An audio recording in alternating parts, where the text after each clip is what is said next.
After a fatal accident during a training session, he wakes up in the body of Lothar von Habsburg, the second son of a German nobleman. This isn't the Dark Ages he expected. Instead, witches have surprising influence and alliances with kings. As he trains to become a knight, Lothar adapts to his new skills in combat, mastering various weapons and tactics. Yet, he faces challenges. He has no titles or territory to activate his game-like system, called the Yesterday's Giant Ship Tower Defense System, which he had been developing before his time travel. With a unique blend of his modern knowledge and the memories of the original Lothar, he seeks to carve out his place in this chaotic world, where the Crusades are imminent and extraordinary beings roam freely. On the competition field, the black horse's mane danced in the breeze. Its iron hooves thudded against the soft grass, kicking up clumps of dirt. The knight wore a barrel-shaped helmet with just a slit for his eyes. Clad in chainmail and a black robe, he rode a fierce black Nissen warhorse from Gaul, charging at a scarecrow that served as a target. He held a heavy white lance tucked under his arm, forming a triangle with his body, which gave him a solid grip. This stance not only stabilized the lance but was also a go-to tactic for knights to master during a charge. The lance was well made, narrow at the tip and thicker at the back, making it hefty and popular in tournaments. However, it was brittle and could break easily. With a powerful first charge, the lance struck true, piercing the scarecrow's chest and sending it flying. The knight lifted the scarecrow, waved it around, and then tossed it aside. He ditched the heavy lance and raced ahead, swiftly grabbing two short spears from a nearby rack. As he turned his horse back for another charge, he positioned one spear behind his back, lifted it high, and drove it down into the neck of the scarecrow, its weak spot. The war horse galloped across the arena. The knight quickly grabbed another spear, thrusting it with force, but this time it missed its mark, landing in the dirt beside the scarecrow. Lothar removed his heavy helmet, revealing a young, determined face. He casually set the helmet on a table in the arena and gulped down some water from a clay pot to cool off after the intense exercise. Glancing at the attribute panel before him, he wiped the sweat from his brow, feeling a bit more relaxed. After a week of rehab training, he had boosted his strength and stamina. He had fully adapted to the combat skills honed by the original owner of this body, thanks to years of knight training. Whether it was light or heavy lances, short spears, shields, or even the less common one-handed hammers and flails, he could handle them all like a pro. As a full-time fighting knight, he was totally qualified, but hadn't been knighted yet. Lothar was a time traveler. In his past life, he was the head of a game company. One night, while working overtime with his team on a game, he suddenly died and found himself in this era. He took over the life of Lothar von Habsburg, the second son of a German nobleman who had fainted after falling off his horse during training. When he woke up, he thought he had landed in the Middle Ages, what history calls the Dark Ages. But after diving into the original owner's memories, he realized this place was nothing like the Middle Ages he knew. For instance, Henry von Hohenstaufen, the emperor of the Germanic Empire up north, had hired a witch as his royal advisor last winter and gathered thousands of serfs in Augsburg, Swabia, to build a unique tower for witches. And it wasn't even outrageous that the famous lion-hearted King Richard of Albion married a witch and made her the finance minister of his kingdom. Such things would have been unheard of in the Middle Ages where religious authority ruled supreme in Lothar's previous life.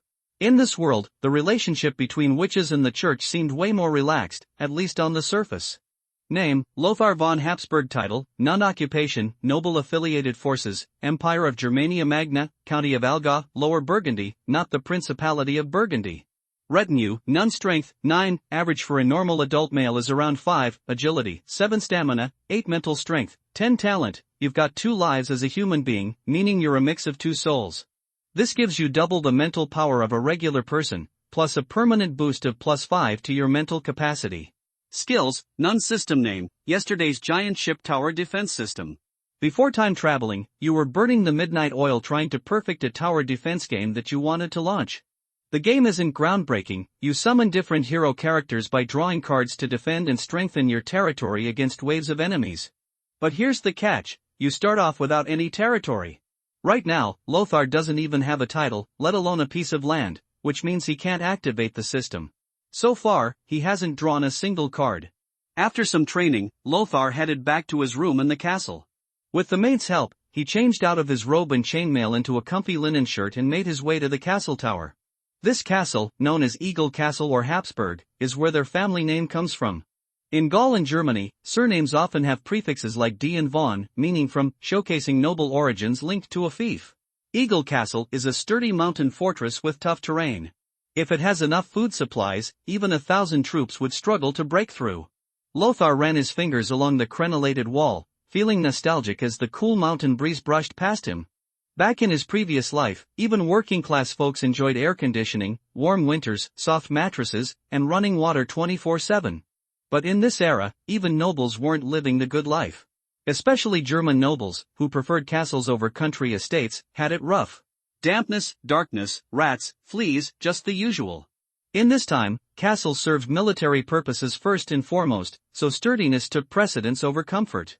Suddenly, heavy footsteps echoed below. A sergeant in a ridged helmet and smock called out, "Master Lothar, please come over." "It's lunchtime." "Got it," Lothar replied, nodding as he followed the sergeant to the castle's main hall. The soldiers at Eagle Fort are all professional troops, unlike the peasant soldiers who get drafted during wartime and usually work in the fields. There are just over 100 of them in the whole castle. When war breaks out, they'll form the backbone of the army alongside the Earl's Knights, like personal soldiers for an Eastern general. Stepping into the main hall, the first thing that catches the eye is the 3 coats of arms hanging on the grey wall, with a tapestry draping at the end of the stone-arched dome. On the left is a coat of arms featuring 3 black lions on a yellow background, the middle one has a black single-headed eagle on yellow, and the right displays a red leaping lion on yellow. The first symbolizes the Hohenstaufen family loyal to Lothar's father, Count Werner, under Henry VI, the middle represents the Germanic Empire, and the one on the far right is Lothar's Habsburg family crest. At the long table beneath the coats of arms, the maid has laid out the food. Count Werner is already seated with his brother Otto. Sadly, their mother, Lady Elise, passed away from illness a year ago. When Lothar arrives, Count Werner gives a slight nod, signaling him to sit down. He's not one for smiles. With high cheekbones, deep-set eyes, long brown hair, and a beard, he sports a noticeable scar on his cheek, not exactly handsome. But his sons, both Otto and Lothar, are pretty good-looking. Once Lothar sits down, Count Werner raises his hand and makes the sign of the cross. "Thank you, Heavenly Father, for our food, and please bless those who are poor and in need. In the name of the Father, Amen." After the prayer, Count Werner gestures for them to dig in. Today's menu is quite hearty: goat meat stewed with carrots and potatoes, roasted quail, fruit pie, and a basket of fine white bread.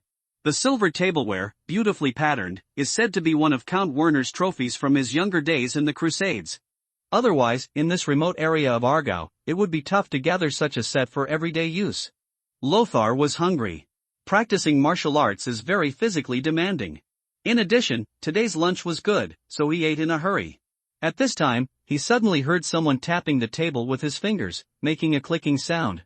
Seeing Lothar following the sound, the Count glanced at his brother Otto, and then said, "His Majesty the Pope has called for a new round of holy war." In the Far East, the Egyptians have joined forces with the Sassanid Persians. This group of evil, pagan devils who believe in Zoroastrianism have been encroaching on the territory of the Eastern Empire in Asia Minor for decades. They brutally persecuted our fellow sections. Brothers, block the pilgrimage and surround the kingdom of Jerusalem. When the Count said this, his tone paused slightly. Queen Lagaia of the Eastern Empire and Grand Master Gerald of the Knights Templar have written letters to His Majesty the Pope in the past few days, requesting the mobilization of all knights who believe in the Heavenly Father to help the Eastern Empire liberated Asia Minor and reopened the road to the holy city of Jerusalem. In Gaul, the princes have organized more than 2,000 knights and hired 2 witch consultants to embark on the Eastern expedition. Brother Otto said excitedly, "Father, when our crusaders from Germania Magna set out, we must not let the Gauls get the first step." Count Werner frowned and sighed in disappointment. He ignored him and said to Lothar, "Lothar, get ready to leave." Lothar, who was listening intently, was a little surprised. "Me?" Count Werner's grey eyes stared at Lothar. "Fighting for God is an obligation that our Habsburg family should fulfill. As the second son of the family, you have an unshirkable responsibility." He looked at Otto, who was hesitant to speak, and said coldly, "Don't think about it anymore. The Habsburg family has already fulfilled our obligations to our Heavenly Father." Lothar looked slightly startled. Indeed. It is no longer the early Middle Ages when the divided inheritance system was still popular. Now the mainstream in Europe is the primogeniture system. The root cause of the reform of the inheritance system is that the divided inheritance system will have an effect similar to the Tianfa order of the Han dynasty, making the family's territory smaller and smaller, which is not conducive to the separatist rule in Europe, where large and small lords merge with each other. Survive the environment. Therefore, the second son of the family like Lothar basically has only two ways out. One is to become a knight under the Lord and use his military exploits to gain territory and titles. The other is to enter a monastery and become a monk serving the gods. For example, his two younger brothers are studying at Avignon Abbey. In the future, if the family is prominent and can have enough support, coupled with outstanding personal abilities, there may be some possibility of becoming a clergyman such as the archbishop of a diocese. Attributes of feudal lords. Lothar could only choose the former, because he had to be his brother's backup, and ascend the throne of the earl as the heir when his brother had no heirs and might die in battle or due to illness. Therefore, he was destined to never take the path of a clergyman. As for the Crusades, this was a road full of dangers, but it was also possible to get rich overnight.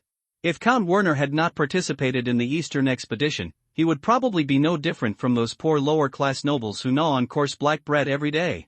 Nowadays, in Germania and Gaul, the fiefdoms have been divided up completely. Even if you serve as a knight for many years under the other lords, you may not be able to exchange for a barren fiefdom. For Lothar, who needed territory and reputation to unlock the system, it was far less rewarding to be loyal to another lord than to go to the Holy Land to fight against the heretics. As for risks, if you want to be successful, there is no need to take risks. Now that he has come to this world, Lothar is no longer willing to settle for the ordinary. I understand, father, I will go.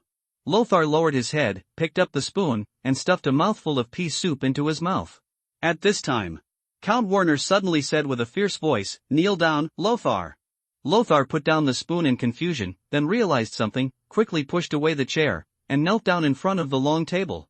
The earl stood up, took out the sharp long sword from his waist, and put it on Lothar's shoulder. "Lothar von Habsburg, grant you bravery in the name of a warrior, and grant you courage in the name of Heavenly Father. You are just, and in the name of Our Lady you are given the power to protect the innocent. Now, I swear to the 8 virtues of the Knights of Heavenly Father, you will do your best to fight against the heretics and enemies of Heavenly Father, hold the strong and help the weak, and drive away the thieves.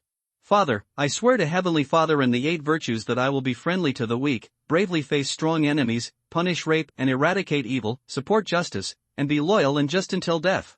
Snapped the earl, slapped Lothar hard on the face, making a clear sound. "Remember, to become a knight, you will face countless hardships and dangers. I hope you will always be consistent and keep the knight's code in mind. This is quite cruel." Lothar murmured in his heart and said without changing his expression, "I will, to the prince I serve." The earl's brows relaxed slightly. He held the knight's sword horizontally in his hand and said, "Then take the sword, Knight Lothar. I may not be able to fully understand your virtue, but in terms of personal martial arts, I am very good at it. Make sure you are worthy of it. This is an armed sword, also known as a knight's sword. Different from Lothar's usual half-hand sword that can be held with both hands or one hand, the armed sword is only suitable for one-handed use and is usually used with a kite-shaped shield or a kite shield." Lothar took the armed sword and scabbard and put it on his waist. Count Werner sighed softly, "You don't have to call me a lord. All I can give you is a knight title, but no fief. Now, there are 3 knights under the family who have no fief. They having served me for many years, even as new territories are gained during the war, I must prioritize their needs." Lothar nodded, "I understand." The earl sighed softly, "Lothar, before setting off, you can choose 2 smart and capable followers and the necessary equipment. Remember to choose carefully. Even the poorest knight still needs the help of his followers. The retinue is both the knight's legs and his shield." "Thank you for your generosity, father." Lothar thanked her sincerely. Count Werner treated his second son very well, but it was above average. As for the canonization ceremony, although it was a bit sloppy, there was no witness from the bishop, and there were no iris-cutting ceremonies like the Gauls who claimed to be the flower of knights, nor was he given a crucial fiefdom. But Lothar was still quite excited because the system's crisp notifications sounded in her ears. I saw the title column on the system panel quietly turning silver-white, "Knight. You have activated the title system and obtained the chief retinue, Prujna, 6-star retinue. You have unlocked the milestone system, victory in the first battle. You successfully won an armed conflict with a minimum of 30 people, champion knight. You have won a total of 3 knightly tourneys organized by earls and higher-level nobles. Chivalrous knight, who punishes rape and eliminates evil, has prevented 3 gangsters from plundering civilians, or wiped out 3 gangs of no less than 20 people. Model fiefdom, your fiefdom has at least 2,000 acres of land and a population of more than 200 people above the subsistence level. Milestones are equivalent to the achievement system in the game, and the rewards are quite generous." However, Lothar only glanced at them roughly. After realizing that none of them could be completed in a short period of time, he focused on his first subordinate. In the system, a card shining with golden light slowly emerged. The card has a gorgeous golden border, and at the top, there is a black dragon fluttering about to fly. In the middle of the card, there is a depiction of a girl holding a huge black triangular shield. The shield is painted with a relief of a ghost face, with red eyes and thick fangs, as if it will come to life at any time and choose people to devour. The girl has long black hair and a slender figure. She is wearing a black leather motorcycle suit. She bears 2 white arms and stands with her arms folded. Her expression is cold, like a frost goddess. The introduction below is, "This is the gatekeeper from hell, Prajna." The shield in her hand is the door to hell. No one can break this shield and attack those she protects. Congratulations on getting the first retinue. Please speed up the construction of your territory to make it prosperous and powerful, and participate in the world hegemony. Lothar's mouth twitched. I do think so. Prajna is a top-level follower given to every novice in this game when they enter the game. Although she seems to be lightly dressed, she is actually a heavily armored warrior with extremely strong defense. The reason why novices give heavy armor warriors is because this thing is a necessity in the early stage of the game. It cannot withstand the damage at all. It can give novices protection, and at the same time it will not improve the efficiency of killing monsters for novices. If you want to quickly clear monsters, you can only choose to recharge to unlock those high-level output-type followers. Otherwise, you can only rely on the number of lottery draws for completing milestone rewards, and use low-star output minions with extremely high output to contribute value to the game company in the form of daily activity. The common name for this approach is forcing Krypton. The leeks I wanted to eat ended up on my head instead. Lothar regretted a little. If he had known this, he would have made the novice rewards richer, such as giving away all 6-star followers for free as soon as he went online. However, this feeling of regret was quickly swept away by him. Instead, there was intense excitement. After all, Prajna is the top retinue. Even without strengthening and upgrading, his strength is definitely the same as that of witches in this world, exceeding the scope of mortals.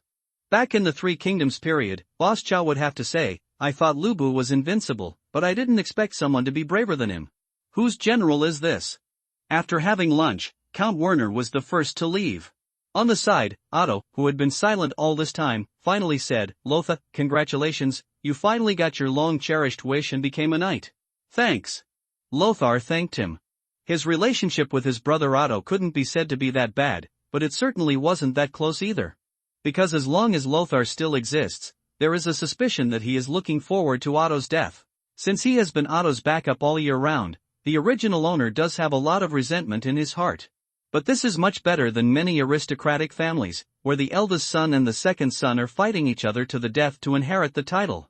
Soon, the two of them finished their lunch one after another. Lothar did not go out in the afternoon, but returned to the bedroom to prepare for a lunch break. It was midsummer now, and the afternoon sun was blazing, so it was not suitable for going out for training. There is no distinction between spring, summer, autumn and winter in the castle. It is cold and humid almost all year round. Although it may not be very comfortable, at this time, it is better to stay in the bedroom than to brave the scorching sun outside. The bedroom window is small and the light coming in is very limited. Lothar leaned over the desk, dipped his quill in ink, and planned to plan his travel route, as well as the supplies and equipment he needed to bring. There are two traditional routes of the Crusaders. One is to take a sea route, take a boat in the port of Venice or Naples, Sicily, and take the sea route to the Holy Land via Rhodes Island and Cyprus. This route takes a shorter time, but the risk is not small. There are a large number of pirates in the Mediterranean. If the ship is scuttled, even if Lubu is brave, he will be buried in the belly of the fish. As for the overland route, passing through the Austrian border, crossing the vast territory of the Eastern Empire, crossing the strait from Constantinople and entering Asia Minor, it may not be very safe. Because most of Asia Minor is now occupied by Zoroastrian countries. They respect the king of Sasanian Persia as the king of kings and are canonized by the Persian king. Although there is no lack of attacks on each other, crosses like Lothar military knights will obviously be more hostile. Tuck tuck tuck, there was a knock on the door suddenly. Lothar frowned and said, "Come in." A maid in linen clothes opened the door and walked in. She held a somewhat old burqa that had obviously been mended many times and had many black and red crosses engraved on it, and placed it on his bed. "This is the burqa that I once wore when I was fighting in the Holy Land. I asked me to give it to you." I have washed it and it is very clean. Lothar nodded. Put it on the bed. Yes. There was a hint of shyness on the maid's face, and the admiration in her eyes was almost overflowing, but it was obvious that neither the original owner nor the current Lothar had any interest in her. Western women of this era, or most Western women, were not attractive to Lothar. The maid was like this, and so were the aristocratic women Lothar saw at the banquet hosted by Count Werner. They were a bunch of crooked people. There were a few decent-looking ladies who were also dissolute people who were accustomed to keeping lovers, so he didn't bother to mess with them. Anyway, they are far inferior to these paper figures in the system. As a game developed by himself and his team, he knows very well how beautiful the characters that can be summoned are. Especially the 6-star cards, all of them are young ladies wearing cool clothes. More than half of the team's funds were spent on the exquisite vertical paintings of these ladies. Even heavily armored warrior characters still adhere to the principle that the less they wear, the stronger their defense. The war skirt exposes a large area of white legs, which is basically a routine operation. The afternoon passed quickly. In the evening, Lothar climbed to the tower of Eagle Castle again and looked at the mountains in the distance. Eagle Castle at night is another extreme compared to that at noon. With a bit of the chill blowing from the Alps, Lothar wrapped herself tightly in the robe representing the Crusader Knight. He did not intend to summon Prajna for the time being, because it was difficult to explain her origins, even if the Catholic Church in this world was not like the previous life, hanging people on the stake and burning them at every turn. But he didn't intend to cause any trouble. There were footsteps behind me. Otto, his brother, came to him and smiled. I knew you were here. When you are upset, you always like to come here to breathe. This is a really nice place, with a wide view and refreshing views. Lothar frowned. What do you want from me? Otto smiled gently. Brother, I just feel that you are a little nervous. You're overthinking. I have nothing to be nervous about. Lothar said somewhat insincerely. He had never slaughtered a chicken with his own hands in his previous life. Now he was going to a faraway place, holding a gun and sword to fight the enemy. How could he not be nervous? Lhasa, the crusade is a sacred cause. The holy city is surrounded by wolves and is at stake. We are fighting for God. This is our mission. Otto paused slightly, feeling a little sad. If the emperor had not been excommunicated by His Majesty the Pope, we in Germania Magna would have already started mobilizing. Lothar sighed softly. Otto, do you really think the Crusaders are so holy? A group of people traveled thousands of miles to burn, kill, and loot other people's homes. Can they really be considered justice? Otto frowned and said without hesitation, His Majesty the Pope said that killing heretics is not murder. We are saving them from falling into the arms of the devil. Ah! Lothar smiled and remembered that in his previous life, during the Fourth Crusade, this group of bandits from the west not only targeted their brothers from the same clan, but even attacked Constantinople and burned and killed them. A lot of looting was done. You know, the Orthodox Church believed in the Eastern Empire and the Catholic Church are both Christian brothers. You're right, I think too much. Lothar turned and left, not interested in arguing with people of this era. He was afraid that if he said too much, Otto would regard him as a blasphemer. In a blink of an eye, the day came for Lothar to set off. He took 2 carefully selected attendants, packed up a full set of equipment, and led his Nissen warhorse to the gate of the castle. One of the 2 attendants is a crossbowman named Ryan, and the other is a shield infantryman named Model. They are both standing sergeants of the Eagle Fort. After years of training, they have outstanding combat skills. The pack horses they led were needed to carry equipment and baggage. The 2 of them are not attendants in the strict sense. As a reserve noble, a knight squire can be regarded as a first-class squire in the countryside. Some poor knights will use this to make money and accept the children of the civil class as servants in exchange for wealth, while the civil class will use this to achieve class crossing. But after all, Lothar has just become a knight. If he really wants 2 knight attendants, it will be difficult to select suitable candidates in a short time, and the practicality is not high. After all, the knight squire is a light cavalry who has to follow the knight to charge. If he wants to ride a serious war horse, he will need to carry more supplies. Moreover, in narrow mountainous areas, facing possible robbers, 2 real knight attendants will obviously not be more effective than 2 sergeants. Before leaving, with a serious look on his face, Count Werner handed over a letter sealed with wax and stamped with his personal seal. Lhasa, I once followed His Majesty Baldwin in the Battle of Monisa, bathing in the glory of the Great Cross. Charged against the Egyptians. We reaped the fruits of victory, smiting pagans many times our number. To this day, I often go back to that day in my sleep. You have to remember that His Majesty Baldwin is a born king. He deserves your bravery to serve him, and it will definitely be worth every penny. Take my letter and bring my greetings to His Majesty, saying that Werner from Swabia pays the highest respects to the lord he once served. Lothar took the envelope and nodded slightly. I will, father. Baldwin is Baldwin IV, King of Jerusalem. In the world of Lothar's previous life, some people thought he was a genius, while others thought he was weak and mediocre. The so-called Battle of Mongisa was just a lie made up by his personal knights. But in this life, Baldwin IV did indeed have extraordinary military talents and charisma. After all, not even Emperor Henry was so praised by Count Werner. After saying goodbye to Count Werner, Lothar took 2 attendants, Ryan and Model, and walked on the mountain path. As soon as they walked not far away, they heard the sound of horse hooves behind them. Otto rode a warhorse and caught up from behind, looking down at Lothar. Is there a problem? Lothar raised her eyebrows. Otto was silent for a moment and threw a cloth bag to Lothar. Lothar took it in his hand and shook it. A clear and sweet sound suddenly came from the heavy purse. Where did you get so much money? Otto said in a muffled voice, I stole my father's 2 favorite silver wine glasses. The rest are the savings I have saved over the years. Lothar said with some humor, Oh, Otto, you are not afraid that I will come back alive and compete with you for the right to inherit? Otto jumped off his horse and came to Lothar. He patted Lothar on the shoulder, hesitated for a moment, then stretched out his hand to grab Lothar's short hair. If the time comes, we can each do it according to our abilities. Honestly, I really hope you come back safe. Lothar was silent for a moment and smiled, I will be back. But it's not to compete with you for the inheritance rights of a small earldom. When the time comes, I will accept your tribute with a title more noble than Count Argau. Otto also laughed, and his laughter was hearty and hearty. I will definitely do it, Lothar. I believe you can do great things, and Habsburg will be proud of you. Lothar nodded. The smile on his face gradually faded, and he turned over and jumped onto the horse's back, no longer lingering. Gone. He whispered something in a low voice, and without looking at Otto's expression or waiting for the 2 horse attendants behind him, he drove his mount and started galloping on the mountain road. From today on, he is a wandering knight. But unlike most wandering knights who are paupers, he has a very good knight's armor, a half-sword, an armed sword, a lance, a warhorse, 2 pack horses and 2 fully armed men. Attendant. Such a force would be welcomed no matter which lord it served under. Behind him, Otto made the sign of the cross in front of him and murmured softly, May Heavenly Father grant my brother Lothar good luck. May he be invincible on the battlefield and be immune to sharp blades and sharp arrows, at dusk. Lothar and his party came to rest in a small town at the foot of the mountain.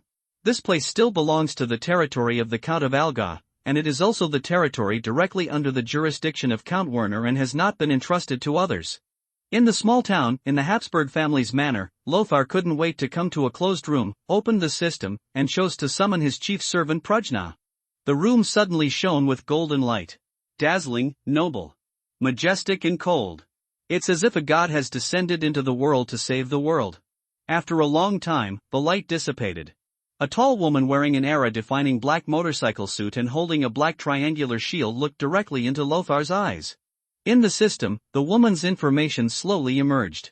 Prujna, quality, legendary grade 1 intimacy, cold strength, 18 agility, 12 physical strength, 30 stamina, 30 mental strength, 15 talent, solid stone. After turning on, Prujna will be immune to all physical damage for the next 3 seconds.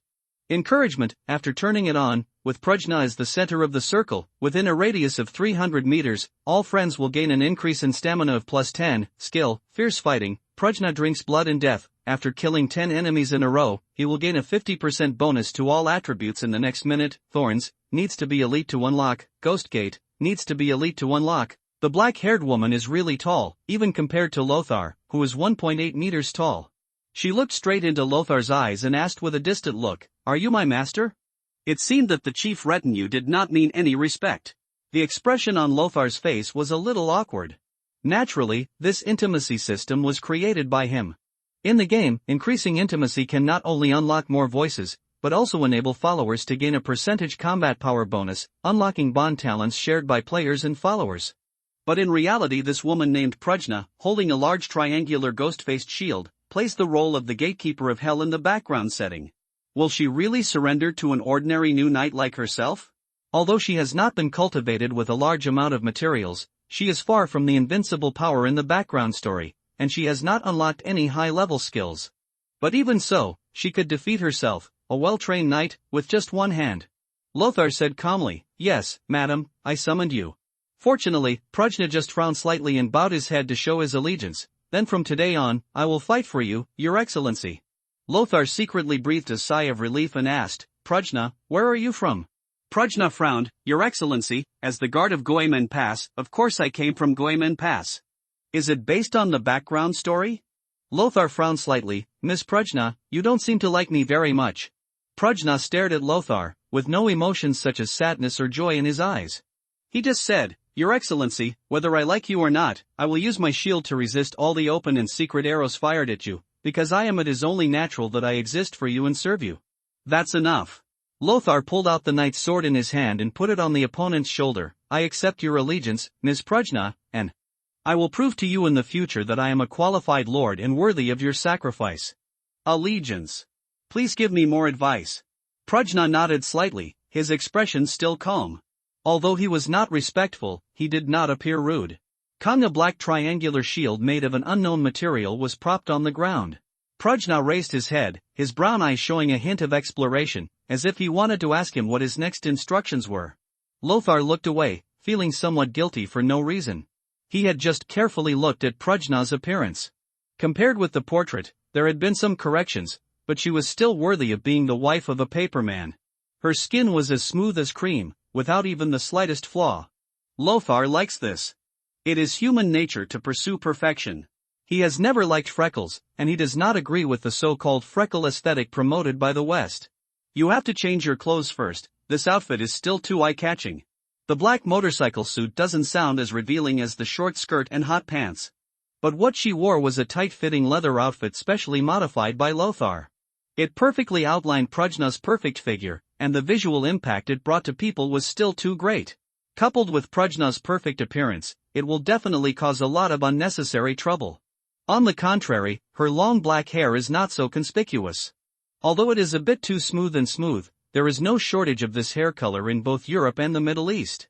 "All right," Lothar asked, "do you like this outfit very much? I mean, compared to your fighting style, would you prefer wearing a heavy armor?" Prajna frowned slightly, "I'm sorry, but I have never been in the habit of relying on armor for defense. Just bring me a set of ordinary clothes." Lothar was stunned for a moment. Subconsciously, he glanced at Prajna's exposed white arms. They looked soft, tender, white, and not at all like a heavily armored retinue with astonishing defensive capabilities. It is hard to imagine that her physical strength and endurance are 6 times that of ordinary people, and her strength is nearly 4 times that of ordinary adult men. A picture flashed in his mind for no apparent reason. Lin Dayu uprooted the weeping willow. When Prajna appeared in front of the 2 attendants Ryan and Model, he had already changed into a brand new white linen clothes, and also wore a veil and turban. It is worth mentioning that as the gatekeeper of hell in the setting, her body temperature is always cold. If she is closer to her, Lothar can feel a comfortable coolness even in the middle of summer. This gave him the urge to hold Prajna in his arms and hide in the room to take a deep sleep. But it's just a thought. On the one hand, the intimacy is not enough, and Prajna may not agree. On the other hand, he feels that doing so is a bit despicable, and his sense of morality prevents him from accepting such a move. In the Habsburg manor in the small town, there was no maid in a white skirt and white stockings, nor a polite butler in a tuxedo. Lothar's father, Count Werner, was a typical German military aristocrat. He was more interested in living in the Eagle Castle, which was financed by his brother who was the Bishop of Strasbourg and built by himself, rather than in the mountain. The manor below is obviously more livable. The town was full of serfs and freedmen dressed in rags, ready to go home and rest after a long day of farm work. Most of the buildings in the town are made of clay and wood. A few are built with stone bricks and roofed with reeds and straw, which can be regarded as rich farmers. The Middle Ages are called the Dark Ages for a reason. Most people in this era have no way to fill their stomachs. An old man with skin like a dead tree sat by the street, surrounded by a group of children, listening to him telling stories. His body was covered with old injuries, with mottled scars crisscrossing them, and the intact parts were wrinkled together as if they had shrunk. His eyes were covered with thick clouds, making one wonder whether he could still see. He has sword wounds, arrow wounds, and some wounds that are not visible at all. Lothar frowned. Who is he? Model said, an old blind man is said to have made a pilgrimage to Jerusalem and killed a Mamluk knight. But I think this should be his own bragging. He was hand-picked by Lothar. He once defeated a knight's elite sword and shield soldier one-on-one in an infantry battle. The town was managed by a garrison knight who led more than 50 Habsburg sergeants. The sergeants rotated back and forth. Model and Lane naturally also lived in the town. It's a pity he's blind, otherwise we might have had a good guide. Lothar sighed and looked away. In the square in the center of the town, there is a simple cistern, surrounded by peasant women carrying clay pots on their heads, preparing to draw water. Lasse, why are you here? The visitor is the parish priest of the town, who presides over all prayers, weddings, and funerals in the town and nearby farms. Wearing a faded cassock and a white turban, he walked up to him with a kind smile and said, "It's been a long time since I saw Lothar." "Well, you have already worn the lion emblem. Your father finally canonized you. Are you a knight?"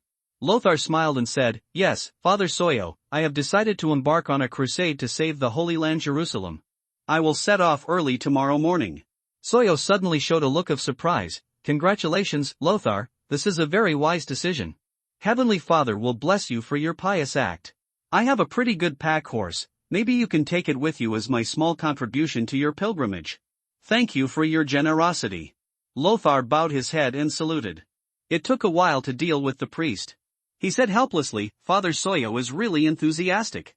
A pack horse is worth a lot of dinars." Ryan on the side whispered, "Of course, Father Soyo is a good man.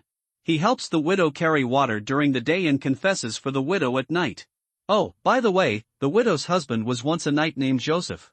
Later, he listened to the priest and sold his land and all his family property to buy travel expenses and equipment for the Eastern expedition. He left the widow and ran away." The smile on Lothar's face froze. He said in a deep voice, "He hasn't come back, has he?" "Of course not." Ryan shook his head and said, "Last year, the old John who went with him was the old blind man we just saw. He came back from the Holy Land on crutches." "So Joseph, what happened to this knight?" Lothar asked casually, "Did he die in battle?" "That's not true. In fact, he never reached Jerusalem at all. On the way, he was robbed by pirates and sold into slavery." Lothar frowned. "Is there no one to pay him a ransom?" "No, the widow was happily hanging out with the priest. How could she have the money to ransom her husband? And I heard that Joseph didn't treat her well when he was here. Master, what I want to say is that not everyone is lucky enough to reach Jerusalem. Pilgrimage is a long journey. The road is full of difficulties and obstacles. Only those who are favored by God can reach the kingdom of heaven." Lothar was silent for a moment and agreed, "You are right. It was dangerous to fight the pagans in Jerusalem, but the road to the Holy Land was also full of dangers and ups and downs. The vast majority of poor pilgrims simply cannot afford the huge boat fare to the Holy Land. They can only rely on their legs. Along the way, countless people fell in front of plague, famine, and bandits. P.S. The currencies of the European Middle Ages were complicated. The currency in Germania was fenny, but there should also be old dinars. The usage here is not rigorous, so no research is needed." Late at night, Lothar lay in bed, tossing and turning, unable to sleep. Tomorrow, after replenishing food, grass, water, and feed for 3 pack horses and 1 warhorse at the manor, they should follow the Alps all the way east, pass through the Austrian border area, and go to Venice to take a boat. Cross the Alps and go directly to the Italian region by boat, but it seems closer. In fact, there are cliffs everywhere in the Alps. Even if you are walking at a lower altitude, it is easy to accidentally fall into a deep valley. Otherwise, Hannibal and Caesar's crossing of the Alps would not have been hailed as a military miracle. Good rest is crucial for a fighter. Prajna's emotionless voice suddenly sounded. She was sitting in the living room connected to the room, on a felt bed covered with a thin blanket, closing her eyes and concentrating. The night wind blew from her direction and turned into a cool breeze, making her feel like a small air conditioner. "Prajna, I'm a little confused. I want to talk to you. After all, you are the most trustworthy person in this world." Despite his cold attitude, the Prajna summoned from the system and designed by him personally has undoubtedly the closest relationship with him. This is incomparable to his brother Otto in this world. In the living room, there was no response at first. After waiting for a long time, a clear female voice sounded, "Go ahead." Really cold Lothar smiled and said, "In my previous life, I was just an ordinary person, very ordinary. When I was in school, my grades were not the best, but they were not the worst either. I obeyed the rules, but occasionally I was naughty and mischievous, likes to sing, dance, play basketball, and play video games. But whether it is study or these hobbies, without exception, I am mediocre. Like most people, I am like a screw in society, without anything special. Emperor Russ once proposed a term consumables. I feel very appropriate, because without me, the world will not change at all, and there will be new screws to replace me at any time. To be honest, I don't have much resistance to traveling to this world, although the life of a king in this world may not be much better than my previous life. Because I really want to live a new life, a life that is less mediocre and full of excitement and surprises. I need a territory and a title to enhance my power, which requires me to use lance and sword to seize merit and wealth. But I know one thing very well. The Crusaders are not just.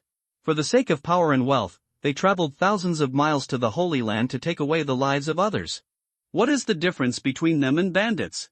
If I were a native of this world, I might think this is a normal thing, but I am not. As far as this world is concerned, I know very well that I am special. The system gave me the goal of opening up territory, but I didn't have it myself. I was like a boat drifting on the sea, following the guidance of the lighthouse at a loss, but not knowing what was at the end of the light. I have no faith, no belief, and no goal. I don't know what the meaning of doing this is. Is it just to move forward simply in accordance with the will of the system? Lothar's tone was serious. If you don't have faith, find yourself one. Prajna paused slightly and said, "What do you think of this world? Is it beautiful?" Lothar shook his head. "Of course not, the level of productivity is too backward. Even counts, electors, archbishops of archdioceses, and even kings and emperors can actually live like that. If the people at the bottom are stingy, the life of a lord or a priest is even more miserable." "Want to change?" Prajna asked rhetorically. Lothar nodded, "Of course." "Then regard this as your goal. Let the people who are loyal to you live and work in peace and contentment, have enough to eat, and bring the war-torn land back into unity, and people will no longer attack each other because of ridiculous beliefs." Prajna's cold voice sounded. The tone was a bit dull, not so impassioned, but it was like a lamp, lighting up in the dark night in front of Lothar. Lothar couldn't help but look sideways. Seeing that he didn't reply for a long time, Prajna frowned and said, "What? What you said is very good, Prajna." Lothar said in an exclamation tone, "Yes, what you said is indeed something I am willing to do and feel very meaningful." "Then do it." The room fell silent. After a long time, Lothar said, "Thank you, Prajna." Good night." Prajna didn't reply. In my mind, the system's sweet prompt sounded, "Prajna's intimacy with you has improved, and the current intimacy level is cold." Still indifferent? There was a smile on Lothar's face. She was just as cold as she could be. After all, she was not the type that she couldn't deal with at all. Even if Prajna doesn't have a good attitude towards him, he is still trustworthy. He turned over and fell into a deep sleep. In the manor, Ryan and Model were sitting under the eaves, having a heated discussion about Prajna's identity, but Lothar did not explain to them. In fact, he didn't even think about how to make it up. But at the same time, he has no obligation to explain. The two are Lothar's attendants. Strictly speaking, servants are not much different from slaves on the surface.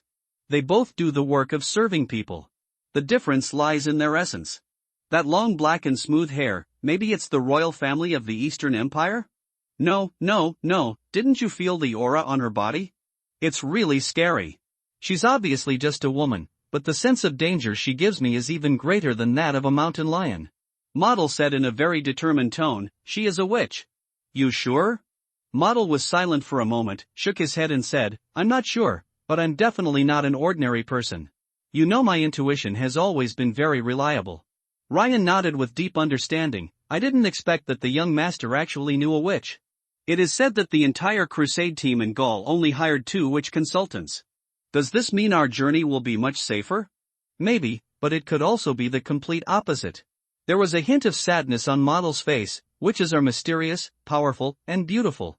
But they are also dangerous, terrifying, and awe-inspiring. I can't imagine why she would want to be harsh with the young master. The young master is really not worthy of a witch's service. Hey, man, you think too much. Maybe it's because of love. The witch falls in love with the handsome knight. It's written like this in novels. The young master is the most handsome knight I have ever seen. In short, this is not something we should consider. We are just servants, and not so formal servants. The young master is our master, and we are not qualified to comment on this. Model was silent for a long time and nodded. "Yes, Ryan, what you said makes sense. From today on, we can no longer call master. He is already the lord to whom we are loyal, even if the earl can no longer order us, we only obey him. Ryan patted Model on the shoulder. Don't underestimate the young master. He may be younger than us, but he is also smarter than us. He will guide us on the right path. He paused slightly and added, even if it is wrong, we may not be able to do better if it were us. Model smiled and said, maybe, I hope I'm just overthinking it.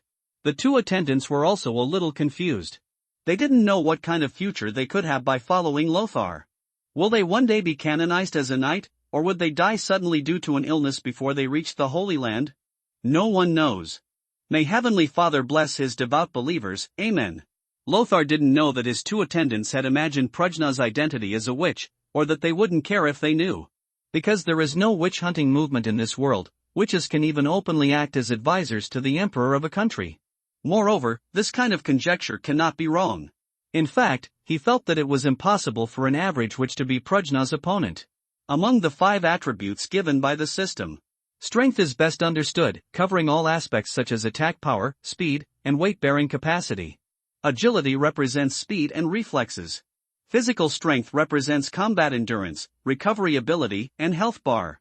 Endurance also represents endurance, but more of a defense. Mental power is also easy to understand, that is, the blue bar. Even if Prajna is not a skill, in terms of attributes alone, it can be regarded as a transcendent on the same level as a wizard. It's just a body-refining wizard like Gandalf.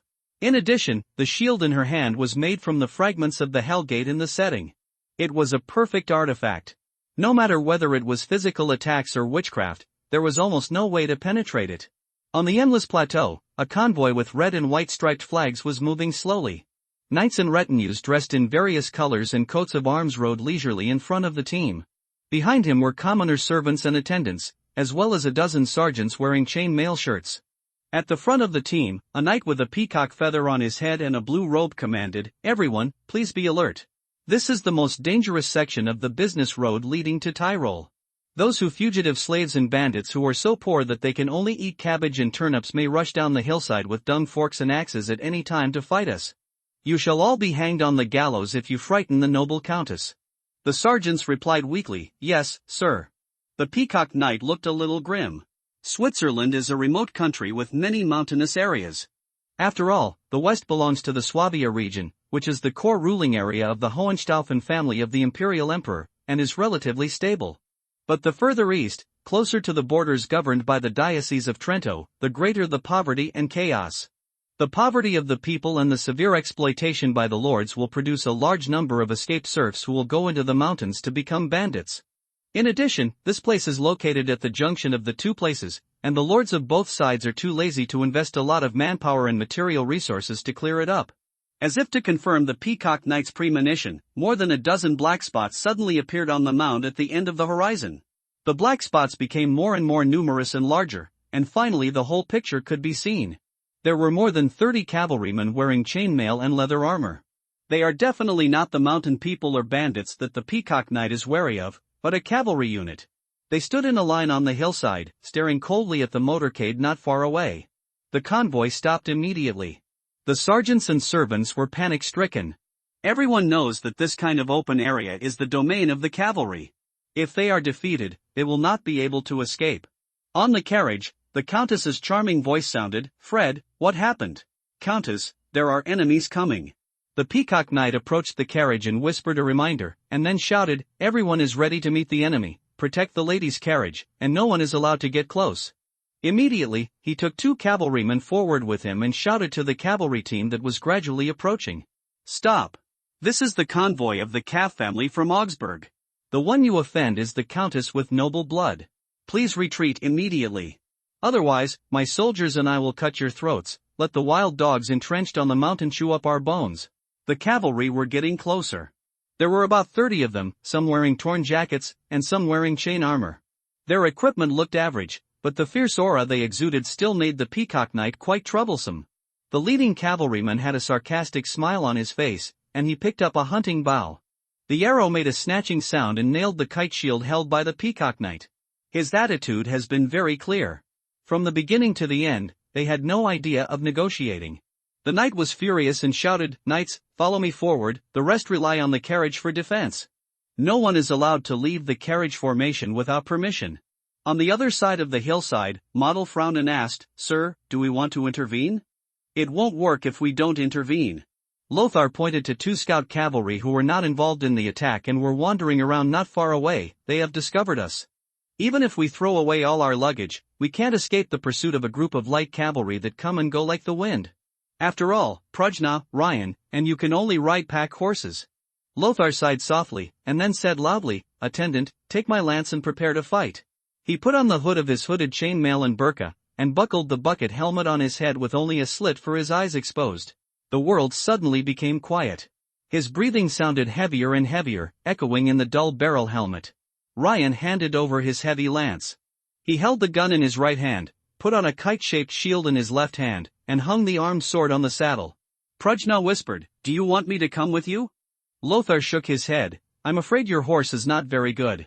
The horse that Prajna rides on is the pack horse given by Father Soyo in the small town. The difference between the pack horse and a real war horse is actually quite big. Draft horses focus more on endurance and have lower breed requirements. War horses are not only taller, faster, and more explosive than pack horses, but they are also much braver than pack horses." Prajna frowned and said, "I don't need a mount to catch up with you." Lothar was stunned for a moment, then shook his head and said, "Forget it, this is more or less shocking. You should be prepared here. I believe in Joey's speed. Joey is his Nissan war horse. He eats concentrated feed every day, and a considerable part of the supplies carried by the 3 pack horses are specially provided for him. In the earldom, Joey is considered to be the leading fast horse. He was confident that even if he couldn't defeat him, he could still escape if he wanted to. What's more, he is still very confident in his own strength. The night training he has experienced since childhood has made him a war machine, but he has not experienced the baptism of war. Coupled with his excellent armor, the possibility of overturning is extremely slim." Prajna nodded and said, "Okay, then we will be here to prepare for you."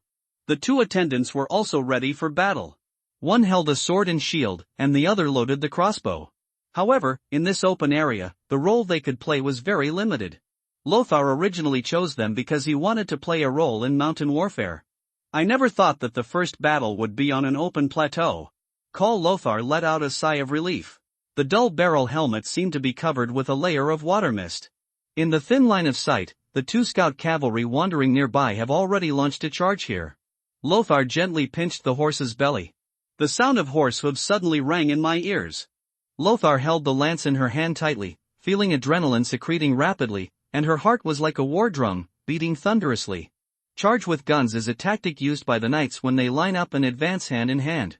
Without the cover of comrades, charging with guns can easily cause the knights to expose their flaws. So he adopts a normal gun-holding posture, which will reduce the damage caused by charging, but also make him more flexible.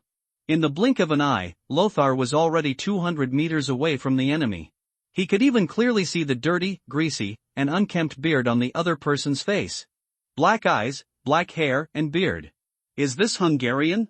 He clamped down hard on the horse's belly, and Nissan's horse gradually changed from a slow trot to a violent charge. There was the howling wind and the rumble of hooves in my ears. At the moment when he and the enemy were about to collide, the lance thrust out, and the sharp tip of the lance penetrated directly through the chest of the cavalryman on the left, sending him flying. The violent impact made Lothar's arm numb. But he breathed a sigh of relief in his heart. This light cavalryman, who only wore a jacket, was not only much inferior to him in weapons and equipment, but his combat skills were also quite average. He did not seem to be a formidable opponent. Blood flowed down the barrel of the gun. Lothar discarded the lance and let it fall to the ground with the corpse of the dead cavalry. He pulled out the armed sword on the saddle and swung it at another cavalryman. Kong! The enemy's saber struck the shield, leaving only a shallow mark on it. The 2 parties passed each other. Lothar turned the horse's head and rushed towards the cavalry again, but the man saw his companion die in just a moment, with a look of horror on his face. He only dared to hang around and didn't dare to rush up to fight with him. Lothar had no intention of chasing him. Even if the speed of Nissan's war horse was higher than the opponent's, it was still slightly faster than the opponent's mount, but it would still consume a lot of horsepower to catch up with him. And with Prajna standing behind him, he was not afraid of being robbed. So, he pulled out the lance that penetrated the enemy cavalry again, left the cavalry alone, and ran slowly towards the cavalry besieging the convoy. The blood of the enemy did not make Lothar feel nervous. There is no fear and desire to vomit after the first murder described in the novel. Instead, he felt intense excitement. Am I actually a pervert deep down? Before they even got close, the enemy separated two cavalrymen and ran towards Lothar. Lothar's eyes were fixed on the enemy charging at high speed, and the mount under his crotch gradually accelerated from a trot. Finally, the two parties meet. Click! With a loud noise, the lance penetrated the opponent's shield. The man was knocked away by the overwhelming impact, but at the same time, the white beech lance shaft also broke. Lothar threw away his lance and replaced it with an armed sword. At this time, another cavalry attack followed. It was a two-handed spear, but he blocked it with his shield, which made his wrist numb. With a backhand sword, he struck the opponent's round shield. The two stopped their horses and fell into a close-quarters fight. Lothar was far superior to the opponent in both strength and physical strength. He quickly spotted a flaw and pierced the opponent's wrist with the tip of his sword, forcing him to give up the shield in his hand. Immediately, he cut open the opponent's waist with a backhand sword, and blood and internal organs spurted out, dyeing the brown hair of his mount red. There was a hearty feeling that made Lothar want to let out a long roar. He realized for the first time, so I am so powerful. In the distance, the leader of the cavalry team looked at this scene coldly and whispered, and immediately 4 more cavalrymen came towards him, covering each other. Lothar was fearless and faced the enemy with sword and shield in hand. The resistance of the convoy was tenacious. The 6 knights and retinues in front of the team, led by the Peacock Knight, launched an effective counterattack. But the number of enemies was several times that of knights. In such an open area, the infantry sergeants could only provide limited fire support and did not dare to break out of the vehicle formation and fight the enemies. A bearded knight shouted, "Look, it's the righteous man who came for support. He is like a black lightning. He is coming. Those 4 bastards can't stop him at all." Another knight showed an expression of admiration. "It is indeed powerful. From my perspective, this knight's martial arts can definitely come out on top in the last Vienna Knights competition." There was a trace of joy on the face of the Peacock Knight. "Guys, it's time for us to launch a counterattack, so that these cavalrymen know the gap between knights and cavalry." The 6 knights and retinues lined up and charged towards the enemy like steel knives. 3 heavily armored knights were in the middle, and 3 light armored guards were covering the side. They tucked their lances under their armpits and used standard lance-clamping charge tactics. The cavalry in front of them were suddenly torn open as if they had been destroyed. Even the attendants are professional sergeants who have undergone many years of training, and they cooperate with their respective masters very well. The cavalry leader looked back at Lothar. 4 cavalrymen surrounded him, but he killed 2 more in the blink of an eye. Where the hell did a Robin Hood come from? He waited and finally gave the order to retreat. The cavalry left as quickly as the ebbing tide, leaving only a dozen corpses and unmanned mounts pacing back and forth on the grassland. The system prompt sounds, "Congratulations on reaching your first milestone, winning the first battle. You get a chance to draw a card of normal quality." Lothar let out a sigh of relief and had no intention of pursuing. These cavalry are more like a group of nomads, with outdated equipment and backward tactics. In any aspect, it is difficult to compare with the knights who have experienced strict military training since childhood. But if there are enough ants, they can devour an elephant. A bearded knight squatted on the ground, carefully looked at the corpse of the dead cavalry, and said solemnly, "They are Magyars, another name for Hungarians. They most likely came from the border areas." The Peacock Knight roared angrily, "Damn Dashmeyer, he actually hired a group of Magyars to attack the Countess. I want to go to the Emperor to complain about his crime to His Majesty the Emperor." Murder among nobles is a very common thing. The reasons are endless. But most likely it's all about inheritance issues. For example, if Lothar murders Otto, he will become the first heir to the Earl of Alga, and it will be difficult for ordinary people not to be tempted. Lothar shook his head. Without evidence, it would be difficult to accuse a powerful earl, not to mention that he is still a vassal under a duke. Lothar knew Dashmeyer, the Duke of Saxony in the north and a vassal under Henry the Lion. Not all dukes have counts under their command. Although the title of a duke is higher than that of a count, most of the counts in Germania Magna are independent lords directly under the leadership of the emperor. The so-called vassals of my vassals are not my vassals. If an earl was loyal to the duke, he no longer had to fulfill his obligations to the emperor. The emperor could only control the duke, but could not bypass the duke to control his vassals. The Peacock Knight greeted him with a smile. He took off his helmet, revealing his long golden curly hair. "Thank you for your help, brave knight. Are you from the Habsburg family? I have seen your coat of arms." Lothar also smiled back. "Yes, I am Lothar of Alga, and my father is Count Werner. The plan for this trip is to pass through the Austrian border and go south by boat on the Adriatic Sea to the Holy Land, participate in this round of the crusade." "Ah, so you are a great crusader." The knights and squires were immediately in awe. A slave ran up from the caravan and shouted, "O brave knight, in view of your valor and bravery, please come with me, for the countess wants to summon you." Lothar did not refuse, jumped off his mount, and said to the peacock knight, "My attendants are still behind, just let them wait for me here when they arrive." Lothar was quickly led to the center of the carriage. There stood a lady wearing a white linen skirt and long hair. The lady smiled and said, "I know this coat of arms. I have a good relationship with Count Werner. Who are you from the Habsburg family? Otto or Lothar?" Lothar said neither humble nor arrogantly, "Yes, madam, I am the second son of Count Werner, Lothar von Habsburg. The countess has a charming voice and her appearance is outstanding, but if you look carefully, you will find the fine lines and dense freckles at the corners of her eyes." She smiled and said, "I am Mariana from Augsburg. I am a widow. Dashmeyer wants to occupy my deceased husband's territory. You don't need to think about this attack. I know that it was planned by him. He is the only one who has close relations with several Hungarian princes. Go back with me, Lothar. Alga is a poor place, but its warriors are very fierce. Although Augsburg is rich, there are no warriors as brave as you. The two of us should form an alliance and exchange what we have." Lothar was a little confused and said, "For making a covenant, madam, you should ask my father." The countess was stunned for a moment, then smiled and said, "Maybe I didn't make it clear enough. I want you to be my husband and become the Earl of Augsburg. Frankly speaking, this is a political marriage. I need the power of your family to support me against Dashmeyer." Lothar frowned. The countess was a little confused. "What are you hesitating about? For a second son of the family like you, if you marry a rich widow like me, you can immediately get a large dowry and inherit my territory and title. Isn't it your dream? Something about? In Europe, aristocratic widows are indeed in demand. But..." Lothar chuckled softly, "Sorry, madam, I didn't mean to do this. If I really want to be a freeloader, I might as well go to Constantinople to win the favor of the queen." After the death of Alexios, the late emperor of the Eastern Empire, the government was controlled by his widow, Queen Lagaia, who claimed that she would give up power when the crown prince came of age. But this still made her a favorite among all the nobles. Anyone who is favored by the queen will immediately become famous.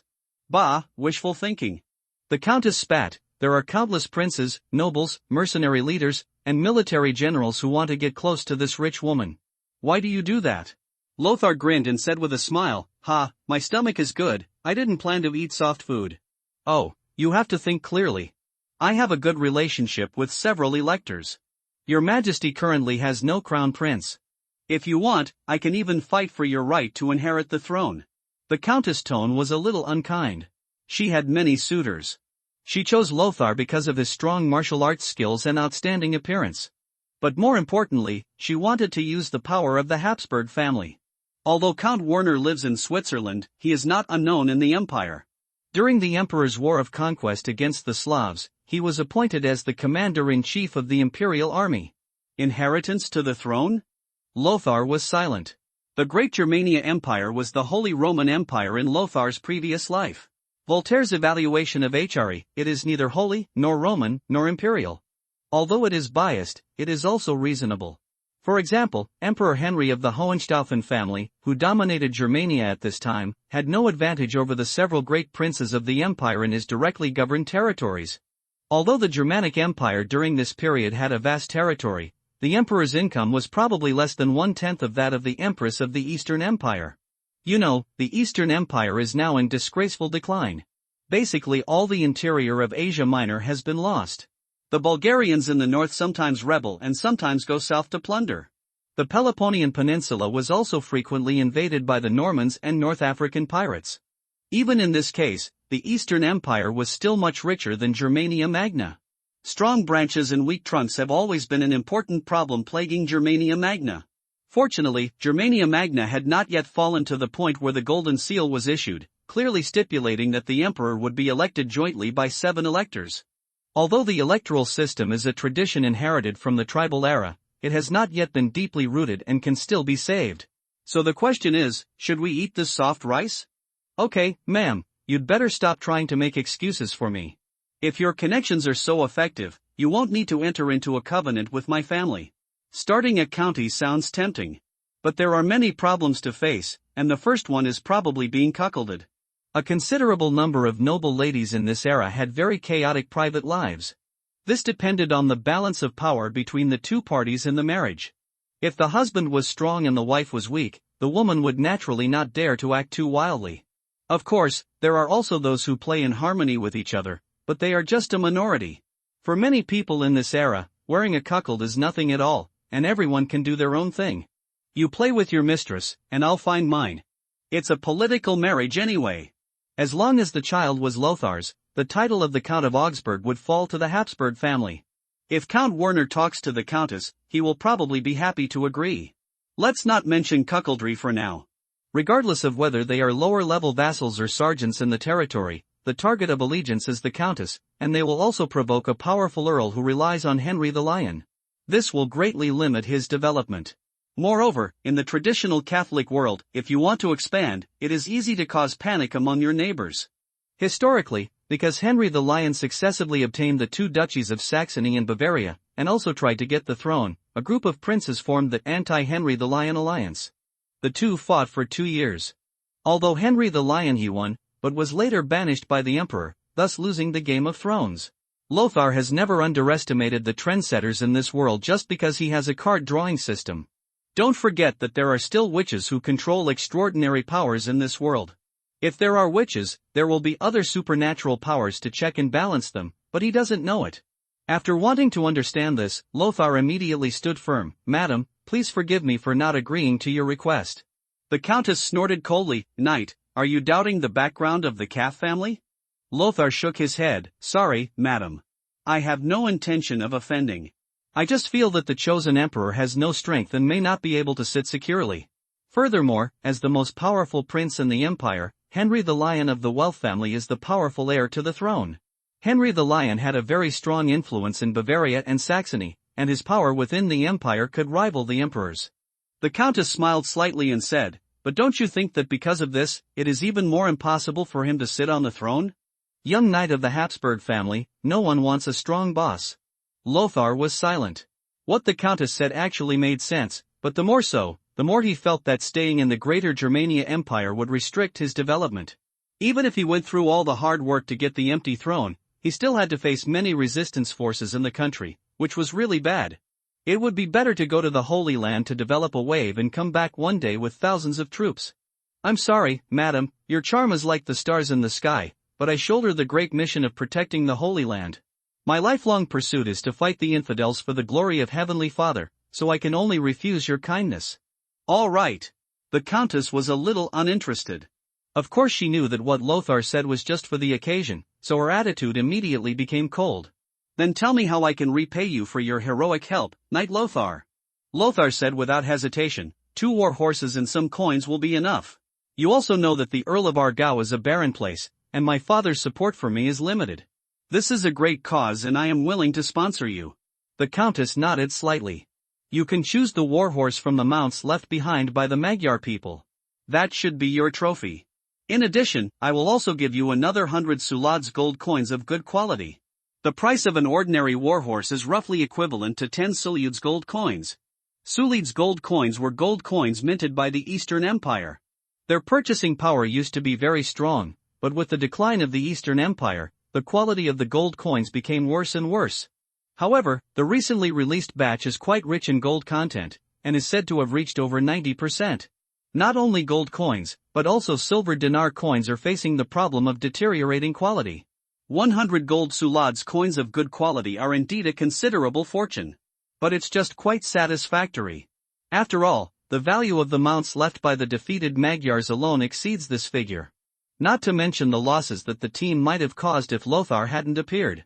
But it's not entirely true that Lothar was cheated. After all, the bottom line is that Lothar only killed 6 Magyar cavalry and sold all the trophies, which were not worth 100 Surides gold coins. "Thank you for your generosity, ma'am. Lothar saluted the Countess, with no trace of dissatisfaction on her face. The Countess snorted coldly, "Back off, you ignorant barbarian." After that, he rolled his sleeves and left. Lothar smiled nonchalantly. Beside him, the attendant who looked at him as if he was a fool put the heavy money bag into Lothar's hands. He turned around and left happily. Not only was his mood not affected, but he was extremely comfortable. As a result, he gained a lot of wealth today and also completed a milestone. Secondly, he finally proved his strength. It's really fierce. He decided to go to the next place to stay and use the card drawing opportunity he got for completing the milestone. That night, they entered a small town in Tyrol and stayed in an inn.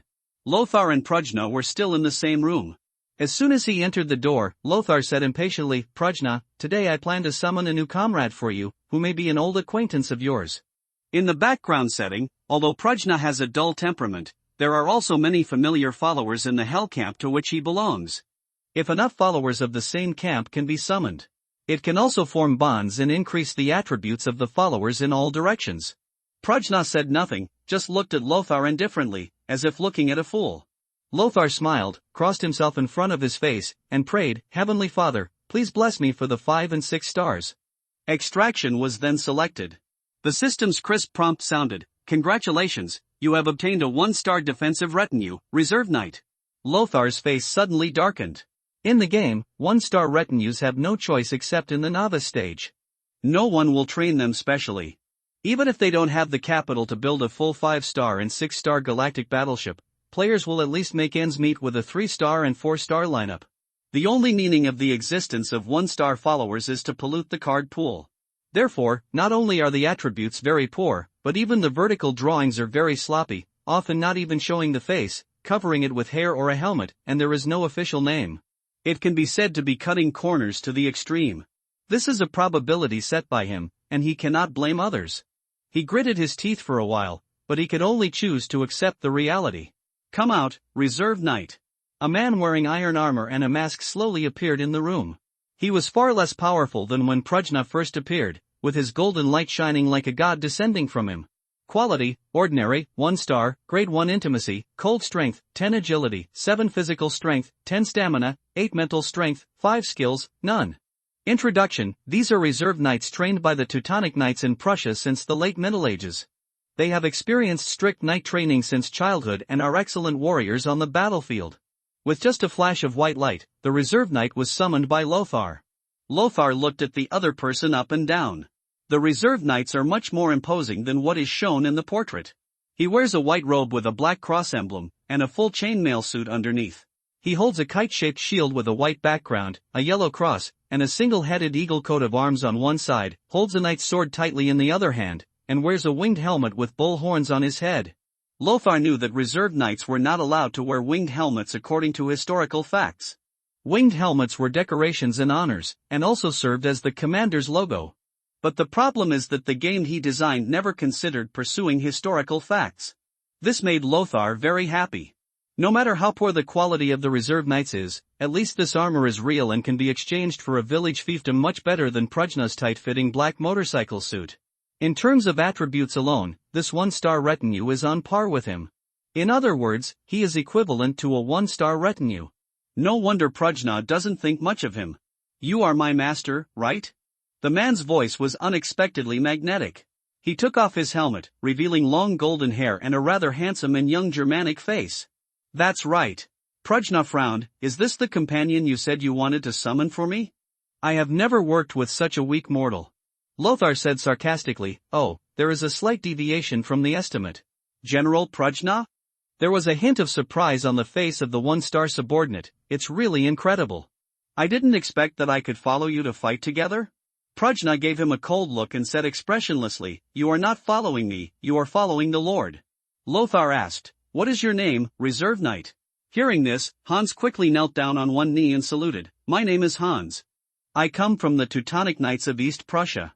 I am honored to be your retinue." Hans, it's so pitiful that even the name is so perfunctory. Lothar was a little regretful. As for what Hans said, from the Teutonic Knights, he actually just made it up in the background of the game and borrowed the coat of arms of the Teutonic Knights in history. After all, this is just a 1-star retinue, so it would be best to save more arc money. Of course, there is also the Teutonic Knights in this world, and they are currently in the Holy Land. Their full name is the Knights of the German Hospitaller of St. Mary of Jerusalem, but there is no way to compare with the two major Knights of the Temple and the Hospitaller. Lothar said, "Hans, how much do you know about my current situation?" Hans looked apologetic. "Sorry, Lord, I don't know much." "Is this world the historical Middle Ages?" "Yes, but not quite." Lothar nodded, briefly summarized his current situation and the background of the current era, and told Hans. The Crusades were also a keynote for the Teutonic Knights. Hans was born in the Teutonic Knights, so he would naturally have some knowledge of the history of this period. Hans suddenly said, "So that's it, are there also Teutonic Knights in this world?" "Of course, it just doesn't have much influence yet. I am a knight of the Habsburg family. You should have heard of this famous name. But that was in later generations. The current Habsburg family has not yet become prosperous. The former is the only two heirs. The latter was me in the backwaters of Switzerland, on my way to the Holy Land." Hans said respectfully, "With you here, I have no doubt that the Habsburg family will still rise as recorded in our world." "Oh, I accept your good advice. Hans, from today on, you will be my attendant. I will promote you to a real knight after you have made enough achievements. When the time comes, you can use a black eagle on a white background or a black cross on a white background as your personal coat of arms." Lothar put the armed sword in his hand on his shoulder. "Now, swear allegiance to me." "Hans, are you willing to swear allegiance to me and be my loyal knight for the rest of your life, serving me with your courage, force, and wisdom?" Hans immediately knelt down on one knee and said respectfully, "Father in heaven, I swear that I will dedicate my loyalty to my master Lothar, abide by the virtues of knights, be loyal, and never leave the left and right." The system's prompt sounds, "The intimacy level between you and your servant Hans has been increased to friendly." It's really simple. Lothar was a little helpless. Compared with Prujna, it was too easy for Hans to increase his intimacy. However, even a low-star retinue is equivalent to a good combat power, and his strength is definitely much stronger than the two attendants he brought from Eagle Castle. But after all, they are only in the category of ordinary people, and there is no way to compare with the high-star followers who are little supermen per capita. I hope that the next time I draw cards, I can get myself a high-star output-type follower. Lothar introduced Hans to Ryan and Model and left. He had no intention of letting Hans share a room with him. Ryan looked at Hans's sophisticated equipment and was a little in disbelief. "Hans, are you really the Lord's new servant, and not the illegitimate son of some high-ranking lord?" Model's face was full of envy. "Not many formal knights can afford this equipment, right? Do you have Viking horns on your helmet? It's so impressive." Hans looked a little embarrassed and said with a smile, "It's just a decoration. I brought my own equipment to serve you. I once trained as a knight in a monastery, but I didn't get the official knight title." The night is getting darker. Prujna's brown eyes reflected the flickering candlelight, and her long black hair, like a waterfall, hung between her snow-white arms. She is like a sculpture. She doesn't talk much in her spare time, and she doesn't do any little tricks to relieve her boredom. It can seem boring at times. But beautiful people are like works of art themselves. They are pleasing to the eye even if they do nothing. At this time, a hint of surprise suddenly flashed in her cold eyes. She looked back at Lothar and asked, "What did you do?" Lothar raised his head and pointed at the pile of gold coins on the table that had lost their golden color and turned dull. All the gold in them had been extracted. "I just studied the Krypton gold system and upgraded you to level 10. I didn't expect it to be so expensive." After winning the first battle, his own level bar also moved upwards, just shy of reaching level 2. However, the effect of his upgrade is limited. The reason why the 6-star retinue is powerful, in addition to its powerful skills, is that it can gain 6 attribute points every time it is upgraded. As a lord, he can only obtain 3 attribute points each time he upgrades. But fortunately, if the intimacy between the lord and the subordinate is high enough, he can still use the subordinate's skills. In the future, he may not be able to defeat the 6-star subordinate, but his combat effectiveness will never be low. "The money in your hands is limited, so don't spend it on me. My current strength is enough for the time being. If you encounter a strong enemy, it's not too late to improve it temporarily." Prujna frowned. Throughout the ages, if you want to make a career, you cannot do it without money. Recruit troops and purchase equipment. A heavily armed armored knight, if used properly on the battlefield, can easily defeat several times or even dozens of times the Magyar light cavalry encountered before. But the money it costs to arm a knight is not a small amount even for a king. Lothar's face was full of smiles, and he might have taken it seriously if the system hadn't prompted the sound of an increase in intimacy. He said, "Well, that's all for now. When we secure a territory in Jerusalem and make a lot of money, we will definitely upgrade you to the full level." Prajna nodded slightly. "Thank you." Lothar said, "It's getting late. We have to continue our journey tomorrow. Let's rest early. Good night." Late at night. The streets suddenly became extremely quiet, the chirping of insects and the croaking of frogs all disappeared. It was as if I had witnessed such a terrifying giant thing, and I was so frightened that I didn't dare to speak at all. Lothar, who was sleeping soundly, felt a strong sense of crisis surge into his heart, and the hairs on his body stood up. He opened his eyes and found Prajna standing by the window, staring out the window. He looked questioning. Prajna shook his head, pointed out the window, and motioned to Lothar to look closer. Lothar came to the window, and when she saw it, she suddenly broke into a cold sweat. In the streets outside the window, a huge python as big as a train, covered in black scales, was slowly crawling through the muddy road in the center of the town. A deep ravine was left in the mud behind him. At this time, it seemed to have noticed the gazes of the two people. Its head, which was about to go away, was raised high and stretched out in front of the two people on the second floor of the hotel. Kung, the black ghost-faced shield, was erected in front of her by Prajna, and a terrifying breath of death floated up. Her black hair danced wildly, automatically without wind, and the terrifying momentum was like a storm, flying up all the furnishings in the room. This was the first time for Lothar to see that Prajna possessed such terrifying power. For a moment, she couldn't believe that there was such awe-inspiring majesty in her delicate body. The python's emotionless eyes were like two big lanterns, confronting Prajna. Although it doesn't seem to have any emotional fluctuations, in fact it has regarded Prajna as a major enemy that can threaten itself, and its scales have begun to move regularly. For a long time. The giant python lowered its head and crawled toward the distance. Lothar breathed a sigh of relief. "It's gone?" Prajna nodded. "Well, it's not sure of defeating me, or in other words, even if it can defeat me, it's afraid of being hit hard." "Prajna, you are so powerful." Prajna shook his head. "Actually no. This giant python is very strong and is definitely not something I can fight against now. The reason why it was scared away was because it was scared by my breath." Lothar nodded. "I understand. In the setting, the full level is the true state of the 6-star retinue. The recharge increase is just to unlock the seal on the retinue. Even if the strength is not up to standard, the personality is still there." "What kind of monster is this?" "Have no idea." Prajna shook his head, and his tone was rare and solemn. "It seems that this world is really not simple. Even though the python has been gone for a long time." Lothar still felt her heart beating hard. In his past and present life, combined with the experience of 2 lifetimes, he has never seen such a terrifying giant beast. How can there be such a big monster in this world? "It's not just about the size," Prajna said in a deep voice. "The most terrifying thing about it is that it contains an extremely powerful magic power. This power is somewhat similar to some of my fellow warlocks." In the darkness, a hint of excitement flashed through her eyes. "Maybe it's a witch." "Witch? Is it transfiguration?" Lothar guessed. Although he has never actually seen a witch, he has heard more or less about this kind of witchcraft from legendary novels and market rumors. Prajna asked, "What is that?" "It is said that witches can transform into various terrifying monsters by taking potions containing the blood of specific monsters to draw on their power, but at the same time they will also be gradually swallowed by their beastly nature due to the transformation. Every once in a while, he will involuntarily transform into a monster. In fairy tales and legends, the reason why Cinderella quickly left the prince's sight when it was almost 12 o'clock was because she was a witch who was proficient in transfiguration and was about to transform into a troll." Lothar frowned and said, "Of course, I am just guessing. This world is strange to you, and it is also strange to me. The original owner of this body was just a rich countryman."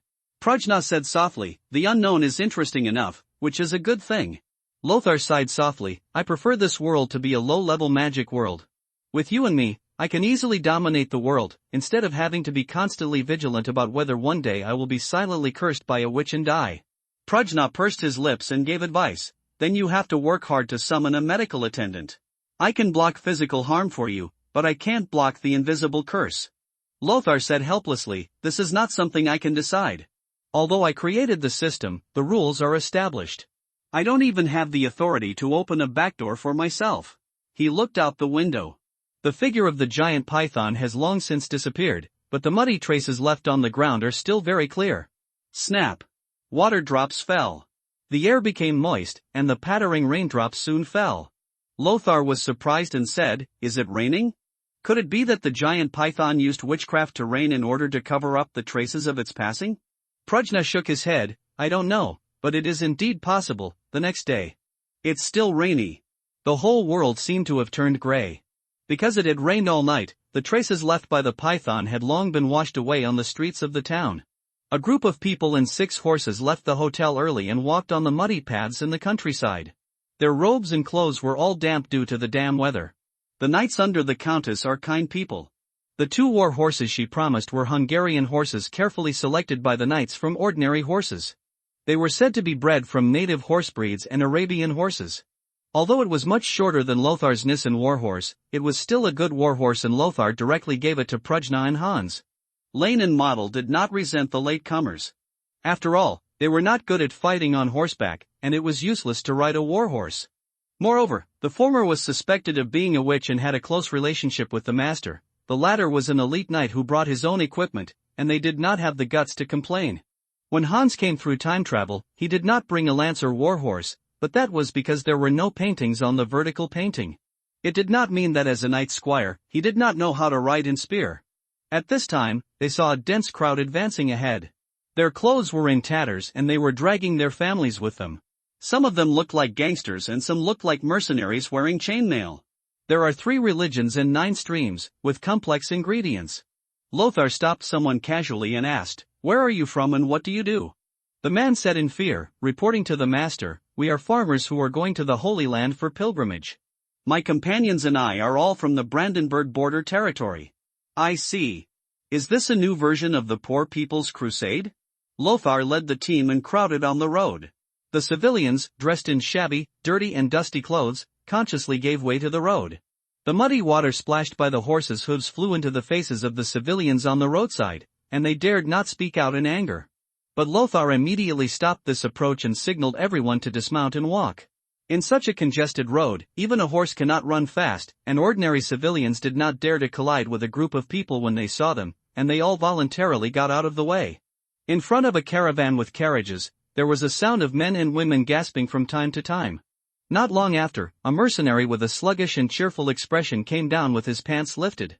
Ryan chuckled and said, "These are the prostitutes who follow the team." The word wandering warbler is more appropriate. They move with the pilgrims to earn travel expenses. They may eventually settle down in the cities along the way, or they may just follow them all the way. Go to the Holy Land and wash away your sins. Lothar asked subconsciously, "Aren't you afraid of getting sick?" Ryan was overjoyed and said, "Hey, wouldn't it be a problem if we did it in a big city? These wandering warblers follow the pilgrims, but they will be less taxed by the lords." Lothar was silent for a moment. "Do you even have to pay taxes on the money you earn from selling your body?" "Of course, and it's not low, plus the tithe, labor and military taxes, new taxes invented by the lords for their own selfish purposes." When Ryan said this, his tone paused slightly. "Sir, your father is a kind-hearted lord, but most lords do not treat civilians as human beings." Lothar nodded. He glanced at Prajna and remembered the conversation with her that night. "Since you are a time traveler, you have to do something in the face of this world. Even if the world cannot be changed, at least he must make his subjects live a happier life in the future." Beside the road, from time to time, people who were sick or too hungry to walk fell down in the mud. Someone came to Lothar and begged with a broken bowl, "Honorable sir, please do me a favor. My wife is about to starve to death. Please give me some grain." Some people held up the crusader flags they had sewn and shouted, "Knights, we are also crusaders. Please let us follow you. We can be your attendants and slaves, feeding your livestock and cultivating your fields." The old woman, whose face was filled with tears, hugged her daughter, who was as skinny as skin and bones, and begged, "Please take in my daughter, she is about to starve to death." Lothar was a little moved. But Model immediately reminded in a low voice, "Sir, you can't help everyone." Lothar nodded, "Indeed, even if I can help for a while, I can't help forever. Giving a few silver coins or a few pieces of bread can't save lives. I am afraid that not even 1/3 of this kind of poor people's crusade led by poor priests will eventually reach the Holy Land. But something has to be done." Lothar whispered, "Model, you go and deliver some food to that woman later. Others can help as well. Please give away half of the dry food we carry." He warned, remember, don't be too conspicuous. If you attract other people to fight for it, you will not be helping others but harming them. Someone pulled a fair-faced young man up to Nissan's war horse and said flatteringly, Master Knight, those little girls who are as shriveled as matchsticks have nothing to play with. Why don't you give it a try? Get out of here. The knight wearing a horned helmet raised his whip and shouted angrily, How dare you sell such an unclean thing to my noble lord? Do you want my lord to commit an unforgivable sin? According to Catholic teachings, homosexuality is a grave sin. The salesman suddenly showed a look of horror. He originally thought that this knight who looked equally brave should be Lothar's companion, but he never expected that he was actually a squire. In his eyes, Lothar's status was immediately elevated from a knight to a high-level noble. After all, it was impossible for a knight to have a loyal knight under his command. Please forgive me for my sin, but he is not a man, but a castrate who has been castrated since he was a child based on the secrets of the Eastern Empire's court. He is not an unclean thing. The emperors of the Eastern Empire like to appoint eunuchs as their confidants to govern the country for them. The businessmen were frightened. Eunuchs have been regarded as the third gender in many places and are deeply loved by princes and nobles. But there are still many people who think that eunuchs are just incomplete men, and they deeply despise and disgust them. Lothar waves to him, signaling him to leave quickly. Hans, don't be too excited. Eunuchs have existed for hundreds of years. In the Eastern Empire, there were even eunuchs who served as the patriarch. This is a divine rank equivalent to His Majesty the Pope. He lowered his voice and said, I am very confused whether you are a knight of Heavenly Father or a knight who only serves me and remains loyal even if I commit myself to the pagan devil. Lothar jumped onto his mount and ran forward. Hans's face changed drastically under his helmet. His lips lost color and he couldn't help but tremble. After a moment, he slowly followed up with his horse and said to Lothar, My lord, I'm sorry, I may have integrated too well into this world. If Heavenly Father really exists in this world, you are still my creator, the only Lord you worship. Please forgive me for the decision I made for you. I will immediately go find the businessman and buy the eunuch. Lothar didn't know whether to laugh or cry. No need to, I don't like that eunuch, let alone such a special interest, but I value your loyalty, Hans. A philosopher once said that if loyalty is not absolute, it is absolutely disloyal. Lothar said seriously. If he becomes a lord, he will inevitably conflict with the church. He cannot let the church share half of his power, nor can he accept that the people in his territory are more loyal to the church than to him. Hans said quickly, Please believe in my loyalty. My sword and lance are all born for you and used by you. Prajna's faint voice sounded, he didn't lie. Lothar, you don't have to worry about whether we are loyal or not. We exist because of you. Even if I hate you, I will still obey your orders, let alone do anything. Things that endanger you. I see. Lothar nodded slightly, and then asked tentatively, Prajna, do you hate me? Prajna was stunned for a moment, frowned, and after a while, said softly, No. A smile suddenly appeared on Lothar's face. Hans followed behind him, his face full of annoyance and shame. Even General Prajna looked at you differently. I, a mere one-star retinue, dared to make independent decisions for you. It was really a huge arrogance. Intimacy does not decrease but increases. Lothar patted Hans on the shoulder with a strange look on his face, feeling that he might have mastered the essence of Pua. The crowds became denser. A checkpoint manned by sergeants appeared in front. A knight rode on the back of a brown war horse, holding a sword on his waist and shouting loudly. Pilgrims who have come from afar, ahead is the territory of Lord Leopold of Babenberg, Liens. I am ordered by Lord Leopold to donate grain to you, but you are not allowed to go further into the depths, or a festival is being held. A knight's competition, many nobles and knights gathered here, if you offend the nobles, you will be severely punished. Everyone, get the grain and go south immediately. If our patrol encounters you again, you will be brutally punished. Lothar sighed, we have arrived in Liens. This place already belongs to the Austrian border area. This is the territory belonging to the Babenberg family. Count Leopold, who rules here, is only a count in name, but his authority and military strength far exceed the scope of an ordinary count. The Austrian border area, in terms of size, is probably incomparable to ordinary duchies, but after all, it is located on the frontier, with many mountains and very barren lands. Hans followed Lothar and whispered his loyalty, Sir, this place should belong to your family, indeed. Austria has always been the base of the Habsburg family throughout history. Lothar shook his head and said, I heard my father mention that Count Leopold is not easy to mess with. Moreover, the reason why the Habsburg family can rise in history does not rely on Austria. although it is here basic base, but not irreplaceable. Lothar had no intention of targeting Austria. Both the King of Bohemia and Henry the Lion had been coveting this place for a long time. Even if he returned from the Holy Land, he would not rashly attack here. If given a choice, he would prefer to open up the situation in the lowland areas, where the real wealth is. Linz is a city built around a castle. The castle is in the very center of the city and has the highest and strongest walls. On the periphery of the city, there is only a small low wall and a group of buildings arranged in a haphazard manner, making it difficult for people to realize that this is already a large city. Outside the city gate, there were special servants registering. After seeing Lothar, he quickly greeted him, "My lord, you are also here to participate in the night competition. If you want to register, please come with me." "I will do it soon. It's deadline time." Lothar asked, "What is the reward of the competition?" The servant smiled and said, "The winner will likely win the favor of my master, Lord Leopold, and may be granted a fief and an honorary title. He may also receive a large sum of shiny coins and a charming maid." The fiefdom was tempting, but he had already made up his mind and would not waver. As for maids, there is no need for them. This wealth is the only thing he needs. Lothar nodded and said, "My attendants and I will participate. Please take me to sign up." "Attendant?" The servant was a little disdainful. "Ha, sir, please don't underestimate this competition. There are quite a few knights with outstanding reputations, and the scale is no smaller than the last one held in Vienna. If they are just attendants, they may not be able to withstand it. Beaten to death. Squires are generally unarmored. For the night competition, you need to bring your own armor. Don't underestimate my attendants." Lothar pointed at Hans. "He is well equipped with armor and has strong martial arts skills. Even many formal knights are no match for him.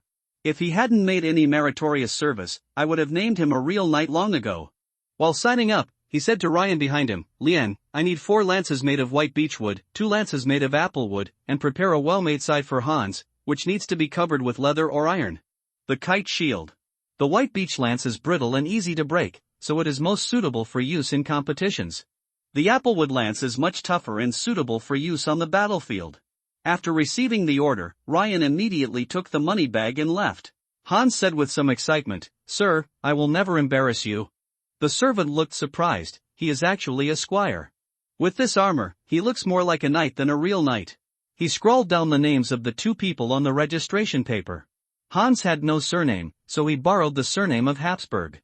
"You two, the competitive competition will start on time in the afternoon at the hunting ground outside the city. Please prepare in advance." The city of Linz is lively. At least it was lively today. The taverns, weapon shops, and blacksmith shops were overcrowded. Knights, nobles, ladies, and more slaves with various square flags and colorful clothes crowded the small town. Lothar and his party settled down temporarily in the hotel. Models squatted in front of the fireplace, baking everyone's clothes that were soaked by the continuous drizzle. Ryan completed his mission perfectly, bringing back the lances and shields Lothar and Hans needed, and supervising the men in the blacksmith shop in the backyard to shoe the 2 newly acquired Hungarian horses. Lothar held a bowl of steaming oatmeal and sipped it. Hans wiped the rifle he had just received, looking obviously nervous. Like Lothar, he was just an attendant before and had never really been on the battlefield. Therefore, although his martial arts are already quite good in terms of attributes, without being tested, it always makes people a little less confident. The specific time of the competitive competition was not stated, but in the afternoon, almost everyone in the city began to flock to the hunting ground outside the city, and they naturally knew that the competition was about to begin. The hunting grounds were for the private use of the lord.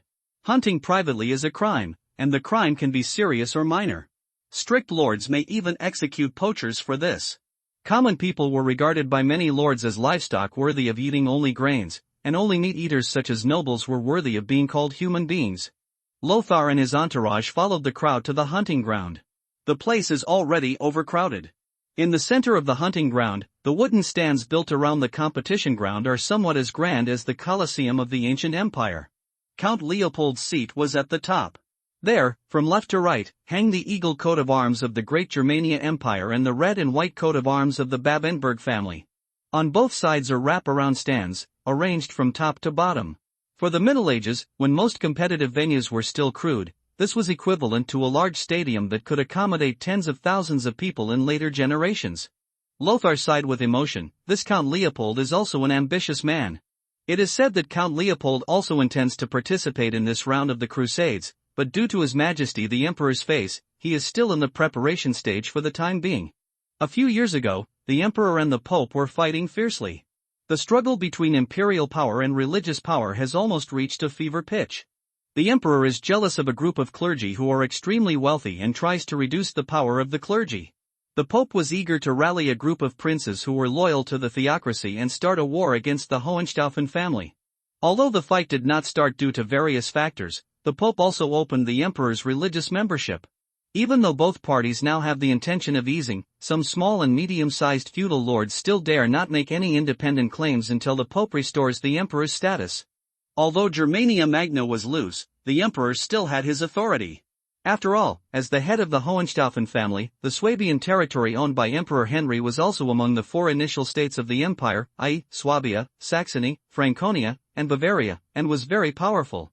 The emperor was not only the emperor of the empire, but also the most powerful feudal lord in the empire.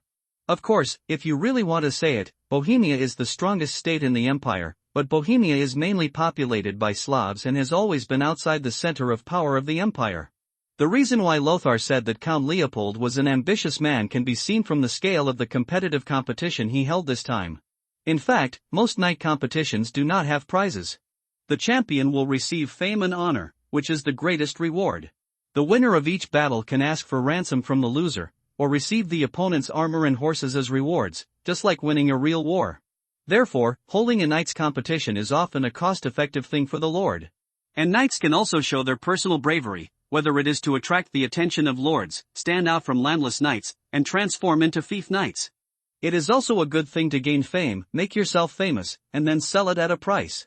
It can be said that the knight athletic competition is a large-scale job fair, a grand event that almost every knight has participated in. Unfortunately, Lothar's father, Count Werner of Allgäu, was too poor.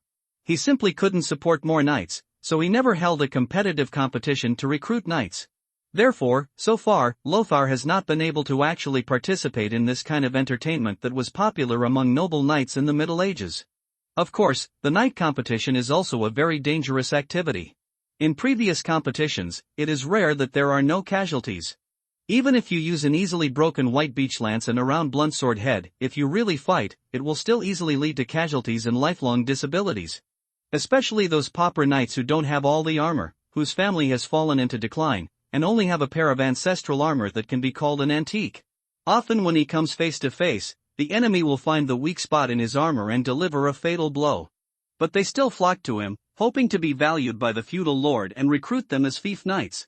Model said enthusiastically, "Sir, I heard that foot soldiers like us can also participate in the competition." Lothar shook his head, "It's best not to. Only knights can kill knights. If you accidentally kill a knight by mistake, you may die." These words immediately poured cold water on Model. At this time, melodious singing came from the crowd. A bard from northern Albion, holding a lute in his arms, playing and dancing at the same time. These Celts who live on the island seem to be born to be good at singing and dancing. They sing some timeless famous songs. Occasionally improvise. A bard saw the veiled Prujna, his eyes lit up, he played the lute and danced aside. "Ah, the black-haired beauty from the east, she walks side by side with our brave knights." While singing, he showed a flattering smile and extended his hand to Lothar. Lothar smiled helplessly and motioned to Ryan to put the coin in his hand. Prujna looked at this scene expressionlessly. She was a master of expression management. She could not see any psychological fluctuations just by looking at her eyes. A huge long table was filled with delicacies, including roasted pheasants, peacocks, and even swans, various game meats, and large bottles of fine wine for guests to enjoy. It's like a buffet from later generations. Some knights and their companions were already drunk and ran under the stands, dancing wildly to the songs of the bards. Under the count's stand, in the center of the competition venue, there was a long barrier, surrounded by simple wooden fences. When the competition begins, the knights will enter the arena on both sides of the barrier and then compete. This is to avoid the horses from colliding and causing irreparable damage. In the stands, many ladies had already arrived first. They whispered to each other and looked at the knights appearing in the competition field. Some noble ladies made no secret of their favor for certain knights in the field, throwing winks and garlands at them. Many aristocratic couples who were brought together by political marriage rarely restricted each other's behavior, which also allowed both parties to be uninhibited even though they were married. If these ladies take a fancy to a knight, it is said that they will not only recruit him as a guest, but also provide a sum of money for the knight to purchase equipment, and even develop into a long-term lover. In front, a knight with painted bird feathers on his head, like a peacock trying to open its tail to court a mate, is waving to the stands. He was handsome and fair-skinned, which immediately attracted a large number of ladies to scream. Participating in tournaments, winning the favor of noble women and ladies in the stands, obtaining funding, and even prostitution for free are also the pursuits of knights. Lothar keenly noticed that among the crowd, there was a knight wearing old armor who looked at each other with a young lady in the stands. The lady's eyes were full of worry, but the knight's face was full of determination. Obviously, this is a love story between a down-and-out knight and a noble lady. Once the knight can win the game, or rise to prominence and win favor, he will have a good match and hope to marry this noble lady. But Lothar didn't think he had much expectations. A set of sophisticated armor can enable a knight like Lothar to fight 1 against 10 of Magyar's nomadic cavalry. With armor and without armor, fine armor and old armor, they are completely two concepts. Sports competitions in this era are really interesting. Lothar sighed. Hans, have you participated in similar activities? Hans shook his head and said, the competitive competitions of our time have turned into social performances. The knights are dressed up like pheasants, and there is no need to compete at all. He was also dazzled and excited, and he had already begun to imagine that in this scene, he could easily defeat the enemy and win the applause of the whole house. Look, the Earl is here. Someone shouted excitedly. People immediately became excited. In this era of lack of entertainment, they were extremely grateful to this generous Earl for spending such a large sum of money to provide them with such a lively event.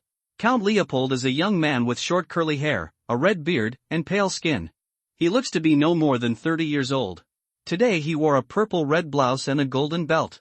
The slaves followed him to the throne, holding the red cloak behind him. He stood still in front of his seat and put his hand on the scabbard inlaid with gold and ivory around his waist, which made his whole person more noble and extraordinary. Lothar sighed inwardly, although they both have the title of Earl, if Count Werner and Count Leopold stand together. Even though his body was covered with treasures he had brought back from the Holy Land, he still looked like a rich countryman. In this era, China did not become more developed as we went west. On the contrary, both the Eastern Empire and the Ayyubid Empire of Egypt were regarded as sacred lands. The power of Count Leopold of Vienna, who controlled the land trade hub between Western Europe and the Eastern Empire, is evident. The person who came to the stage right behind Count Leopold was not the Countess. Instead, she was a mysterious woman wearing a shawl-style brown hood and a bright red luxurious dress, with only her white chin exposed. Someone in the audience whispered, "This lady is said to be a witch consultant hired by the Earl." Some people say they have seen her in His Majesty the Emperor's palace. Some people expressed dissatisfaction. How can such a dissolute woman sit on a higher position than us? Keep your voice down, this is a witch. I heard that the Emperor's most trusted palace count offended a witch and was cast into a mouse by the evil woman on the spot. In the end, it was the Emperor who stepped forward and she turned the count back into a human. My ears were filled with whispers. Although they were grateful to Count Leopold for convening this event, people were still dissatisfied with his favoring the witches. Prajna suddenly said, "Her breath is somewhat familiar." Familiar? Lothar was shocked. As if he felt something in his heart, after the woman on the stage took her seat, her eyes immediately glanced over. Lothar quickly lowered his head and suddenly had a guess in his mind. "Are you talking about the giant python we saw last night?" Prajna nodded slightly. She also recognized me, but she probably regarded me as a fellow witch. "We just need to keep up with each other." Lothar nodded, but she still felt uncomfortable. Fighting in front of a lioness that could kill you at any time, even though you know the lioness won't jump down and eat him, you still feel uncomfortable. Count Leopold raised his hand and pressed it softly to signal everyone to be quiet. Immediately, he made a false sign of the cross in front of him and recited devoutly, "Knights, nobles, and free people, praise the Heavenly Father. Eternal life, Amen." People chanted it devoutly. Leopold said solemnly, "Thank you brave warriors for being so kind to me and rushing here. The evil heresy from the east has threatened the safety of the Holy Land. As the Knights of Heavenly Father, we must follow the example of our ancestors and rebuild our country. Hold high the Crusader flag and launch an expedition to the east. But I have no reason to go on an expedition for the time being. I only wish to support more warriors who are loyal to the Heavenly Father." In this competition, regardless of winning or losing, anyone who is willing to participate in the Eastern expedition will receive 100 dinars for travel expenses. Now, please knights, please show us your bravery. In addition to funding the crusade, I also intend to select a personal knight. Not only will I give Vienna Forest Mountain as his fief, but I will also entrust him with other important tasks. When the knights heard this, they immediately became excited. Not to mention that they were tempted, even some of the barons present were eager to give it a try. Vienna Forest is a mountain town. Although it is far from comparable to the wealthy Vienna, it is still a town, equivalent to a hen that can lay golden eggs. Praise be to the Father, and to the great and generous His Highness Leopold. Lothar secretly sighed, what a generous move. The fiefdom of a city was taken out as soon as it was said to be taken out. It is estimated that only the Austrian border count who is still expanding his territory can do this. In the entire Germania Magna, apart from this one, even the Emperor of the Hohenstaufen family can't possibly use a city as a prize for the knights competition, right? One fight after another took place. Each contestant draws lots and fights against the enemy. The winner is promoted to the next round, and the loser is eliminated directly. Lothar watched in the stands for a while, and an idea came to his mind, that's it? The level of these knights varies, but for now, Lothar has not felt that there is an opponent who can make him feel obvious pressure. He was a little surprised. Am I too strong, or are these knights too weak? The servant who resembled an announcer shouted, the next battles are between Lothar von Habsburg of Alga and Abelardo Medici of Tuscany. Medici? Isn't this the illustrious family that later ruled Florence for hundreds of years? Lothar's heart trembled, and she immediately stood up, asked Ryan to help her hold the equipment, and led the mount to prepare for the entrance. Lothar entered the game significantly earlier. After waiting for a long time, the opponent finally arrived. Wearing a blouse with blue bottom and white iris, he rode on a tall horse and waved frequently to the audience in the stands, and there were warm cheers from around him. Obviously, the name Abelardo has a lot of popularity. On the contrary, Lothar seemed somewhat unknown. Habsburg, which family is this? Aargau, that remote country in Switzerland? Don't talk nonsense, that count is a powerful figure. His Majesty the Emperor is very fond of him and even invited him to serve as the commander-in-chief of the imperial army. What's the point? Just because he's great doesn't mean his son is great too, let alone the second son. Abelardo is a powerful knight named after the famous General Abelardo who once followed Charlemagne. He once swept all the competitive competitions in Lombardy. If he hadn't been Bohemian by nature, he would have become a prince under some prince. I surrender. Hearing the buzzing discussion, Prujna frowned a little. It's too early for you guys to make a decision. If you judge victory or defeat based on reputation, let's just give up as soon as Abelardo comes on the stage. Hey, what do you know about women? Some people said disdainfully. For knights, reputation means strength. He looked at Prujna with disdain. The expression on her face suddenly froze. Even though she was wearing a veil, just by looking at Prujna's exposed eyebrows, she could tell that she was definitely a peerless beauty. He immediately changed his tune and said, Miss, what you said actually makes sense. I am the knight Melgen from Lorraine. Miss, are you interested in the knight competition? Do you want me to explain it to you in detail? Panda refused brittlely and said, no need. Melgen still wanted to pester, Miss, I am also a very powerful knight. I once won second place in the knight competition held by the Duke of Lower Lorraine. Prujna frowned, pinched the hand on the railing with slight force, and then released it, leaving a deep dent on it, and even the fingerprints were clearly visible. Melgen's face suddenly turned pale. He had seen people who could break and crush such a thick wooden railing, but he never imagined that there could be someone in this world who could leave 4 clearly visible fingerprints on it. Sorry to bother you, ma'am, please forgive my presumption. Prujna waved his hand and chased him away like a fly. Abelardo's expression was not arrogant, but his eyes were extremely aggressive. He looked at Lothar up and down, as if a vicious wolf was targeting its prey. Your armor was made by a great craftsman in Milan, right? I don't know your coat of arms, but I know that the armor made by this craftsman is very sophisticated. But it's a pity that it and your horse will belong to me. Abelardo's silver-gray eyes were full of coldness and disdain. He had won the title of champion knight in knight competitions many times. It was obvious that he did not pay attention to unknown newcomers like Lothar. I wish your skills were as tough as your mouth. The corners of Lothar's mouth were slightly raised, showing a sarcastic smile. He knew that the other party was a proud person, and using such a tone and attitude would most irritate the other party. And when you are angry, you lose your mind. But the eyes of the knight opposite were still full of calmness and coldness. The two emotions were perfectly blended together, not affected by Lothar at all.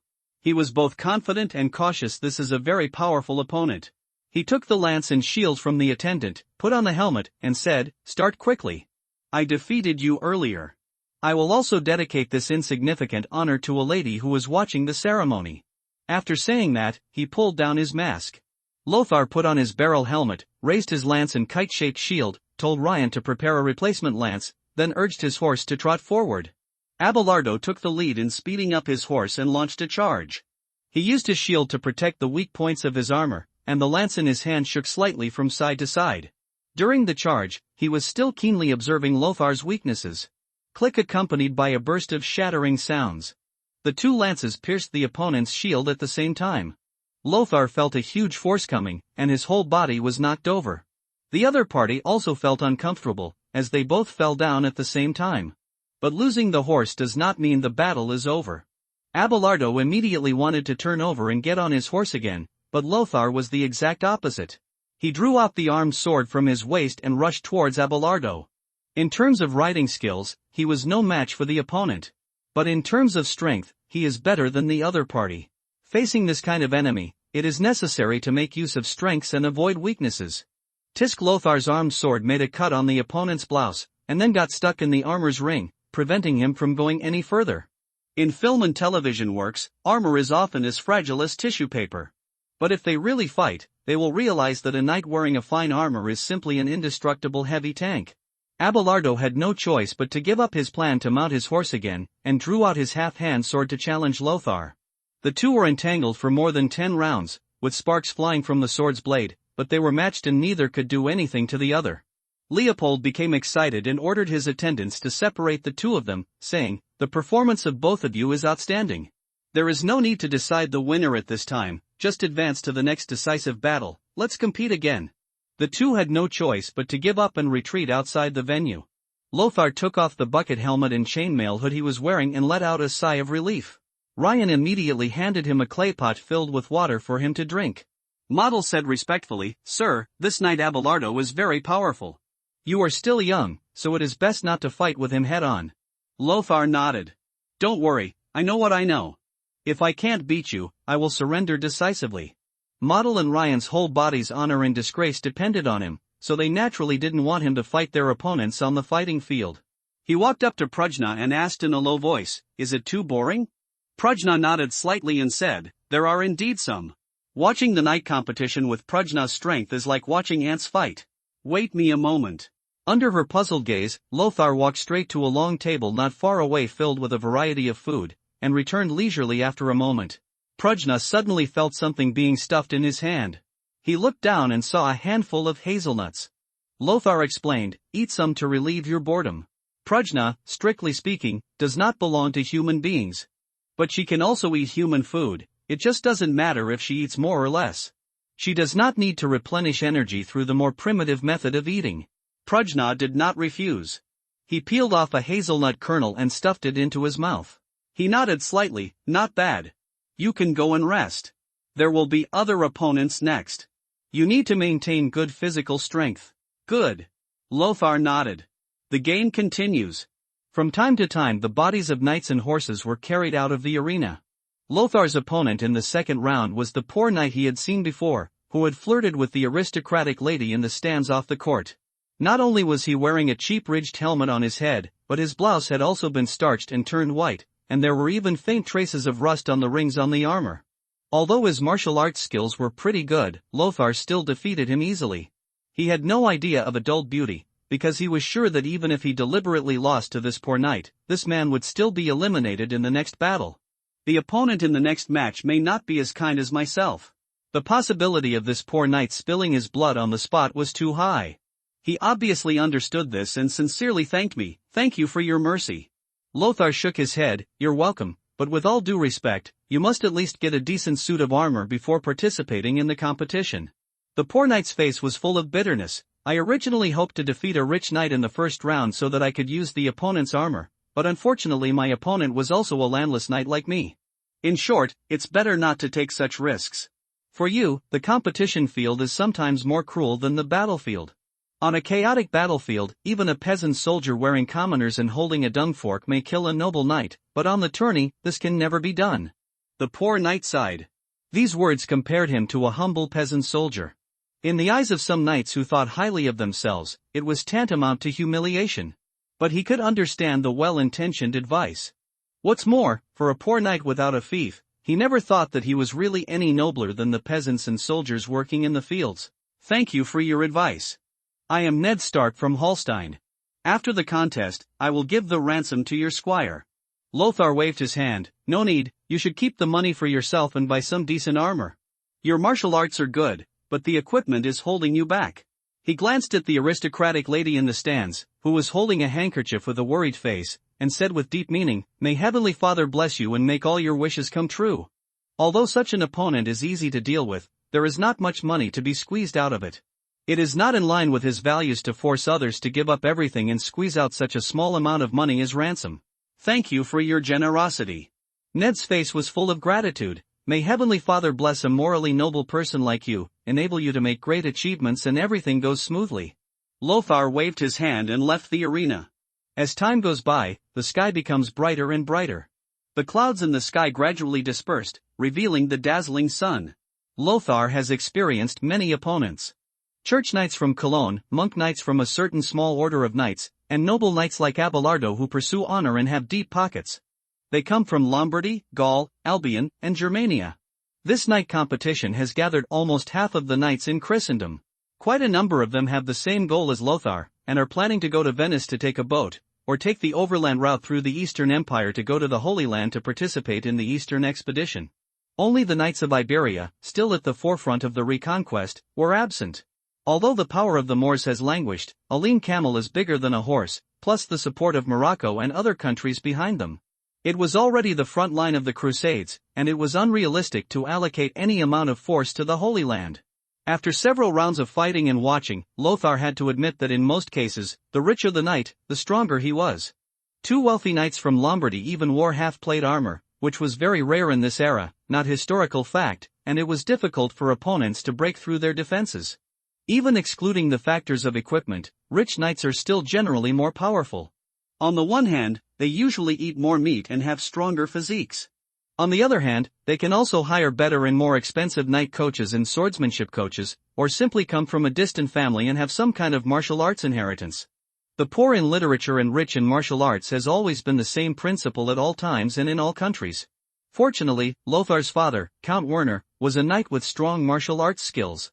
In addition, he gained a lot of wealth from the Crusades, so Lothar could barely fall into the category of rich knight. Finally, there were fewer and fewer contestants. Lothar's rest time is also getting shorter and shorter.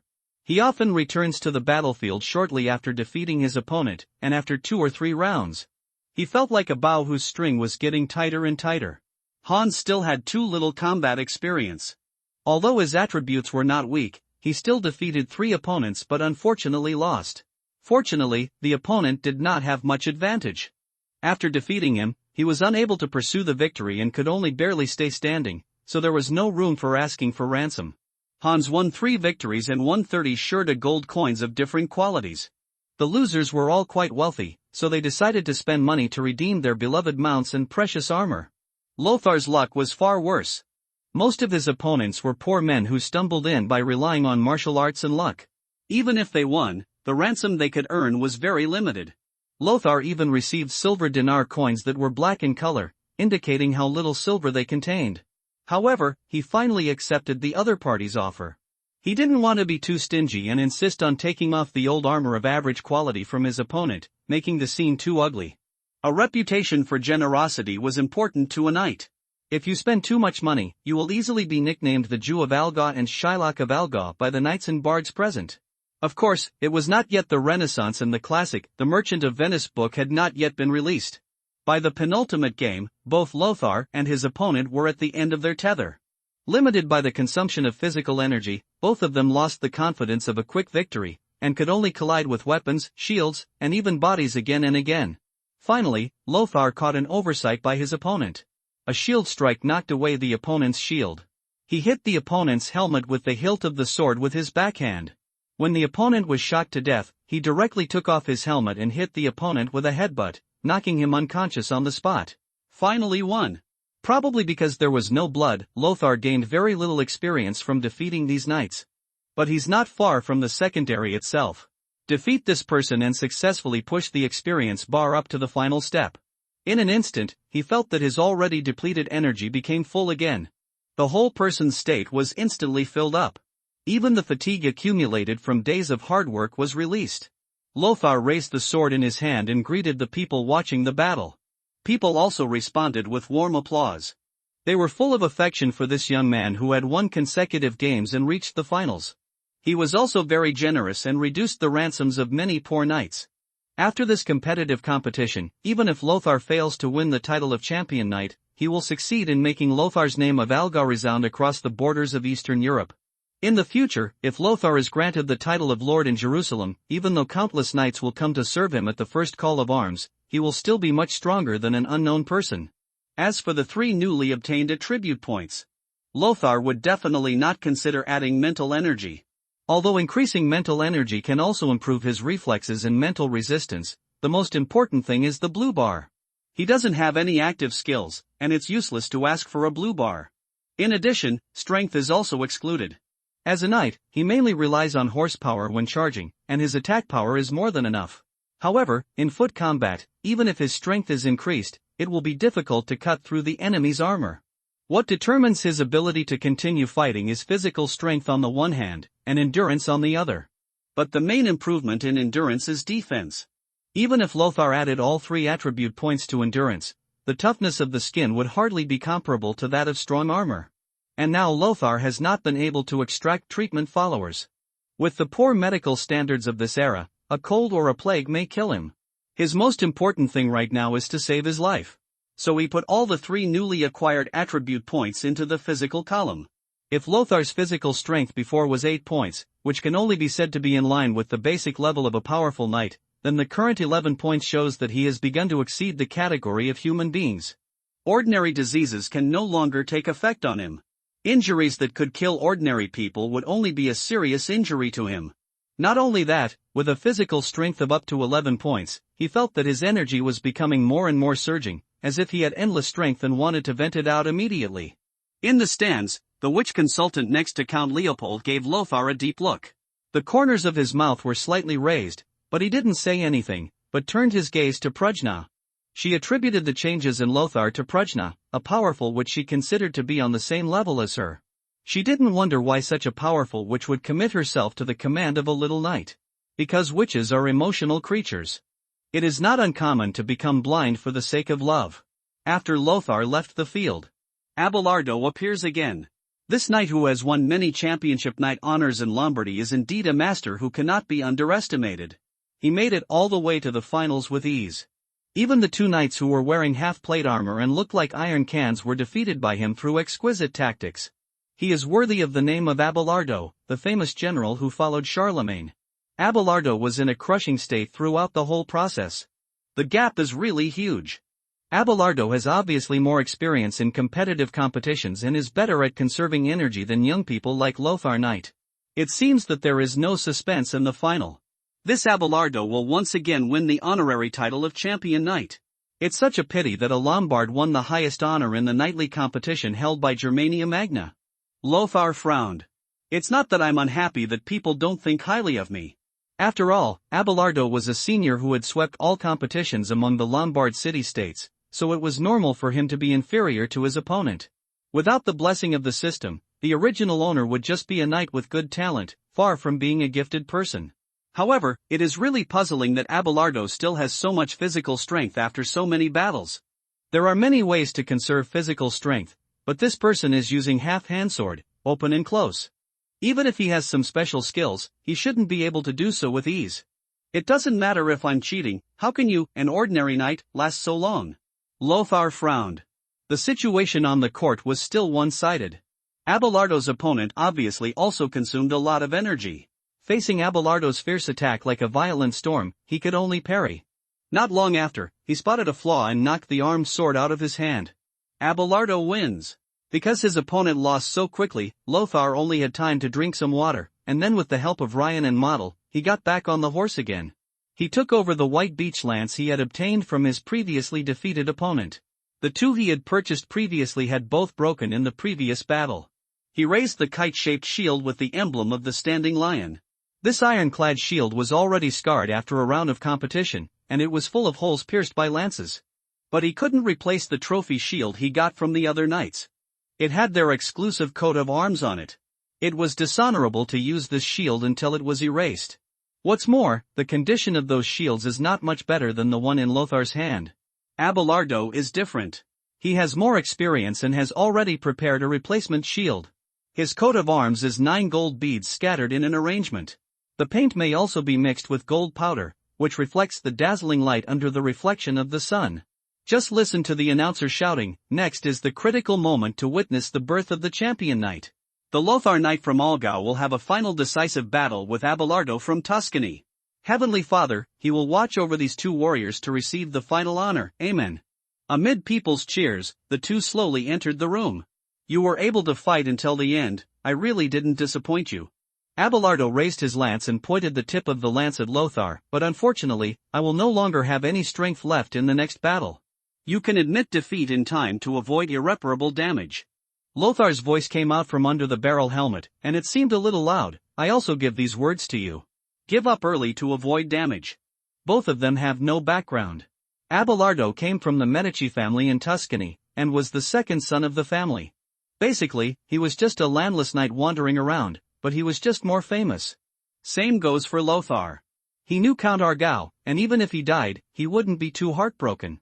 This is a man who values the interests of his family above all else, and will never act on impulse, so he attacks Abelardo. After all, being killed on the fighting field was an honest duel, and no one could make a mistake. If someone wants revenge, he will be despised by the entire aristocratic world.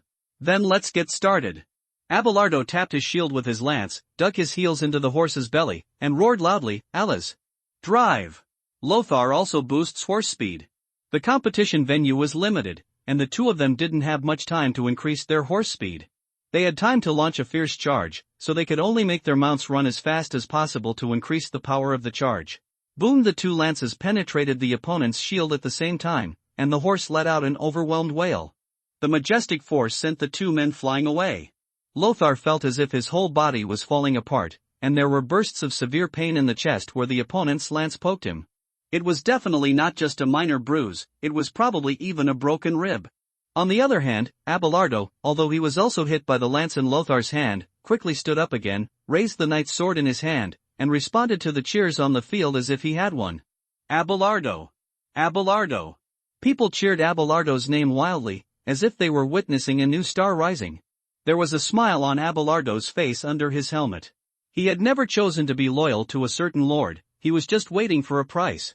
Obviously, Leopold's generosity successfully conquered him. Prujna, who was standing in the stands, clenched the wooden railing tightly, with a rare hint of coldness in his expression. Hans, Ryan and Model also shouted anxiously, "Sir, are you okay? We admit defeat, get our lord out quickly." Lothar slowly climbed up with the armed sword in his hand. He shook his head to the anxious crowd, signaling them not to make rash decisions. He looked down at his chest, where the burqa had been torn, revealing the deformed ring locks underneath. Chain armor has strong defense against cuts and stabs, but it cannot protect against blunt injuries. If his physical strength hadn't been enhanced to an inhuman level, he would have completely lost his fighting ability at this moment. People in the stands also noticed this scene, and the cheers gradually subsided, replaced by bursts of surprised comments. Abelardo looked at Lothar and said with some confusion, "Do you want to continue? You are not my opponent. If you can persist until now, you are already pretty good." A few people who were watching the fun and not taking it too seriously shouted, "Come on, Lothar, beat up this Tuscan pretty boy. Don't embarrass the great German, come on." Only 2 people are left competing for the title of champion knight, and they have become the focus of everyone's eyes. No one was watching the competitions such as archery, foot combat, spear throwing, etc. that surrounded the knight's competition ground. Everyone gathered here and made various cheers in French, Latin, and German. Lothar didn't speak. Under the barrel helmet, his breathing became extremely heavy. He clenched the sword and shield in his hand, came to Abelardo, and struck the shield in his hand with his sword. The meaning was self-evident. "I don't understand. It would be better for everyone if it ends earlier. Abelardo sighed softly. However, since you insist, then continue. I will let you know what kind of existence the champion knight who has won 12 consecutive victories in the competition is. Click. He walked directly across the wooden barriers used to divide the two sides of the competition field and came to Lothar. He struck the head with a sword. The sharp weapon cut through the air, whistling, and hit the shield in Lothar's hand. Luzage blocked the sword, and the fingers holding the shield and the chain-mail gloves were numb. I felt that Abelardo's strength at this time had increased by at least half compared to the first battle. He had definitely hidden his strength before. Kang, the sound of steel intersecting sounded. Lothar's counterattack was directly blocked by Abelardo's half-hand sword. Do you feel it? This is my true strength. A hoarse voice came from under Abelardo's helmet. He simply discarded the shield in his hand and held the half-sword in both hands, raising it high above his head. When Lothar saw the right moment and rushed forward, he slashed down on his head and cut off one side of the kite-shaped shield of Lothar's iron hoop. Lothar also discarded his useless shield and tried to calm down his violent breathing. His eyes followed the opponent's movements along the gaps in the barrel helmet. Next moment, Abelardo swung his sword forward again. Lothar held the blade in one hand and the hilt in the other, holding the armed sword horizontally in front of him and blocking the blow. Taking advantage of the opponent's unsteady feet, he kicked out and hit the opponent's waist, causing him to stagger back a few steps. Lothar finally caught the opportunity to counterattack, and naturally he was unyielding. He rushed forward with a lunge, taking advantage of the opponent's half-hand sword that was more suitable for cutting rather than stabbing, and broke into the opponent's arms. Immediately afterwards, a series of headbutts made both of them dizzy for a while. But just when it was almost a head-to-head fight, Lothar suddenly discovered that in the gap between the opponent's barrel helmet, there was a pair of pupils standing up, like the terrifying eyes of a beast. There was subconscious horror in Lothar's eyes. Abelardo also realized something immediately. He turned over and overturned Lothar. He raised his sword high and wanted to stab Lothar along the gap of the barrel helmet. He plans to use his killing move. Lothar was horrified and tried his best to break free from the opponent's one hand and avoid the assassination. The sharp hand and half-sword stuck against his cheek and pierced into the mud of the competition ground. Lothar raised his legs and kicked Abelardo away, who was holding him down. He mounted his opponent with his backhand and used his own weight to suppress the opponent. At this point in the battle, the two knights were no different from a fight between ruffians. But knowledgeable knights all know that at this time, life and death are more important. In the stands, in the shadow under the hood of the red-haired witch, the corners of her lips were slightly raised, while Count Leopold's face was filled with regret. He said to the witch, "Knight Lothar and Knight Abelardo are both outstanding talents, but it is a pity that Heavenly Father wants them to decide the winner today." Click. Abelardo fell to the ground, holding the blade that Lothar had stabbed with both hands. The blade of Lothar's armed sword was stuck in the armor of the chain-mail glove, preventing it from moving forward even an inch. "Okay, great. You succeeded in irritating me." The spectators in the stands thought that the situation was about to reverse and Lothar was about to turn defeat into victory. Abelardo exerted force suddenly, his muscles swelled and became as hard as granite, and he forcibly overturned Lothar, who was riding on him. He immediately stood up and wanted to retrieve the half-sword he had stuck in the mud. But how could Lothar give him this chance? His strong physical strength made him quickly get up from the ground, slam into him, and knock Abelardo aside. He grasped the hilt and tip of the armed sword with both hands, trying to penetrate the gap in Abelardo's barrel helmet. But this man moved faster. He protected his chest with his arms. After resisting the sword, he twisted his hands, grasped Lothar's sword blade, and twisted it into two pieces. "Get out of my way!" A hoarse roar came from his mouth. Boom! Lothar was kicked out by Abelardo again. Both of them were now bare-handed. The breathing under the barrel helmet sounded like bellows. Lothar noticed that Abelardo had grown taller than before. The originally loose burqa was now bulging, and he was a little stooped, still looking like a little giant. "What the hell are you?" Lothar's tone was a little solemn. Abelardo sneered, "What do you think?" Due to the noise from the outside world, the conversation on the field was not heard by others. Lothar didn't raise his arms to reveal the opponent's true identity. He just had a glimpse, and he couldn't be sure what kind of monster the opponent really was. Even if he was 100% sure that the other party was not a normal human being, without evidence, he could not do anything to Abelardo, and instead made himself look like a clown. What's more, the field is so chaotic now that even if he shouts, others can't hear him clearly. "What if I give in?" Abelardo chuckled softly, it's too late. You won't have this chance. As long as you dare to raise your hand and make a move, I will kill you immediately. He raised his hand to indicate defeat. This is usually a simple action. But when facing an opponent like Abelardo, it is tantamount to taking the initiative to expose his flaws. At that time, Abelardo can shirk himself as a conditioned reflex and subconscious behavior. In the arena, life and death depended on fate, and no one would blame him for it. That's really bad. Lothar spoke perfunctorily, but the next moment, his body suddenly relaxed like a taut bowstring, and he rushed directly towards Abelardo's half-sword that he had just lost. This cunning little boy. Abelardo cursed secretly in his heart and pounced out. The heavy armor did not affect his agility in the slightest. Just when Lothar was about to grasp the hilt of the sword, Abelardo grabbed his calf and staggered him to the ground. When Lothar fell to the ground, he directly raised his fist and hit Lothar's leg hard. The severe pain instantly occupied Lothar's mind. He gritted his teeth and tried not to cry out. When he kicked the opponent on the head and kicked him away, Lothar also successfully got the half-sword in his hand, but Abelardo was obviously not panicked at all. He stood opposite Lothar and said in a gentle tone, I'm lame on one leg, how are you going to fight me next? He. There was a wry smile on Lothar's face. He held his broken leg with half a sword. Then he looked at Prajna outside the court. This time, my fate is tied to you, Prajna. He murmured silently. If he had known that Abelardo had such terrifying power, he would not have fought hard at all. All he got was the title of a champion knight and a sum of money. He had no intention of becoming a vassal under Count Leopold. Just when Abelardo thought Lothar was distracted and planned to go around behind him and attack, Prajna, who was fighting outside the fence, looked like she had a layer of frost on her face. The people around her subconsciously moved away from her, separated by more than 10 meters. In Lothar's ears, the system prompt sounded like the sound of nature. Your intimacy with the legendary servant Prajna increases to friendly.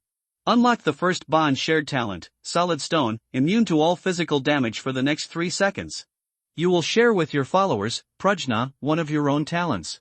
Since you only have one talent, this talent defaults to being a human being for 2 lifetimes, the fusion of 2 souls. You are born with twice as much mental power as an ordinary person, and the upper limit of your mental power is permanently +5. Lothar stopped paying attention to the system prompts and decisively chose to activate the solid rock talent. Abelardo's heavy punch hit Lothar's body, but it did not cause him any pain. He just staggered due to the huge force and stood firm again. Fall down. Abelardo rushed forward, knocked the half-sword in his hand away, and pushed Lothar to the ground. Bang bang bang, the sound of iron fists hitting the body was endless. Lothar seemed to have completely lost the ability to resist, letting Abelardo's powerful and heavy iron fists keep hitting him. Some of the ladies in the stands were flushed and excited, but most of them quickly covered their faces with expressions of intolerance. Abelardo is so strong, but I wonder if he is also capable in bed? The knight named Lothar is also very powerful, but it's a pity that Abelardo is stronger. My heavenly father, this is so cruel. I never imagined that the gentle knight Abelardo could be so cruel on the battlefield. Suddenly, Abelardo's body froze.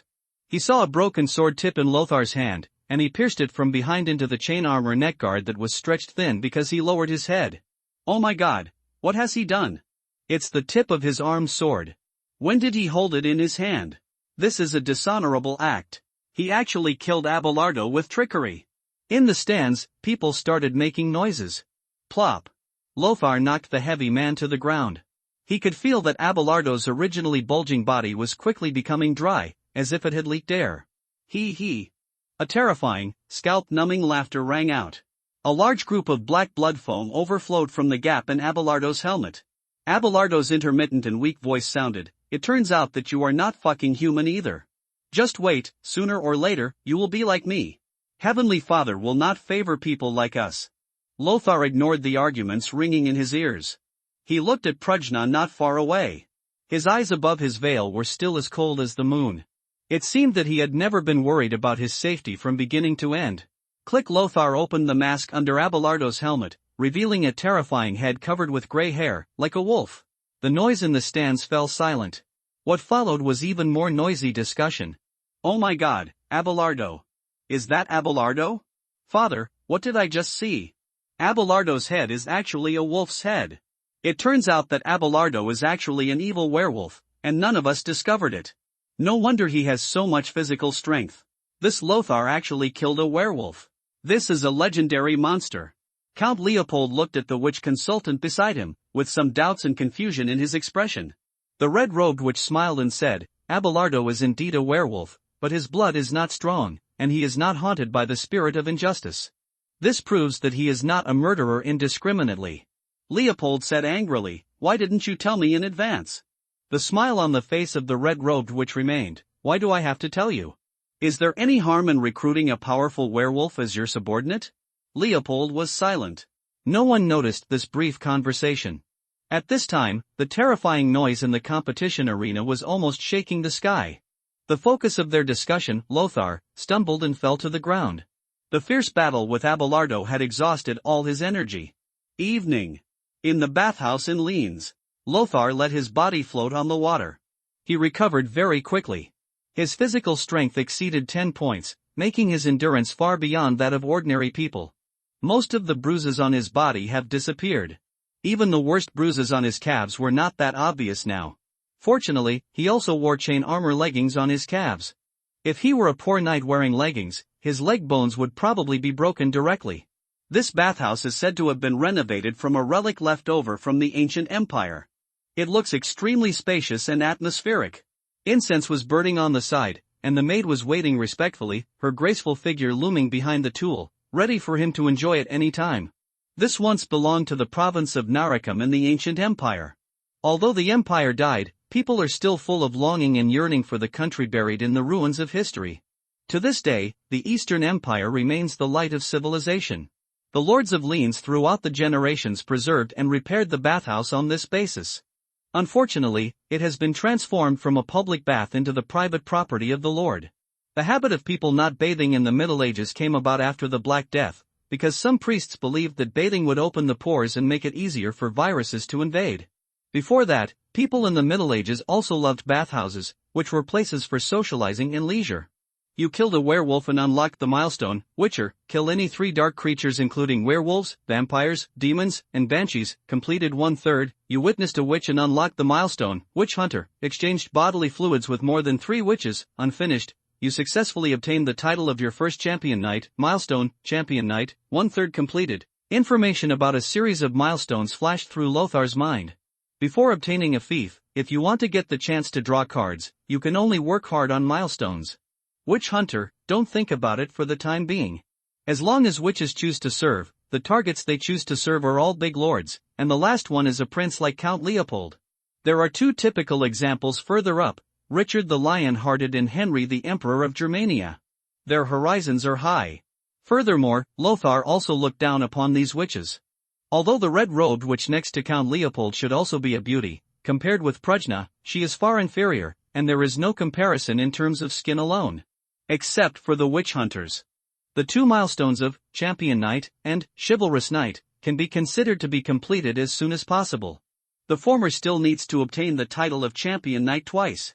If he does not encounter the opportunity in Venice, he can do it after arriving in Jerusalem. The latter is much simpler. In this era, there are bandits and bandits everywhere, especially the nomadic bandits near the Holy Land.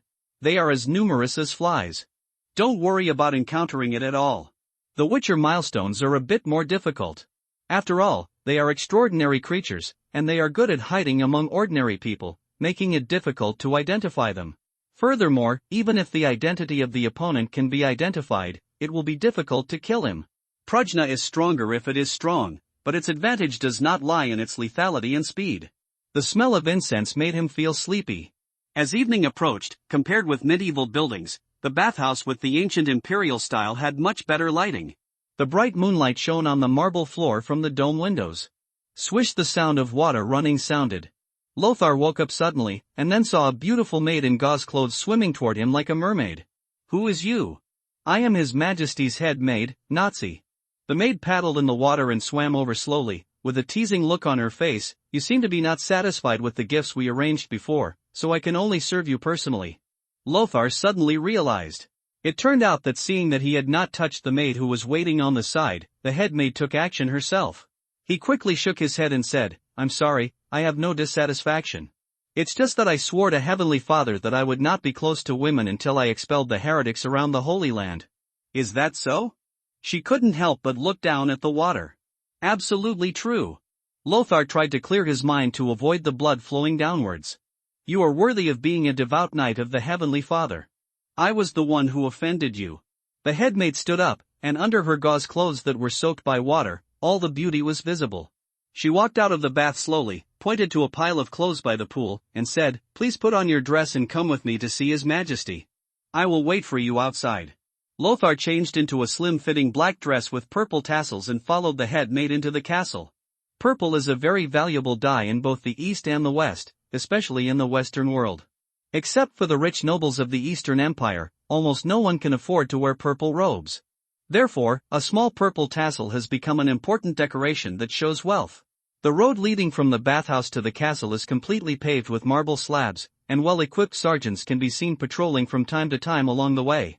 You must know that Linz is not the seat of Count Leopold, it can only be regarded as a palace, and Vienna is his home base. Count Leopold's wealth is evident.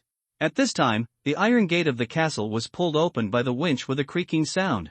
Count Leopold stood at the city gate and said to Lothar very cordially, "How are you, little Lothar? Are you satisfied with the gift I prepared?" Lothar said a little cautiously, "Of course I am satisfied." "Ha, don't be nervous.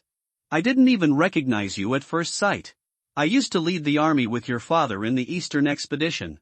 We were very good friends. I even hugged you when you were little."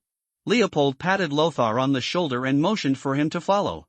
As he walked, he said, "Werner is a stubborn old stubborn. You are his son. It seems that you have been infected with this problem without knowing it. We have a very close relationship, there is no need to be so rigid." Lothar smiled and said, "Indeed. He is indeed good at winning over people's hearts." He did not remember Count Werner saying that he had any close friendship with Leopold. "When are you going to accept my canonization?" "The heraldry officers and craftsmen are ready to make a private coat of arms for you, Baron of Vienna Forest Hill," Leopold asked with a smile on his face. Lothar was a little stunned. "You plan to make me a baron?" Leopold said with admiration, "Of course, but not just baron, I also plan to have you stay with me as a personal knight.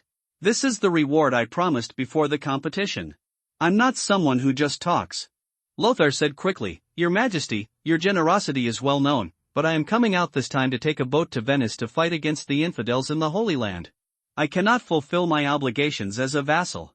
The title Your Majesty is not strictly applied. Many lords, ministers and servants will call their lords this way.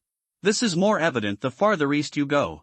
As for Leopold's reward, it's heartwarming indeed.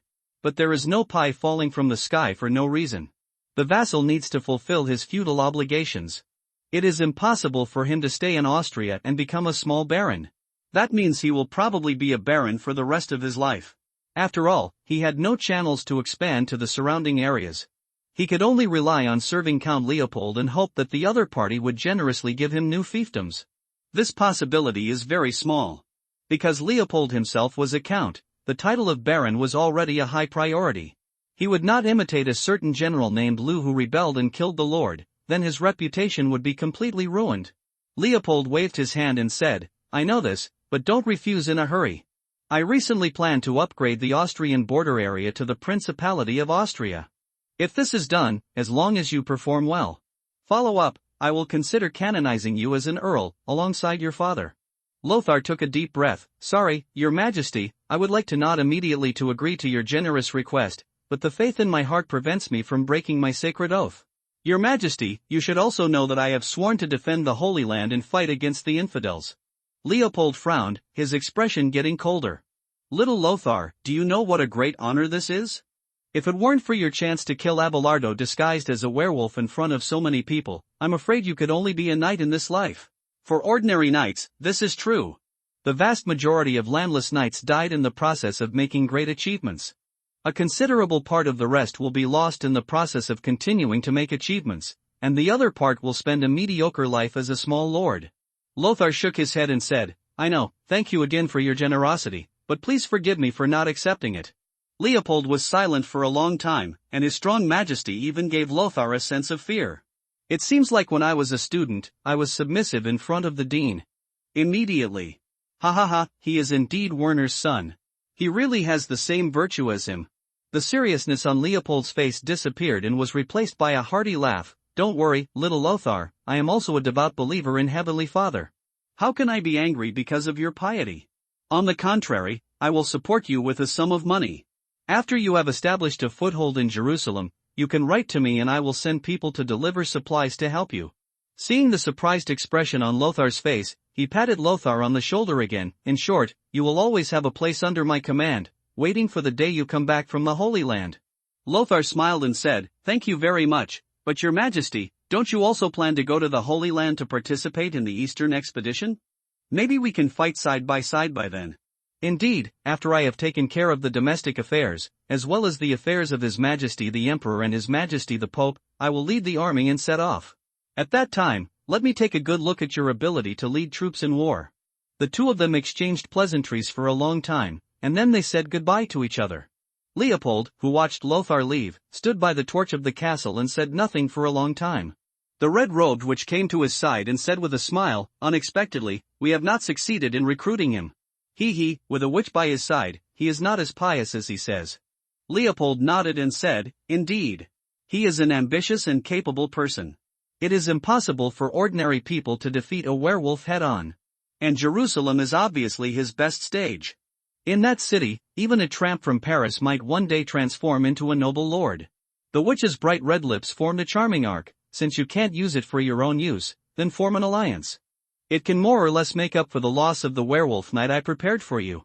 Leopold snorted coldly, Shut up, how dare you say such blasphemous words in front of me? I am sworn in with the evil werewolf. Forget it, you have nothing to show for me. You are a very pragmatic person. As long as you can help the Babenberg family rise, let alone werewolves, vampires, and demons, you will use it without hesitation. The witch's white arms were like boneless snakes, entangled around Leopold's waist. Use it with confidence, as long as I am here, no one can bite you back. Leopold grabbed the witch's arm, a trace of fascination flashed across his face, but he soon regained consciousness. How strong is the witch next to Lothar? How does it compare with you?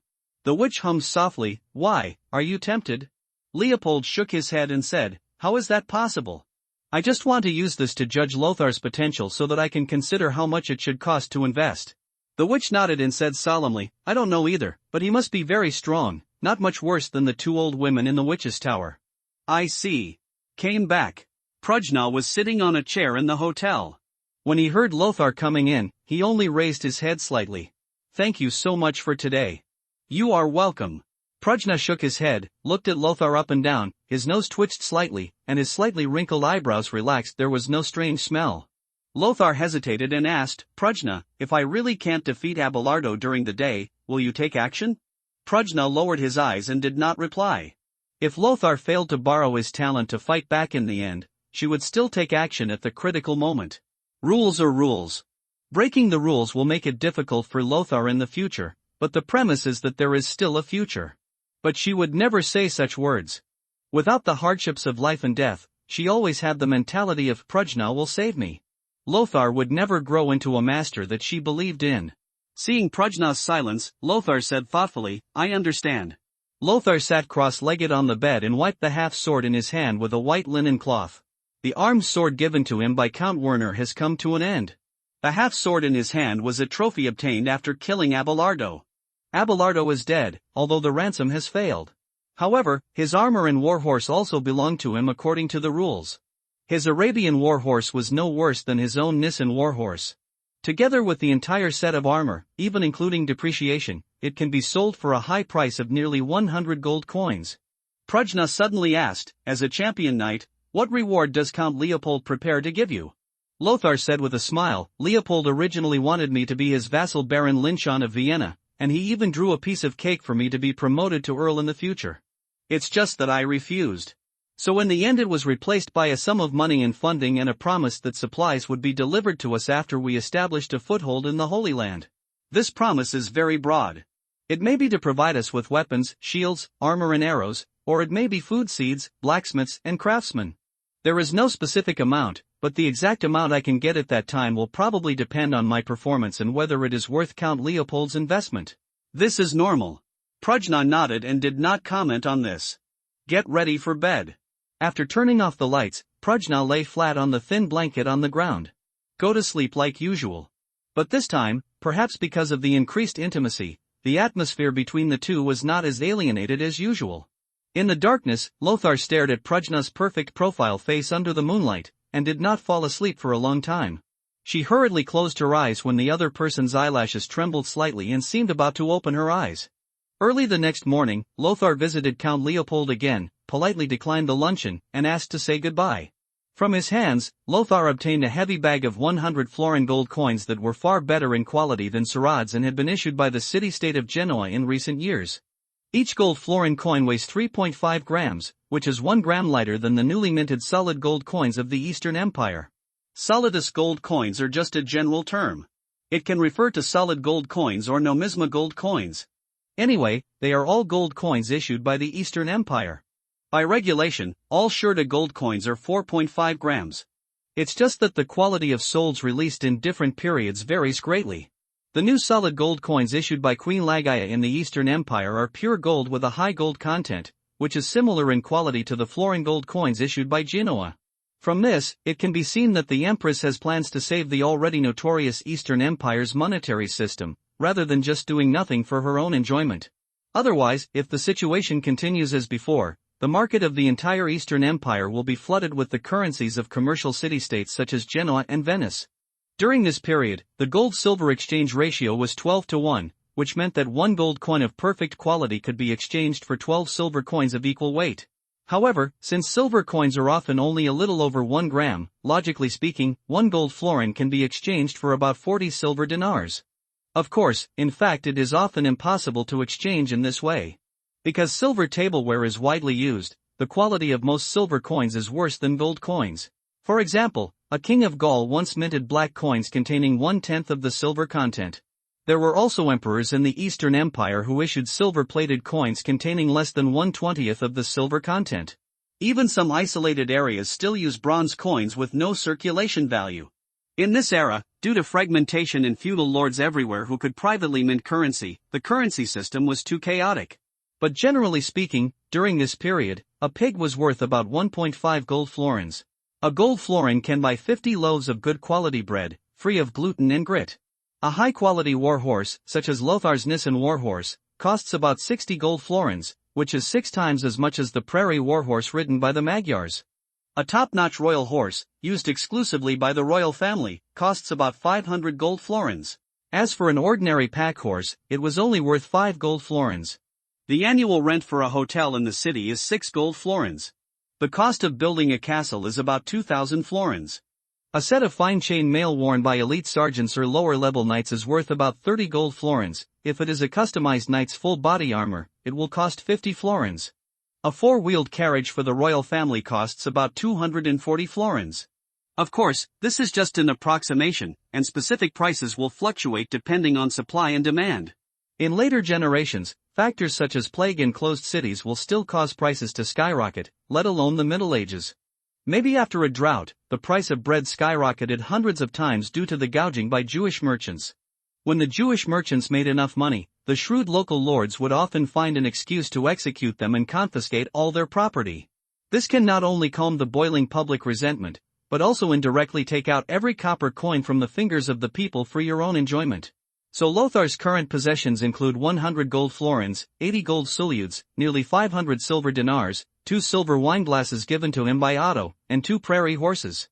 War horses, a Nissen war horse, an Arabian horse, and 2 pack horses. And a fine spare set of chain mail and barrel helmets. A considerable part of the silver coins were ransoms obtained by Hans after defeating his opponents. This money can probably equip 10 sergeants wearing leather armor, holding iron swords and spears, and hire a small mercenary group of between 30 to 50 people to serve for themselves. Sure enough, war is a waste of money, and it is not easy to stand out in Jerusalem. The battlefield is not as good as the competition ground. The role of personal bravery can never be compared to a well-trained army, at least not to Hans and I. Lothar took inventory of his small treasury and sighed. Prajna is a close combat and defensive retinue who can protect herself on the battlefield, but it is a bit difficult to expect her to be invincible. When he returned to the hotel, Ryan had already paid the room fee, packed all his luggage, and was waiting outside with the horses. "Sir, this is your mount. The food and mount's feed have been prepared. When will we set off?" Ryan bowed humbly and said with awe. Model came to the horse and bent down, preparing to act as a pedal for Lothar so that he could mount the horse. Ever since Lothar defeated Abelardo, the werewolf knight, yesterday, he and Model looked at themselves completely differently than before. He is simply worshipped as a god. Hans, on the other hand, remained as usual, no change. In his opinion, it was a matter of course for Lothar to kill the werewolf. Even the famous gatekeeper of hell served the Lord. A mere werewolf was nothing. Lothar looked solemn and stopped Model's behavior. Stand up, Model. If I need a slave, I will buy it with money, but what I need now is a brave warrior who is good at fighting, not a humble slave. Never behave in such a humble manner in front of me. Same for you, Ryan. Under the stunned expressions of the two of them, Lothar got on his horse and coldly snorted, we will set off immediately. In fact, a loyal slave can often display considerable power on the battlefield, such as the Mamluk cavalry of the Ayyubid Empire. But Lothar couldn't accept this kind of abuse at all. He is still a long way from fully integrating into this world, but Lothar would rather he never integrates. In the afternoon, Lothar and his party stopped in front of a small town. This is a town that has been burned by flames. It is devastated and full of ruins. The pungent smoke and burnt smell make the group frown. The man's body and head were separated and fell on the roadside. Thick flies lay on the deceased's mouth, nose and wounds, moving in and out. As soon as the sound of horse hooves approached, a black storm suddenly arose. Predating wild dogs were tearing at the corpses that had rotted due to the summer heat in the ruins. Even when they saw people, they showed no fear. Model, an experienced veteran, said solemnly, these bandits have just left, and there are still embers in the ruins. Lothar frowned and said, don't Babenberg's border patrol also care? It should be under control. Look at the corpses. There are marks on the body and neck from being strangled when wearing armor. He should be a sergeant, but the armor has been stripped off. Can you find it? Lothar's tone was very calm. Such things happened every day. This was a microcosm of this era. Not only bandits, but also fights between nobles often plundered villages. All men and women were captured as serfs, and all the old, weak, sick and disabled were killed to reduce the burden. The lives of untouchables have been worthless since ancient times. Model observed carefully for a while and nodded, no problem, they were not in a hurry. They also brought prisoners, baggage, and livestock with them, and they were not going very fast. We can definitely find them along these tracks. Lothar looked back and said to everyone, some people say that during the war, the nobles provided weapons and equipment, the rich provided money and food, and the poor provided their children. After the war, the nobles made contributions and the rich gained more money. And the poor can only look for the graves of their children. The best war is no match for the worst peace. Lothar's eyes swept over the corpses. An old man still held a farm tool that had been chopped off by a sharp blade, and there was an arrow-penetrating wound on his neck. But the arrow must have been recovered in the end. The life of such a pariah is not even worth being buried with an arrow. But war will never go away.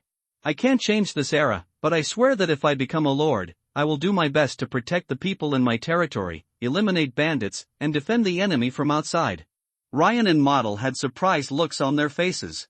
In this era, there are not many people who can say the word subjects. Are serfs considered human beings? Model will lead the way. We will set off immediately to catch these bandits and send them to hell in the name of Heavenly Father. He had to admit that a big part of chasing down the robbers was completing milestones. But there are still quite a few who hope to rescue those abducted people. Kill those cruel robbers, blood for blood, tooth for tooth. Father in heaven, I hope this damn weather doesn't change at a moment's notice. Model, who had been following livestock hoof prints and ruts, looked at the increasingly gloomy sky and crossed himself. Don't expect a group of robbers to have strong anti-tracking awareness. They have no intention of covering up their whereabouts. After all, the knights belonging to this village have either been killed or fled. If he fled, it would be impossible for him to borrow enough power from the lord he was loyal to make a comeback in a short period of time. It would be even better if he died in battle. So they actually didn't panic at all. When it's getting dark, on the distant hilltop, we could finally vaguely see the faint light of fire. Ryan, who served as a scout, looked at it for a long time and replied, 3 bonfires and about 30 people, they must be the group of robbers. Lothar ordered, everyone, prepare armor. When they were on the road, Lothar and Hans did not wear armor, and most of their equipment was stored on their pack horses. Because whether it's his or Hans's chain mail, the armor rings are very dense and the weaving techniques are very complicated, high-end goods, and the weight is twice as much as the chain mail shirts of sergeants like Ryan and Model. If they were not short of money, he and Hans should not even ride on war horses, but on pack horses to save horsepower. War horses are delicate animals. Unlike well-cooked draft horses, not only can they not be ridden for long periods of time, but they also have to be fed fine feed. Sometimes they can eat better than humans. Such efforts are worth it, because on the battlefield, a knight's life is closely related to whether the mount's physical strength is sufficient. Sir, do you want to put on floating armor? No need, you don't have to be so cautious when dealing with a group of thieves. Lothar shook his head. It was not that he underestimated the enemy, but that the knights in small-scale conflicts were simply a dimensionality-reducing blow to these unarmored and clothed bandits. In this era when civilians generally don't have enough to eat, even if you fall into a trap, you still won't be able to eat enough. Their combat effectiveness was stronger than the serf levies forcibly pulled from the farmlands by the lords, but their strength was limited. Infantry in the Middle Ages, except for a few exceptions such as mercenaries and longbowmen, is not worth mentioning. The strongest combat unit among infantry is often the dismounted knight. The front is a hilly area, and it is not safe to charge on horseback. So it's close. Lothar then asked Model to stay and take care of the horses. He, Prujna, Hans and Ryan holding a crossbow surrounded him from the woods on both sides. The chain armor does not affect his flexibility of movement. This armor, including the chain armor leggings and arm guards, does not exceed 25 kilograms in total, which is not heavy for him. The robbers gathered around the campfire, and the firelight illuminated their shiny and excited faces. Their beards, which had not been trimmed for a long time, were covered with stains and looming fleas. The prisoners who were tied next to the carriage had despair and numbness on their faces. Especially the female relatives, they will inevitably be needed during the escort. After the gangsters had had enough food and wine, one could easily imagine the fate that awaited them. The robbers were happily toasting and drinking, the low-quality wine they had stolen from the village dripping down their beards. The poultry roasting on the fire gave off an alluring aroma, and someone squatted beside the boiling broth in the earthen pot, waiting eagerly. It's really a good harvest this time. That stupid knight Andal actually went to Leens with his attendants to participate in the tournament. If I were the knight master, I would definitely stay in the manor every day, eating meat and fucking women hard. That's it. What kind of bullshit knight's honor is there? How can it be as fragrant as beautiful women and delicious food? Someone couldn't wait to tear off a piece of meat, shoot it, and asked vaguely, "Boss, each of us should be able to get 30 this time." Oh no, maybe 50 dinars? The bandit leader looked cold and hummed. The premise is to take these slaves to the market in the south and sell them first, otherwise I will give you at most 15 silver coins. The robbers looked at each other. They carried out the robbery single-handedly and had a rough impression of the amount of loot obtained this time. According to the share ratio they agreed on, if it falls into the hands of an individual, it will not be only 15 dinars. In fact, it would be fine if it were only 15 large silver coins of high quality. But they knew that with the character of the bandit leader, he would probably only give them black coins or those pitiful little silver coins. Someone showed dissatisfaction. "Boss, does this not comply with the rules we swore in the name of Heavenly Father?" The bandit leader blushed and said proudly, "You were the first to break the rules. Don't think that I don't know that you have hidden the trophies. Don't worry, 15 silver coins will be enough for you to live happily for a long time. Besides, there are still many girls for you to enjoy. Think about it, if you want to have sex with those prostitutes in a city in Veneto, why can't you get 3 big bucks? The girls here are all good girls, and they are at your mercy. Before selling them, you can all live the same life as the lords. What else are you dissatisfied with?" The robbers subconsciously looked at the women who were tied next to the carriage, their expressions dimming slightly. Being able to drink, eat, and play with women seems to be a pretty good treatment. But that's it. A shout sounded like a groundbreaking cry. "Evil villains, you have committed an unforgivable sin. Only Heavenly Father can forgive you, and I am responsible for sending you to see Heavenly Father. At that time, he will decide whether you will sink in the lake of fire and brimstone of hell for 100 years or 1,000 years. Follow the sound." In the darkness, a tall man with an iron mask stood tall, holding a two-handed sword, looking down at them like an angel. The only window that existed on the upper part of the helmet was like a door from hell, and a sense of fear swept through everyone's heart instantly. A tall woman in a black cloak stood beside the iron-masked man. The devil relief on the ghostly shield seemed to come to life, showing a cold, greedy smile. "Ride!" Sir Knight? Someone shouted in fear. Most of these bandits were runaway slaves from the lords, and their fear of knights was simply engraved in their bones. Don't panic, there are only 2 of them, let me chop them to death. Whoever kills him, all the armor on his body belongs to you, and I will give him an extra 100 small silver coins. The bandit leader shouted to stabilize the morale of the soldiers. But at this moment, another cry sounded from the woods behind him, in the name of Heavenly Father, Teutonic Knights, charge! Under the terrifying horned helmet, Hans, clad in a white robe, jumped out of the woods like a white god of death, brandishing a sword with both hands, and charged into the unsuspecting group of bandits like a tiger descending from the mountain. Accompanying him as he rushed out was a sharp crossbow bolt concealed by the knight. The crossbow arrow accurately hit the bandit leader's neck. He covered his neck and fell to the ground, blood gushing out. Ryan was hiding in the dense forest and had already targeted several conspicuous targets standing by the campfire. Those few wearing chain mail shirts, leather armor, or cotton armor must be the leaders of this group of robbers. As long as these people are killed, the already ragtag bandit gang will collapse immediately. The bandit leader didn't know how to evade, and stood still giving orders. Of course, Ryan was killed immediately. As the leader of 100 sergeants under Count Werner, Ryan is not just a valet who can only feed horses and serve people. Soon, the shouts of death stopped.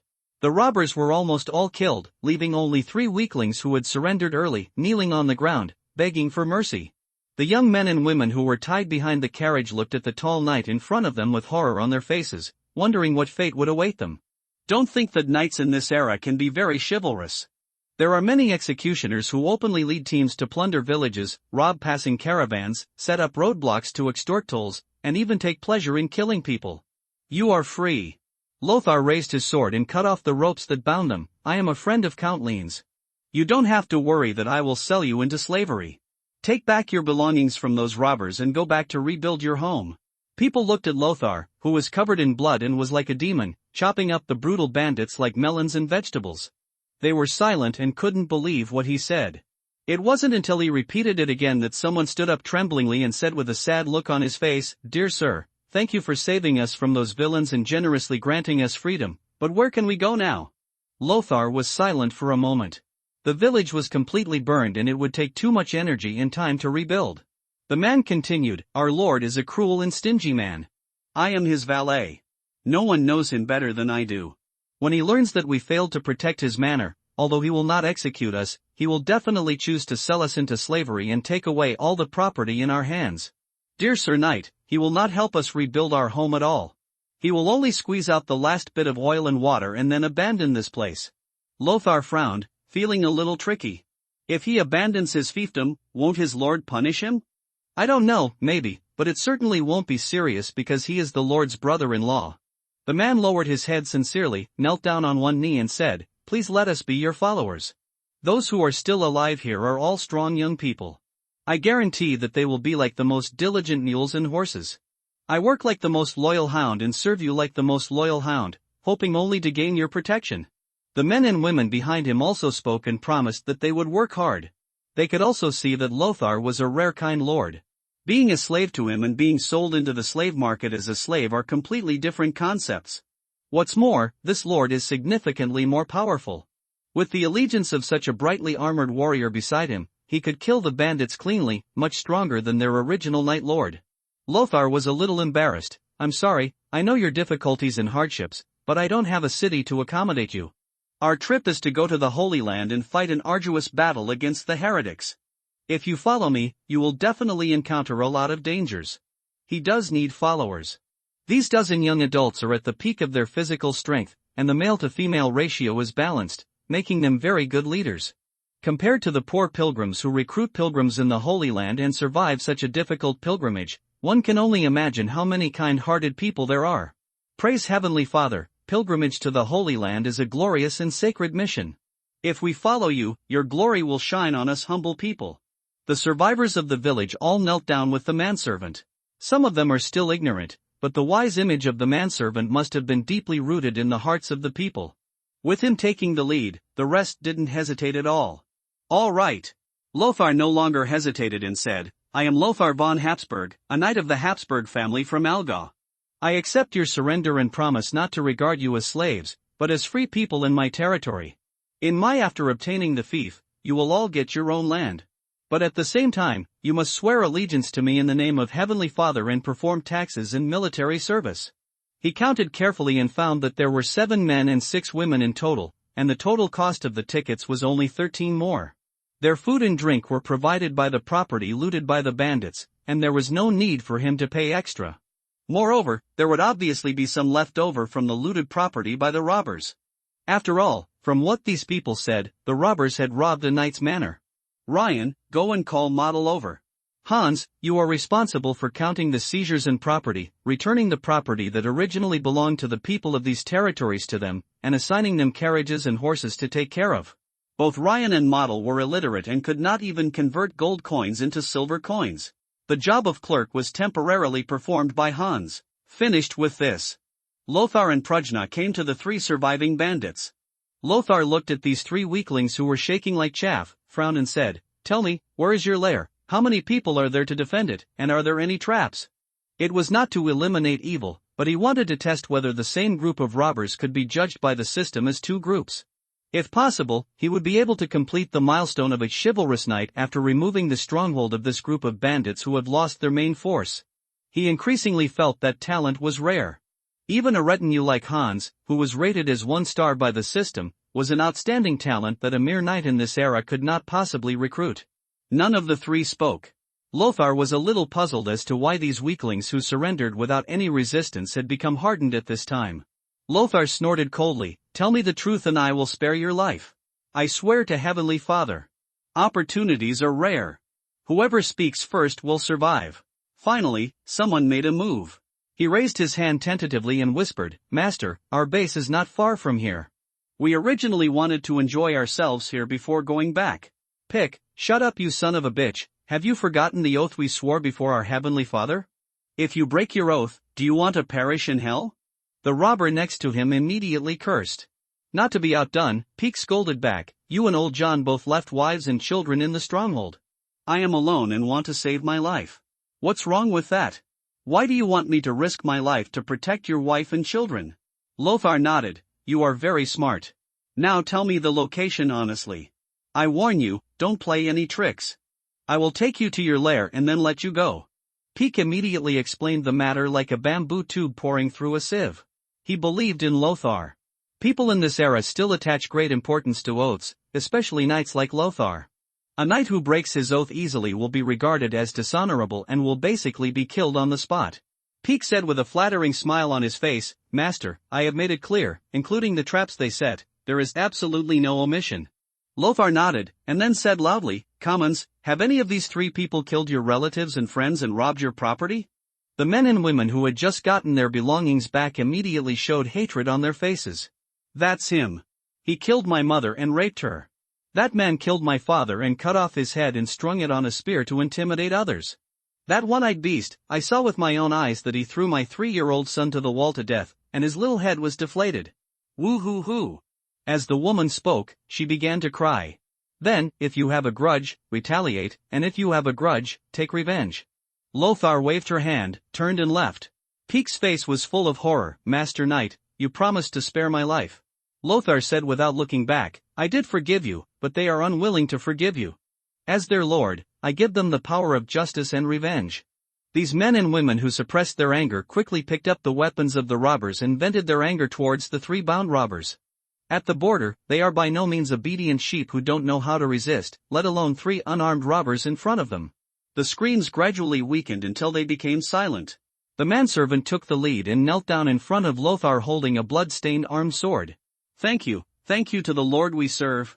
You are willing to give us the power of revenge even at the risk of breaking your oath.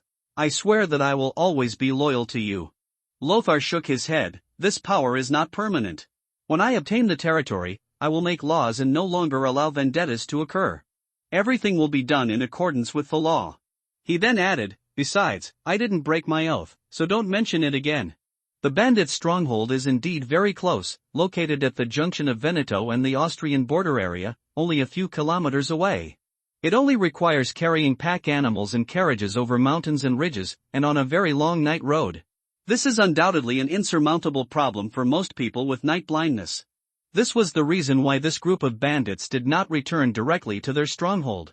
At first, Lothar thought it was because this group of robbers had fierce women, so they did not dare to openly bring a group of captive female slaves back to play with them. After thinking about it for a moment, I came back to my senses. The status of women at the bottom of this era was very low. Even among the aristocracy, there are a few female Grand Duchess, queens, and popular baronesses. And the formidable witches who hide behind the lord's back. It still doesn't change this fact. First, it was difficult for women to fulfill the vassal's obligation to perform military service to their feudal lord, resulting in the vast majority of them being unable to achieve class crossing through war like men. Secondly, due to religious oppression, women are regarded as evil temptresses, possessing original sin, have no right to education, and have to depend on men for everything. The robbers dare not travel at night. Lothar naturally had no such idea. He ordered Ryan and Model to lead the newly recruited subjects to camp in the open areas in the mountains. The bonfire was soon rekindled. Lothar distributed the food that the bandits had not had time to enjoy to the people under his command. He also took out the food carried on the packhorse and heated it on the bonfire. Lothar ordered, Model, Ryan, you two, don't stand here stupidly, go and see what the needs of the people are. From today on, they will be under your control. Don't be stupid. You two will be my sergeant commanders in the future. Although there are not many people now, they will be the backbone in the future. You must train them well. I see. Both of them were a little excited when they heard this. They were in awe of Lothar and believed that Lothar could do great things. This also made Lothar value them and made them even more grateful. The two left one after another. An idea came into my mind that I didn't dare to dream about in the past. If your lord becomes a lord one day, will you really make us knights? The campfire crackled. Lothar sipped the broth with a calm expression. Once upon a time, he was still a rookie, but now he is a seasoned warrior who has killed more than 10 people in a row and can still drink broth without changing his expression after the war. He transformed quickly. There is always a feeling that I am born a perverted lunatic who likes to kill. What? You want to get me a glass of water? Lothar acted as if she was listening, then nodded and said, Thank you then, Prajna. Prajna, she took out the wooden cup with an expressionless face, took a cup of hot water and handed it over. Lothar took the water glass, blew the water vapor on it, and then took a sip. Prajna opened his mouth and said helplessly, If you have any requests, you can speak directly without beating around the bush. As your subordinate, I will obey your orders. Lothar raised her eyebrows, stared at the other person's warm orange face illuminated by the firelight, and said with a smile, Okay, I'd like to use your knee to lie down for a while. The atmosphere became a little depressing for a moment. Lothar could clearly feel a chill coming from the opposite side. Facing Prajna's cold eyes, he swallowed a mouthful of warm water, but there was no fear in his eyes. For a long time. Prajna said, I'm sorry, this is not my duty as a minister.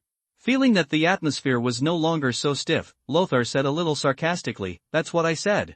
Lord, I can do it. Hans patted his thigh with a silly smile on his face, If you are tired, I am willing to be your pillow so that you can have a good sleep. This poor kid's quality is probably too low, with only 1 star, so the intimacy level increases very quickly. Open the system and take a look. It has risen from friendliness to admiration. Forget it.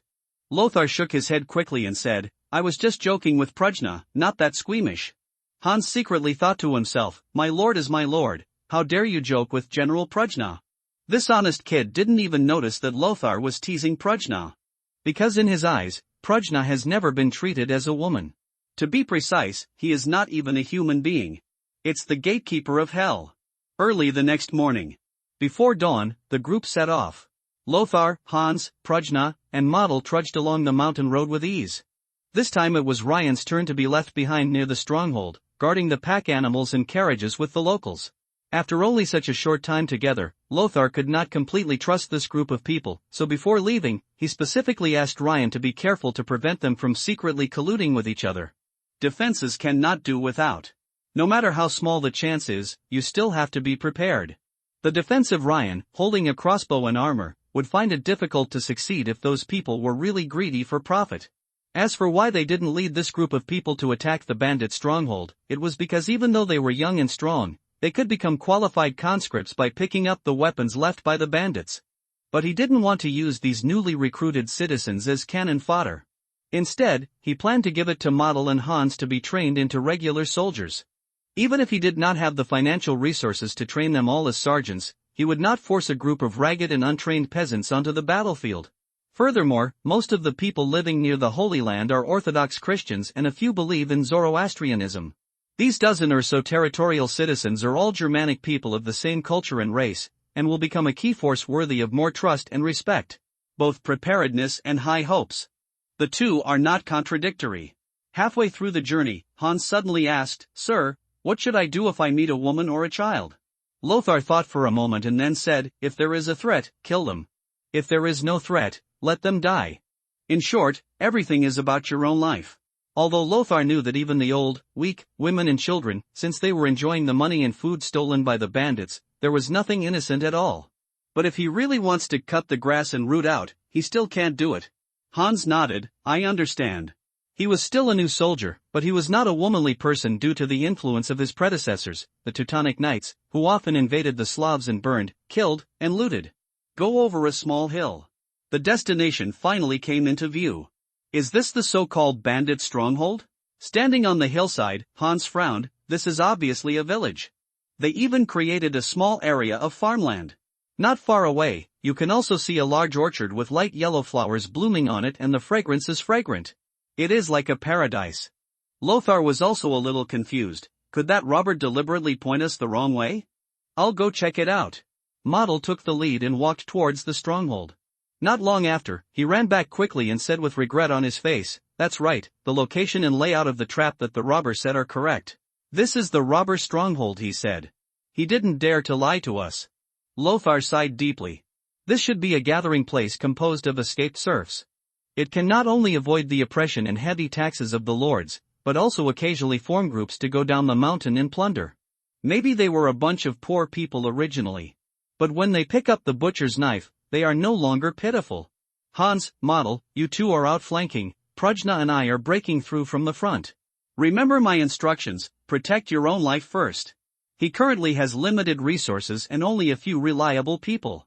Before actually acquiring territory and activating the system, there are very few opportunities to rely on milestones to draw followers. In the bandit stronghold. Although it has just dawned, people are already getting up to work.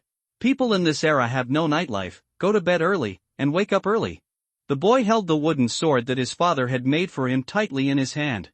He couldn't help but look at the entrance of the village, his face full of expectation. "Grandpa, hasn't father come back yet?"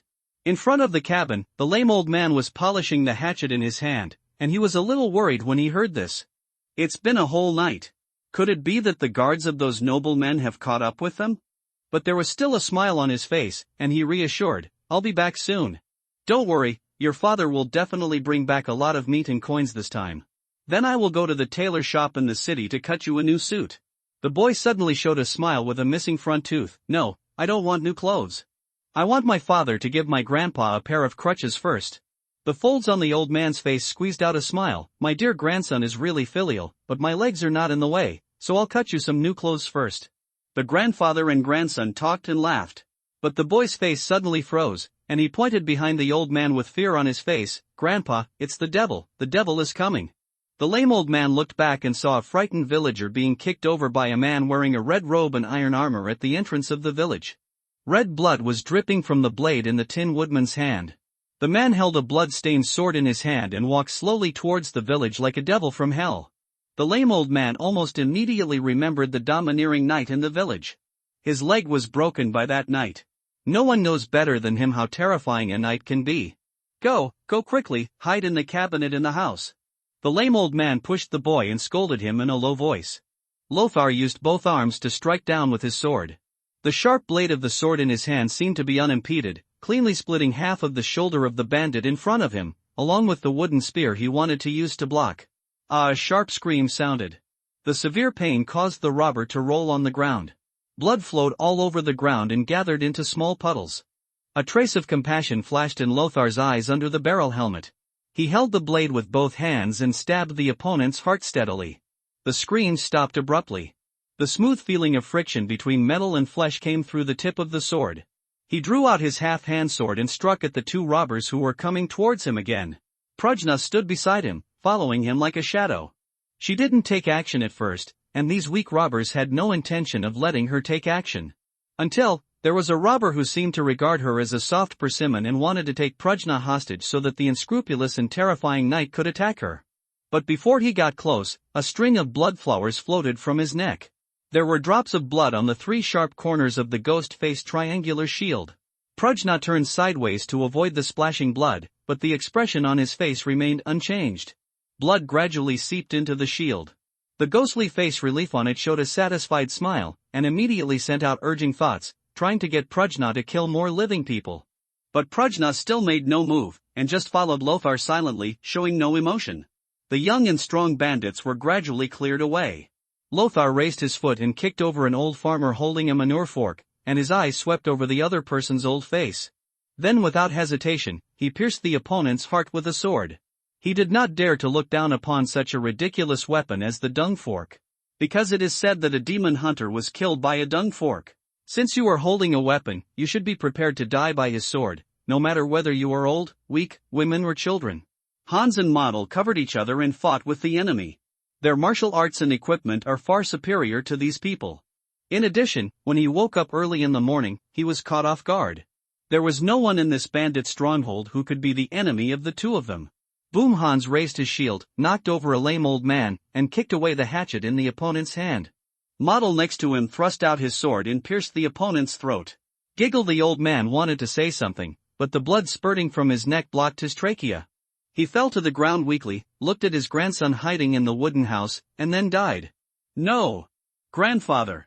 With tears in his eyes and hatred on his face, the boy ran out of the wooden house. He picked up the hatchet that the old man had thrown away on the ground and rushed towards Hans. Hans only hesitated for a moment and was almost hit by a hatchet. Model beside him stood up in time and blocked the blow with his shield. You horned devil, I'm going to kill you. I am going to kill you. The boy roared and slashed the weapon in his hand desperately. But the hatchet was too dull and he didn't have enough strength. After Hans was on guard, he kept his shield in front of him.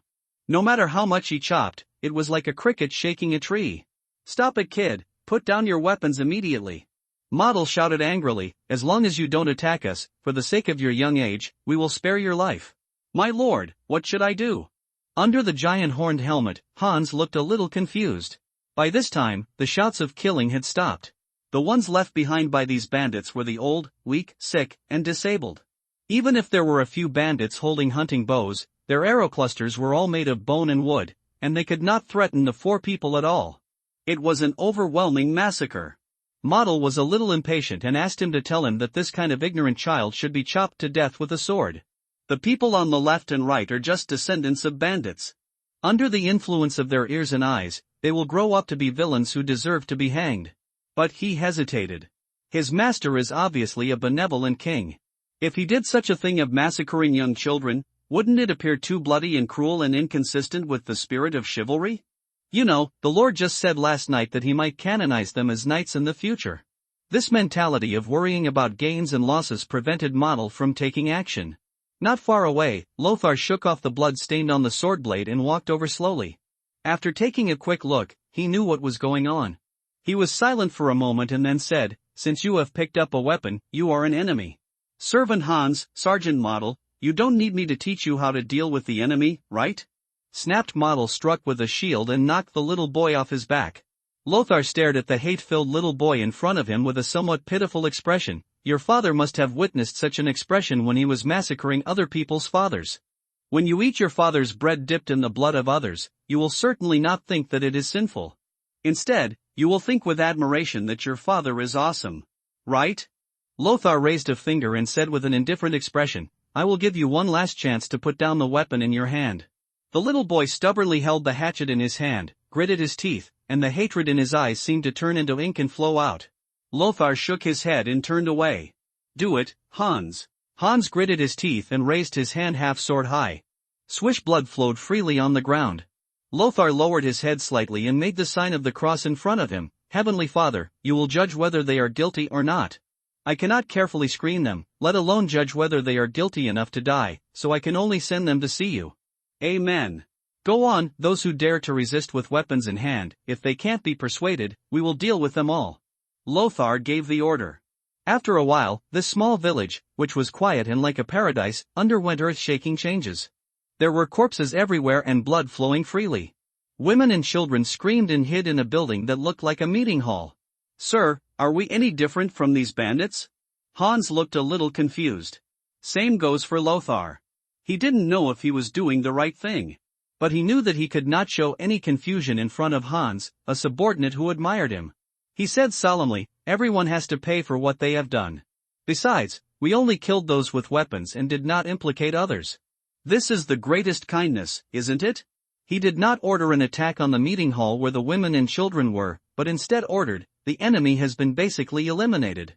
Model, go and inform Ryan and others to come over and receive supplies. Remember to leave some rations and seeds for those who have not resisted." Lothar came to the meeting hall and looked at the numb and frightened faces. She said nothing more to express that she represented justice. Among these people, there may be the robbed female family members, but most of them are the family members of the robbers themselves. They, including many of the deceased, may have been innocent and had never harmed anyone else. But when they enjoy the food and money brought by those guilty, they are not so innocent. It is said that no harm comes to the wife and children, but is the daughter who took the old man's money and fled abroad really innocent? If she is innocent, how innocent are those who are poor and counting on this money to save their lives? This is Lothar's way of doing things. Both merciful and cruel.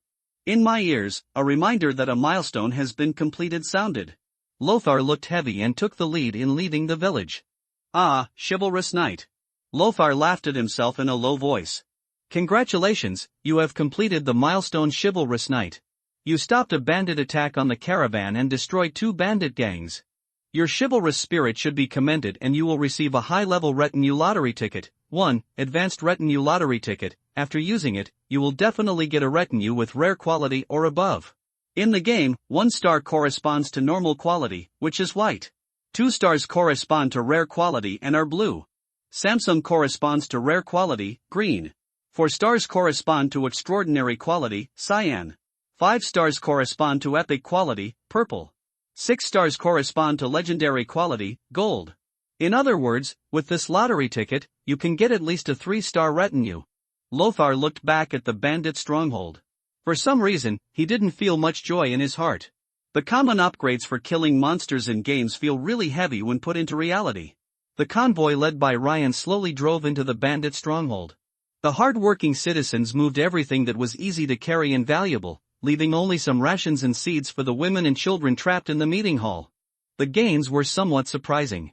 Probably they had just looted a small caravan and hadn't had time to sell the stolen goods. The loot obtained this time, if exchanged for money in a nearby town, would probably be as good as 30 suleuds of the best quality. This can already buy a manor in the countryside. Leave the bandit stronghold. The group headed directly to Veneto. Veneto was currently under the rule of the Republic of Venice, a large power in the Mediterranean. They stopped at a town to repair. Lothar sent Hans and the former knight's personal servant to handle the seizures in exchange for needed supplies. He and Prujna returned to the hotel early. Lothar is ready to draw cards immediately. As the colorful high-level retinue exchange coupons turned into flying powder, a card glowing with rich purple light slowly emerged. Lothar held her breath and felt her heart beating hard. As the chief planner of the yesterday's giant ship game, he knows only too well how low the chance of drawing 5-star and 6-star retinues through the card drawing system is. He had already prepared to only produce 3 stars, but who would have thought that his luck would suddenly explode? The card has a noble purple border, and is inlaid with a purple gem in the top center. As a retinue of epic quality, it is qualified to be on par with the strongest legendary retinues. Even some Kryptonians, there are many 5-star retinues in the strongest lineup. In the center of the card is an image of a girl next door with a sweet smile. She had white bangs, long sleeves of tulle, a black tights jacket, and a black short skirt, revealing her smooth white legs wearing long cotton socks. Except for a pair of winding horns on the top of his head, the whole person does not seem to have any dangerous aura. Name, Fringilla Teeps. Category, Warlock. Quality, Epic, 5 stars, Grade 1 Intimacy, Cold Strength, 10 Agility, 12 Stamina, 23 Stamina, 12 Mental Strength, 35 Introduction. She is a noble girl from the Blood Royal Court. She sings an elegy in the dark night, holding the red moon above her head, and sucks the last drop of blood from her favorite prey bit by bit. Talent, Blood Magic. Specialization, Fringilla is a blood magician with solid basic skills. As long as she has enough mental power, she can cast most blood magic. Blood charm. Fringilla's voice is full of the alluring and criminal charm of female vampires, and she can easily capture the hearts of some men who are not determined. Skill, bloodthirst. Fringilla can absorb any blood rich in life force as nourishment to replenish her consumed physical and mental power. Blood pool transformation, needs to become elite to unlock. Tyrant, needs to be elite to unlock. A purple light flashed. A strong sweet fishy smell emerged in the air, which was both fragrant and disgusting. The red mist spreading its teeth and claws filled the air. After a moment, they suddenly gathered together and formed a girl in a black dress who looked to be no more than 1.6 meters tall. Same as the vertical painting. The girl has slender and straight white legs, which look like white stockings, but are actually made of cotton pantyhose. They are an absolute realm between short skirts and are arousing people's imagination. A strong possessive desire emerged from Lothar's heart. But immediately after, a cool breath gently brushed in front of him, making him regain his clarity. It was the breath of Prajna. The only difference from the standing painting is that Fringilla has lost its two winding horns. Fringilla blinked her big eyes and looked up at Lothar with a pitiful look on her face. Master, you finally summoned me. I have been waiting for this day for a long time. She took 2 steps forward, held Lothar's arm, and shook it gently. Master, I'm so thirsty. Can you give me some blood to drink?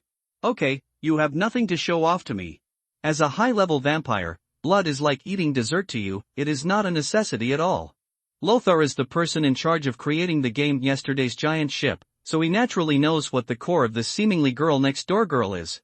After unlocking the Elite Level 2 exclusive skill Tyrant Transformation, Fringilla will transform into a terrifying monster with bloody tentacles, each of which can pierce the enemy's body and draw blood.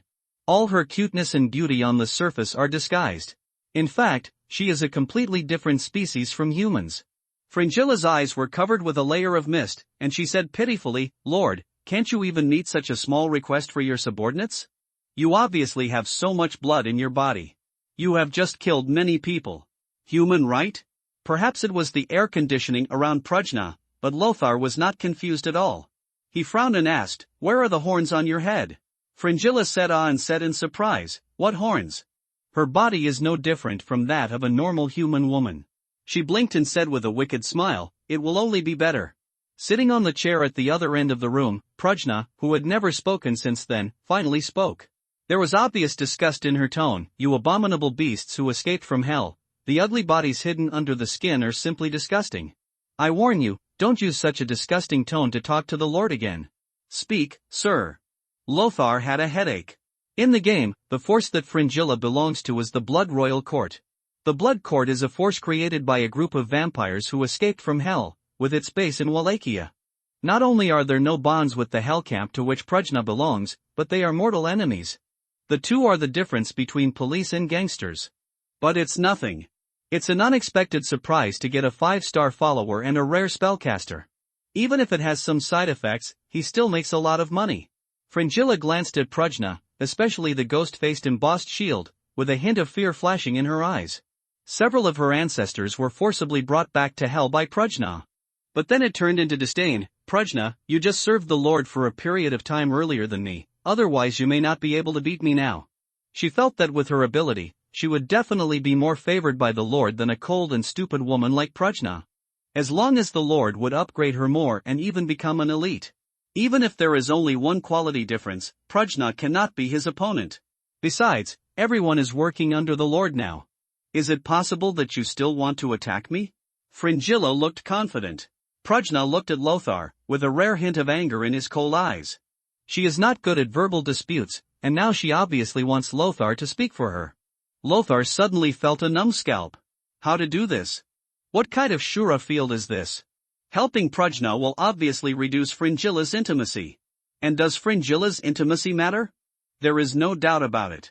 He is only a knight now, but if he can share Fringilla's talent, he will be able to master the mysterious blood magic immediately and transform from a melee cannon fodder to a noble spellcaster. In the game, for the sake of balance, Master may not be much better than shooters, warriors, and tanks. He even has major flaws such as being prone to sudden death and having short legs. But this is reality. Spellcasters are nobler than melee fighters. But if he wants to help Fringilla, the relationship he has finally cultivated with Prajna may also have cracks. Lothar didn't weigh much. From a purely profit perspective, perhaps it would be more appropriate to speak for Fringilla. But he has never been a cold machine who only cares about profit. Miss Fringilla, watch your words. I don't want you to have a conflict with my most trusted friend when you first arrive in this world, even verbally. As she said, I hope you can have a minimum of verbal respect for your master, me. This world is not simple. There are many people who are more powerful than you and Prajna. Even if you are old enemies, now that you are colleagues, you should work together. And you, Prajna, I know very well what kind of existence Fringilla is. So, if you are worried that I will be tempted by her, there is no need to do so. Prajna remained expressionless, but the sound of increased intimacy showed that she was still very useful to Lothar, helping her speak. However, Fringilla's intimacy not only did not decrease, but increased a little, which made Lothar confused. Lothar took a deep breath and said, Fringilla, come out with me and I will introduce you to my followers. The two came to the corridor. Lothar paused slightly and said seriously, I have to warn you in advance, restrain your vampire nature, don't do anything to my followers, and don't hurt ordinary people at will. This is not the Blood Palace, it is a place with witches and vampires, demons exist, and in a different world with deep water, it's best not to reveal your uniqueness at will. Vampire? She licked the corner of her mouth, there are also vampires in this world? I can't wait to see these people of my own race and have them surrender under my skirt. If you can do it, there's a chance. Lothar paused slightly, then emphasized, remember what I said. Fringilla smiled and dwarfed, saying, of course, my respected lord, any orders you give will be obeyed unconditionally. Lothar nodded, now, I have to take you to change clothes first. Although the clothes you are wearing are good looking, they are too out of tune with this era. Okay, lord. Fringilla's attitude is very well behaved. But the sound of intimacy decreased, coming from her ears still explained her mood. I don't know if it's because he doesn't want to be controlled, or because he doesn't want to change his clothes. Lothar took a deep look at Fringilla. She couldn't deal with this female vampire who had her heart cut open and both petals were black. She couldn't treat her like a Prajna. In the setting, there are not even 10,000 but 8,000 humans who died at her hands. She is an out-and-out female devil. Lothar took Fringilla to get a set of women's clothes that were very common in this era and put them on. Like Prajna, she was also required to wear a veil. It's just that her hair is a rare white color, and she also wears an extra headscarf. Ding ding ding. The 3 consecutive beeps of decreased intimacy convinced Lothar that Fringilla was indeed very disgusted with changing into a set of clothes that she considered so ugly. But Lothar was not in a hurry. He had already recalled his original setting for Fringilla. This is a young lady from the bloody royal court who lacks discipline and has been unscrupulous since she was a child. His parents died in the divine court when he was young, and he lived alone in his luxurious palace.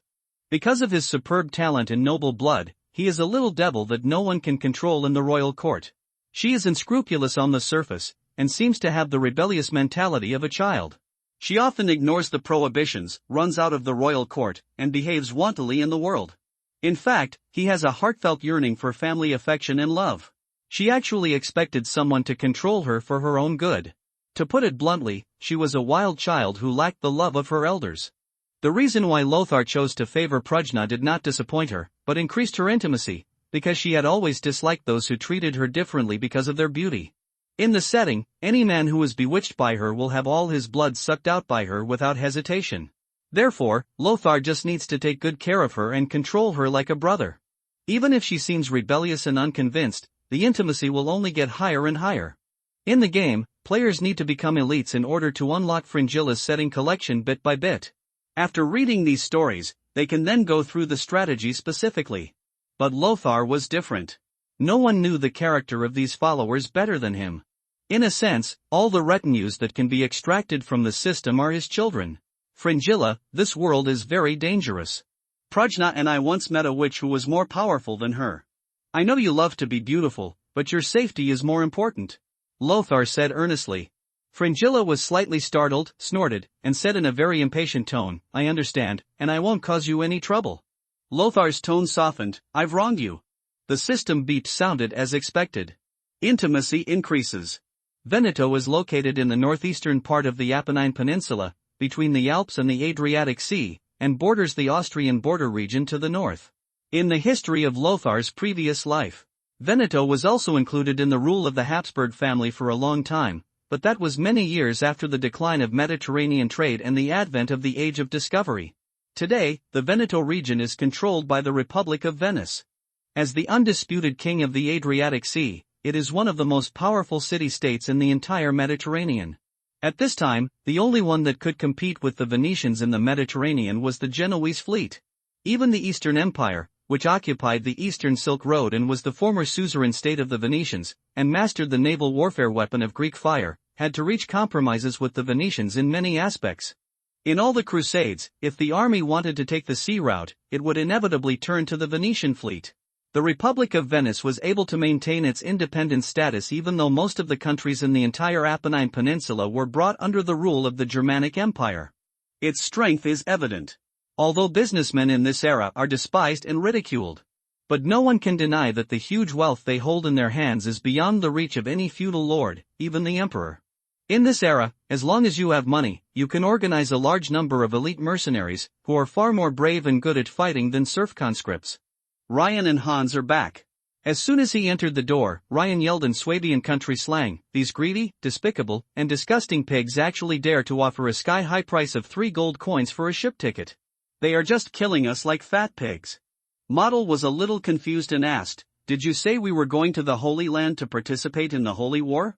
"Say, that damn guy actually told me disapprovingly that if you can't even afford a boat ticket, you will become a hooligan in the Holy Land, idle all day long, and make the Holy Land covered in dust. I really doubt whether the Venetians really believe in Heavenly Father. These people are no different from the Jews. They are all heretics who falsely believe in Heavenly Father." Lothar couldn't help laughing and said, "Maybe the Venetians believe in Hermes." "Hermes?" Ryan looked confused. Hans explained, it was a pagan god in charge of business that the Greeks once believed in. In this era, the right to education was mostly in the hands of theologians. Even as a lord or even a king, it is not uncommon to be illiterate. Ryan suddenly understood and responded with some embarrassment, "Yes, these greedy Venetians are far less pious to the Father than they are to coins. During the last crusade, the price was already agreed upon, but the Venetians dared to increase the price temporarily. That was because of the Pope's decree." Lothar smiled and said, "It doesn't matter. Just because he offers such a high price does not mean that others will offer such a high price. Now is not the time when all the crusaders are gathering in the Apennines.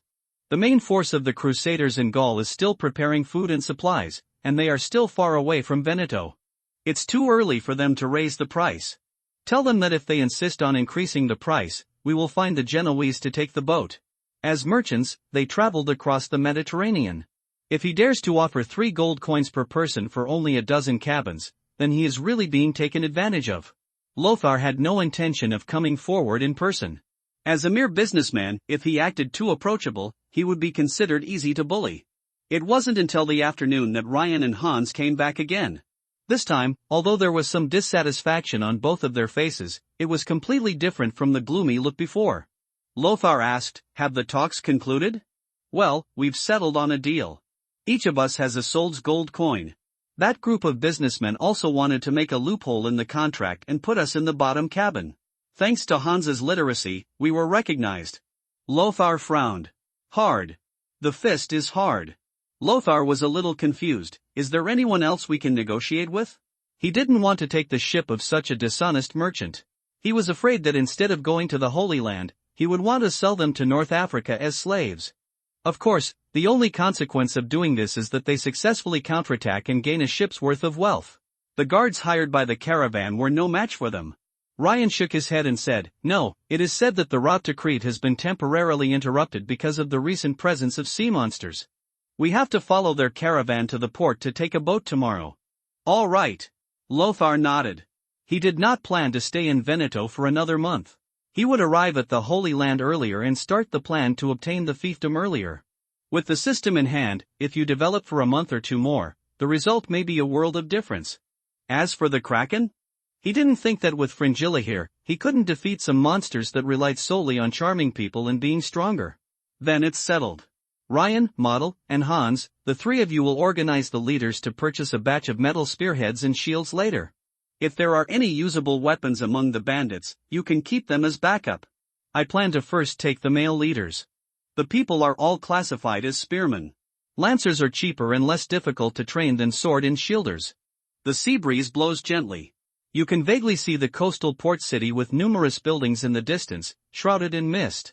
A merchant ship with a round belly and open sails was sailing on the Adriatic Sea. This is a Kirk ship. The ship types brought from northern Europe by the Normans in Sicily quickly adapted to the Mediterranean climate and were widely used on merchant ships. A poor monk wearing white linen clothes and holding a wooden cross was preaching to the crew and passengers surrounding him. Jerusalem is a treasure that exists in heaven and on earth. As a city on earth, it is magnificent. As a city in heaven, it is unparalleled in glory. Jerusalem, a holy place, is now under siege by ambitious pagans. Ayyubid and Sasanian, these two behemoths are abominable and despicable devils. They destroyed God's church, lit what they called the holy fire in the center of the temple, blasphemed the Holy Father, killed, plundered, and sold fellow Christians everywhere. On the road to Asia Minor, the pilgrims were attacked by the Turkic cavalry they supported, suffered inhuman treatment, were imprisoned, or were killed. They want to use fire to burn the holy sepulchre of the Savior and invade our heaven on earth, Jerusalem. This is an act that neither Catholics nor Orthodox can tolerate. Use the weapons in our hands to destroy the pagans and go to the land flowing with milk and honey recorded in the Bible to atone for your sins. You will receive the eternal glory of the kingdom of heaven. People shouted, "This is the will of Heavenly Father." Amen. Lothar, wearing a dark red robe, stood in the crowd, guarded by Hans, Lane, and Model, praying devoutly. He was never a Catholic, nor did he believe in any God. But he felt that since this was a world with extraordinary power, perhaps the so-called Heavenly Father really existed. In this case, you might as well believe it. As long as it doesn't interfere with his own business, he will always be religious. If one day he has full wings, he will not be afraid to ask the classic question, Pope?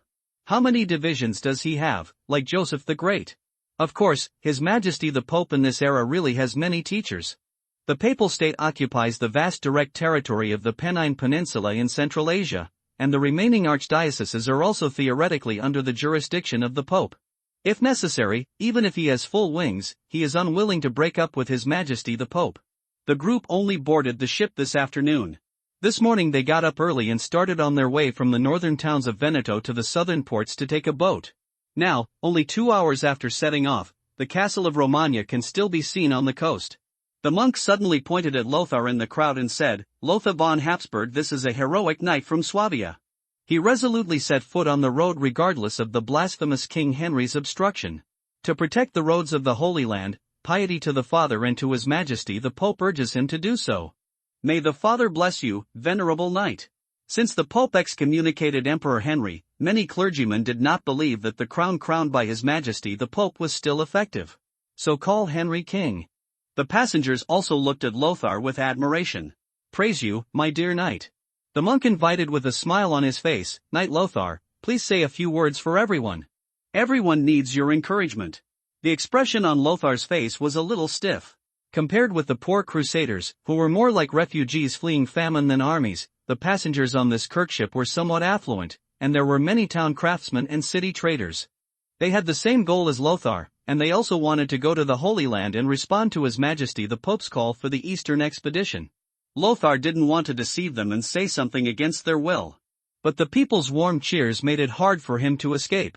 After thinking for a long time, he slowly spoke, "This is a great cause. For the sake of Heavenly Father and for the Holy Land not to be polluted by pagans, even if you die in battle, your soul will return to heaven.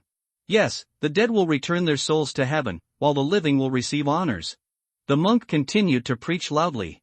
As a devout crusader knight, Lothar really had no reason not to listen to the sermon, not to mention that the monk was so eager to pursue him and make him famous. Looking at the citizens, the eyes they looked at Lothar at this moment were full of loyalty and awe.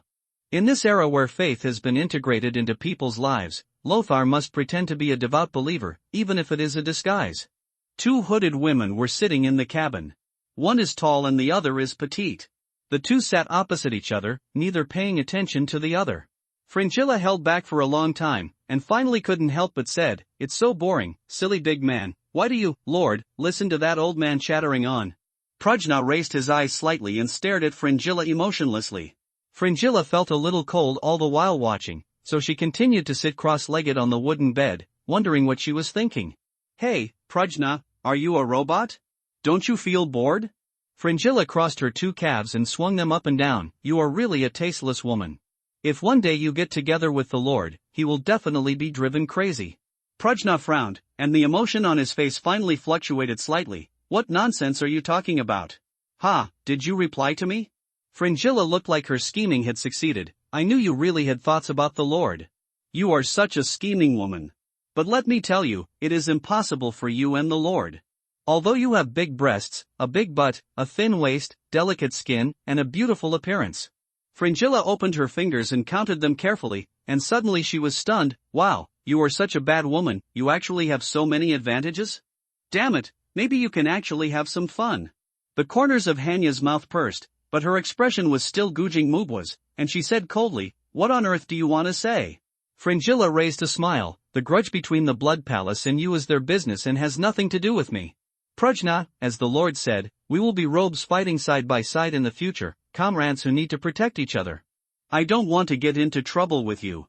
Prajna frowned. As far as I am concerned, public is public and private is private. No matter how hostile I am to you, I will not compromise at all in the battle. So you don't have to worry too much, let alone deliberately please me. The corners of Fringilla's mouth raised slightly, with a sly smile on her face. Prajna, you are indeed interested in the Lord. If you really have ideas, you can't continue like this. Oh, do you think that if you say this, I will be as shy as an ordinary little girl? Prajna said expressionlessly, my feelings for the Lord are just those of a comrade in arms and a minister. I don't have the kind of thoughts you mentioned. Really? I don't believe it. Fringilla teased. Whether you believe it or not has nothing to do with me. Prajna closed his eyes and stopped talking completely this time. Fringilla was as proud as a little fox who had stolen a chicken, showing a sly smile. If Prajna really didn't care at all, he wouldn't have picked up on her at all. But then there was some sense of urgency. The Lord should be mine, but I can't let you, a woman from the Ghost tribe, take the lead. Knight Lothar, do you want to join the Templars or the Hospitallers? After the monk finished his sermon, he said to Lothar enthusiastically, listen to me, for a devout and heroic knight like you, it is most suitable for you to join the Knights Templar. The Templar Knights are brave and good at fighting, and never compromise with the pagans. Compared with the conservative Hospital Knights, they are more suitable for you to make achievements. I'm sorry, Father Becket, I don't intend to take a lifelong vow. My father served His Majesty Baldwin and participated in the famous Battle of Mongisar, defeating the King of Ayubad. I also hope that this can continue. Tradition, in the form of a feudal lord, loyal to the king. No wonder the robe you are wearing looks like the old-style robe of the Royal Knights of Jerusalem. It turns out that your father has received such a distinguished honor. It is really disrespectful. Becket mused. But Knight Lothar, please forgive my bluntness. You don't understand the situation in the Holy Land. From my own perspective, it is not a wise move to choose to be directly loyal to His Majesty. Your Majesty may not even have the heart to see you, let alone grant you a fiefdom.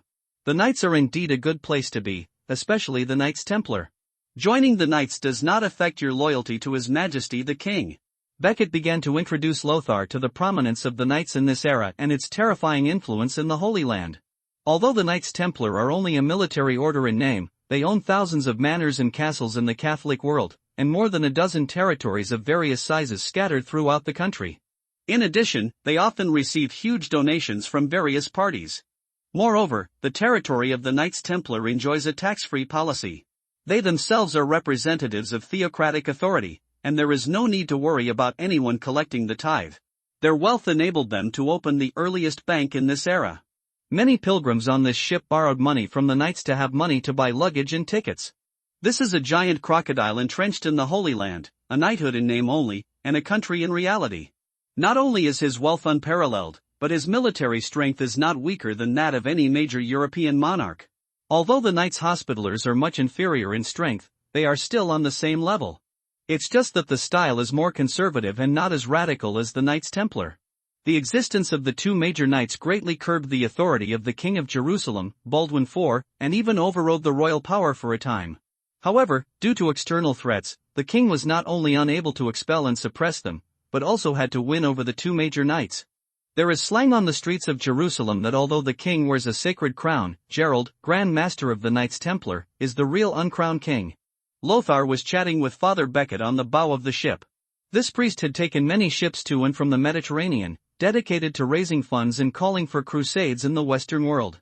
Then bring them to the Holy Land to serve as soldiers for the military monastery or as subjects under the feudal lord to obtain funding. In essence, it is similar to the nature of a broker, except that people think it is a sacred act. Beckett has lived in the Holy Land for 2 years and has a deep understanding of many things there. Sassanid and Ayyubid have united, but the internal strife within the kingdom is still ongoing. The knights each have their own supporters, trying to get them to marry His Majesty the King's sister Sibylla and become the next crown prince. Beckett rarely showed a hint of pessimism. I don't know whether it is right or wrong to call so many Christian people to go to the Holy Land. The iron hoofs of those pagans may destroy everything. Isn't that a lie? Lothar complained secretly, but said, I never expected that the situation in the kingdom would be so serious, but according to my father, His Majesty Baldwin is a very outstanding monarch. How could he let the situation develop? Is it like this now? Yes, His Majesty the King is indeed an outstanding king, with extraordinary military talents and charisma, but suffering from leprosy has made his rule even weaker. Beckett's eyes were a little red. We all know that the young king who was so high-spirited and defeated tens of thousands of pagan troops in Mangisa has gone forever. Now there is only one left who is lingering and enduring the tragedy all day long. Painful leper. Lothar was slightly silent. Count Werner's idea was to ask him to surrender to Baldwin III, and he also brought him a letter.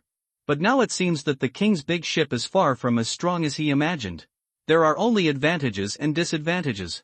Precisely because this ship is not strong enough, it is easier for him to stand out and arouse the trust and respect of His Majesty the King. No matter what happens, King Baldwin is still the only legitimate king of Jerusalem, and a skinny camel is bigger than a horse. The word orthodoxy was sometimes even more important in the Middle Ages than in the Eastern world. As for leprosy, it doesn't seem impossible to cure it if a healing retinue is drawn. He thought for a moment and decided to follow the original plan and be loyal to King Baldwin. Even if he could not be granted a fief for the time being, it would be more reliable than joining the two knights with many talents. You know, many nobles at the earl level would rather donate all their property to join the Knights Templar. This may be due to their piety, but it also shows how deep the water of the knights is. The icing on the cake can never be as good as providing help in times of need. Moreover, as a military order, if you want to join the knights, unless you make an exception by donating a huge amount of property, you must swear a lifelong vow and give up the right to inherit the territory and the right to marry. These are two completely different lines from feudal lords. I will consider what you say, Father Beckett. Thank you for talking to me about these things about the current situation in the Holy Land. It has been a great help to me. May Heavenly Father bless you. Amen. Say goodbye to Beckett. Lothar was preparing to return to the cabin. Then I saw a fat man in rich clothes, waving a whip, angrily scolding the crew members who were listening to the monk's sermon. I spent 10 large silver coins to hire you. I didn't just let you stay here in a daze.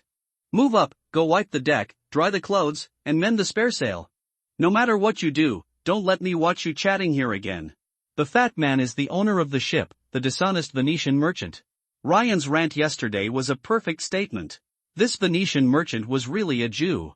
A Jewish businessman who regards wealth as his life sounds like a good match for Venice, a republic based on commerce. But in fact, even the Venetians looked down upon the Jews. They isolated the Jews in special urban areas and named them ghettos. They cannot engage in normal commercial activities and can only be loan sharks, or like the captain of this Kirk ship, engage in some vague passenger transportation industry. In fact, except for a few commercial city-states on the Apennine Peninsula, most areas strictly prohibited Jews from hiring Christians. Discrimination has made the rift between Jews and Christians deeper and deeper. And the rift made the Jews not care about the lives of these pagans at all, driving up food prices and lending usury, which made their reputation even worse. This is a vicious cycle. It is worth mentioning that in Europe at that time, the Jews could only receive relatively fair treatment under the rule of the Iberian Zoroastrians. They are not chatting, you ungodly Jewish businessman, they are listening to my sermon, and you are clearly not qualified to listen. Brother Beckett shouted back. The man sneered, his fat face full of disdain, but he looked at Lothar again and did not argue with Beckett. Master Lothar, are you satisfied with the cabin? That is the most spacious room I specially set aside. It is suitable for a noble knight like you to live with his female family members. Lothar walked past the Jewish businessman and took a deep look at the small eyes between the fat on his cheeks. He nodded perfunctorily, and then led his subordinates and subjects into the cabin one after another. The Jewish businessman's face showed no anger at being left out. He watched the backs of Lothar and his entourage gradually disappear, and the corners of his mouth raised a subtle arc. In a blink of an eye, it was already the next morning. Life at sea is so boring and the space for activities is so small. The weather is hot and humid. This made Lothar more willing to stay next to Prajna. The cold air emanating from her body was like a small air conditioner. Fringilla doesn't have this ability. Although her body temperature is also ice cold, you have to be close to feel the coldness. Their intimacy has not reached this stage yet. However, even if he no longer wanted to go out, Lothar still had to perform the social activities that a knight should have. For example, he asked 2 attendants to train the male subjects. He also ordered the female subjects to sew blouses with his coat of arms for their male compatriots in the same village. Monitor whether the crew is taking good care of their horses and whether the horses are showing signs of seasickness or illness. Hans could handle most things on his own. But Lothar couldn't just become a hands-off shopkeeper. He had to maintain his prestige.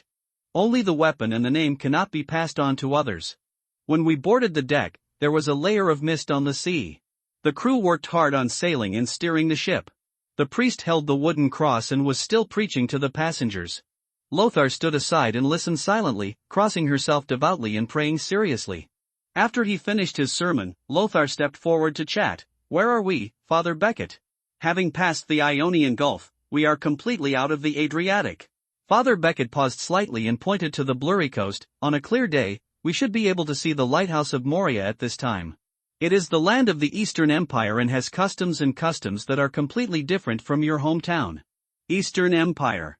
Lothar couldn't help but be fascinated. "One day, after the war in the Holy Land comes to an end, I must go to Constantinople to see the beauty of this city of 7 hills, the queen of 10,000 cities, Basiliosopolis." Becket teased, "Then you have to be careful. A knight as brave and good at fighting as you will definitely be enthusiastically pursued by the noble ladies of the empire." Lothar joked, "If it were Queen Ligeia, then I might really be tempted." "Who isn't?" Becket sighed, "After all, that woman is the most beautiful and powerful woman in the world. If you marry Princess Sibylla, you can become the crown prince of Jerusalem. Then if you marry Queen Ligeia, you will become the crown prince of Jerusalem, emperor of the Eastern Empire. The gold content of the two is not at the same level at all." Lothar smiled and didn't answer any more. He is not a person who likes fantasy. The unattainable dream of becoming the emperor of the Eastern Empire is just a talk. "Knight Lothar, do you know? When I was preaching just now, the crew members were reminding me to be careful of the Kraken today. Usually, we need to be wary of Norman, Moorish and Berber pirates, but now we have to be wary of sirens that few people have seen at all." The priest's tone was somewhat mocking. He has traveled between the Apennine Peninsula and the Holy Land 8 times if not 10 times, and has never really seen any sirens. In his opinion, the Kraken is just a legend made up by bored sailors. Suddenly someone said, "Father, not many people have seen it, because everyone who has seen it is dead." The one who spoke was the captain of the ship. A middle-aged man with a face full of vicissitudes of life. Just like you certainly don't know what a miserable life Christians who were sold to African chiefdoms actually lived. You also have no way of knowing what happened to the crew members who had witnessed the Kraken. But just because you don't know, doesn't mean it doesn't exist. The captain warned in a solemn tone, "It is said that the sea monster has a habit of appearing in the sunless weather, arousing people's desires with its singing, and then tearing the deceived into pieces and swallowing them bit by bit. If you hear strange noises, be sure to cover your ears." His tone was serious, and he left a little nervously after speaking. The two were left looking at each other. Lothar said deeply, "I think what he said makes sense. Just because I haven't seen it doesn't mean it doesn't exist. I once killed a werewolf at the knight's competition in Liens. This at least proves that the creatures in folklore do not exist. But the sea monster is a legend in pagan mythology." Lothar didn't speak, but looked at him deeply. Father Becket hesitated to speak. After a long while, he said, "I understand what you mean. I will inform the passengers on this ship of the captain's instructions. Priests who have spent time in the Holy Land will be more flexible in many aspects. After all, even in Jerusalem, Zoroastrian caravans were welcome." In the evening, the fog became thicker and thicker. The whole world seemed to be darkened by this. Fringilla stood on the deck, stretching her graceful curves wantonly. At this time, most people were asleep, so she didn't have to worry about being too conspicuous. She lay lazily on the side of the ship. "Lord, this life is really boring. I spent the whole day facing the wall with that woman in Prajna today, and I feel like my vampire life has become a lot darker." Lothar glanced at her and said helplessly, "It may be a little boring, but it won't be more boring than when you were sleeping in the coffin. Is it the same when you were sleeping as it is now? When you fall asleep, you don't know anything, so you won't feel bored. Fringilla held Lothar's arm, her watery eyes full of expectation. Please, let me find a random man and suck him off. I will throw his body into the sea. Fish, I'll clean up all the traces later and no one will know I did it. No, Lothar frowned. Fringilla, you have to be clear. I am a human being, and the person you want to suck blood is also a human being, so don't say such things so lightly and, I warned you, without my permission, can't attack anyone. Fringilla hummed, aren't I just asking for your consent? Lothar said seriously, my answer is already clear. Also, it is said that in this sea area, there will be sea monsters attacking passing ships. The sea monsters are a group of monsters that live in the deep sea. They hate light, so the weather tonight is perfect for their activities. You'd better be careful. TCH, they're just some sea monsters. Those sluts who like to mate with humans, do they have any powerful skills worth mentioning? Fringilla was a little disdainful. If the siren is a monster on the level of campus ghost stories, then the vampire is at least 2 levels higher and belongs to urban legend. It's better not to take it lightly. Fringilla, your strength has not yet recovered, and you have been severely suppressed. Compared with the extraordinary creatures in this world, you may not be much stronger. Rosaxu advised, arrogance is the first of the 7 sins. I have told you many times that this world is not much simpler than your world. I don't hope that one day you will die because of arrogance. Oh, I understand. Why are you so annoying like a chattering, rigid old antique? Fringilla looked impatient. And, tips for increased intimacy. This tough-talking kid. A smile appeared on Lothar's face, don't be so impatient. I'll go back to the cabin later and I'll tell you and Prajna a story. All right. Fringilla showed a reluctant expression. In fact, she was looking forward to it. Lothar, who has been deeply influenced by internet literature, has too many interesting stories in his head. Still telling the story about the monkey? Aren't you willing to listen? You might as well listen. Fringilla's tone was a little slurred, and she jumped up and quickened her pace. There was a kind of excitement that could not be concealed. No one ever told her a bedtime story. In the dark cabin. Lothar has finished speaking about understanding the true principles of Bodhi in seconds, severing demons and returning to the original soul to unite with the soul. On the bed opposite, Fringilla was still listening in high spirits. The story is told in Chinese, so both people can understand it. The lines set for them in the game are originally in Chinese. In fact, Lothar's budget never planned to hire foreign language voice actors. Go on, what happens next? Prajna pursed his lips and said nothing, but Lothar could clearly feel that there was a hint of expectation in those always cold eyes. If you want to know what happened next, please listen to the breakdown next time. That Lothar pushed to his lips was swallowed back by him. Okay, let's talk about one last chapter. As promised in advance, you must rest after finishing this chapter. Good rest is crucial for a warrior. Fringilla said impatiently, Okay, I got it, let's get started. Prajna pursed her lips. The following sentence was what she said the first night she slept with Lothar. Lothar glanced at Fringilla angrily, cleared his throat, and continued, but it was said that the Monkey King returned to Huagua Mountain and defeated the Demon King who occupied the mountain as king. The notification sound of increased intimacy will sound from time to time. But there were no significant changes. Fringilla still hasn't improved to friendly, but her attitude is obviously different from when she was cold. Probably just like Prajna, they seem to still lack an opportunity to achieve a breakthrough. Lothar doesn't have so many utilitarian ideas. When she gets along with them, she is very happy, so don't think that intimacy will unlock skills or something. Everything will fall into place. Besides, there's no point in being anxious. You can't pinch Fringilla's white neck and urge, become friendly to me, hurry up. After finishing this chapter, Lothar yawned. Physical strength does not mean energy. He can't do it all day and night without sleeping. If some potions that change his physique or increase his attributes can be extracted from the system in the future, maybe he can become like a high-quality follower. If you want to know what title this monkey was awarded when his head went to heaven, please listen to the explanation next time. Just stop here, I'm going to sleep. Prajna nodded slightly. Fringilla didn't try hard anymore, but said with some pity, it's all my fault that my strength hasn't recovered yet. Otherwise, if you give the Lord a first hug, you wouldn't need to sleep every day. Lothar was speechless and lay down with her eyes closed. If he gets older in the future and hasn't found any potions or props that can extend his life, he might even consider becoming a vampire. But he won't make such plans now. Vampires are another species. When you transform into a vampire, your entire values and worldview will be turned upside down. God knows if he will become a ferocious demon who only knows how to raise blood beasts, hide in a dark and humid castle, and choose people to eat. See Lothar lying down. Fringilla's face was full of boredom. Vampires, like the ghost clan to which Prajna belongs, also need sleep, but that kind of sleep is at least measured in months. A short sleep once a day like humans do. Can. But it's not necessary.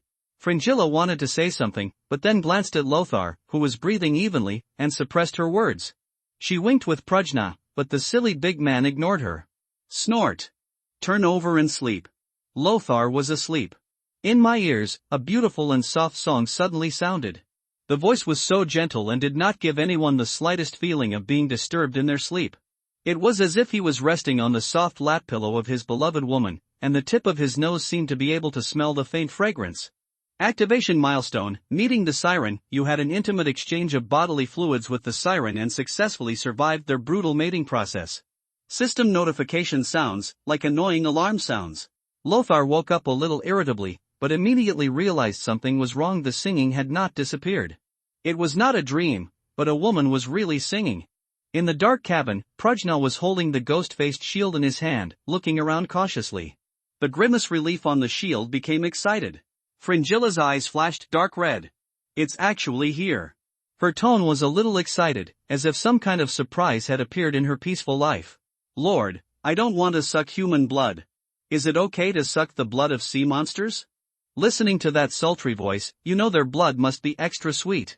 The fangs pierced her lips unconsciously. Prajna frowned and said softly, "Wake up."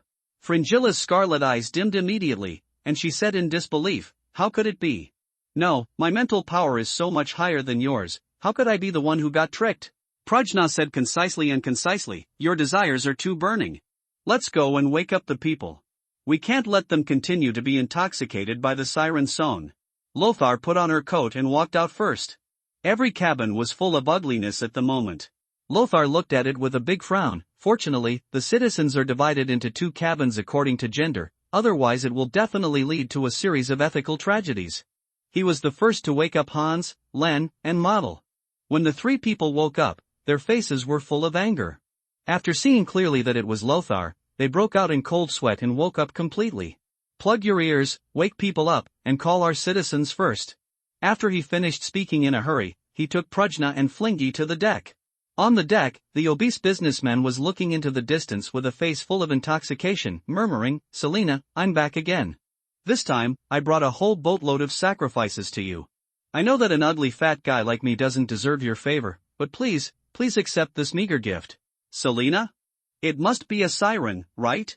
Lothar looked slightly cold, thinking that this damn Jewish businessman was not only stingy and greedy, but also wanted to use their group of passengers as gifts to please the siren. Damn it! In the night sky, three figures floated up in the sky. Their bright red lips opened and closed, singing beautiful songs. The upper body is the same as that of a human woman, except that there is a pair of fleshy wings on the back that look like bat wings. On their waists, there are colorful fins. The lower body is like the legend, a very long fish tail. Smooth golden hair shawl. They held hands and sang songs in the air, with soft and beautiful faces. I have to admit that these three female sirens, even Lothar, who had been with Prajna and Fringilla for a long time, felt a little tempted. Beautiful, noble.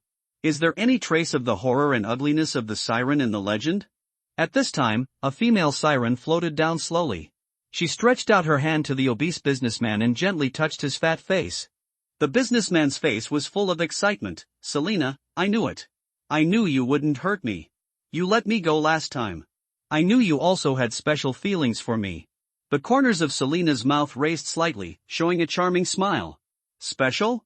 If you weren't too strong and I didn't catch you, how could I have let such a big piece of meat escape like you? But fortunately, this stupid prey actually came to the door again, and even offered such a rich sacrifice. So should he be spared?" Selina licked her lower lips. She felt that her saliva was drooling. The fat body made her unable to help herself. The businessman got the wrong idea because of this, and moved his face towards him with some excitement. The next moment, shrill screams sounded. The siren's face was covered with blood, and it chewed the merchant's lips and flesh fiercely. The merchant screamed and rolled back and forth on the deck, leaving behind shocking blood marks. In the sky, the banshees still suspended could no longer suppress their appetites. They flapped their wings and flew towards the businessman with blood on his face. Fringilla mocked, "Such a low-minded creature is in no way comparable to us vampires. It is obviously to give this businessman some sweetness so that he can catch big fish in the long run." Lothar whispered, "Stop talking nonsense and kill them. The mist is hazy." Two swooping sirens landed on the deck, translucent saliva flowing from the corners of their mouths, and they were about to feast. Lothar and Prajna were already in front of them, approaching them one behind the other. Facing the menacing two men, the two sea monsters were frightened. Their bodies were very fragile. Their lower bodies were covered with fish scales and mucus, but they would easily slip off if they were struck by swords and other sharp weapons. But the upper body is a fragile human body. They can survive in the deep sea with the power of magic rather than tough skin. How can they dare to fight with Lothar holding a sword in his hand? Selina just took off a little slower, and the blood flowing under her feet turned into a tough strap under the control of Fringilla's blood magic. The straps went around her slippery fishtail and buckled her tightly to the deck. How could Lothar let go of such a good opportunity? He held his hand tightly with half a sword and strode forward to meet him. The ship's hull swayed slightly with the waves, but it could not shake his body at all. The muscles of his arms rose and he raised his sword high.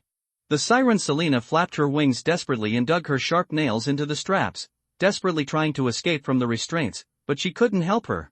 Please let me go. I will bring you pearls and gems from the bottom of the sea, which will make you the richest person in the world, please." She spoke very fast, speaking fluent Greek with a slight Asia Minor accent. Her voice was as clear as a lark. Her appearance is beautiful and her beauty is heavenly. But the man in front of her had a heart as hard as stone. It was difficult to see any mercy or kindness in his cold eyes, and the sharp sword blade fell hard. Plop! A beautiful head rolled away on the deck. A large amount of blood spattered from the neck cavity of the headless corpse, which happened to fall behind Lothar. Selina's performance proved that they were not imbecile as Fringilla said, but they simply could not restrain their desire to eat human flesh. This declared that Lothar had no possibility of cooperating with the other party. Chena! In the sky, two sea monsters screamed in fear. Selina's name in Siren is not Selina at all. It was the name given to her by the Jewish businessman based on the transliteration of Siren. Crystal tears flowed from their faces, and their mouths were opened wide. Between their small lips, a mouthful of sharp, jagged fangs was exposed. The corners of his lips slowly tore open, leaving only a little bit of skin and flesh connected, and saliva overflowed from them. In the blink of an eye, those alluring red lips turned into a gaping mouth that almost reached the base of the ears. Next moment, both sirens let out shrill screams. The voice was filled with emotions of anger and sadness. The mist covering the sea began to billow due to this. The terrifying sound waves gave Lothar the illusion of facing a stormy sea. On the deck, scars like those struck by knives and axes appeared out of thin air. Without any hesitation, Prajna took a step forward and came to Lothar. The ghost-faced shield is pressed in front. Kanga's series of sounds of gold and iron striking each other sounded. Lothar pressed against Prajna's waist, and felt the force coming from the front was astonishingly powerful. The two of them took several steps back at the same time. Is this sea monster so powerful? Lothar was a little stunned.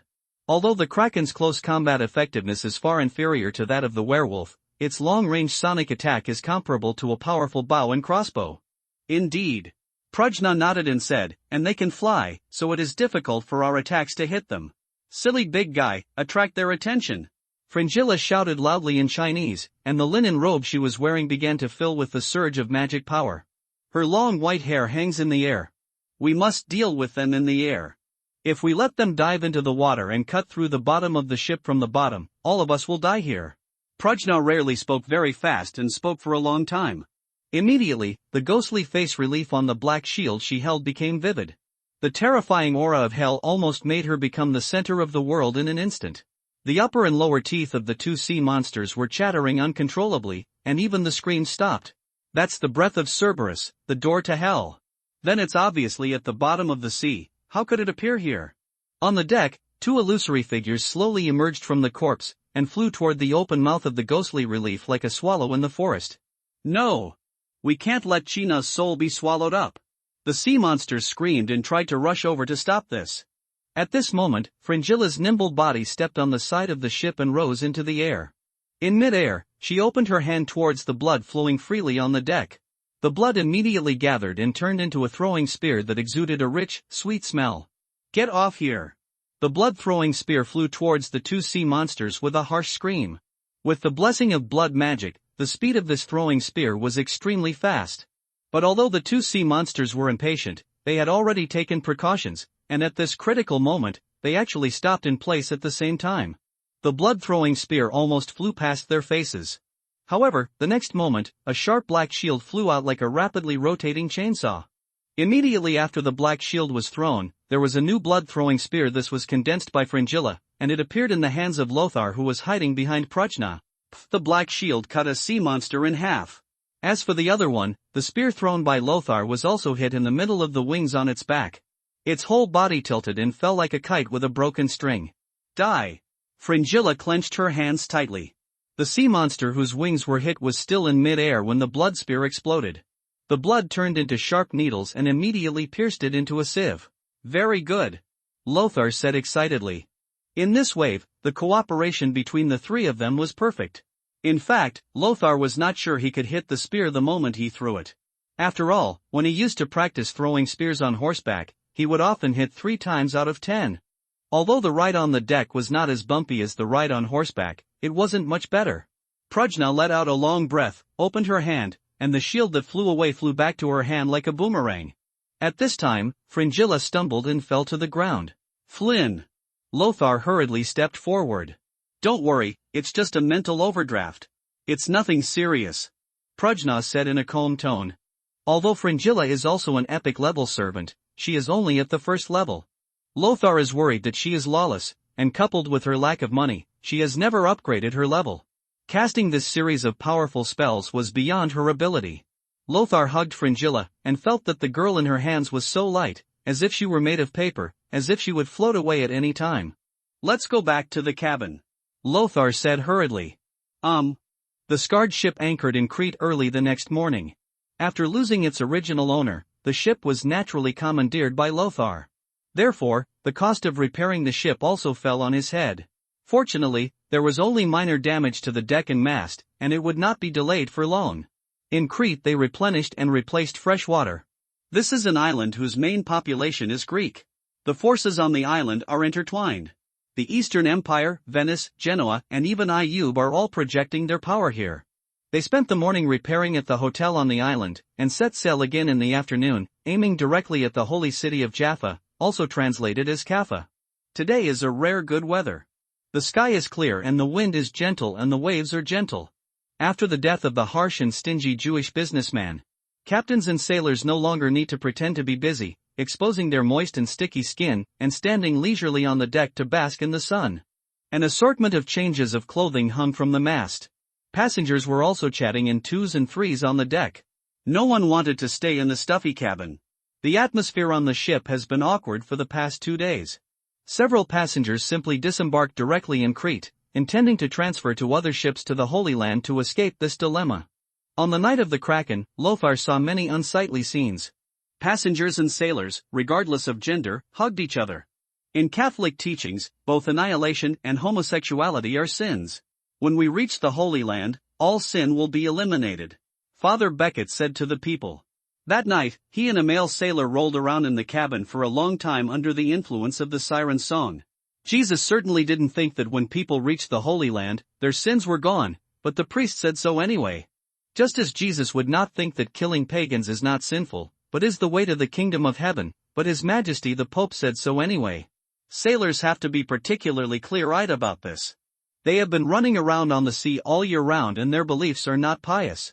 They would even pray to the pagan sea god Poseidon when tsunamis, pirates, and storms came. And on a ship that is so narrow and isolated from the world, although homosexuality is not commonplace, it is certainly not unimaginable.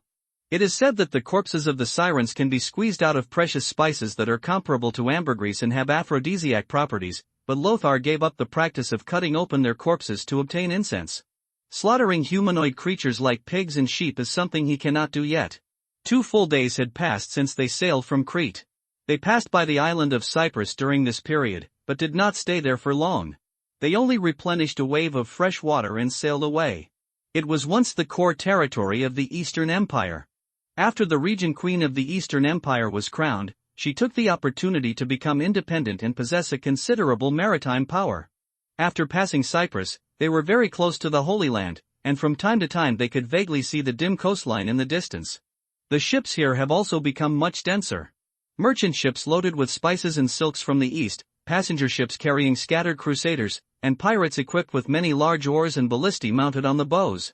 The windy rowing warships can often be seen on the sea. Broken planks and wooden barrels floated apart.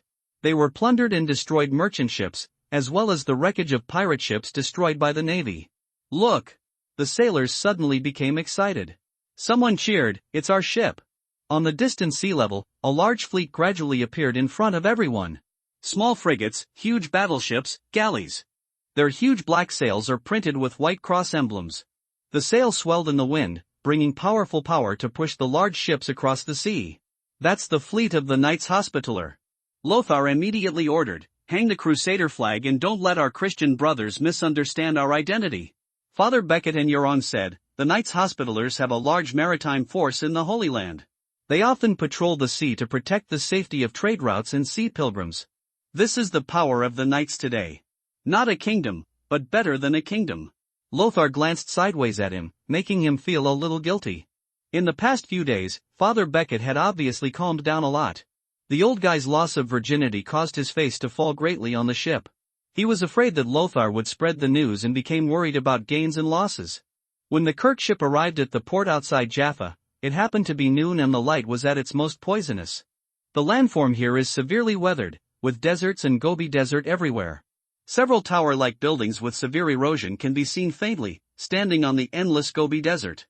Fringilla's lazy voice sounded, "Sir, the sun is so hot that it makes me almost die." Lothar felt helpless. "Stop pretending, you just overdrawn your mental power once, and you will be fine after sleeping for 2 days. How can you, the vampire royal family, be so fragile? Only vampires are afraid of the sun." Prajna was still quietly following Lothar, like his shadow. "I usually try to minimize my presence, but at critical moments, I can always make people feel at ease. Hans, raise my swallowtail flag."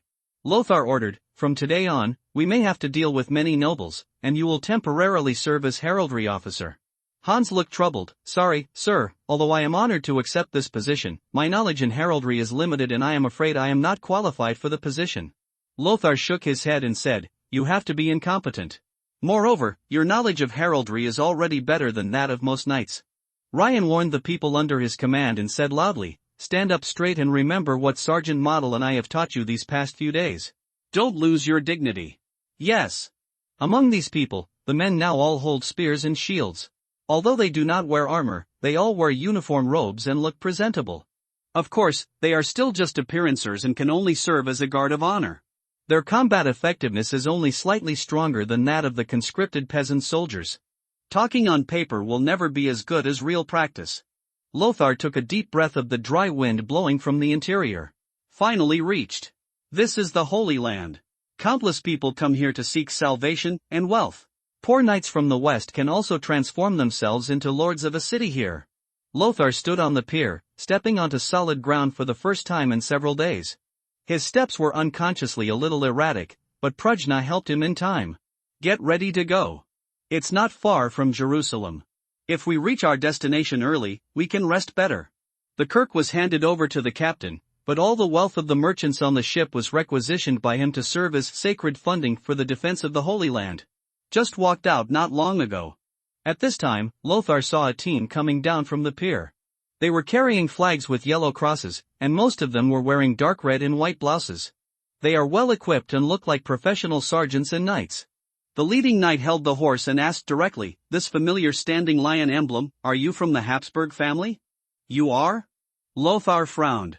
The Habsburgs were not a very prominent family, and their influence was limited to Swabia and Bavaria. He really didn't expect that he would be recognized not long after he got off the boat. "I am Kevin McKidd, a knight loyal to Baron Godfrey of Ibelin. This is the young master I serve, the only heir to Baron Ibelin, Lord Balian." Lothar cast his gaze behind the knight, the young man wrapped in a dark red robe. It turns out that this person is the real owner, but he doesn't seem to have any sense of existence. "I am Lothar of Alga, the Habsburg family, the second son of Count Werner, and a landless knight." Lothar nodded to the other party. "It's an honor to meet you, Sir Balian of Ibelin, Knight Kevin. Knight Lothar, your father and my master are very good friends. They served His Majesty the King together in the Royal Knights of Jerusalem. I witnessed with my own eyes their deep friendship as they fought side by side.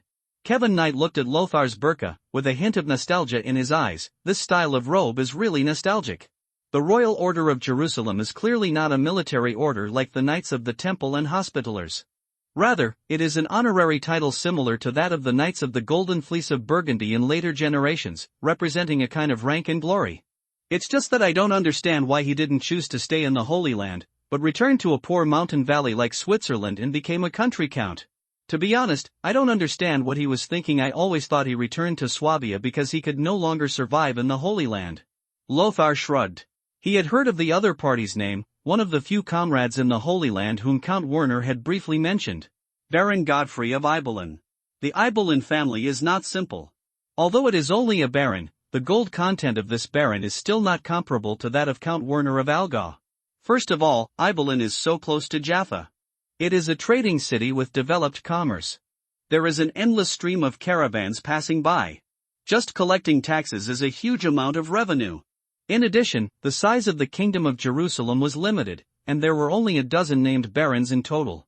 Baron Ibelin is obviously one of the best. He is a close confidant of King Baldwin and a die-hard royalist.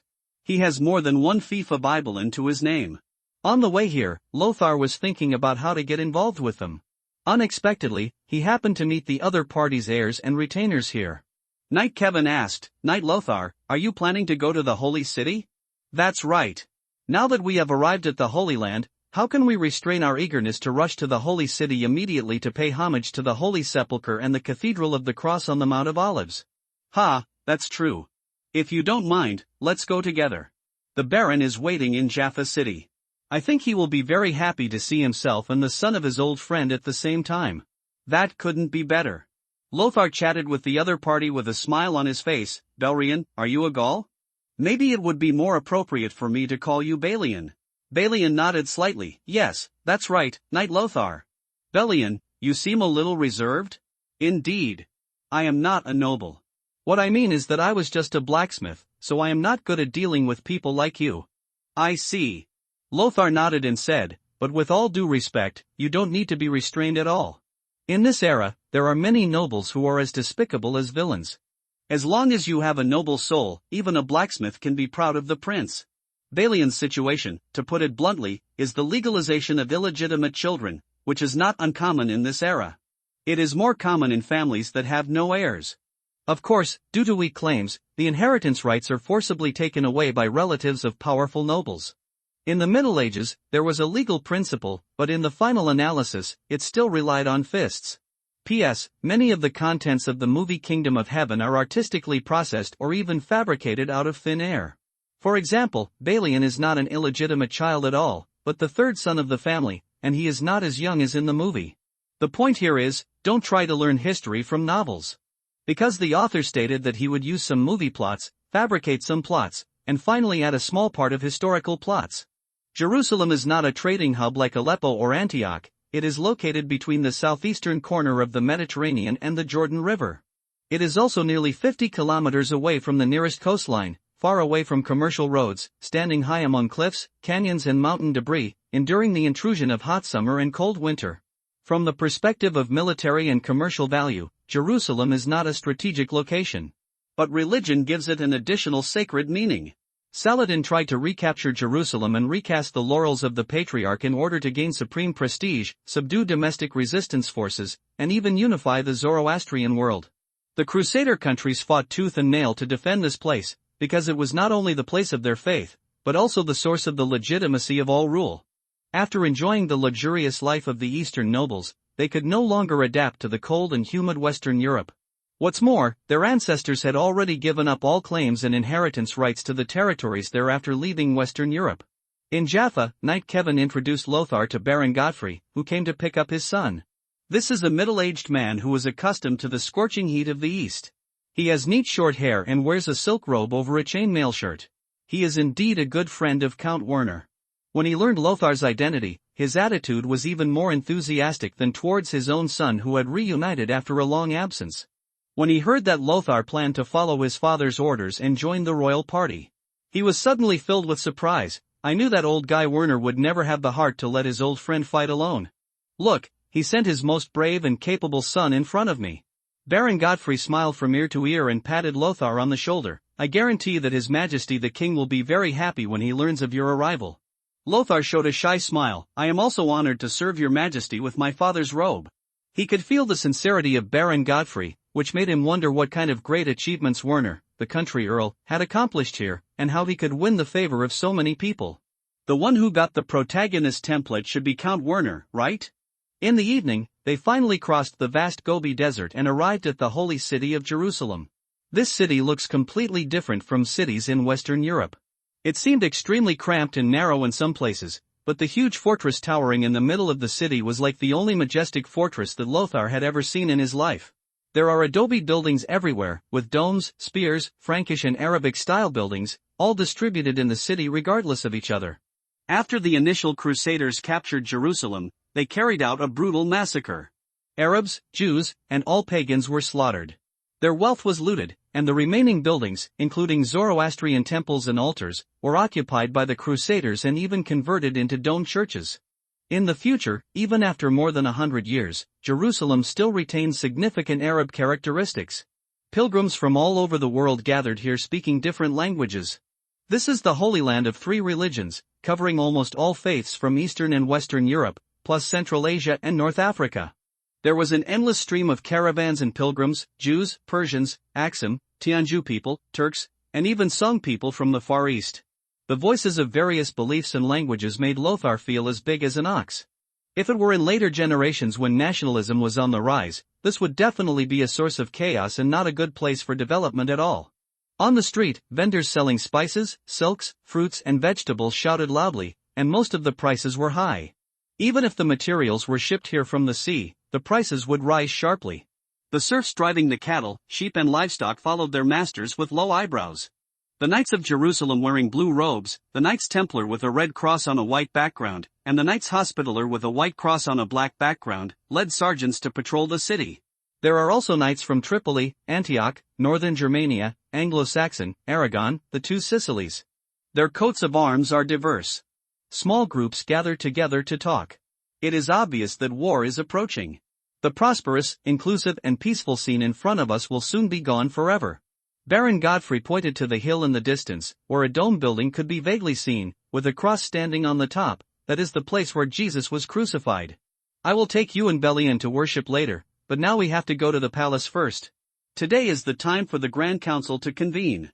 Most of the powerful nobles will be present. I will take you to identify the people first. Lothar nodded and said, everything is up to you. The group stopped at the outer city of the castle. Lord Godfrey, you have come at the right time. Your lords are discussing something, so you are the only one left.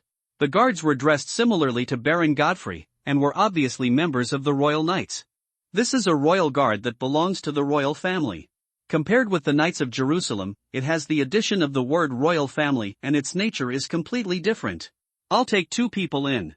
Godfrey pointed at the 2 people behind him, and then strode into the palace. Prujna frowned slightly. She was used to following Lothar, and subconsciously wanted to go in with him, but as soon as she took a step, she realized that it was inconvenient. Lothar turned back and smiled at her. The palace in Jerusalem is by no means a den of dragons and tigers. He is here to serve His Majesty the King, not to assassinate the king. There is no danger at all. The walls of the palace are full of exquisite reliefs. A bright light shines through the hollow windows. Godfrey took the 2 of them to sit down at a long table, and introduced them in a low voice. The man in the red cloak is George Lynn of Edessa, an earl with only a title. His current fiefdom is in Edessa. Card nearby. The tall, thin man with disheveled red hair was Count Leonard. He was once the Duke of Antioch, but he and the father of the Count of Edessa were robbed of their territory by the Arabs. So he is now Count of Oder Jordan, which means Count of the Jordan. He is one of the most powerful men in Jerusalem. He is brave and good at fighting. He is one of the most important commanders besides His Majesty in the Battle of Mongisor. Godfrey lowered his voice. This person is also a key player in the Queen Mother's party headed by Queen Mother Agnes. She wants to bring Guy of Lusignan together to marry Princess Sibylla. The man in the red robe is Raymond of Chatillon, Count of Tripoli, Prince Tiberius, Regent of Jerusalem, who single-handedly arranged Princess Sibylla's first marriage. He formed a small alliance with many nobles. Roger of Maureen, the Knights Hospitaller, was its most powerful supporter. Let's call it the Jazz Party. Gerald, the Grand Master of the Knights Templar, once stood firmly on our side. But what you know is that His Majesty's condition is getting worse and worse, and Captain Gerald has recently become very close to Leonard from the Queen Mother's party. In particular, Leonard was more radical in dealing with heretics, and he fit in well with the Templars' style. Lothar frowned, and Godfrey analyzed the three forces in the palace thoroughly in a few words. No one of the three parties was sure of defeating the other. The three-legged confrontation is the most stable and the most difficult situation to make peace with. Lord Baron, which party are you? Godfrey said without hesitation, the Ibelin family is only loyal to His Majesty. Lothar asked, what if His Majesty dies? Baron Ibelin's face showed a trace of heaviness. Lassa, I must remind you that talking about this topic is a great transgression and offense for me. Lothar smiled and said, but if I don't make it clear, how can I advance and retreat with you? Godfrey was silent for a moment, and said quickly in a very low voice, then support the next king. After the death of the king, the throne will definitely be inherited by Princess Sibylla's son from her previous husband. Lothar asked, who is Princess Sibylla? The Queen Mother's party. Lothar thought thoughtfully, so we are actually on the same front as Count Leonard? No, the Ibelin family never makes decisions in advance. Godfrey paused slightly and said in a deep voice, we are only loyal to His Majesty and never do unnecessary things. Lothar suddenly realized. Look! This is true wisdom. Different from Walgrass. If the Ibelin family were only loyal to the king, they would not suffer from party strife and could better preserve their strength. In addition, the Ibelin family's influence in the Holy Land is deeply rooted. Baron Ibelin, who has a prominent position and is loyal to the king, is the person that any new king must win over and trust. As for who the new king is? Let you fight for it. At this time, King Baldwin's heraldry officer strode up to the main hall and shouted loudly, His Majesty the King is still resting, and the regent will temporarily preside over this issue. Raymond nodded slightly to the herald officer, stood up and said, today's topic is whether to open the holy treasury of Jerusalem and repair the walls of Jerusalem. The hall suddenly became a mess. Lothar was a little puzzled and asked, now, His Majesty the King, you even have to discuss building a city wall with your ministers? Godfrey explained, the keys to the great treasury are in the hands of His Majesty the King and the two Grand Masters of the Knights Templar and Hospitaller respectively. He alone cannot use them. And this money does not belong to His Majesty the King. It was reserved by King Henry II of England to support the military expenses of his next eastern expedition. Lothar was speechless. This. Sure enough, the issue met with firm opposition from the outset. Henry II did not fulfill his obligation to support the Holy War until his death. We should use this money as it should. The purpose is still the noble mission of protecting the Holy Land. Yes, Henry II is indeed dead. But his son, Richard, known as the Lion-Hearted King, is not dead yet. We still expect him to lead an army to support the Holy Land. How can we misappropriate this money? The nobles started making noises. The Duke's party, the Queen Mother's party, and the King's party are just rough divisions. In fact, except when fundamental interests are involved, they will advance and retreat together, and they will also express their own opinions at ordinary times. For example, now, Gerald expressed his agreement to build the city wall, but Count Leonard expressed opposition. The money should be used to arm the pilgrims, reenact the original Battle of Montgassard in the field, and defeat Saladin. Roger, the leader of the Knights Hospitallers, believed that the money should be retained to urge Henry II's son, Richard the Lionheart, to leave for the Holy Land as soon as possible to support him.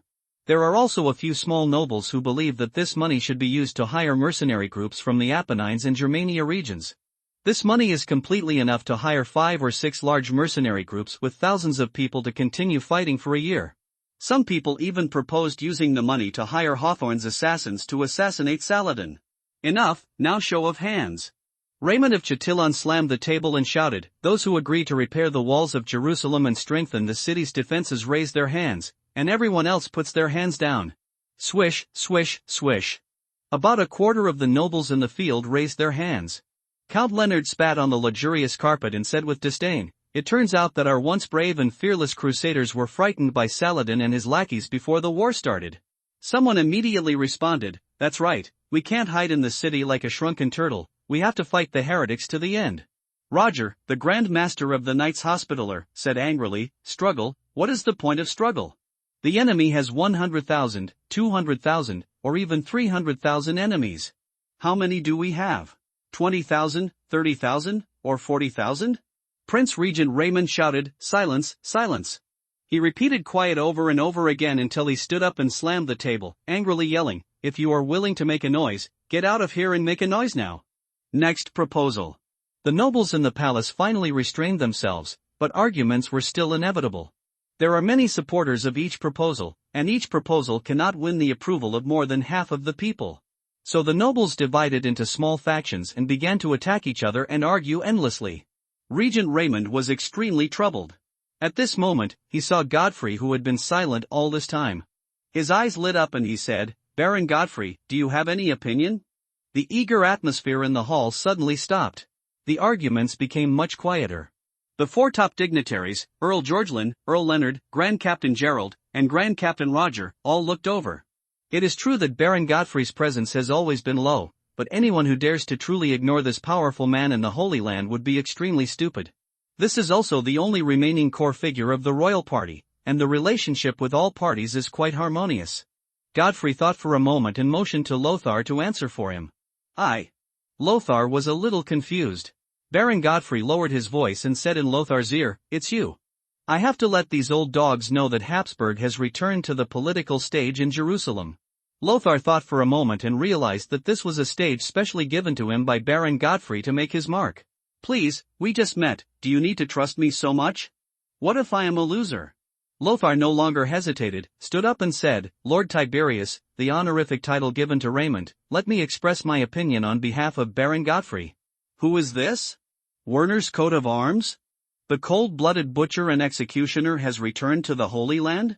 It doesn't look like Werner, but this robe is clearly the former uniform of the Royal Knights. There was a burst of whispers all around. The looks they looked at him were not friendly, but unlike what he expected, few of them seemed to be confused about whether he, a mere landless knight, was qualified to attend and speak here. Raymond nodded slightly, yes, but before that, please tell me your identity. I am Count Alga, Lothar von Habsburg, the second son of Werner von Habsburg. My father once fought to defend the Holy Land. Now I follow my father's orders and come to the Holy Land. Raymond nodded slightly. It turns out that he is the son of Lord Werner. Your father and I also fought side by side. You are qualified to speak here. Please speak. Lothar nodded slightly, regardless of the discussions about his identity in the audience, and said to himself, there is no need to say more about the proposal to invite a mercenary group. You should all know that although those mercenaries bring their own weapons and equipment and have good combat effectiveness, they have no without the honor and belief as soldiers. They can just fight with the wind, but once they get into trouble, they may not continue to fulfill their obligations. Facing Saladin, it is obvious that this will be a hard battle. Even as far away as Germania, I have heard of his reputation. It is better to hire a mercenary group, as Count Leonard said, and use the money to arm the pilgrims. Their morale is higher and it is cheaper. Leonard heard this, nodded slightly, and showed a satisfied smile. Yes, Werner's son does have some discernment. Lothar smiled at him and continued, as for the proposal to retain this money to prompt King Albion, King Richard the Lionheart, to summon the army as soon as possible. As far as I know, Richard the Lionheart is a wise and capable monarch. He will not speed up or slow down his preparations for war because of this money. He will participate in the crusade. This is for sure, but that must be in the process of processing after finishing the relationship with the Gallic monarch and domestic affairs. This cannot be completed within a month or two, or even half a year. My lords, ask yourselves, are you going to put yourself in a dangerous situation where your throne is unstable, or even your old enemies attack your rear because of a sum of money? All the nobles shook their heads. In fact, many of them would be tempted by this wealth, but none of them would say it outright. Greed is one of the 7 deadly sins. They don't want to admit that they are greedy for money. As for the assassins of Hawthorne, the old man in the mountains. Please forgive my bluntness. If you want to invite this assassin king who owns hundreds of castles in Iran and other places, how much money will it cost to satisfy his appetite? Moreover, cooperating with such despicable infidels who rely on assassinations to make a fortune really insults the reputation of our crusaders. You know, there were many crusader princes who died because of him. In this regard, not only can we not pay for the assassins of the Old Man of the Mountain, but we should also express our support for Sassanid and Ayyub's attack on Hawthorne. Encirclement and suppression of the assassin kingdom. Hawthorne had already assassinated Saladin, and it was not just once or twice, but failed without exception. The two were sworn enemies. If Hawthorne had succeeded in assassinating him, he would have done it long ago. There was no need for the Crusaders to spend such wasted money. Lothar said this just to save the face of the idiot who made this suggestion. In fact, there have always been private interactions between Crusader lords and the Old Man in the Mountains, Hawthorne. Regent Raymond nodded slightly. Indeed, at present, the only reliable methods are to strengthen the city wall and use the money to arm the pilgrims. 3 proposals were rejected one after another, but these nobles were not dissatisfied. Instead, they approved of it. The knowledge of this age is in the hands of theologians. Except for missionary schools, there were no schools at all in this era. This also makes the vast majority of nobles actually illiterate. Their short-sightedness and stubbornness also make their eloquence really not outstanding. Lothar's ability to express his views in such a clear and coherent manner is already commendable. Lothar continued, "We have to admit that the danger faced by the Holy Land today is unprecedented. The number of infidel troops in the Ayyubid kingdom is many times ours. No matter how brave and skilled our knights are, they still have to fend for themselves when facing enemies coming from all directions." As soon as these words came out, there was a burst of dissatisfaction. Someone shouted, "Fart, Heavenly Father's knights are fearless." Most of Saladin's men are serfs who came from the fields with mud on their trousers, or cavalry teams composed of slaves. How can such a rabble be our opponent? The speaker is a very handsome knight. Although his temperament is a bit vulgar, in this era, there are very few knights who are not vulgar. Most of the knights who are polite, humble, kind, and fair only exist in novels. Lothar was not angry and asked calmly, "Who are you?" The knight said proudly, "I am Guy of Lusignan. I brought 25 knights from my hometown to participate in the crusade. They are all brave and good at fighting. One can fight against 100, no matter what." Lothar did not answer the question and asked instead, "You are a Gauls, right?" Guy nodded and said, "Yes, my fiefdom is in Lusignan, Poitou." Poitou is located in western Gaul and is currently under the control of Richard the Lionheart. Lothar nodded and said, "I know there.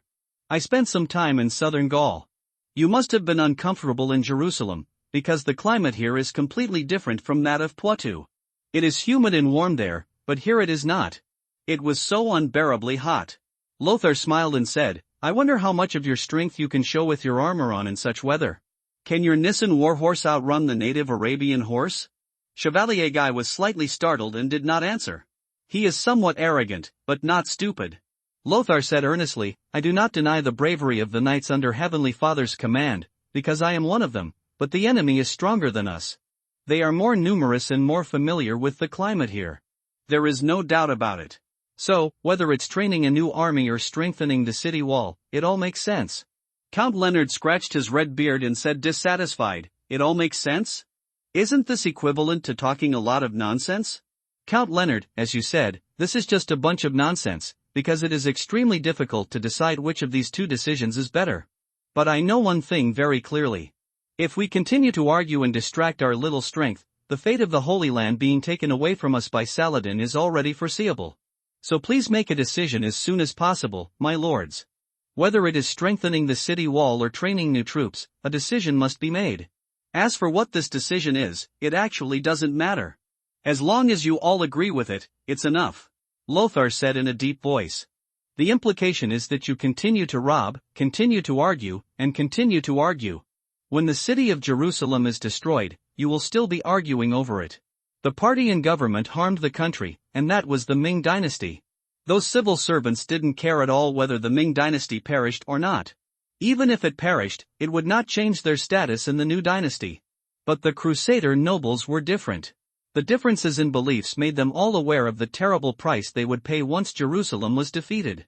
Those pagans who were mercilessly slaughtered by them will return to these descendants of the Crusaders everything they once inflicted on the pagans." Everyone in the hall looked at each other. If reality were a game, then he would definitely be able to hear the system's prompt tone about increased reputation. In his previous life, the Eastern Soul always warned him to be cautious and shoot the first bird. This is very simple survival wisdom. But in this era, there is something acclimated. Prince Regent, Earl Raymond said solemnly, I agree with Knight Lothar. We must make a decision. Finally, the resolution to use Henry II's military funds to purchase armaments and train pilgrim soldiers was passed. The Crusader nobles were more inclined to attack than to defend. This is probably due to their keen nature of robbery. If a war occurs in front of their own door, it will only cause indelible damage to their territory without any profit. Coming out of the hall, Godfrey patted Lothar on the shoulder and praised, Good performance, Lothar. He is worthy of being Werner's son. To tell you the truth, in the letters that I exchanged with your father in the past years, he always mentioned him. I praise your bravery, but I didn't expect that your wisdom and eloquence are not inferior to your father. Knight Lothar, you are indeed very powerful. Varian also looked full of admiration. He could understand what he said, but if he was asked to organize the words and say it in front of so many nobles, it would be something he was completely unable to do. So, this kind of look is actually the admiration of social terrorists for social bulls? You flatter me. Godfrey smiled and said, Follow me, I will take you to see His Majesty the King. Lothar asked doubtfully, Where is Balian? Although he is my heir, I have not yet canonized him as a knight. He is not qualified to meet His Majesty. Lothar smiled at Balian and comforted, It will be a matter of time, so I will go first. Passing through a dark corridor, Lothar saw the young king sitting at the table in a bright and spacious palace, writing furiously. There were plenty of gold vessels on the table, filled with seasonal fruits, but the king seemed untouched. Come forward, knight. Yes, your majesty. Lothar was startled by the young king's face wrapped in a turban and mask, but did not show any offensive expression on his face. Baldwin IV looked at Lothar up and down, his eyes a little complicated, and after a long time he said, You are indeed very similar to your father in this robe. I almost thought I was back 3 years ago. How is your father's health recently? This was the first time that Lothar heard someone say that he looked similar to Count Werner. He felt that he was much more handsome than Werner. He is in good health. Your Majesty, here is a letter from my father to you. Baldwin put the letter on the table without opening it. He just took a deep look at Lothar and said, Your father was my most trusted partner and mentor. He taught me how to command an army and command thousands of troops. He is wise and clever, full of strategies, brave and good at fighting, and fearless. But what I envy the most is that he has a strong body, as if no injury can affect him. Baldwin IV pointed to the seat next to him and said with a smile, or, it sounded like he was smiling. The mask concealed his illness, but also his emotions. Sit down, Knight Lothar. There is some fruit on the table, but please forgive me that I cannot share it with you, because I have a contagious disease. Once infected, it will be difficult for the wizard to save me. The king sounded nonchalant when talking about his illness. Guy brought back from Gaul 25 Crusader knights, who swore allegiance to me, but I did not receive them. Lothar already had a guess in her mind, but still asked, Why? Lassa, everyone in this world has their own ideas, not clay sculptures. It's not a secret that I won't live too long, so those who are loyal to me, or to be precise, those who are only loyal to me, have surpassed come less and less. Lothar was silent. He had a good impression of this young hero, and when he heard what he said, he couldn't help but feel a little sad. Baldwin IV seemed to see through Lothar's thoughts and smiled gently. His laughter was a little hoarse, and he spoke slowly and slowly, Lassa, I trust your father and Godfrey who introduced you, so I am also willing to trust you and introduce you as my humorous. But you are too weak and have not performed any meritorious service. Even I can't win a title for you. There are too many knights in Jerusalem. I can't even give you a manor fief without any reason. You must have seen it in the hall before. As a king, I don't just make a decision. Lothar nodded and said, Your Majesty, I understand your difficulty. Please give me a task that can prove myself. Gaining trust does not mean you can gain everything. Lothar knew that Baldwin needed someone who was both trustworthy and talented, so he would definitely give him a test. Baldwin IV smiled and said, That's what I meant. Now that you have arrived in the Holy Land, you must know that although the Sasanian dynasty of Persia has united with the Ayyubid kingdom, they are by no means monolithic. Lothar nodded slightly, I already know this. He considered his words and said, As a millennium dynasty no less powerful than the Eastern Empire, the Sassanid dynasty once had an influence that involved many territories that the Ayyubid Empire now controls. Despite its decline, the Sasanian King of Kings will not be willing to hand over the position of Zoroastrian Patriarch to Saladin. Baldwin praised, It seems that you have done your homework in advance. I read you right. You are not one of those stupid knights who just arrived in the Holy Land and are full of thoughts about fighting with the pagans. What I want you to do is to lead an elite cavalry group, disguised as Kurds, and enter the border between the two countries to burn, kill, and loot. Anyway, the louder the noise, the better. If you perform meritorious deeds and delay the attack of the pagans for a few more years, the city of Jerusalem will be indestructible when a new batch of crusaders arrive. In fact, Jerusalem is already in a critical stage. The main opponents of the Eastern Empire are the Turks entrenched in Asia Minor and dominated by Sassanid. They are unlikely to give us much help. As for Saladin of Ayyubid, he had an army of 100,000 men in Damascus alone. Once he decided to attack with all his strength, unless Gaul, Germania Magna, and Albion all organized a large group of troops, the Crusaders are here to help, but we alone have no chance of winning. Baldwin IV's tone was somewhat solemn. He did not want the heavenly dynasty created by his ancestors to perish in his own hands. I see. Lothar nodded and said, I will try my best to complete this task and strive to ignite the flames of war on the eastern border of the Ayyubid kingdom. I think the Sasanian king of kings will not be willing to see Saladin successfully recover of the Holy Land. Baldwin IV nodded and said, Indeed, he lacks a reason, and we will give him this reason. He paused slightly and whispered, No one is allowed to know the secret of this mission. When it is completed, I will award you with a medal in the name of defeating an army of infidels. Lothar was silent for a moment and frowned. Your Majesty, is there anyone in Jerusalem colluding with the heretics? As soon as the words left his mouth, he realized that he had said something stupid. There are countless Gentiles in Jerusalem now, and they are like a big sieve. The situation inside cannot be hidden from anyone who cares to spy.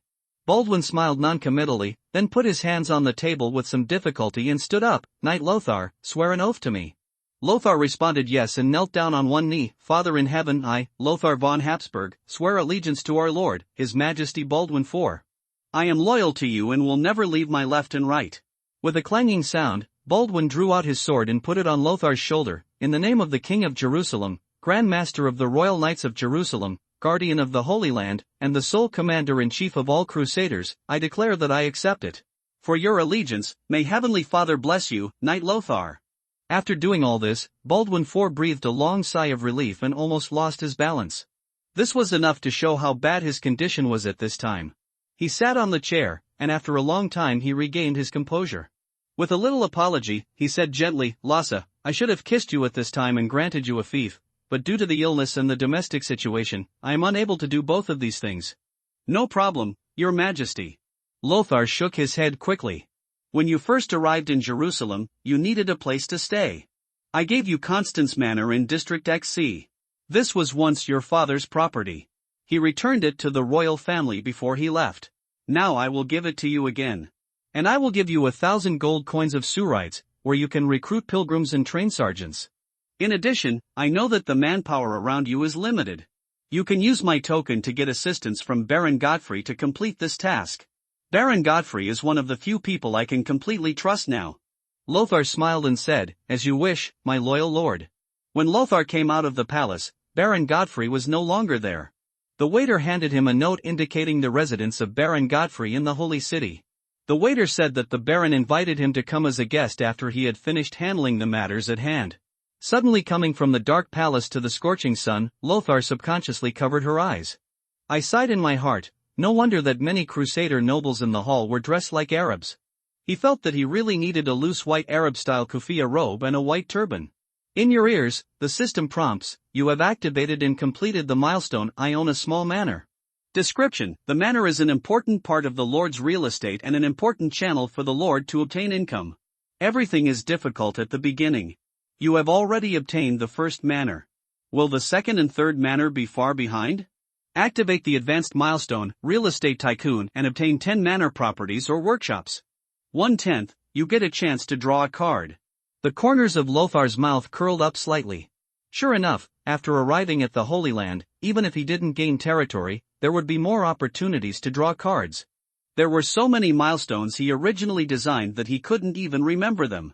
Fringilla, who had been waiting outside for a long time, was the first to come forward. What's wrong? Are you smiling so happily? It's nothing. I just got a manor property in Jerusalem. We can stay there without having to stay in a hotel. Fringilla's face showed joy, then she turned serious and snorted, Can a mere small manor make you beam with joy? Back then, I lived in the palace of the Blood King. It was built by the Blood King by recruiting tens of thousands of werewolves, and it took 3 years to build it. Compared with it, the royal palace in Jerusalem is just a farm of a small lord in the countryside. Fringilla tried hard to act more reserved and noble, but Lothar didn't listen to her at all and pushed her aside with a perfunctory expression. Yes, yes, my princess.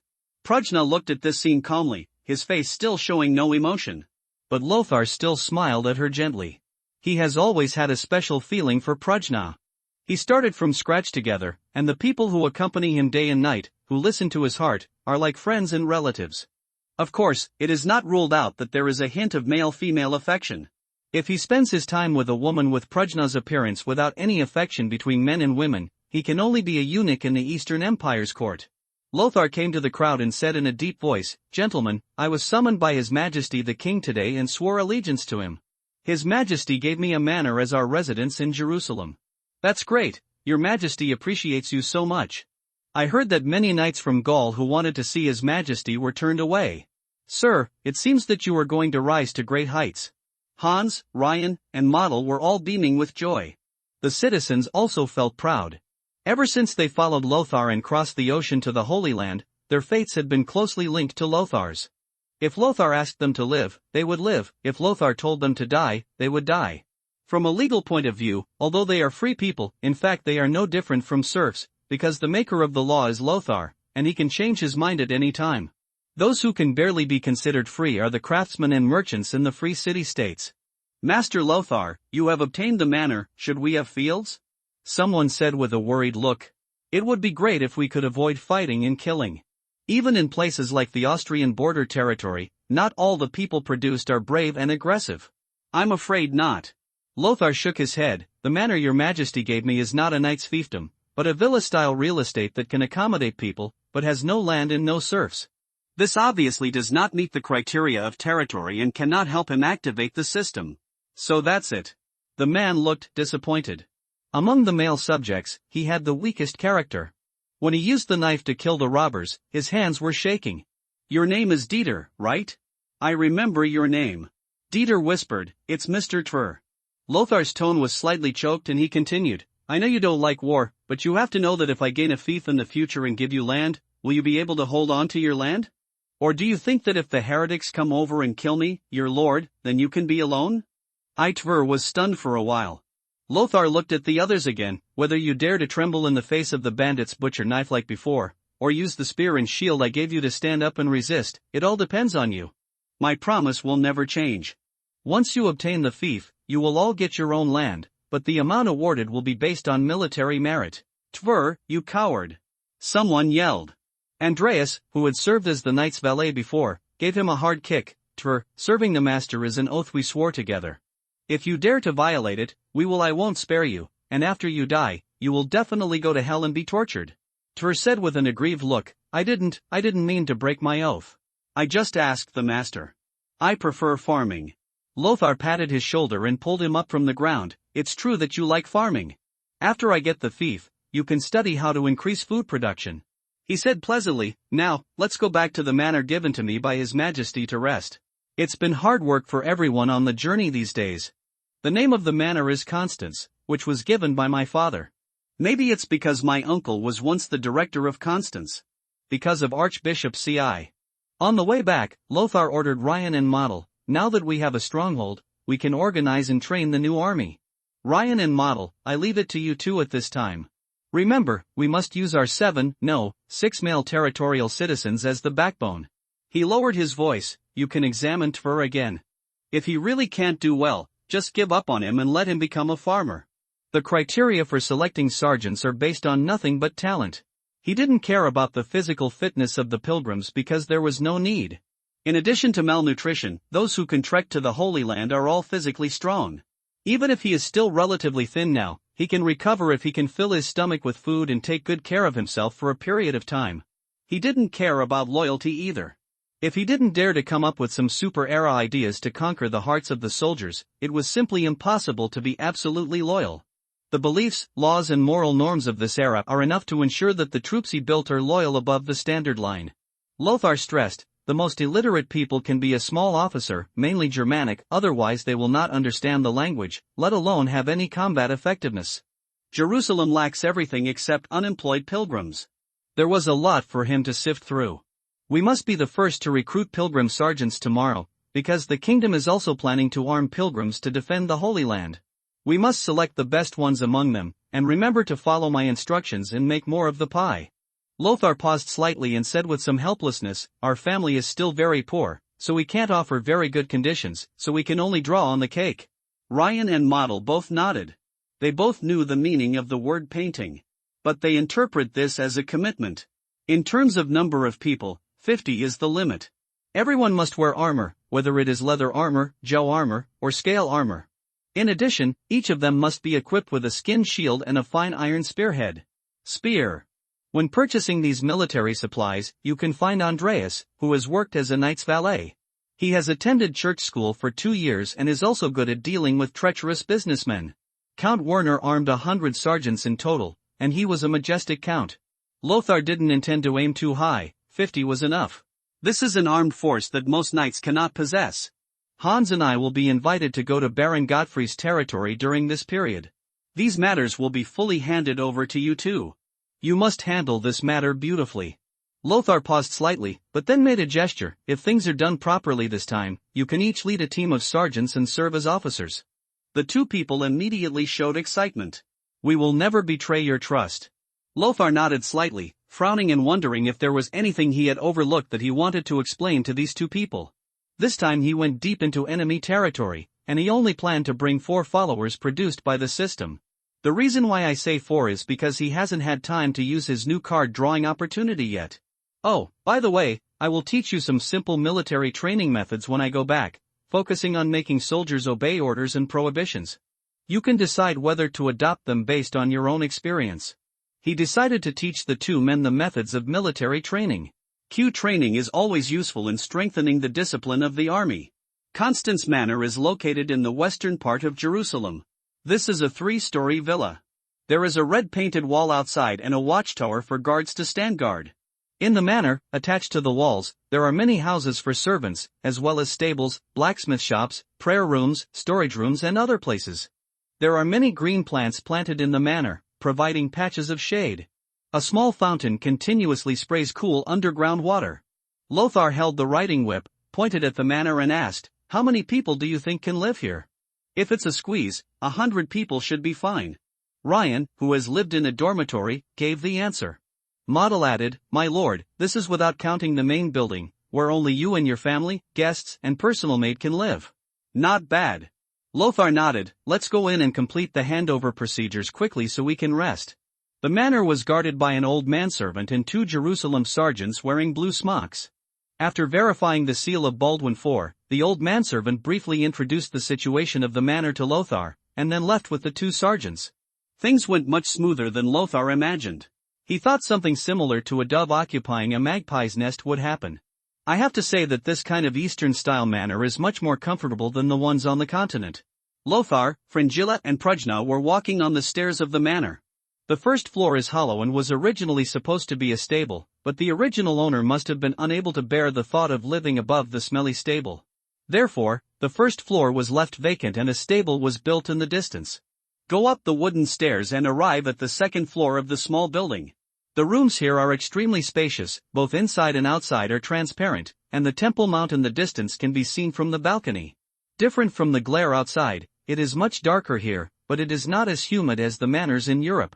Compared to the scorching heat outside, the darkness here is completely a compliment. Follow me. Lothar turned around and said. Fringilla asked in confusion, "What do you want to do?" "Perhaps I want you to witness the birth of a new companion." Lothar planned to extract it immediately. Open the system and click on Draw Card. A dense purple light flashed. 5 stars again? Lothar was filled with surprises. But then, it turned into doubt. You have obtained an epic item, the swallowtail flag of the Hussar. Props? How could it be a prop? Lothar frowned. He didn't remember that he had designed anything like this. Either the system had mutated, like the Krypton Gold system, which had obviously become more expensive. Or maybe after his death, members of the production team updated new content. If it's the former, it's okay to say, just leave it to fate. If the latter one, I advise you to be kind and don't act like a profiteer who changes his tricks every day to steal players' money.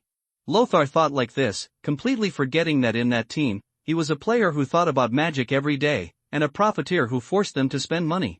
The rest of the members were all recruited by me using paintings, and they are love-loving members. It seems that there will be no new members. Lothar took out the swallowtail flag, which was a red and white flag, but after he waved his hand, it turned into a brand new flag with a standing lion coat of arms. Strictly speaking, Lothar should not use the standing lion coat of arms. This coat of arms represents the earldom of Alga, and he does not have the right to inherit the earldom. Coat of arms represents titles and territories. For example, the Babenberg family in the Austrian border area used the red and white striped coat of arms. Later, the Habsburg family also used this coat of arms after they inherited Austria. Lothar now has no fiefdom, and there is no need to design his own exclusive coat of arms. Swallowtail flags come in different sizes. The extracted swallowtail flag is smaller and is suitable for hanging on a lance for charging. Lothar held the swallowtail flag in his hand, and the attribute bar slowly appeared. The swallowtail flag of the hussars, hanging on the lance, can increase the penetration of the lance and make it indestructible. As a flag, it can increase the charge speed of the cavalry team to which it belongs by 20%. Props are very useful. If Lothar is a king who can recruit hundreds or thousands of cavalry, this flag is simply an artifact. Used properly, it can completely turn the tide of the war. Think about it, if a group of armored cavalry can catch up with a group of prairie light cavalry, isn't that just a random killing? It's a pity that Lothar is not. He currently has only one cavalryman under his command, Hans. Counting myself, there were only 2. Although the props are good, he still hopes to obtain followers. Talent is so rare, even a 1-star retinue like Hans. After all, the followers produced by the system can guarantee 100% loyalty regardless of the degree of intimacy. This is really rare. He is not a leader who is good at controlling people. His best skill is painting cakes. But Lothar's painting cakes are really intended to be eaten by his subordinates in the future. Whether it can be done or not depends on God's will. After resting for a while, Lothar took Prujna, Fringilla, and Hans to Baron Godfrey's manor. Baron Godfrey has been waiting here for a long time. After entertaining everyone for lunch, he took a group of people and walked around the holy city with Balian, Kevin Knight, and others. They went first to the Temple Mount, Mount Moriah, located in the southeast corner of Jerusalem. This is considered to be the closest place to the Father. In the first temple built during the Solomon era, it is said that the Ark of the Covenant is also stored, and 2 of the 10 Commandments stone tablets are also placed inside. It's a pity that the first temple has been destroyed, and the Ark of the Covenant, which possesses supreme power, has also disappeared. There is also a huge gold-domed fire worship altar on the Temple Mount, which is also a holy place for Zoroastrians. After Saladin and Baldwin IV reached an agreement, Zoroastrians are no longer prohibited from visiting. Afterwards, comes the Western Wall. It is a wall made of giant strips of rocks. The Jews who were driven away by the emperors of the ancient empire and forced to flee their homes gathered here to cry, so it is also called the Wailing Wall. Along the way, Lothar saw many devout believers praying respectfully. Arabs who believe in Zoroastrianism, Jews who believe in Judaism, Armenians who believe in the Apostolic Church, a branch of Orthodoxy, and Orthodox remnants left over when the Eastern Empire ruled Asia Minor and Syria. The fanaticism and piety of these heretics and pagans are no worse than those of the Catholics. This era is an era of religion. Some say that Jerusalem is a great tomb. Balian expressed emotion. Too many people have been buried here. I simply can't imagine what kind of bloody revenge the Zoroastrians will usher in after the city of Jerusalem is broken. Godfrey patted him on the shoulder and said, "Then work hard to protect this place and practice martial arts with Knight Kevin. I will grant you the title of knight as soon as possible." Balian nodded, "I will, father." Lothar and Godfrey exchanged glances and smiled calmly. Then, they went to the Cathedral of the Holy Sepulchre, the road along which Jesus walked step by step to the execution ground, carrying a heavy cross. Countless devout believers worship on this road. They also went to the Church of the Agony on the Mount of Olives, which was an Orthodox church built by the Eastern Empire and where Jesus prayed before his arrest. Lothar prayed with a holy emotion, but he was still not very pious. But everyone came to admire these ancient buildings with extreme piety. They did not even dare to speak loudly for fear of offending the gods who were very close to them. This emotion infected him. And this city full of devout people also made him realize the power of faith more deeply. If it can be guided properly, this power is undoubtedly extremely terrifying. Lord Godfrey, I need your help with something. Lothar found an opportunity, went to a deserted place with Baron Godfrey, and got straight to the point. About the mission His Majesty gave you? Baron Godfrey asked rhetorically. Lothar nodded. He looked around and saw no one approaching, so he whispered, "Just talk here, no one can hear our conversation." Lothar said bluntly, "Your Majesty has a task for me, but I have too little power at my disposal now. I need your help, Lord Godfrey." He told Baron Godfrey in detail what Baldwin IV had told him. "I have 100 cavalry and 12 knights under my command. How many do you want to borrow?" Baron Godfrey said with a serious expression. "So many cavalry?" Lothar was shocked by the power controlled by Baron Godfrey.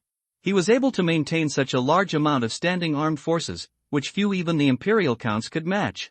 The imperial counts refer to Germania Magna, the counts directly subordinate to the emperor, rather than the counts in theft under some archduke. Werner is one of them.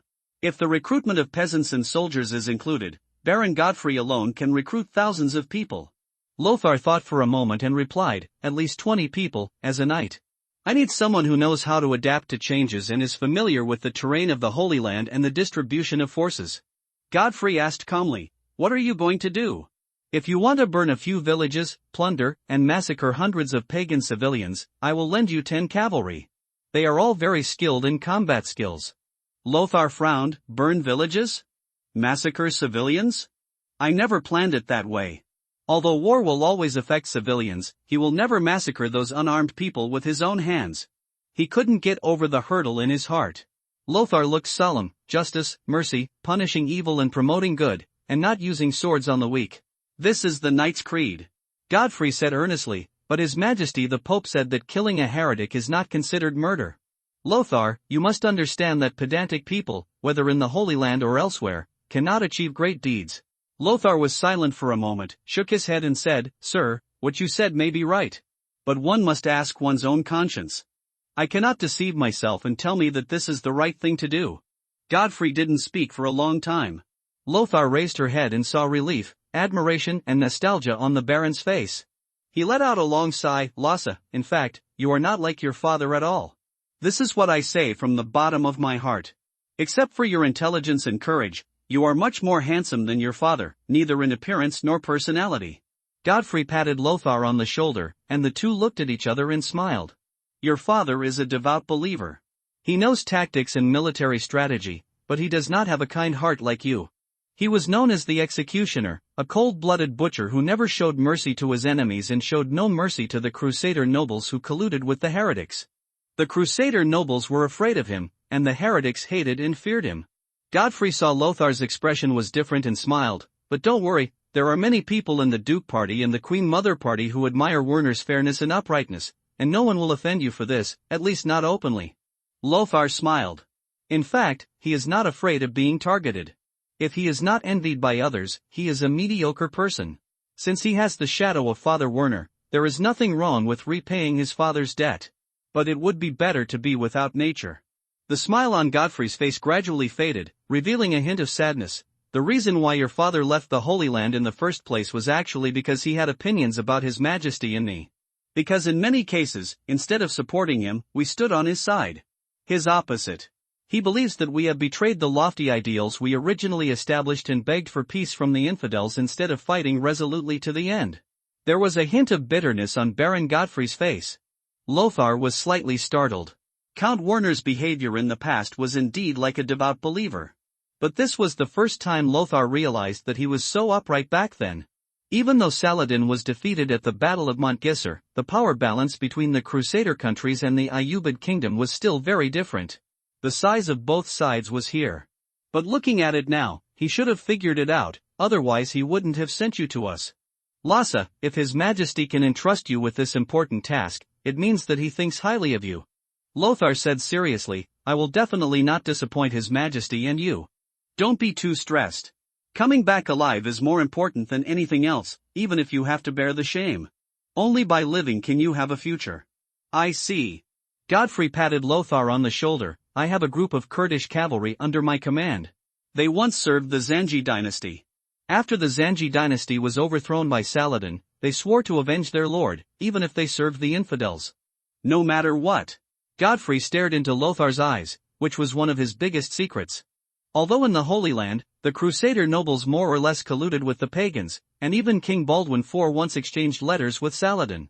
But this is absolutely impossible to put on the table. Lothar said simply, the best thing would be to bring this group of Kurdish cavalry. But the problem is, Saladin will definitely push this matter to the remnants of the Zanji dynasty. The Zanji dynasty was once the suzerain of the Ayyubid kingdom. In the past few years, it was overthrown by Saladin and occupied all the territory, which was equivalent to the remnants of the previous dynasty. In addition, their power is mainly concentrated in Aleppo, Antioch, and other places, and they are familiar with the geographical location. The former Archduke Leonard of Antioch and Count Georgelin III of Edessa were defeated by the Zangi dynasty's army and have since lost their territories. And Saladin himself is a Kurd, so it makes sense that this Kurdish cavalry team belongs to him. Godfrey chuckled, the truth of the matter often doesn't matter. Lothar also reacted and nodded, the Sasanian king lacks a reason to send troops, and we only need to give him a reason. Saladin regained Jerusalem and he would become the savior of the entire Zoroastrian world. His popularity would immediately overwhelm that of the Sasanian king of kings. On the face of it, the Sasanian king must not hinder Saladin, otherwise he would not be able to explain to the Zoroastrian believers who were looking forward to regaining the Holy Land. Godfrey smiled and added, even if there is something unreasonable, the Sasanian king will cover it up for us. He looked at the sweat beads on Lothar's temples and smiled, you should change into a silk robe. It is cooler and more in line with the status of a noble. Don't worry, silk is not that expensive in Jerusalem. Through the hands of those stingy merchants, it has doubled several times. If you can't afford it, I can give you one. Lothar said quickly, then I won't be polite. Godfrey was slightly startled and said helplessly, I'm just being polite to you. Lothar's face was full of bitterness, I really have no money. Your Majesty rewarded me with 1,000 sulads, but I decided to use the money to arm 50 armored sergeants. Food, armaments, soldier salaries, training venues, I wish I could break a gold coin in half for this money. 50 armored sergeants? Godfrey was stunned. Lothar, in the Holy Land, if you use this money to organize 10 cavalry, it will be more effective than 50 armored infantry. Lothar said helplessly, as a knight, I cannot recruit wandering knights and their attendants. I can only hire some mounted sergeants. Their combat effectiveness is far from that of knights, and they are too expensive. In the original battle with the Magyar cavalry, the gap in combat effectiveness between the knights and ordinary nomads was evident. Of course Lothar knew that in this era, the cavalry was the king. To be precise, until the rise of the Grand Formation, the cavalry was the well-deserved king. No matter how famous Alexander's phalanx was, it still couldn't change that the partner cavalry was the final decision. The empire holds square shields and holds high its eagle emblem. The invincible legions also need to hire barbarian and Nubian auxiliary cavalry. He also holds the fleur-de-lis flag of the Hussars, a cavalry artifact, so he should vigorously develop the cavalry. But he knew that he couldn't afford it. Not counting the food required to feed it, one warhorse can carry the equipment of several armored soldiers. Indeed. Godfrey was convinced and nodded, just have your own considerations. My experience may not be in line with your actual situation. We will rest in the city tonight. We will set off immediately tomorrow and return to Ibelin. You have to meet up with the Kurdish cavalry there. By sea? Yes, Ibelin is not far from the coastline. I will arrange for you to take a boat and go north to land at Haifa port, pass through the Galilee region, and enter Ayyubid's sphere of influence. Farewell, Lord Godfrey. It's getting late. The four prepare to return to the manor. In the sky, there are many stars. The dark blue sky seems to be very close to the ground, and the stars seem to be within reach. No wonder people say this is the place closest to God. Even in the evening, the temperature of the Holy Land is still very high. The ground, which has absorbed a lot of heat energy during the day, is like a hot pan, baking the soles of people's feet. Prajna, are those your tribesmen?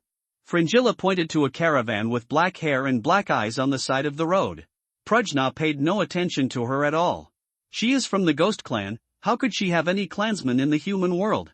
Lothar explained to Fringilla, he is from Song, a merchant from the Great Empire in the East equivalent to the Yensha Empire in your world. He watched the caravan carefully. They were tall and round-waisted, with guards wearing tats and leather armor, servants wearing short-sleeved uniforms, and surrounded by several men wearing red silk attire. They frowned, not knowing what they were talking about.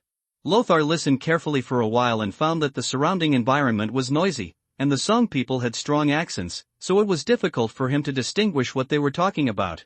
The Mandarin of the Song dynasty should be Kaifeng dialect, but it is also very different from the Kaifeng dialect of later generations. If you listen carefully, you should still be able to distinguish it. But when you listen to it from a distance, it's really like a chicken talking to a duck. Forget it, let's go. Lothar gently pinched the horse's belly, and the group passed by the Song caravan. Now, contact with the Song people would not bring him much benefit. Perhaps he can rely on his understanding of the history of the Song Empire and his language advantage to gain the other party's trust more easily. But at most, they can only obtain a channel to purchase slightly cheaper silk, and they cannot bring more benefits to Lothar. For example, papermaking has been introduced a long time ago. If it is just improved, artificial hands may not be needed. He knew printing by himself. Compass, he knows the principle, and now he has no need to form a merchant fleet to open up a new continent. As for gunpowder, not to mention the power of gunpowder in this era, these businessmen definitely don't understand the formula of gunpowder. Lothar at least knew that there were 1 nitrate, 2 sulfur, and 3 charcoal. Even though he knew this, it was meaningless because it was a ratio of molecular coefficients, not a weight ratio. He did not belong to this era, and his appearance as a foreigner meant that he would not be able to return to the Song dynasty and become a pillar of the Zhao family. I just don't know whether the Tatar cavalry, who are like God's whip in history, will still come as promised. According to the history of my own world, the Tatar cavalry's western expedition should have been decades later, right? Just as he was lost in thought, a group of cavalry galloped past in front of him.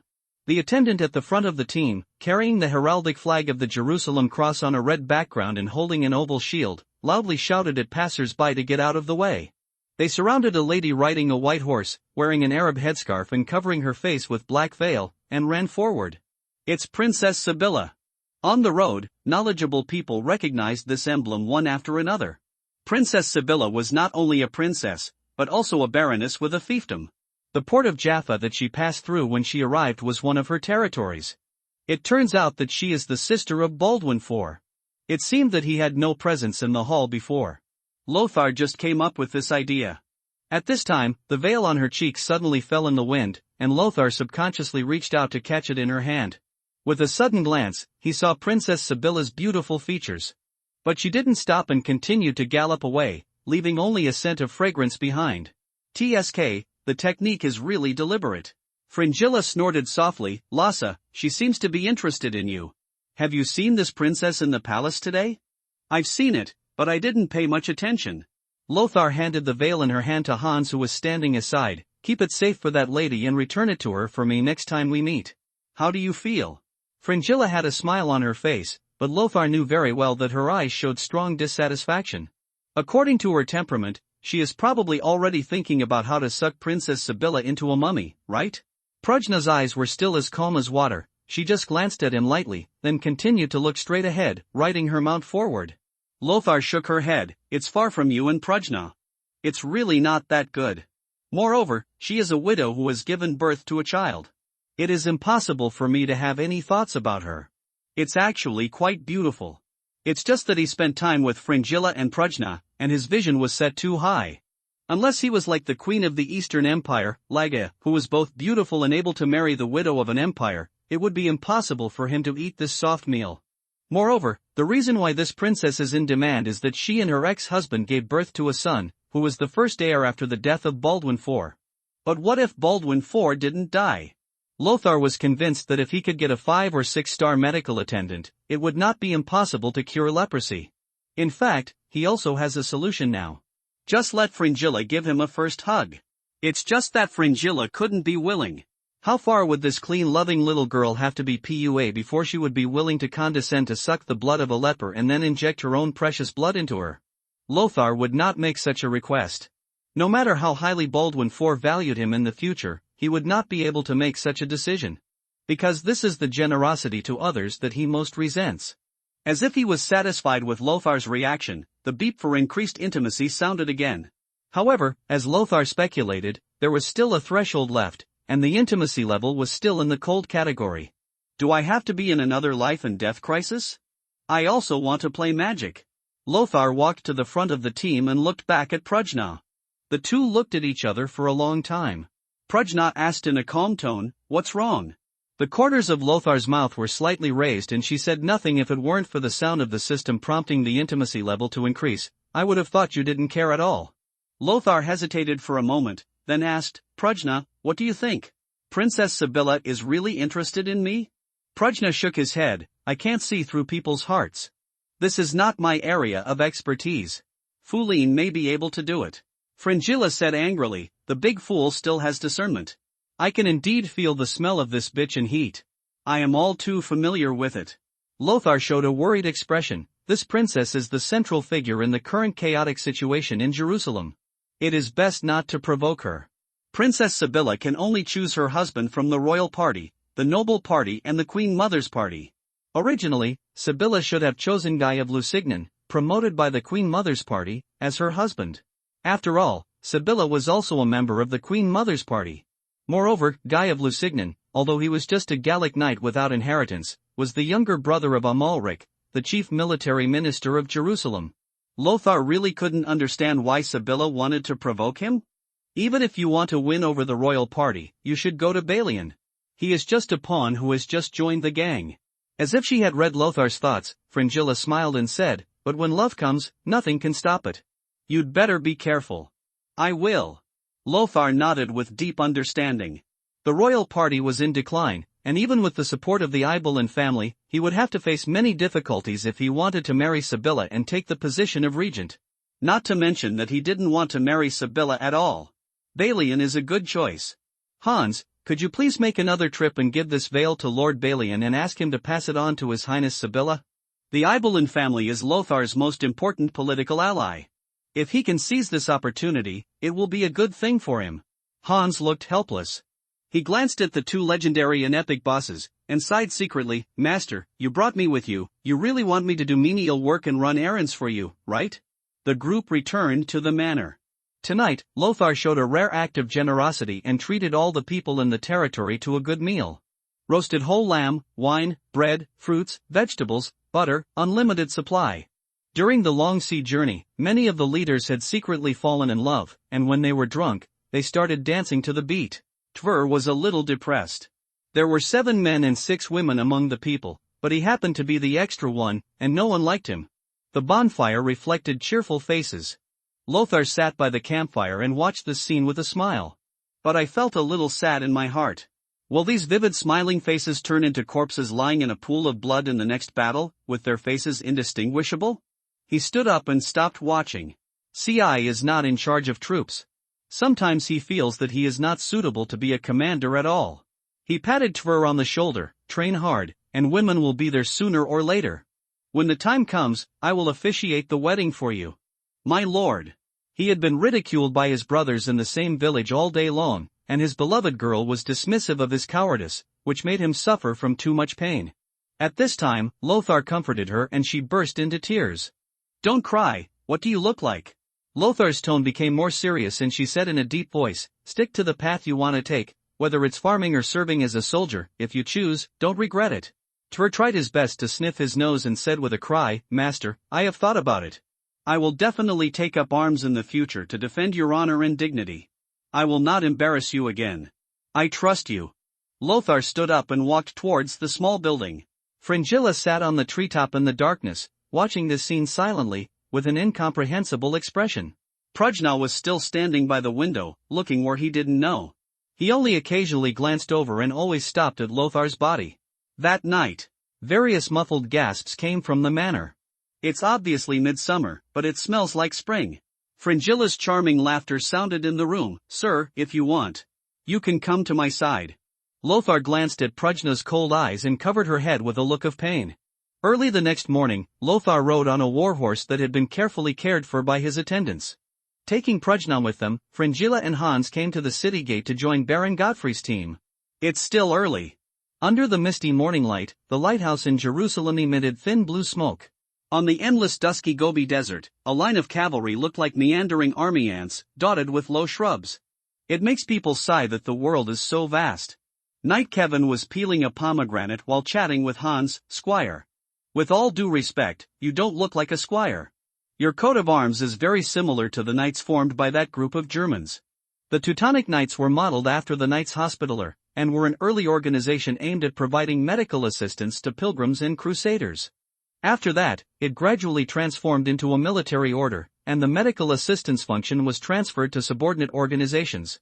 Due to its late establishment, the power of the Teutonic Knights in Jerusalem is far less than that of the Knights Templar. Its power is concentrated in the territories north of Jerusalem, such as the fiefdom of Acre. Currently, the Teutonic Knights are a close ally, or vassal, of the Knights Hospitaller, and the two work together to check and balance the powerful and radical Knights Templar.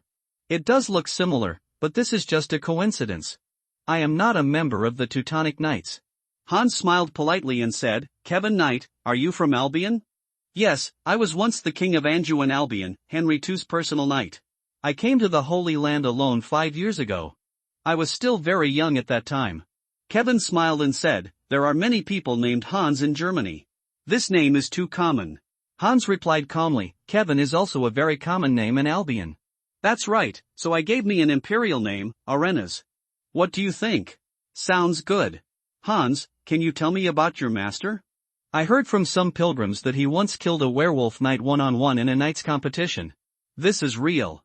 Hans's face showed infinite admiration. Although your lord always asks me to run errands and do some rough work, your lord is a great knight who is brave and strategic. Kevin was in disbelief and stared at Lothar's back. Knight, you promise not to lie to me? Hans was a little angry. Kevin Knight, are you suspecting that I violated the Knight's Creed? Lothar and Baron Godfrey were at the front of the team, and their mounts had been replaced by Arabian horses. This tall horse was more adapted to the climate here. The two of them chatted one after another. Godfrey looked at the two ladies following Lothar without any trace, frowning slightly. Lasse, you're not married yet, right? Lothar nodded, not yet. Maria Comneno, the wife of the late king and the princess of the Comnenus family, asked me to marry her. She intends to betroth Princess Isabella to you.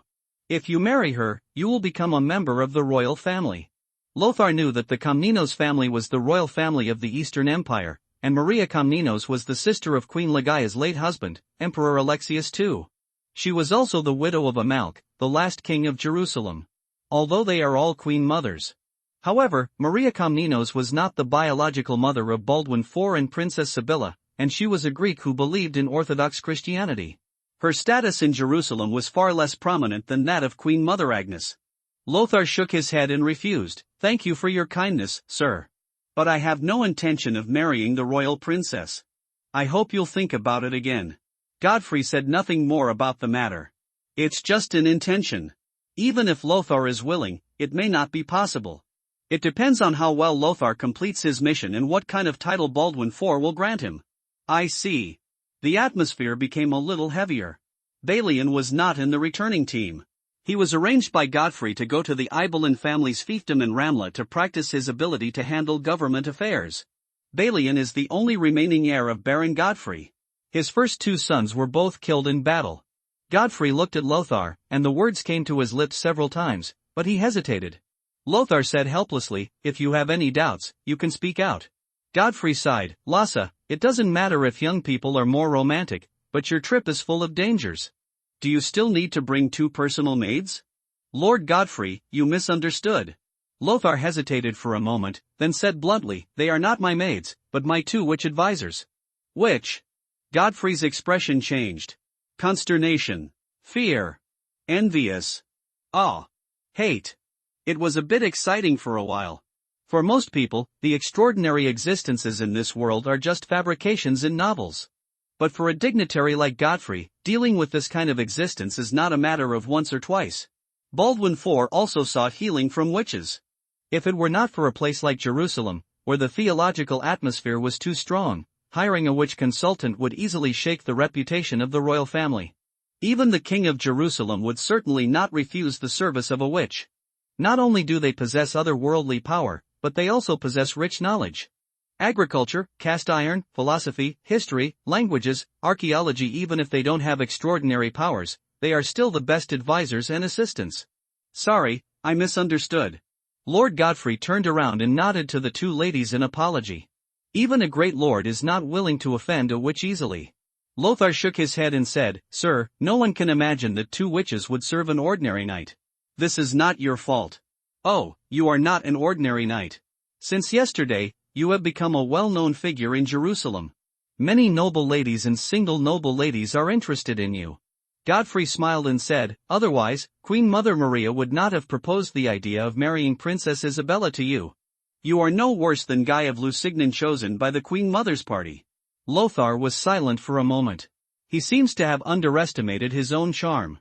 Looking at it this way, I can see that I am really a hottie, not only handsome, but also better than Guy of Lusignan. He also speaks elegantly and has outstanding knowledge and eloquence. There is also the title of champion knight. He once killed a famous werewolf disguised as a knight in a knight competition in the Austrian border area in public. In addition, he was also deeply appreciated by Baldwin IV and was entrusted with important secret tasks. If nothing unexpected happened, he would be able to rise to prominence in just a few days. Godfrey smiled and said, if you don't like the royal princess, I can arrange a noble marriage for you that suits your status. The generous dowry will make it easier for you to stand out in Jerusalem. No need, Lord Godfrey, gaining the favor of a witch is not without cost. It means that I may have to practice celibacy for a long time. Godfrey was stunned, but still smiled, it's worth it. If being single can gain the favor of a witch, I think the knights under Gerald and Roger will be overjoyed. The group met up with the Kurdish cavalry under Baron Godfrey in Ibelin. It is not a shameful thing to have pagan cavalry loyal to the Crusader lords, but the number of this group of Kurdish cavalry is really too large. A total of 40 heavy cavalry wearing dark-colored armor or scale armor were fully armed and gathered in a village. The fire burns forever, my lord. The leading cavalryman rode towards Lothar, covering his right shoulder with one hand and bowing his head slightly. I am Abraham Abdullah and we can talk in Gallic. Gaulish and Latin are widely used court languages in Western Europe. Lothar only knows Gaulish and Germanic. His brother Otto is smarter and is also proficient in Latin. The holy fire burns forever. Lothar followed his example, covering his shoulders as well, bowing his head and saying, Baron Godfrey of Ibelin should have handed over the contents of the mission to you, right? Yes. Abdullah waved his hand, and 2 cavalrymen immediately ran over and handed the full set of Zoroastrian armor neatly stacked in their hands to Lothar. Lothar and Hans took off their helmets and blouses, put on new armor, tightened their turbans and robes, and took off all the Western decorations on the horses and put them away. The holy fire burns forever. Lothar repeated the gesture of covering her shoulders with her hands and repeated it in the other party's language. The leader of the Kurdish cavalry, Abdullah, couldn't help but laugh and said, your hand is a little high, it should be like mine, and you should pay attention to using your right hand instead of your left hand. In our custom, the left hand is used to wipe unclean places such as feces and other objects. Using this hand to salute is an arrogant and rude behavior and can easily anger the other party. Lothar did the action again, thank you for your teaching. During this time, I want to learn Arabic with you. Abdullah shook his head, I'm happy to oblige, but I'm sorry, but Kurdish, Persian, Arabic, Turkic languages are all different, and I only know Kurdish and Gaulish. Then Kurdish. The Kurds are also a very widespread ethnic group in West Asia, second only to the Persians, Arabs and Turks. Pack your bags, we'll take the boat and set off immediately. Lothar ordered. 1 week later. In the vast sea of sand, a group of cavalry was marching slowly with the scorching sun above their heads. In just a few days, from the outside, Lothar's skin had darkened. If you wear a headscarf and a mask, there is almost no difference between you and a native Arab or Kurd. During this period, they encountered many dangers. The most thrilling one was when they ran into Saladin's confidant and nephew, Sabaddin, who was currently the governor of Syria, and his cavalry. Fortunately, Abdullah was resourceful and managed to fool him. Lothar took out the water bag, took a sip, and asked the Kurdish leader beside him, where are we now? Have we entered the Sassanid country? Abdullah was a little puzzled that the foreign young man in front of him could withstand the drought and heat of the desert so well. Where is the border? Here, the lords and chiefdoms loyal to Saladin and the Sassanian king, it's like the teeth in a dog's mouth, intricately intertwined, or the grass on the Gobi Desert falling with the wind. I see. The translation is canine teeth barking each other and wall grass. So, if we select some lords who are determined to support the Sassanian king, or even openly oppose and resist Saladin, what will be the best effect? Lothar said after thinking. When it came to acting, he couldn't guarantee that the Sassanian king would follow his script. Yes, I know that there is an oasis not far from here. It is the territory of Kokub. He was once a vassal loyal to King Nureddin. After Saladin usurped the throne, he took refuge with the Sassanid king. Here he openly provoked Saladin many times. Lothar was a little confused, Don't they sound like they should be in the same camp as you? There was a trace of anger on Abdullah's face. When Saladin led his army into Syria, we asked him for help, but he didn't even send half a soldier. Such a traitor dares to challenge Saladin in the name of the late king. This is an insult to us. Lothar nodded and decided on the lucky person, then choose them. Does this Kokab live in the oasis you mentioned? Abdullah nodded and said, of course, that is his base camp. All chiefdoms and tribes that are subordinate to him must come here on time to make sacrifices, including cattle and sheep. How's the defense? There is a wooden fort. Although there are not many defenders in it, there are many cavalry teams scattered in the small oasis around this oasis. Once the defenders in the wooden fort ask for help, the surrounding armies will rush to help. Lothar was thoughtful. The number of people an oasis can carry is limited. If the limit is exceeded, the oasis will shrink rapidly. This means that there must not be too many defenders in Kakat's wooden fort. It seems that we have to fight quickly. If Kakat's defenses are tight, we can't waste too much time again and have to change the target as soon as possible. Lothar and Abdullah discussed strategies and urged the team to speed up. Not long after, there were scouts galloping over. He loudly said, there is a team of about 100 people in front, Bedouins under the command of Kokab. They are carrying tributes to Kokab, and they seem to be unprepared. Lothar's eyes lit up. The opportunity has come. We have to get rid of this group of Bedouins first. They are the key to our getting in. Abdullah nodded and said, I understand. Then he raised his voice and shouted, everyone, prepare to fight. A Kurdish cavalryman came over and handed Lothar a bag of horse feed. In addition to pasture, it was also mixed with cooked beans and wheat bran. This kind of fine feed is a must for war horses before charging. While replenishing his mount's nutrition, Lothar chatted with the cavalryman and said, Hayden, this is your first time participating in a battle. Are you nervous? Hardin smiled gently, Sir, I have already eaten today. Lothar, Okay, it's a chicken talking to a duck again. Hardin is the youngest member of the Kurdish cavalry, only 16 years old this year.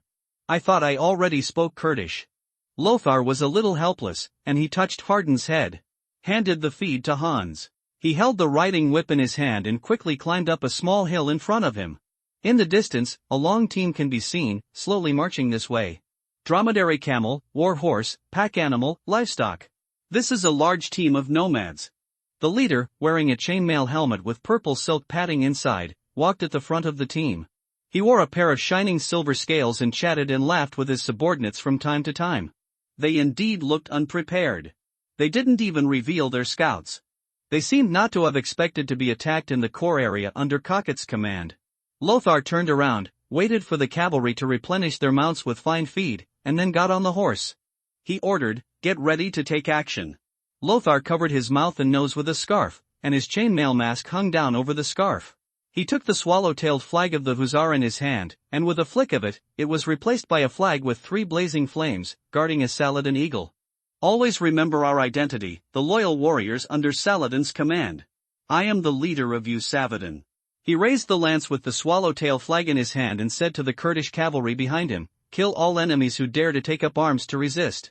Yes. The cavalry immediately began to move. They also fight in a very similar way to the European cavalry. They also use lances to charge, but when they get close, they will switch to scimitars for melee combat. Abdullah and Hans followed closely beside Lothar. Prujna and Fringilla were relatively far away. During this battle, Lothar ordered Prujna to give priority to protecting Fringilla, a legal profession. Since I have a shared talent, I don't have to worry about falling into a dangerous situation in a short period of time. I can hold on until help arrives. For some reason, the Kurdish cavalry felt that today's charge was as brisk as a divine help. The horse under his crotch was galloping, a little faster than usual. The iron hooves raised a lot of yellow dust. The sound was as loud as thunder. The group of Bedouins were extremely panicked when they discovered they were being attacked. At the front, the cavalrymen in spacious white robes rushed towards the front of the team, trying to fend off the menacing enemy so as to buy time for the infantry to prepare for defense. The leader of the Bedouin shouted in Arabic and Ku, we are under the command of Lord Kokot. Who are you? Is there any misunderstanding? Abdullah shouted loudly, the one we are looking for is Kakat. If you dare to insult my king Saladin, my master Saladin will throw Kakat's head to the vultures in the desert to eat. Tall Arabian horses tread the long lush soil. Lothar felt the wind whistling in his ears, and his heart beat a little faster, but his mood was no longer as nervous as when he charged before. He is experienced enough. TSK. The lance penetrated the neck of a cavalryman in front. This was a well-equipped cavalryman, but his scaled neckguard did nothing to stop the sharp spear point from tearing his throat. Lothar used his shield to block the attack of a Bedouin cavalryman holding a flail in front of him, and felt a numbness in the hand holding the shield. In the flash of lightning, he clearly saw the other party's ferocious face. Immediately, they passed by each other. It's like watching flowers on horseback. The face of the last enemy was still in front of Lothar's eyes, and the lance had already penetrated the shield in the hand of the next enemy, knocking him away. Lothar's figure was also almost knocked off the horse by the violent impact, but Hans, who was beside him, quickly helped him. He sat down again and realized that the person he had just dealt with was actually the leader of this Bedouin group. More than 40 cavalrymen cut through the enemy's formation with force. This Bedouin cavalry team immediately fell apart, and the remaining few people fled in all directions, not daring to resist this devil cavalry that seemed to come from hell. Lothar came to the end of the team, looked at the chaotic convoy, raised the flag in his hand, and said in Kurdish, "Collect the team, no pursuit. Abdullah, go and persuade them to surrender. Those who lay down their weapons are free to leave." After getting rid of the cavalry team, this Bedouin convoy can almost be declared destroyed. But if we attack by force, not only it will take time, but we may also suffer more losses. Abdullah thought for a moment, then shouted and ordered them to surrender in the few words he knew in Arabic. But they were answered by Bedouin bows and arrows. Lothar held up the lance in his hand that had become indestructible due to the hussar swallowtail flag attached to it. It was still stained with bright red blood. Since they are determined to resist, let's continue, charge in groups, and eat them away bit by bit. Lothar gave the order. Half an hour later, the enemies who had been stubbornly resisting were cleared away. Abdullah, count the casualties. 6 were injured and 1 died, none of them were seriously injured. The enemy was not strong and defenseless. Many of them were not even wearing armor. We fought a beautiful surprise battle. Good. Lothar nodded with satisfaction. With such a battle-loss ratio, unless it was against a group of serf levies, it would be a great victory anywhere. The eliteness of this group of Kurdish cavalry is no less than that of the cavalry under Baron Godfrey. Someone came with a sad face holding a corpse and said something in Kurdish very fast. Lothar looked at the corpse's familiar features and remained silent. Hardin is dead. The 16-year-old boy who always smiled with 2 rows of white, straight teeth. Burn his body, and Haddon will return to the arms of Mithras. Abdullah's face showed little sadness. If the boy survives his first battle, he will transform into an eagle. On the battlefield, the attrition rate of new recruits is the highest. Only after surviving the first war can recruits transform into veterans. It's a pity that Hardin didn't survive. Lothar took off her turban, held it in her hand, and prayed silently. Let's go before Kokeb doesn't know about our arrival. He raised the flaming eagle flag in his hand high. Bring this convoy, camels, and horses, we will disguise it as a convoy paying tribute to Kokeb, and we must be fast. There are already vultures hovering in the sky, and sooner or later Kokeb's soldiers will come to investigate. We must seize the time. After this battle, Lothar successfully rose to level 3. A tribute point Lothar has not been allocated yet. After waiting for his intimacy with Fringilla to increase to friendly, he tried to use her bond talent, blood magic specialization. If it works well, he is considering whether to add attribute points to the mental aspect. It is extremely difficult to build a stone castle in an oasis in the desert. Especially in Kokeb's territory, there is no river passing through that can transport bricks and stones. Abdullah sat on the horse and chatted with Lothar. I know Kokeb. He is a cruel and ruthless, but powerful opponent. The army directly belonging to him alone has hundreds of elite cavalry.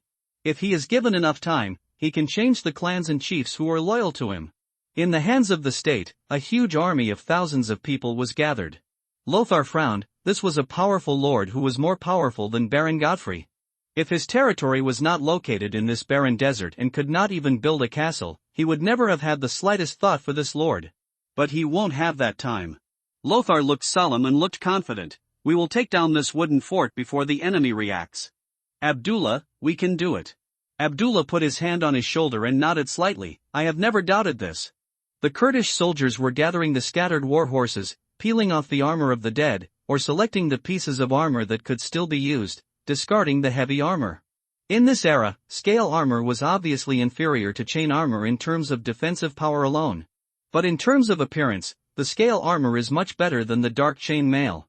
In addition to the beautiful appearance, the biggest advantage of scale armor is that it is simple in process, easy to produce on a large scale, and easy to maintain.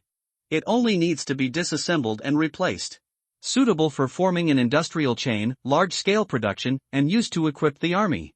This is also the reason why countries with vast territories and a high degree of centralization, such as the Eastern Empire, the Sasanian Empire, and the Ayyubid Empire, prefer scale armor. To this day, the physical cavalry of the Eastern Empire are still equipped with scale armor, but at the same time, they also wear a lined chain shirt under the scale armor to ensure defense.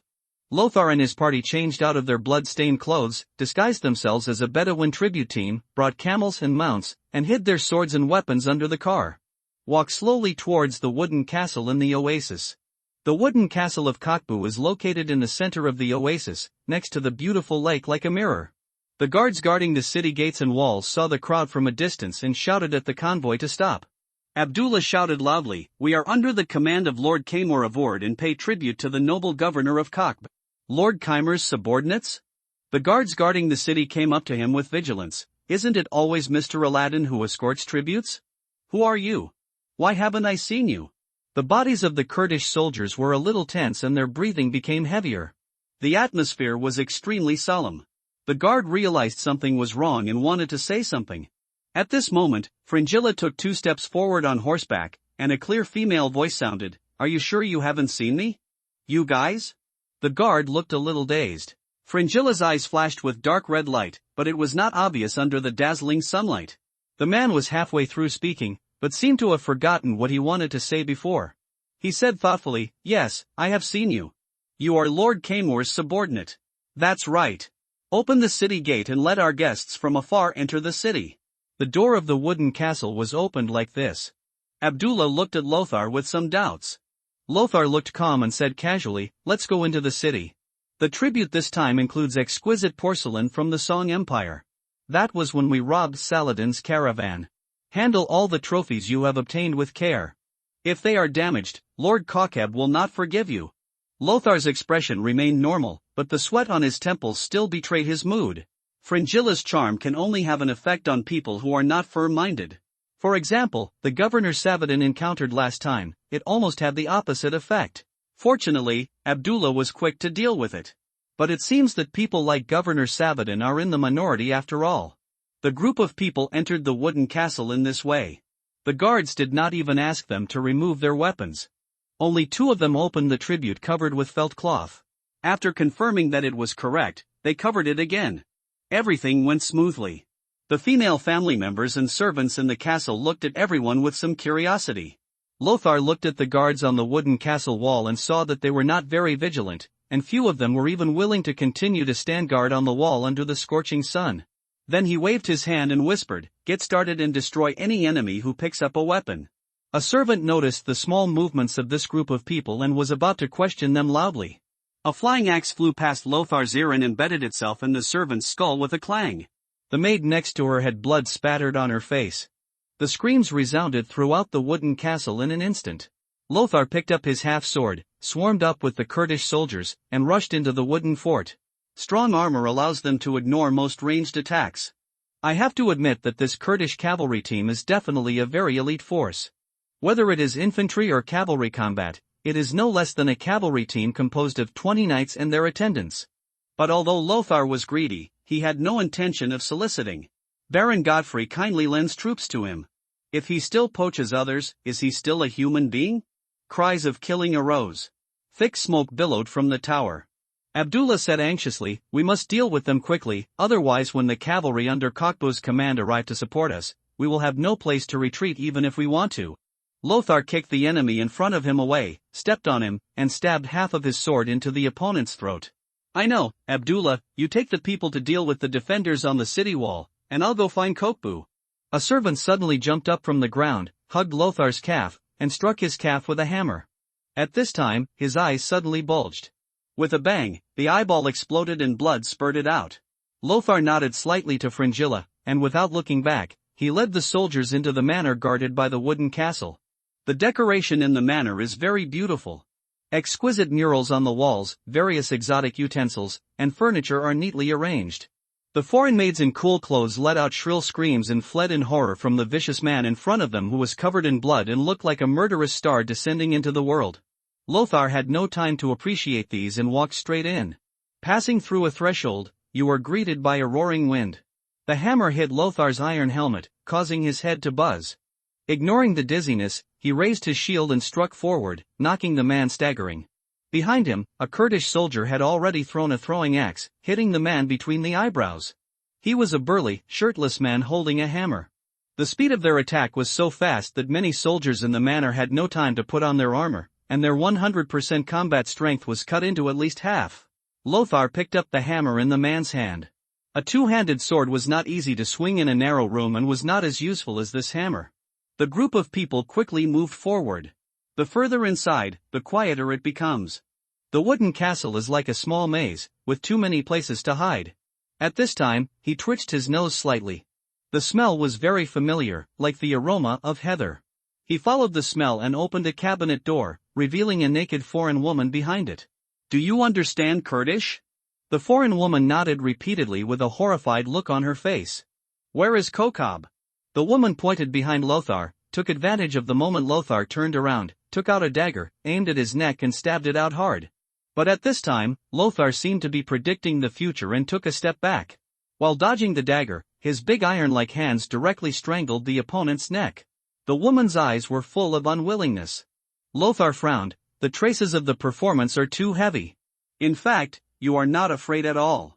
Are you a dead soldier raised by Kokobu? The woman didn't reply, her face full of resentment. Tell me, Kokbu trained you just to give you to a hostile lord in the future so that you can assassinate him. If I kill him, I will let you go free.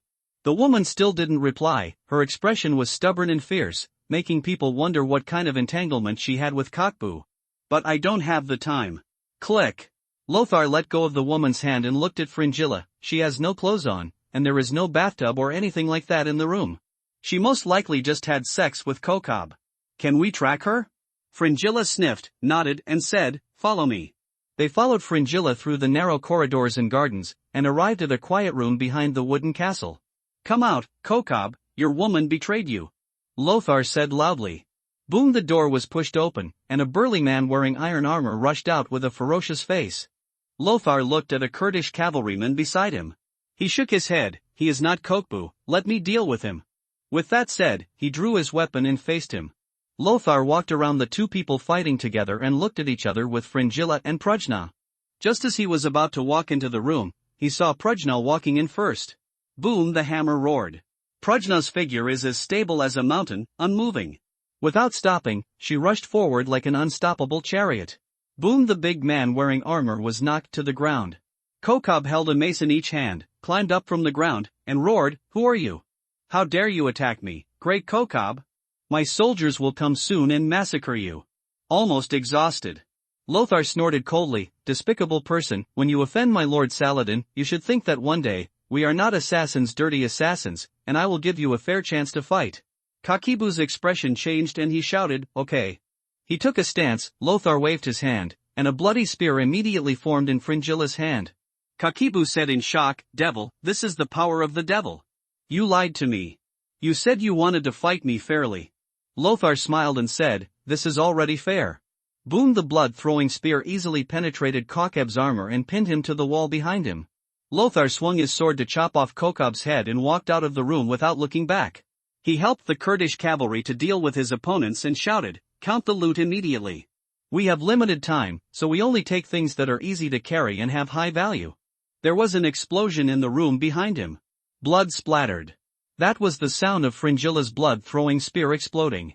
Lothar climbed to the top of the city, raised the head of Kokobu in his hand, and shouted, "Your lord Kokobu is dead.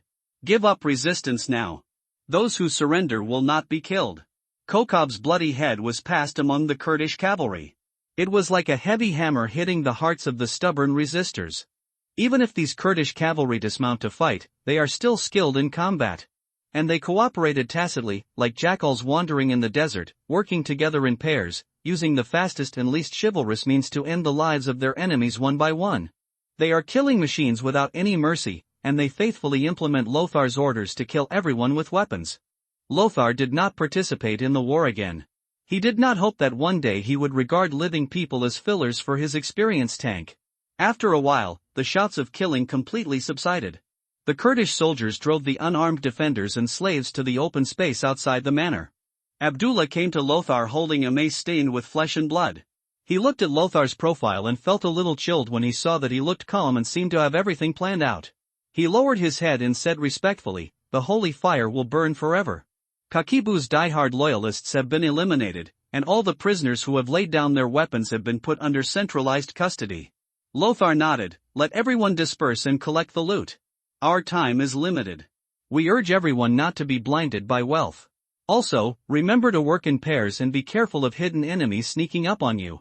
A smile appeared on Abdullah's face.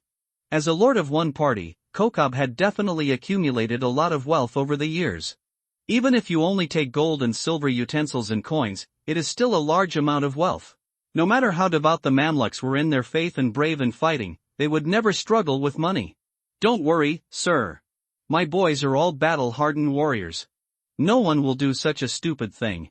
At the same time, a system prompt sounded in Lothar's ears. "You activated the milestone and captured the castle. You successfully led your soldiers and retinues to capture the enemy lord's castle, and killed the enemy lord, showing his head to the public. Reward, activate the loot shop. Loot shop, you can sell your loot to the system mall, and the system will evaluate the value and give you gold and silver currency." Lothar's expression moved slightly. For him, this was a timely help. He was worrying about how to choose valuable trophies. There were only 4 of him here, and the trophies he could take were very limited. "Abdullah, let's go too." Lothar immediately put down his reserve and walked towards the manor in the castle. A Kurdish soldier was about to rush into a room to search for property, but was shocked to find that the room was empty. Furniture, carpets, murals, utensils, everything disappeared. Holy fire, what happened? It was literally an overwhelming swarm of locusts swarming into the fields. The Kurdish soldiers looked at several rooms in succession, but they were all empty. His companion shouted to remind him, "Go over there, we have already searched here, Lord Lothar has given us priority in selecting the loot." "Have you searched it? How can the search be so clean?" The soldier was confused. Lothar just ran from room to room. Silver chamber pot, red pine cabinets, velvet mattresses, glazed porcelain bottles, tables, chairs, and benches. In short, except for the floor, everything that could be disassembled and could be judged as trophies by the system was sold by him. Like bandits crossing the border. Anyway, he just touched his hand, touched it lightly, and then disappeared. The final profit, excluding the fractions, was a total of 800 gold coins produced by the system, with his portrait on them, which Lothar could use at any time. Although having his own face printed on the gold coins made him feel a bit social, it was not transgressive because many local lords in this era had the right to mint coins. It just depends on whether there are gold and silver mines in the fiefdom. If you melt high-value currency, mix it with lead or tin and make bad coins, you may still be held accountable by the feudal lord. Gold and silver coins of excellent quality produced by the system are hard currency everywhere and can also make him famous. Only 800? Lothar was a little disappointed. He had just gone through all the rooms that the Kurdish soldiers had searched, and he had sold off all the large items they had missed. That's only 800 gold coins. Lothar didn't believe it. The items in the territory of this powerful prince were worth so little money. In addition to these large valuables that are inconvenient to carry, as well as those low-value items, Lothar and the Kurdish cavalry also looted a large number of portable gold and silver treasures. These gold and silver products had added value in craftsmanship, and Lothar was reluctant to sell them directly to the system.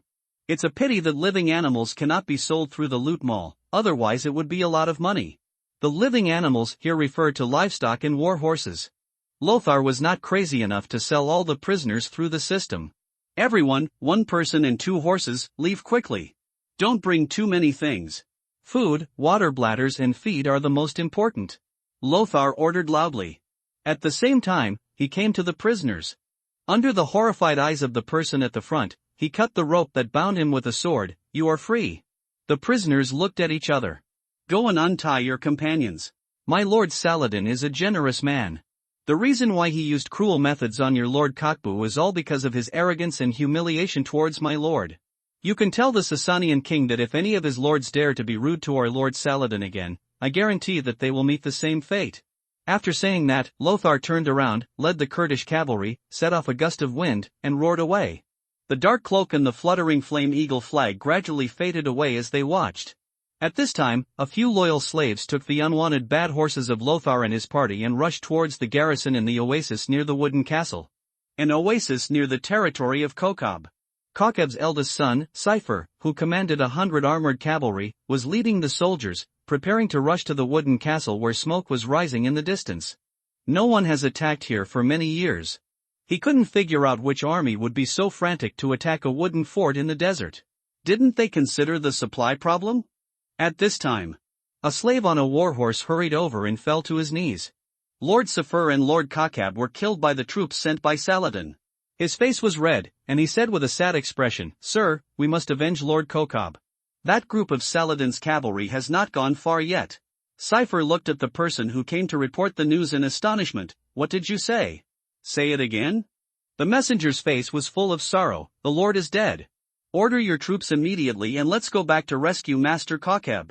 The messenger looked astonished. "But Lord Kokab is dead." "Shut up, Lord Kokab is not dead." Cypher chopped down the messenger in front of him with his sword and shouted loudly, "Lord Kokab was attacked. I was appointed to command all the troops and rushed to rescue him immediately." Among the several cavalry teams under Kokab's command, the small oasis where he was stationed was the closest to the wooden castle. The group of Saladin's soldiers left in a hurry. As long as he arrived, the entire wooden fort and the wealth that Kakibu had accumulated over the years would belong to him. As for chasing the Saladin cavalry who had left, what a joke! Being able to break through the wooden castle so quickly showed how elite this army was. He didn't want to waste all the team he had worked so hard to save on such a thing. With an eager mood, Cypher almost took the lead, leading the cavalry under his command, stepping on the billowing smoke and rushing into the wooden castle. "Seal the wooden castle immediately. If anyone comes, be sure to keep them out," he ordered loudly. But after entering the wooden castle, his heart immediately became cold. How is this going? It was originally beautiful, like a royal palace manor, but now it looked like it had been blown by a sandstorm. Not to mention property, even several large stone sculptures in front of the manor have been moved away. This is simply digging 3 feet into the ground. Are they stupid? Carrying so many heavy objects, how could they escape our pursuit? "Chase them, they won't be able to run far," he said angrily. At this moment, the guard burst into the door and shouted, "Sir, it's not good. Lord Lund has come with his troops and demands to enter the wooden castle immediately." Lund is the second son of Kokab and the biggest competitor for his inheritance. Sever's face froze. He thought the wooden castle was a big treasure, but he never thought that there was nothing in it. Now that he was the first to enter the castle, wouldn't he have yellow soup under his butt? Cypher was anxious and angry. After thinking again and again, he still said, "Let them come in." Lund led people to rush in, and they were also stunned. "Cypher, you did this?" Cypher said angrily, "How is it possible? How long have I been here? How could I hide so many treasures?" They were all moved away by those Saladin's lackeys. "But don't worry, they won't be able to run fast with so many things.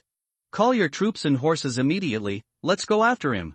But when Cypher and his party followed the tracks left by Lothar and his party, they discovered that the hoof prints were very shallow and there were no ruts. Lunder's face was full of anger and he scolded, "Cypher, do you think I am a brainless fool? I have already tortured those weak and untouchable people, and Saladin's men didn't take away much at all." Seth pulled out his weapon and said, "Didn't you bring it out by torture that I didn't arrive long before you? Stop quibbling, Cypher, you are simply not worthy of being my father's son. Your father was killed, and instead of pursuing the enemy, you emptied your father's inheritance." Lund shouted, "Soldiers, look at the ugly face of this despicable person. Are you willing to be loyal to this kind of person, or to me, the great Lund?" "Shut up!" The furious Cypher struck at him with his sword. Naturally, the confidants under his command also took action.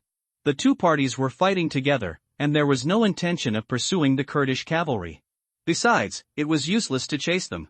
The cavalry team with 1 person and 2 horses had already traveled more than 10 miles. There were bonfires burning in the open-air camp. The Kurdish cavalry sat on the ground with a relaxed expression, replenishing water and food. Sometimes someone smiled and showed off how many enemies he had killed during the day. This time, each of them gained a lot. If they were in a feudal country, each of them could buy a manor in their hometown and become the owner of the manor. But unfortunately, the Kurds are a nomadic tribe. A single person, even with wealth, cannot survive. They must huddle together for warmth. Lothar sat on the sand covered with wool carpets, holding a clay pot filled with broth in her hands and sipping. I wonder if the news of Kokeb's death has spread. I don't know if we will be attacked by Saladin and his Mamluks if we return the same way. Mamluk refers to slave soldiers, similar to the Ghulam that has been popular for hundreds of years, but more elite. The king has the Mamluks of the king, and the governor has the Mamluks of the governor. Saladin's Kasaji guards were the best among the Mamluks and a rare elite force among the Zoroastrian forces that could fight against the Crusader Knights. Crusader Knights, with the same number of combat capabilities, are definitely among the best in this era. Princess Anna Komnenos of the Eastern Empire once described it in a book. The knights and the crusaders were able to poke a hole in the wall of Babylon. It can be seen how powerful Saladin's Kasaji guards are. The news of Kokeb's death would not have reached Ayyub so quickly unless they could rely on the eagle in the sky to carry the message. Abdullah held a Damascus scimitar with silver patterns in his hand, cut a grilled lamb chop from the grill on the campfire, and stuffed it into his mouth to chew. The grease fell on his thick beard, and he said vaguely, "But the other lords who are loyal to the Sasanian king will definitely respond immediately. They will be more vigilant and more difficult to deal with." Lothar took a grilled lamb chop, chewed it, and nodded slightly. "I know, I don't plan to attack other targets anymore, our harvest is rich enough."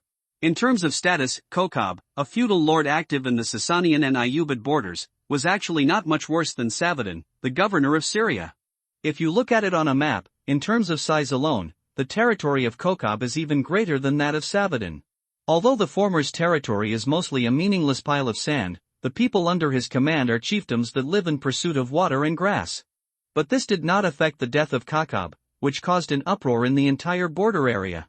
In particular, the murderer claimed to be Saladin, a king who occupied Egypt, which was rich in products and was once known as the granary of the empire.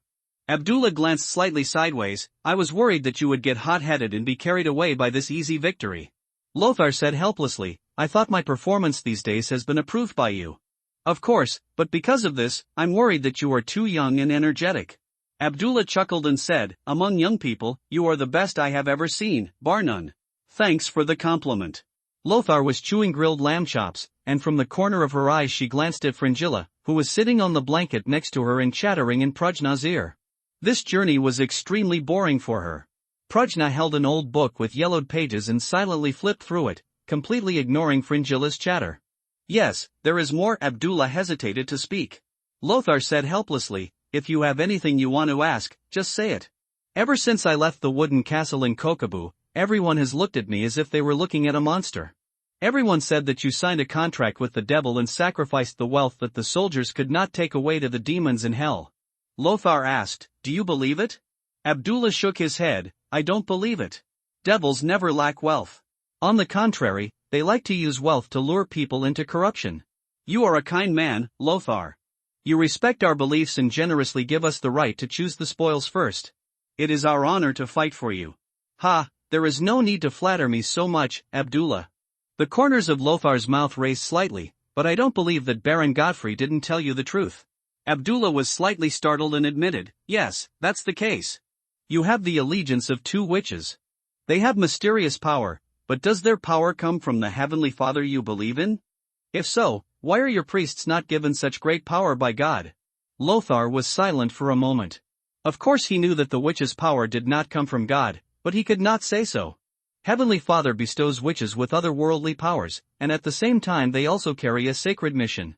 Some carry out this mission and support the Ming Lord, while others live in a corner and indulge in lust. Lothar paused slightly and continued, "Just like among those clergy, there are archbishops who are willing to live in poverty and donate all their money to the knights, and there are also those who are so stingy that they wear gemstone rings on each of their 10 fingers. A greedy person who wants to drain the blood and sweat of every serf." Thinking of the clerics in his hometown, Abdullah deeply agreed, "You have the allegiance of two witches, so what you are saying is that you are the favorite of your Heavenly Father?" "Maybe, I can't guess God's will." Lothar frowned, "But I think I should do something. Unlike other Crusader nobles, this is my mission." "To do what?" "To become a lord of Jerusalem, a baron, a count, even a grand duke, a king?" Lothar shook his head, "That's just a process. What I really hope to do is to end the frequent wars here, so that people with different languages, beliefs, and even skin colors can live here equally. Lothar emphasized his tone, establish a powerful empire that will unify the Levant and bring peace to this land that is always shrouded in war. This is impossible. Abdullah shook his head violently, this is absolutely impossible. Of course Lothar knew this was difficult. A pluralistic nation without a dominant nation will either split apart or be in the process of splitting apart in later generations. Not to mention there are acute religious issues. This is not a game. If you open religion and humanities, the rebellion level will return to zero. But precisely because of its high difficulty, it can be called an ambition. With his system, he never doubted that in the future, he would gradually obtain a higher lord, and even become a king with royal power. What's more, the national concept of this era is extremely weak, and it is not impossible to wash culture. Why is it impossible? What the Eastern Empire has done before, why can't I do it? Lothar asked back. Abdullah was silent for a moment. He instinctively wanted to say that the Eastern Empire had failed, but in the end, he just said, Lhasa, perhaps a person favored by God like you should have ambitions that ordinary people cannot imagine. May the holy fire protect you and achieve your wishes. Thanks. When we enter Kamant, we will be within the Crusaders' sphere of influence. We part ways there. Lothar was a little surprised. You no longer serve Baron Godfrey? Not for the time being. Abdullah hesitated for a moment and then said, King Nur al-Din's son is gathering his old troops. We plan to assist him and regroup the forces to resist Saladin in Aleppo. After we take out Kakab, the frontier will fall into chaos. This is our chance. Lothar was silent. You should know how slim your chances of success are.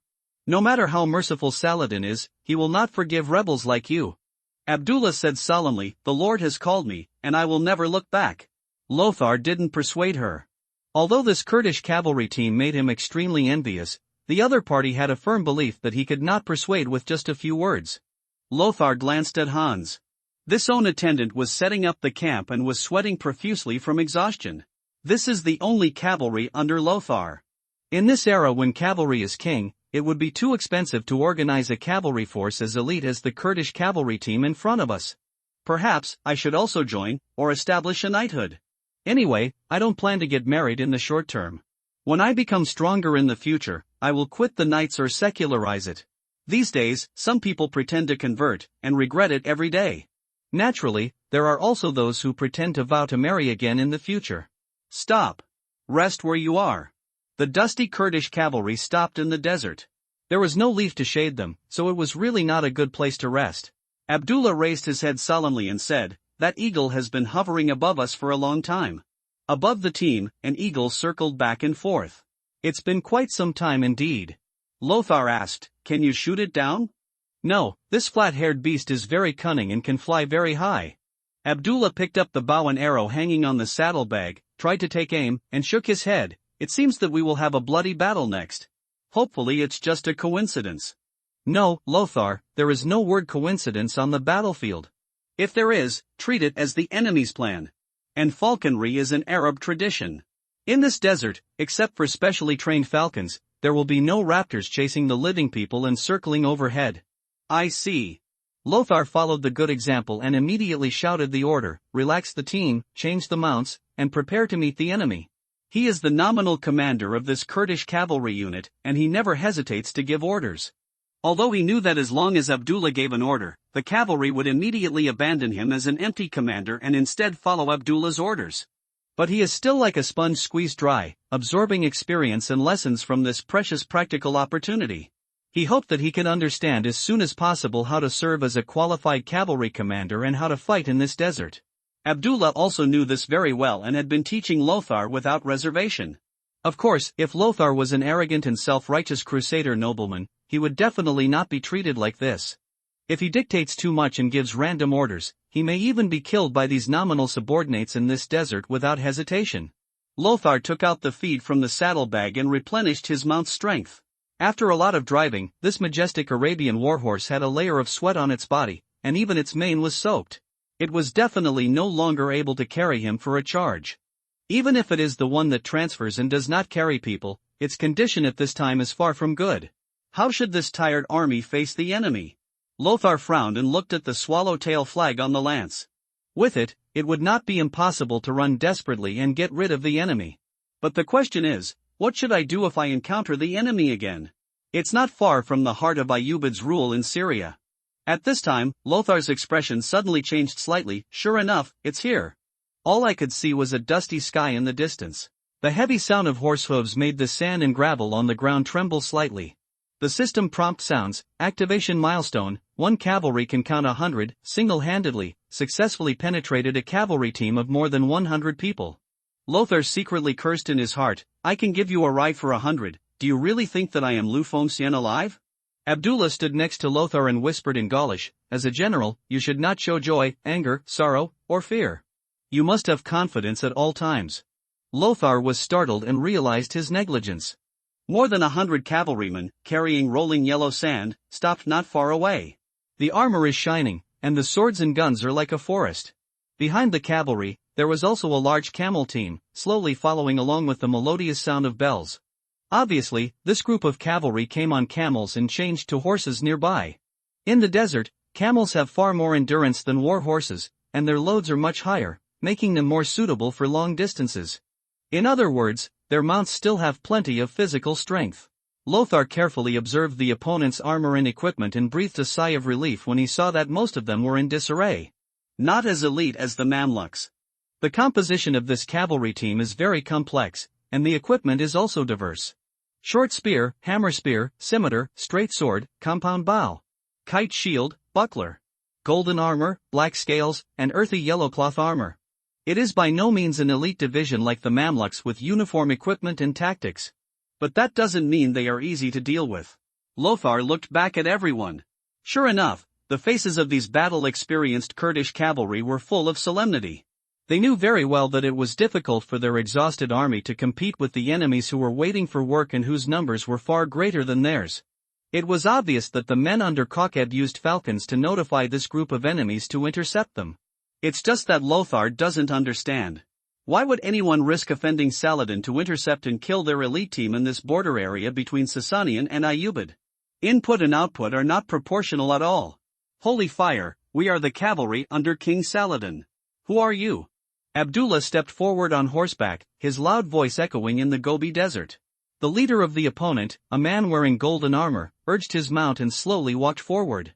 He raised his riding crop and shouted angrily, sure enough, you are a group of Saladin's lackeys. This is the imperial territory under the rule of the King of Kings. You rashly crossed the border and attacked and killed the imperial governor. It is an unforgivable crime. If the property you snatched from Kokab is taken away, come out, and maybe I'll let you live. Lothar urged his horse forward and shouted, coward, do you dare to tell me your name? Not far ahead is Irbid, where Master Saladin is personally stationed. If you dare to attack us, Master Saladin will not forgive you. Lothar completely gave up the idea of escape, because once the mount's energy was exhausted, the entire cavalry team would no longer be able to fight back. Moreover, this place is at least 100 miles away from Irbid. They are not really Saladin's subordinates either. But the enemy leader obviously didn't know this, and his expression was a little solemn. The Lord Saladin in Lothar's mouth is Saladin's nephew. He was also the governor of Syria appointed by Saladin. Not long ago, he marched towards the former territory of the county of Edessa and overawed several Turkic princes. In this area, it can be said to be famous. This poor Kurdish, are you a Frank? When did Saladin's army get a Mamluk to call the shots? The enemy leader said with contempt on his face. The Franks are actually the Arabs' collective name for Gaul, Albion, and the Germans. Lothar did not expect that her Kurdish language, which she had worked so hard to practice, would be immediately revealed to be lame. As for the reason why the other party recognized themselves as Mamluks, it was because at this time, a large number of Mamluks under Saladin's command were Franks who had been trafficked. Especially the poor crusaders, who have nothing but themselves. Therefore, after being plundered by the Turkic cavalry entrenched in Asia Minor, they were often sold into slavery and sold to Sassanid, Ayyubid, and even some princes and nobles in North Africa. Lothar stopped talking, exchanged a look with Abdullah, indicating to the other party to delay, and then retreated into the team. The highest state of a lie is to make yourself believe the lie. Lothar seemed to regard himself as a close subordinate of Saladin at this moment, and his only goal was to delay time so that Saladin could send an army to rescue him. Are you really determined to make an enemy of my lord? Abdullah took out the Damascus scimitar in his hand and said, it only took us a quarter of an hour to capture the castle of Kokeb. How long do you think it will take you to deal with us? The enemy leader frowned deeply. He opened his hands. A clear eagle call. The falcon fell from the sky, its sharp claws clasping the leather armor on his arm. Abdullah added fuel to the fire. There are only so many of us, how much wealth can we take away? The truly valuable things are still left in Cocket's wooden castle. If you are a smart man, you should know how to make a decision now. Whether we attack the tough bones despite our small number, or eat the really plump fresh meat, it all depends on your choice. The next moment, the Kurdish cavalrymen drew out their swords and spears and shouted something in Kurdish in unison. He didn't look tired at all from traveling for days. A sense of bravery made the enemies on the opposite side look at him with suspicion. This battle did not start in the end. In fact, when the enemy discovered that Lothar and his party did not carry a carriage or camel team filled with gold and silver treasures, they had already backed down. The reason why we came up to him was just to try to extort some property. This is an era where the big fish eats the small fish. At any time and in any war, the cost-effectiveness of inputs and outputs must be considered. If he loses too many close associates, his position is likely to be shaken, and the benefits will be very little.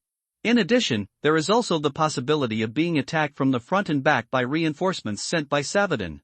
The enemy still took the initiative to retreat. When Lothar asked him to sign up, he didn't dare to answer the question, which showed that he was not a reckless person who just ignored him when his head was hot. Lhasa, at this time, we absolutely cannot choose to hand over our wealth.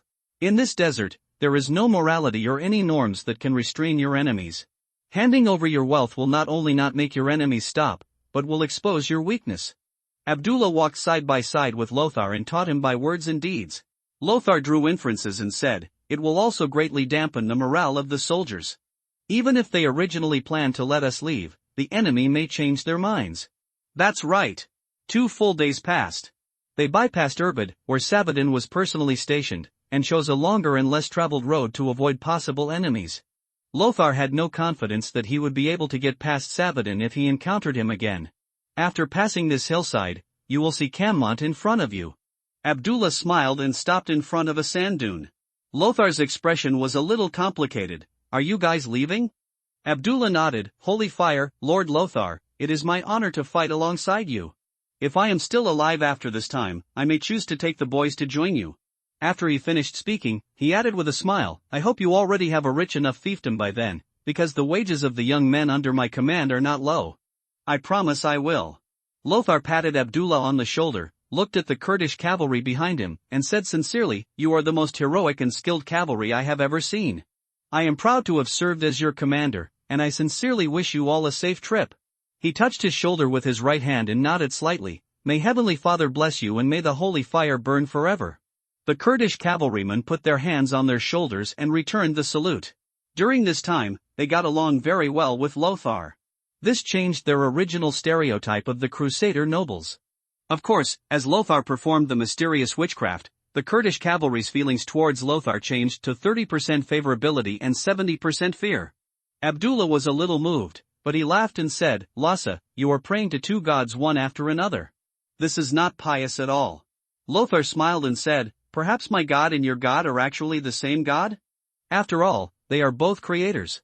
Maybe. Abdullah did not comment on Lothar's blasphemies. He left Lothar's side, nodded to Hans, then looked at the 2 witches and touched their shoulders in turn. Goodbye, 2 distinguished ladies. Goodbye, brave and hard-working servant. Hans returned the greeting hastily.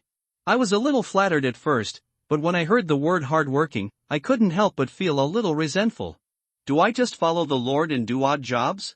He looked at Lothar for the last time, and a smile appeared on his face that was tanned by the sun, and his teeth were dazzlingly white. Immediately, the cavalry slowly left one by one. Lothar watched the retreating figures of Abdullah and a group of Kurdish cavalry, as if he were watching Gao Zhenli, Jingke's assassination of Qin, on the banks of the Ishuay River. After a long while, he sighed. How many waves can a few dozen cavalry cause in Syria, where 100,000 troops are stationed? Even if the 100,000-strong army is just an approximation, even if it is divided by 10 times, only 10,000 people are still not a behemoth that can be shaken by just a few dozen cavalry. This is a group of worthy warriors. Their loyalty to their monarch is better than most knights in this era. Hans's face was filled with emotion. Lothar patted Hans on the shoulder. You have worked hard these days. Hans nodded with deep understanding. Indeed, sir. You have left all the rough work to me. I have to build 2 tents and feed 8 horses by myself. I sincerely hope that you can find some companions for me as soon as possible." Lothar's face darkened. Unlucky. Didn't this guy curse me that I can only draw 1-star cards next? If you come less, I won't be less helpful. After saying that, without waiting for his retort, Lothar said, "Quickly pace, let's go into the city to rest quickly." What he wanted to do most now was take a cold bath. He hadn't taken a shower for nearly a week. He trudged under the scorching sun every day, and even with the small air conditioner like Prajna to cool him down, he was still sweating profusely. Kaiman is a somewhat rundown frontier city. The wall was in disrepair for a long time, with large pieces of wall peeling off.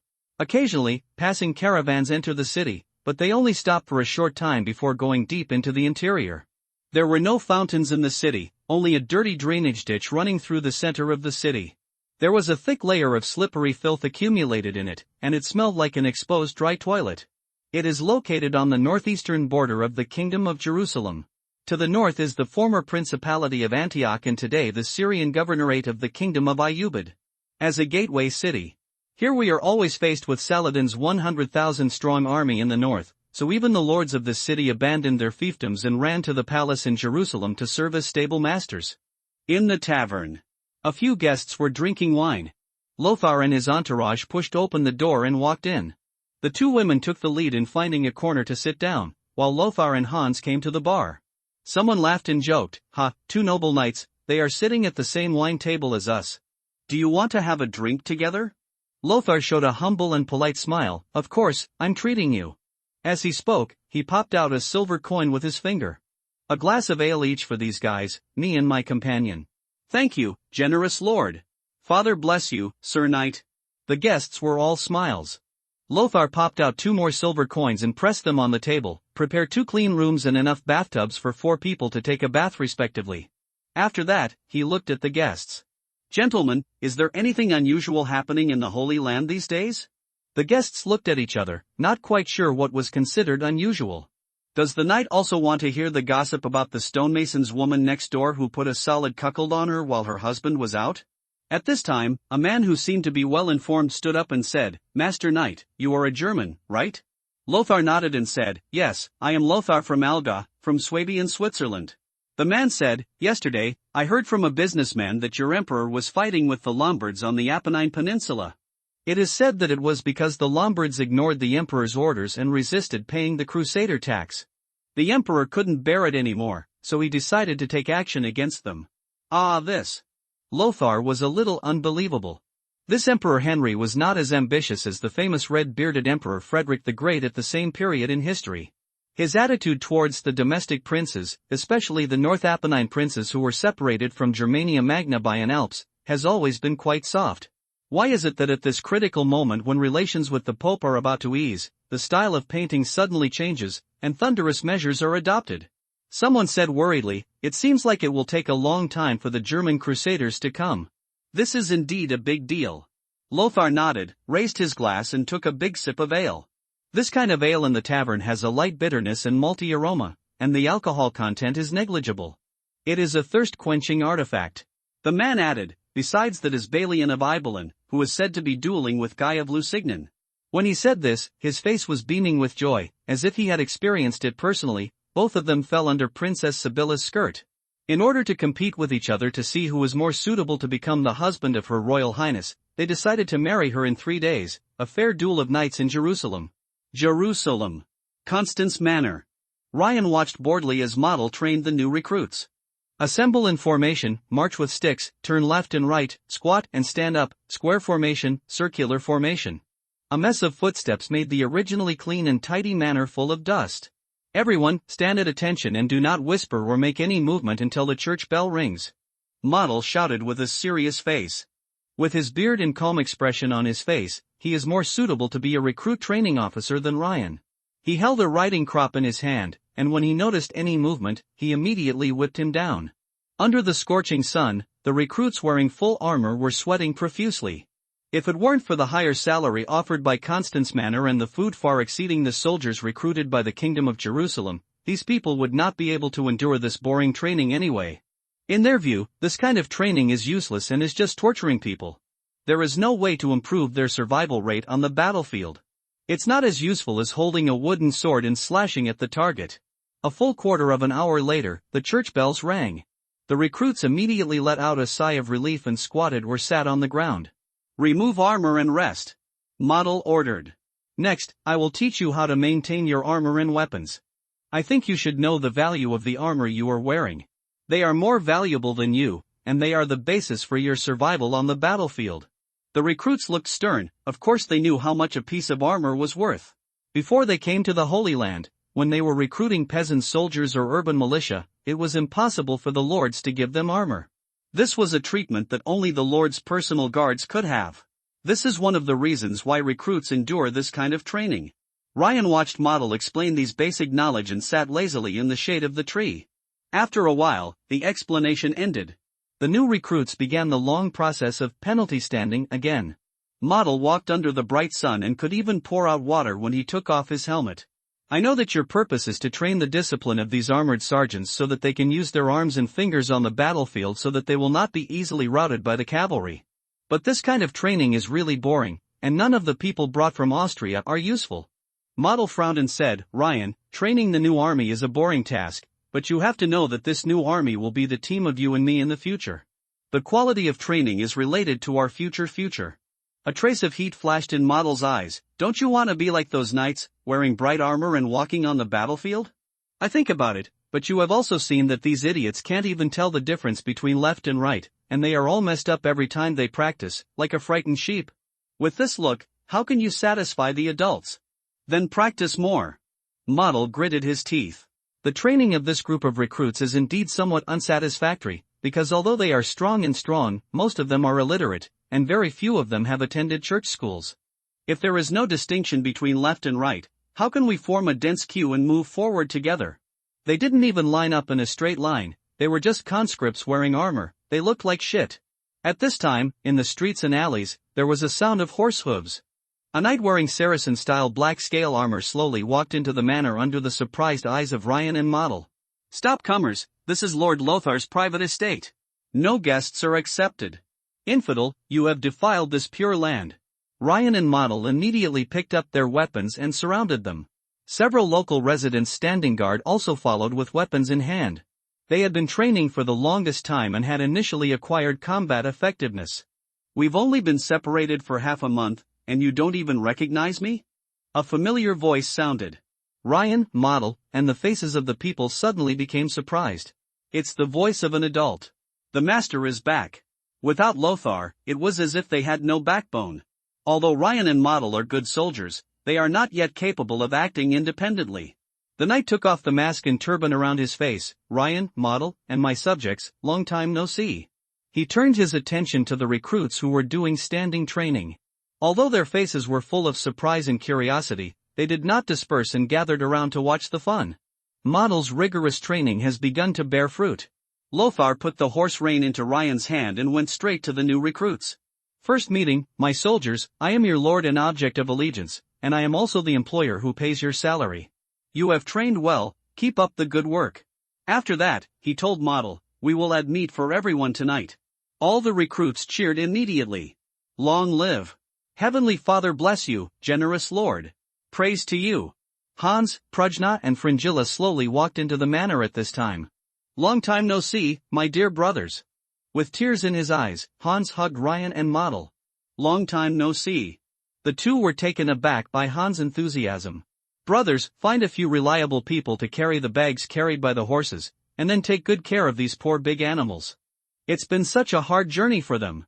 Hans, who no longer had to do menial work, felt relieved. At this time, Lothar shouted, Model, you continue training. Ryan, come with me. I need to find out what happened in the manor recently. Sir, please follow me first. Ryan took Lothar to the warehouse, pointed to the neatly displayed ordnance here and said, here are 100 iron spear heads, skinned round shields, 60 kite-shaped shields, and several pieces of armor used to repair the armor. Hammer, more than 10 hammers with one hand. There are also 3 sets of bows and 2 crossbows. Pope Innocent III once issued a ban on crossbows, strictly prohibiting the use of crossbows against Christian brothers, but few feudal monarchs would take this matter to heart. Wouldn't banning all long-range weapons such as bows and crossbows be equivalent to abolishing martial arts? What's more, this is Jerusalem, and Lothar wants to fight against the evil pagans with his crossbow. It's done well. It's enough if you have bows and crossbows. You don't have to invest a lot of energy. At present, the main thing is to train armored sergeants. Lothar does not plan to form light infantry units on a large scale, because light infantry is only more lethal to unarmored armies.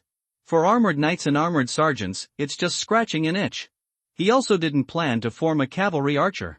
One is that the training is more difficult. If you are not a nomad, if you want to master the martial arts of riding and shooting, even if you stop your horse and shoot on horseback, you will have to spend a lot of training. Furthermore, the mounted archery of this era was practically useless because the range of the mounted bow was far inferior to that of the infantry bow and it was difficult to penetrate iron armor. The strength of the Tatar cavalry lies in their advanced organizational form and the extremely high mobility achieved by mainly cavalry units, rather than in their bow cavalry.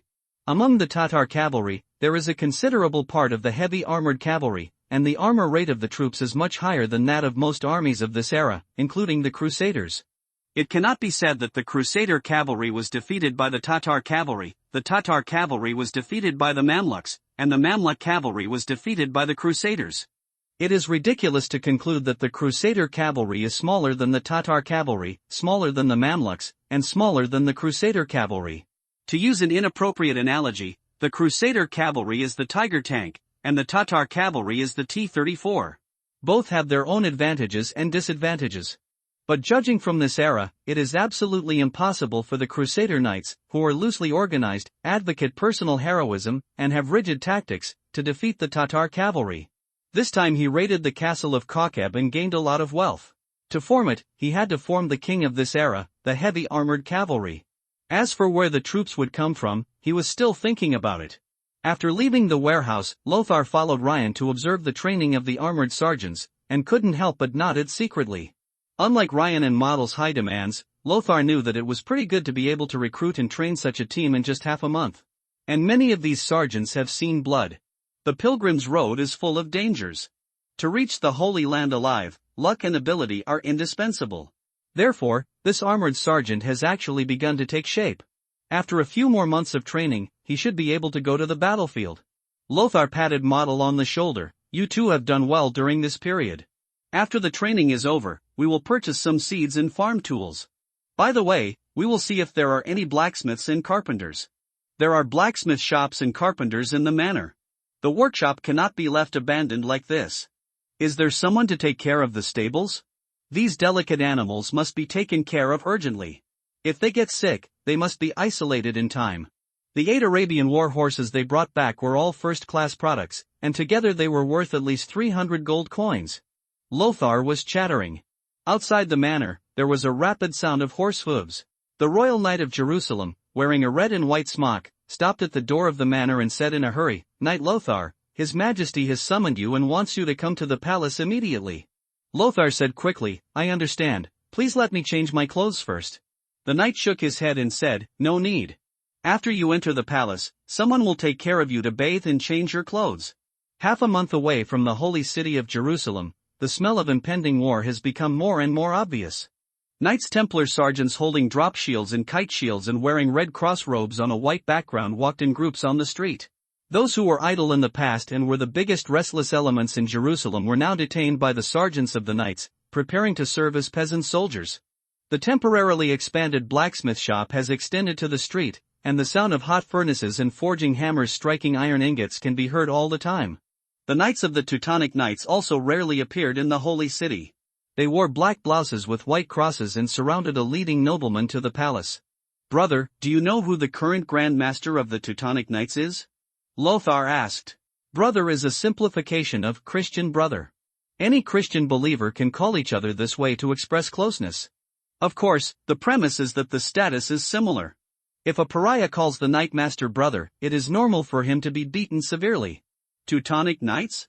The royal knight looked surprised. "Oh, I understand, you are talking about the group of German knights living in Acre, right? They don't have a grand leader yet, and currently a council similar to that of the ancient empire presides over daily affairs, but recently we have been intensively preparing for the election." Lothar's expression changed slightly. It turns out that the Teutonic Knights at this time didn't even have a Grand Master? His mind became a little more active.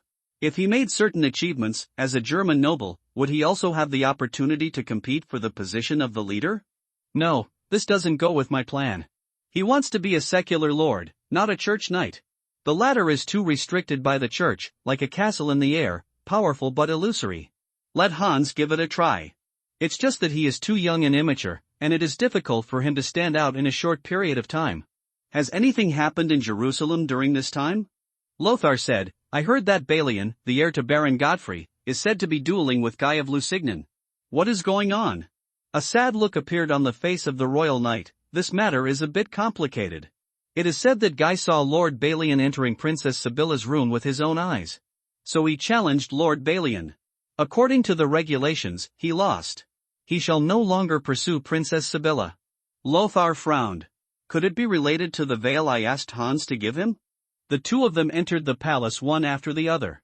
Lothar waited in the room for a while, and then the maids dressed in tulle filed in. Their graceful figures were looming under the tulle, and their soft little hands peeled off Lothar's clothes without him saying anything. Lord Lothar, please come with us to take a bath. A quarter of an hour later, Lothar, who was refreshed and wearing a silk shirt, walked into the palace of Baldwin IV. Candles as thick as an arm were burning in the hall, and the sunlight shining through the narrow windows dimmed the smoke. Baldwin IV was still sitting at the desk, holding a quill and writing something unknown. It seemed like nothing had moved since the last time I left. Candlelight flickers. Baldwin IV said without raising his head, Did you kill Kokob? Lothar nodded, Yes, Your Majesty.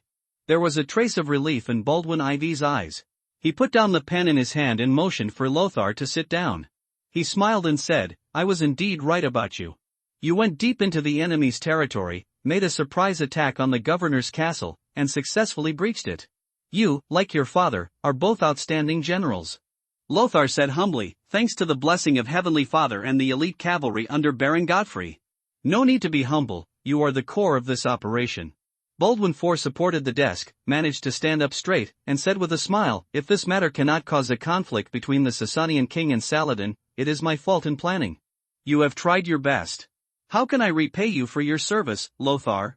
Lothar shook his head. No matter what you give to me, I will accept it and thank you for your magnanimity and generosity. Baldwin IV sighed softly, and his laughter revealed a hint of chill. Oh, you have gone through life and death for the future of the kingdom, and the nobles of the kingdom are still fighting among themselves for power and profit. He slammed the table. How can we govern the country well with such insects? Lothar remained silent and just lowered her head slightly. Once the game of power begins, there is no room for ending. No matter whether it is the noble party or the queen party, any party that comes to power will suffer a huge blow to the other party. No one wants to give in. The fighting never stops. Baldwin IV vented his anger and gradually calmed down. Knight Lothar, who do you think I should betroth Sibylla to? It's all up to you to decide. Lothar still did not speak out hastily. The monarchs of both the East and the West were sensitive and suspicious when it came to the issue of heirs. Lothar, are you truly loyal to me? Lothar said quickly, Of course, I swore in the name of Heavenly Father. Baldwin IV sighed. They also swore an oath to Lothar. I know you are different from them. I hope you can speak frankly to me. Lothar was silent for a moment and then said, Your Majesty, I don't know who is more suitable, but Guy is obviously not qualified. He is a reckless, self-righteous traditional knight. If you hand Jerusalem over to him, the kingdom will be destroyed in his hands sooner or later. He was talking about Guy, but in fact Lothar was also talking about the Queen Mother Party. The ideas of this group of people are too radical. They are obviously not as strong as Saladin, but they still want to fight decisively with him, and then expand their territory, regain Antioch, and even occupy the fertile and rich Egypt. It may not be stupid. The Knights of the Crusaders are indeed elite. In the small-scale conflicts with Ayyub over the years, they have won more than they lost. This gives them blind confidence. And now, the Crusaders' military strength is also expanding rapidly, and the funds left by King Artabil are rapidly being converted into soldiers. Guy. Baldwin IV sighed. I understand what you mean. It is legal, but stupid, to hand over the kingdom to my mother and sister. But the king is not omnipotent. Baldwin IV felt helpless about this. The balance of domestic power had long been imbalanced. The royal party was sandwiched between the Jew party and the rear party, and its power was weakening. It was difficult to speak for him on his behalf. Once the king takes the stage in person and goes against the powerful people in the country, everything will become uncontrollable. Actually, I prefer you, Lothar. You are young and promising. Your talent in military strategy is no less than that of Prince Regent Raymond, and your political acumen is no less than that of Godfrey. Lothar shook his head decisively and said, "But your majesty, you should also have listened to what Baron Godfrey said. There are 2 witches under my command. It is really impossible for me to marry Princess Sibylla. It's a pity. Although my sister is a bit power-hungry, she is actually a very good wife." Baldwin IV was silent for a moment and then said, "That's Balian, but he is still too immature. I don't know when he will grow up, and I don't know when I will suddenly pass away and return to the embrace of my heavenly Father." Lothar hesitated, but still did not say that he might have a cure for leprosy. The 8 characters haven't been written yet. If you want to summon a high-quality medical retinue, even if you obtain a fief, it will take a long time. What do you think of the duel between Balian and Guy this afternoon? Lothar asked. Your Majesty, do you want me to guess the winner or loser? There is no suspense about winning or losing. Balian is a young knight and is definitely no match for Guy. What I want you to see is how to reject Guy's proposal to Sibylla after this battle. Lothar was silent for a moment and said, "It's difficult. The power of the Queen Mother's party is too great.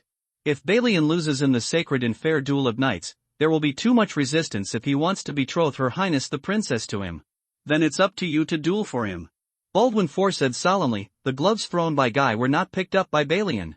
He only verbally agreed to the duel. According to the rules, he can find someone to replace him." Lothar shook his head. Balian is a very self-respecting knight. He didn't take the gloves because he was a blacksmith and didn't understand the rules. It's not because he wanted to cheat from the beginning. You mean, Balian won't agree? Lothar nodded and said, "That's right. Then let Heavenly Father decide it all." Baldwin IV pulled out the cold sword and put it on Lothar's shoulder again. "Knight Lothar, in the name of the blood of the Baldwin family and the King of the Kingdom of Jerusalem, I promote you to the title of Baron of the Kingdom of Jerusalem and grant you royal territory. Georgeburg is your fief." Lothar quickly knelt down and said with some excitement, "Thank you for your generosity, Your Majesty."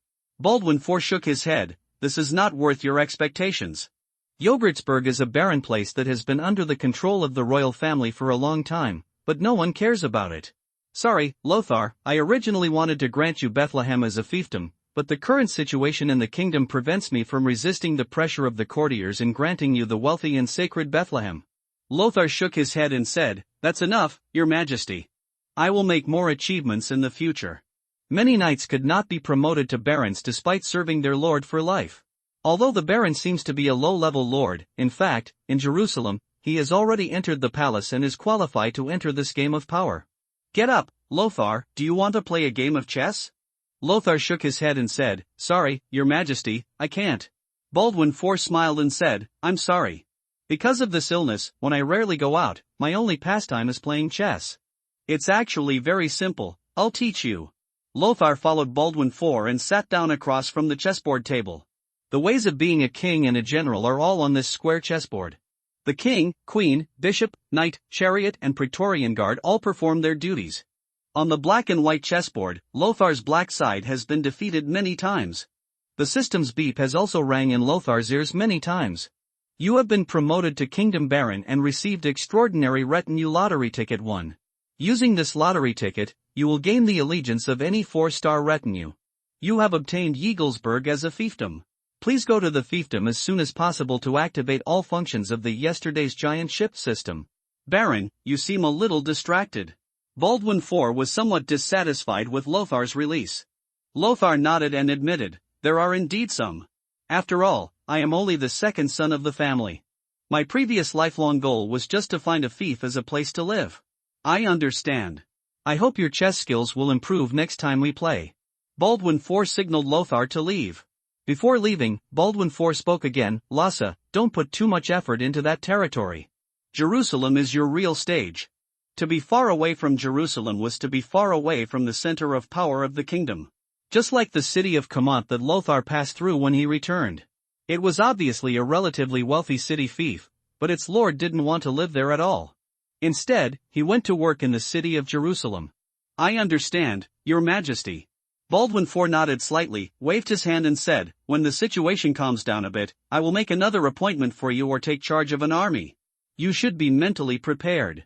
Go, Lothar, don't forget to find my heraldry officer." I will ask him to make your personal seal and enter it into the kingdom's noble genealogy. May the Father bless you, my lord. And may the Father bless you, my faithful knight and baron."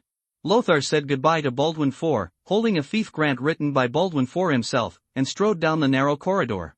This is his identity certificate, which stipulates a series of powers he has over the fiefdom: the appointment and dismissal of officials, the collection of taxes, and the ownership of all land. At the same time, it also stated the feudal obligations that need to be fulfilled as a noble of the kingdom. Lothar went to the heraldry officer, showed his fiefdom certificate, generously paid a gold coin for the craftsmanship and material fees, and left. He does not need to design his own personal coat of arms. He only has to wait for a period of time for the heraldry officer to deliver his seal and heraldic flag. In this era, personal coats of arms are closely related to territory and titles, and cannot be changed at will. Before leaving, Lothar couldn't help but look back at the majestic palace. A scholar dies for a confidant. Although he would not die for Baldwin IV, how could he not be grateful for being held in such high regard? Leave the palace. After a long absence, Lothar mounted the Nissen war horse she had brought from Argau and went straight to Baron Godfrey's manor. He handed the reins to the servant. Without waiting for notification, he broke into the manor. Balerion, Kevin Knight. At this time, Balian was fully armed, wearing heavy chain mail and a barrel helmet, sparring with the cavalier, making a crisp metal collision sound. Seeing Lothar's arrival, the two also stopped training. Both of them had a look of joy on their faces. "Knight Lothar, you are finally back. You should change your name to Baron Lothar." Baron Godfrey, wearing a silk uniform, stood up and walked towards Lothar. Obviously, he had already been angry with Baldwin IV. "His Majesty has already summoned you, right?" You two continue. "Lothar, come with me. I have to talk to you about something." Lothar nodded to Balian and Knight Kevin, and then followed Baron Godfrey into the inner courtyard of the manor. Balian looked at Lothar's back. His expression was a bit complicated, with both envy and admiration. Knight Lothar is really highly regarded by His Majesty, and he was promoted to Baron so quickly. Knight Kevin sighed softly. "Baron Lothar, he is an outstanding person, and he has outstanding talents like Hans under his command. I am not surprised that he can be promoted to Baron. It's you, my little master. It's time for us to continue practicing." Kevin Knight also felt a little sour in his heart. He has served the Ibelin family for so many years, but he has never been able to obtain a real title. Why not feel regretful? Outside the house, the sound of metal colliding sounded again. Inside the room, Baron Godfrey's expression was a little complicated. Lothar had just finished telling him the whereabouts of the Kurdish cavalry. "Is this Abdullah's decision?" He let out a long sigh. "Actually, when I learned that King Nureddin still had his heirs alive, I already realized that such a day would come. If only they could really disrupt Saladin's rule over Antioch and Edessa, it would be a good thing for us too." Lothar said in a deep voice, "Lord Godfrey, I don't understand why the situation in the city has changed so much after I have only been gone for half a month." "Oh, that's how politics is, ever changing."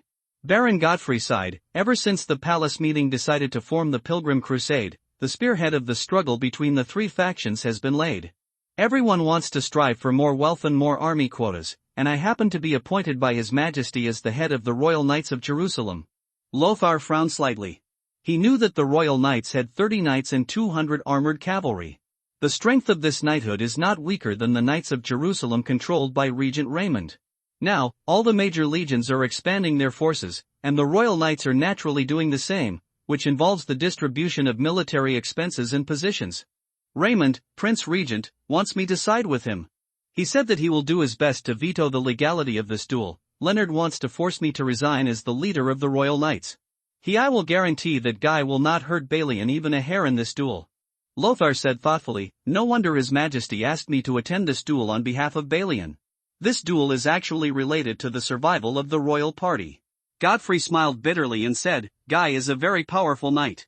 He once achieved the prestigious title of Champion Knight in Provence. You may not be his opponent. I have rejected Your Majesty's proposal." Lothar said solemnly, "Balian has been a blacksmith for a long time, but that does not mean that he is not proud in his heart. He will not agree to let others replace him to complete this sacred duel." Lothar solemnly said, "If you do this, Balian's pride will be completely crushed, and the blow to him will undoubtedly be devastating." Godfrey was silent for a moment and nodded. "This child does have such a character, so I often feel that he is not suitable for the power field of the kingdom. Lothar's mood was also a little heavy. Baron Godfrey is the well-deserved leader of the royal party. Although he has been promoted to Baron, his status, influence, and strength are far inferior to Baron Godfrey. If Baron Godfrey falls, the royal party will basically be declared dead. It is simply impossible for him to carry the banner of the royal party on his own. You don't have to worry too much, there may be a way out. Baron Godfrey's expression suddenly became a little strange. Lothar was a little confused, but thinking about this old fox who had been fighting in the power arena in Jerusalem for many years, the tension in his heart finally eased a little. He asked, "Where is the duel place?" "The parade ground in the west of the city." Lothar nodded and said, "I will bring my private soldiers to watch the battle. My army is now pretty decent, and they are all armored sergeants. I hope Guy can use the enemy when he takes action." Baron Godfrey smiled, "Go ahead and see you then." After finishing training, Balian washed his body and walked into his room. He suddenly stopped and looked surprised. On the table, I saw a crystal bottle containing azure blue liquid. Under the sunlight, it reflected colorful brilliance like a rainbow. Beside the window, a woman wearing a black wizard's robe stared at him coldly. "If you want to defeat Guy and marry Princess Sibylla, drink the blood of this dragon." Balian was surprised. "Eve, why are you here in Jerusalem?" The voice of the woman wrapped in the wizard's robe was as cold as ice. "Of course it is to repay the favor and settle the grudge between us. You once saved my life, and I can't just watch you die under Guy's sword." Balian looked a little sad. If he were not a devout believer, he would not be able to accept being with a witch. He would definitely choose Eve. "The dragon's blood is a potion refined by my teacher. It is extracted from the blood of the spiny-backed dragon in the snow-capped mountains of Scandinavia. It can greatly improve your physical fitness. Isn't this potion very precious?" "No, it's nothing to me. You lied to me." Balian picked up the crystal bottle and said in a deep voice, "If this potion was really nothing, Emperor Henry would have relied on this potion to arm his knights." Eve said, It's none of your business, I'm leaving. Just continue to dream of your king." Boom, she turned into a black crow, full of ominous aura, passing through the window and soaring into the sky. On the streets of the old city of Jerusalem, pilgrims from far and wide are worshipping Via Dolorosa, which is translated as the Way of Suffering. According to legend, Jesus carried the cross and climbed Mount Calvary on his way to the crucifixion. The streets leading up to the mountain are filled with pilgrims from far and wide. They knelt on the ground and worshipped devoutly. Not far from Lothar's feet, there was an old man in rags lying on the ground. He kept kissing the stones on the ground and reciting prayers in a low voice, letting the sharp gravel grind a bright red color on the top of his head. Lothar couldn't hear clearly what he was saying, but she could vaguely tell that he was speaking Latin. Gaulish is derived from Latin and mixed with many Germanic words. Although Lothar could only speak Gaulish and not Latin, he could still tell what language the other party spoke. This old man's beard has turned white, his body is old and his movements are slow. When he knelt on the ground again, his head rested on the bumpy stones, and his stiff body did not get up again for a long time. He died. Someone said happily, "Old John has ascended to heaven here. This enviable old guy, Heavenly Father has forgiven all the sins he had committed before." Lothar had no interest in climbing Mount Calvary to see the Cathedral of the Holy Sepulchre. About to leave. But at this time, a familiar figure appeared in front of him.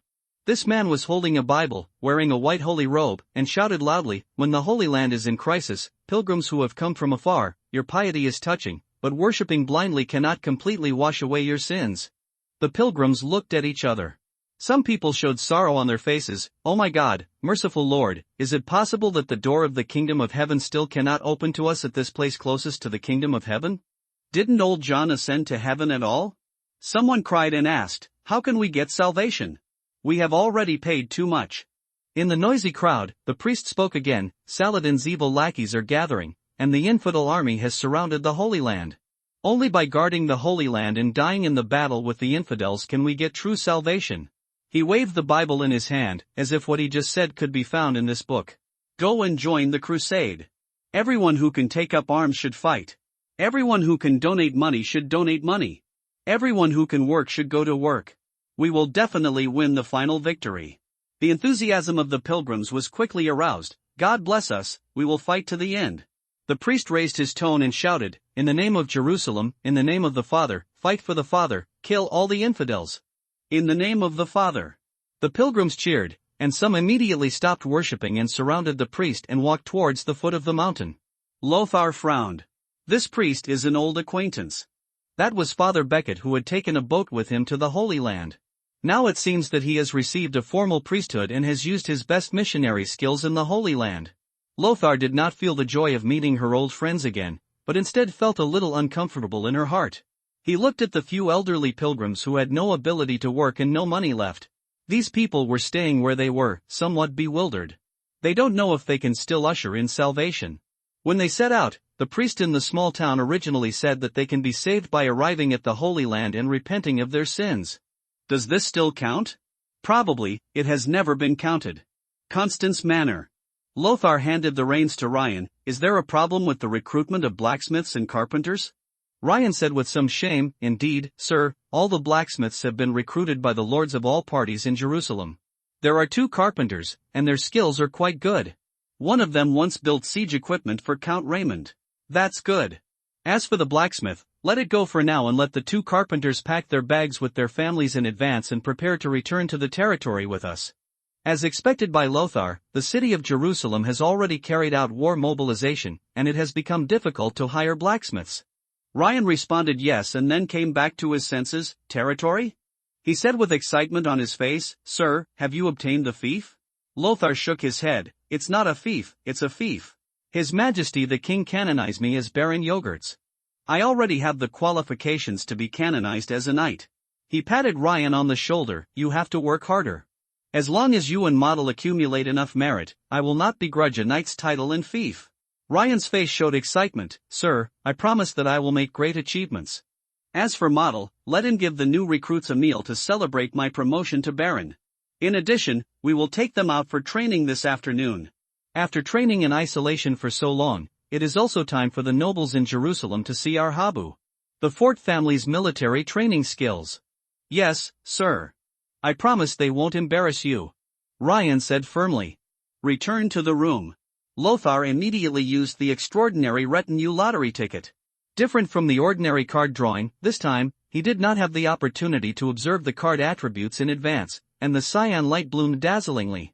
The light had nowhere to go in the closed room, and finally converged in front of Lothar, forming a giant man with a height of 2 meters, shirtless, and holding a hammer.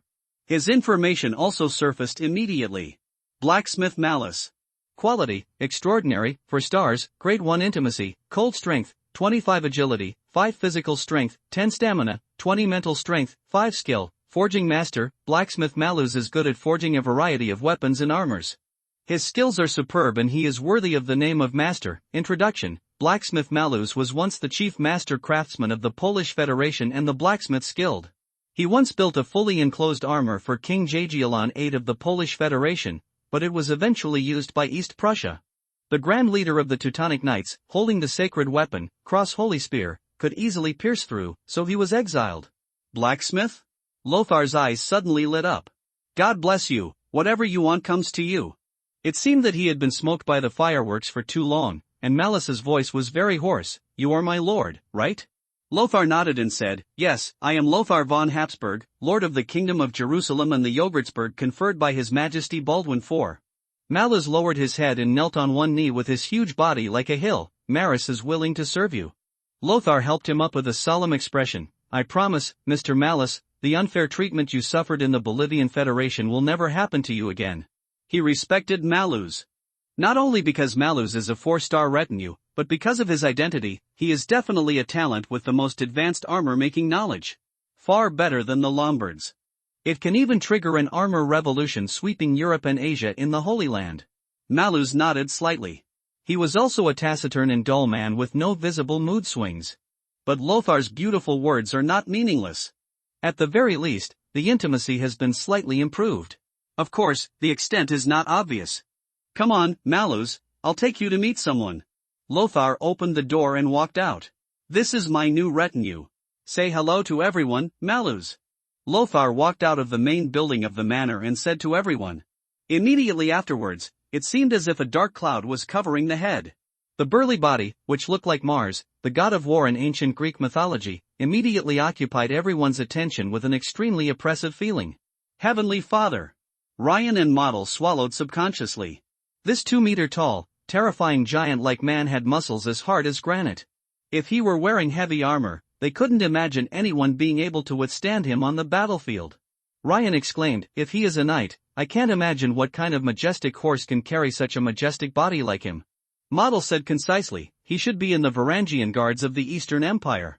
The Varangian Guards of the Eastern Empire are the most elite infantry in the world.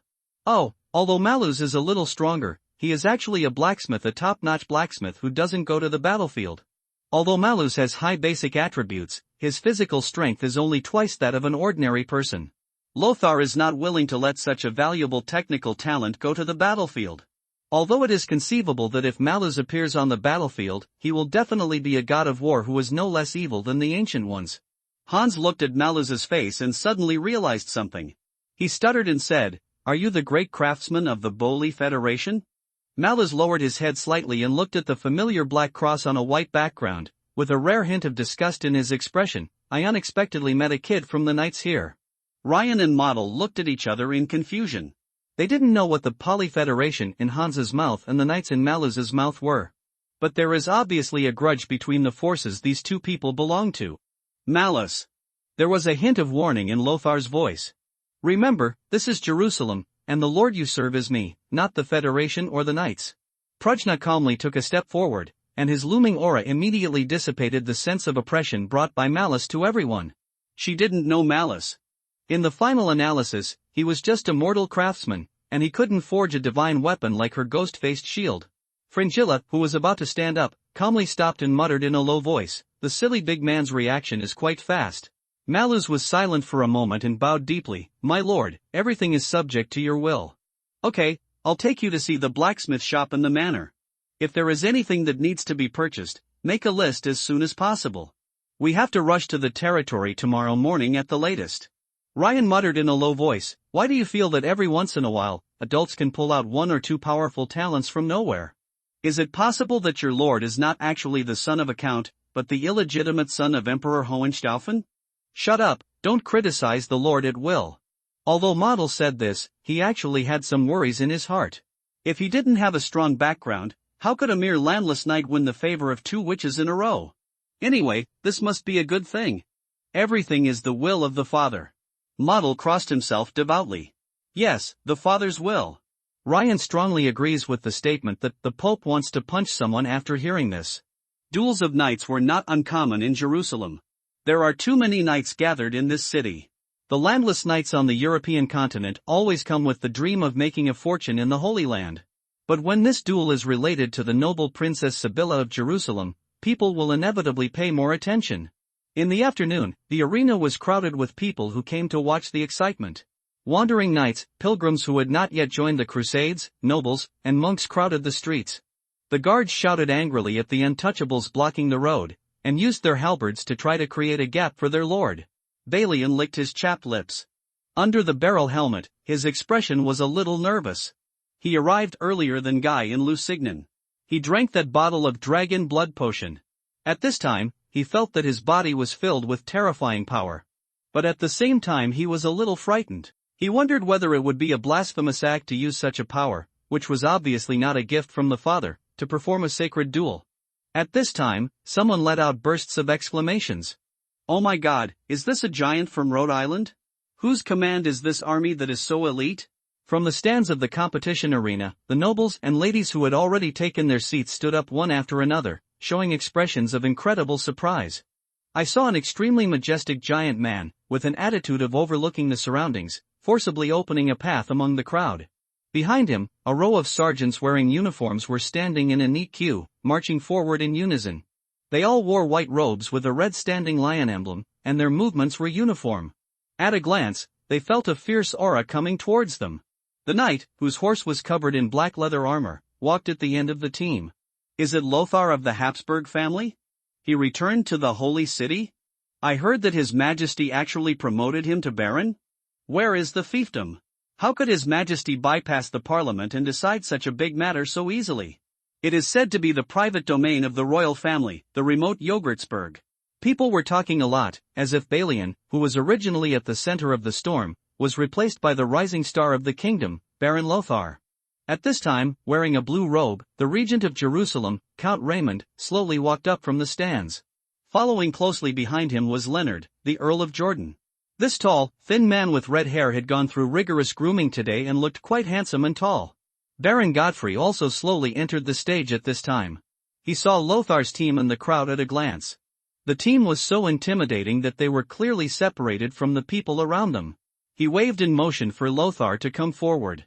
Lothar took Prujna, Fringilla and Hans on the stage together. Originally, he wanted to leave Prujna and Fringilla at home. But the former said that in order to protect his safety, they must stay together. The latter, Fuline, also liked to join in the fun. After hearing this, she even insisted on going together. Baron Godfrey joked, "It's quite impressive.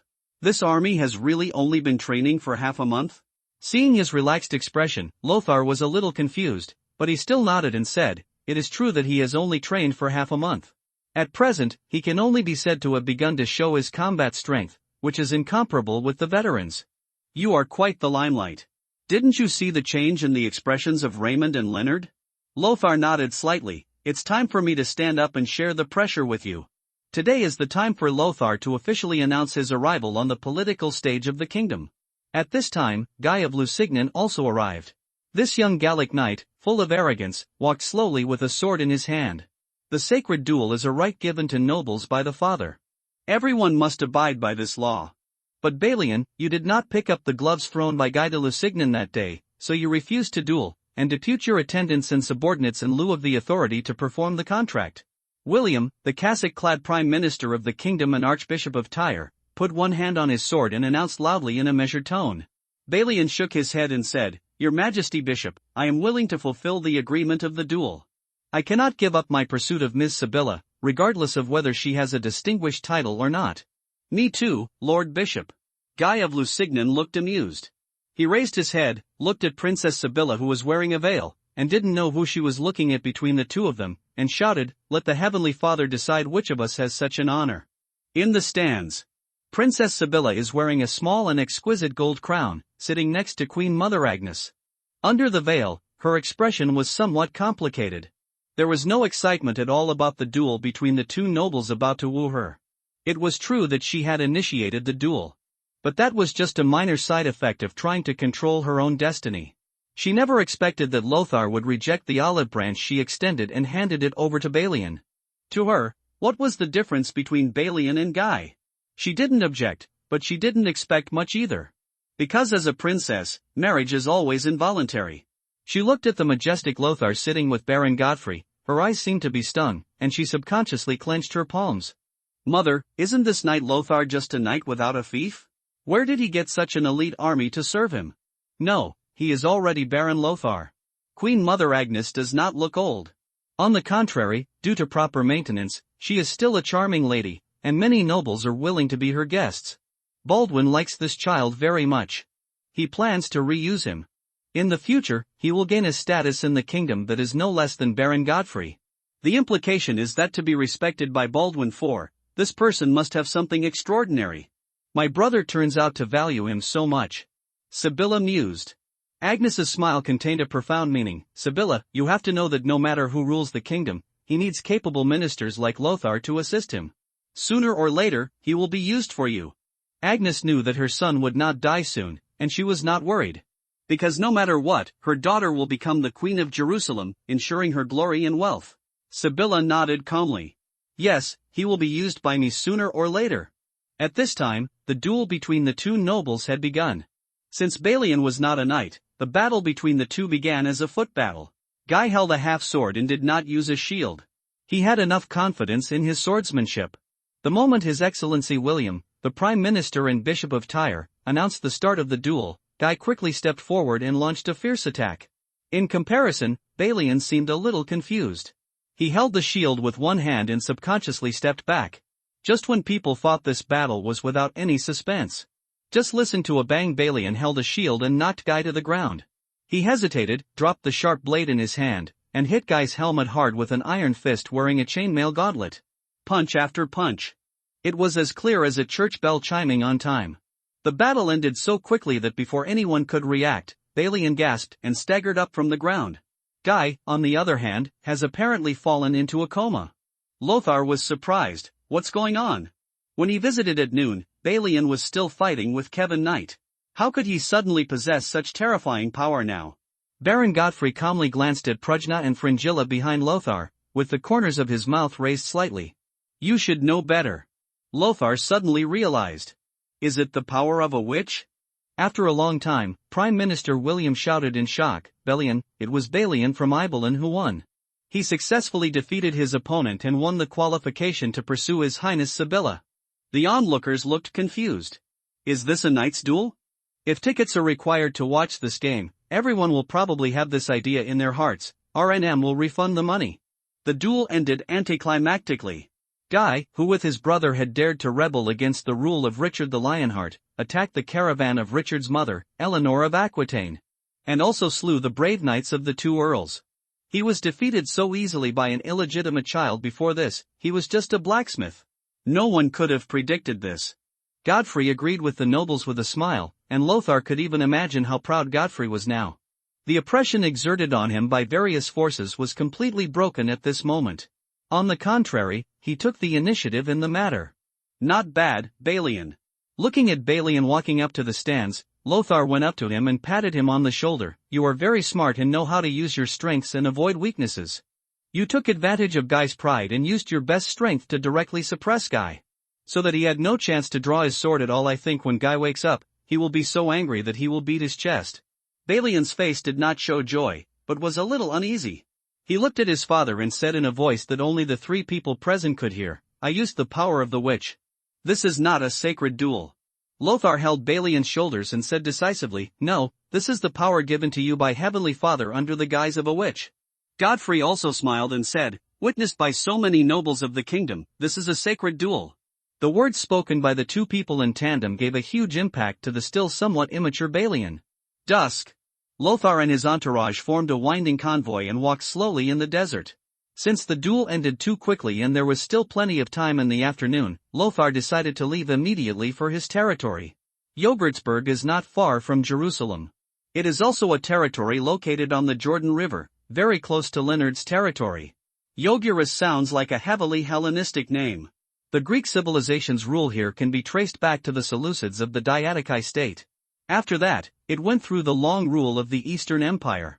Hellenism has long been engraved in the bones of this land. Yogurtsburg was first built to prevent nomads in the desert from invading the imperial territory.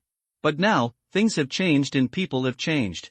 This is no longer a fortress in the border area, and the royal family's annual investment in repairs to this castle is pitifully small. In my ears, the system prompt sounded, you have arrived in the territory and activated all functions of yesterday's giant ship system. Building and special furniture cards will be added to your weekly draw card pool. When you enter the territory for the first time, you get the basic building, the Lord's Hall. Lord's Hall, with additional comfort bonus, the followers living here will gain the effect of increased physical recovery speed. After upgrading, you will get a higher comfort bonus and slowly increase the intimacy of your followers towards you. Have you entered the territory? Lothar looked far into the distance, and sure enough, he could see smoke rising from a village not far away. It should be the village affiliated with Baron Yorgries. In the future, you can consider entrusting your subordinates with knight's fiefs. Order everyone to speed up and treat this as a marching practice. Lothar urged. He couldn't wait to rush to his fiefdom to see it. In the future, perhaps he will live in Jerusalem instead of his own territory for a long period of time, and even hold an official position in the palace. But territory is his foundation. After passing the village, the team only stopped for a moment. Lothar announced the arrival of the new lord to the villagers and then continued on the road. Soon, they could see a lonely stone castle standing on the distant hills. Hans, use my banner. Lothar's exclusive coat of arms has been designed. It is a black single-headed eagle with its head facing to the right. Other than that, there are no extra decorations. If he obtains other titles in the future, he may be able to add new coats of arms to the eagle talons or wings for expansion. The defenders on the castle seemed to become restless after seeing a capable team. Some people shouted loudly on the city wall, and many people climbed onto the city wall, pointing their bows and arrows at this side. Hans rode forward and ordered them to open the city gate and come out to greet them. As Lothar's temporary heraldry officer, he presented the fiefdom certificate written by Baldwin IV to the castle guard. The guard officer immediately welcomed everyone into the castle. This castle is not big. Behind the heavily weathered city wall are stables, a blacksmith shop, a wood workshop, a kitchen, soldiers' dormitories, and other buildings. The main building is not spacious, and compared to the Eagle Castle in Alga, it is even shabbier. In addition, the climate here is far inferior to living in a manor in Jerusalem. How many defenders are there? Lothar asked. The guard officer replied cautiously, 30 people, sir, are all here. 30 people? Lothar looked at the soldiers with disheveled armor, dark faces, and thin muscles, and frowned. There are only 30 defenders in a castle? 30 defenders, all infantry. At most, they can only huddle in the castle to protect themselves, and have no ability to protect the surrounding villages from being plundered by desert bandits. It's a bit small, but you can't afford more, right? The guard officer laughed along with him, his face full of guilt. Such a powerful lord would definitely be furious if he found out that his fiefdom was so poor. What if I take my anger out on myself again? Although he is a guard officer in name and can be regarded as a retainer of His Majesty the King, he does not even have a title and is actually a slave.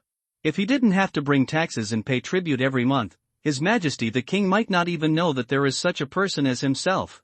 Isn't there even a church in the castle where the citizens can worship?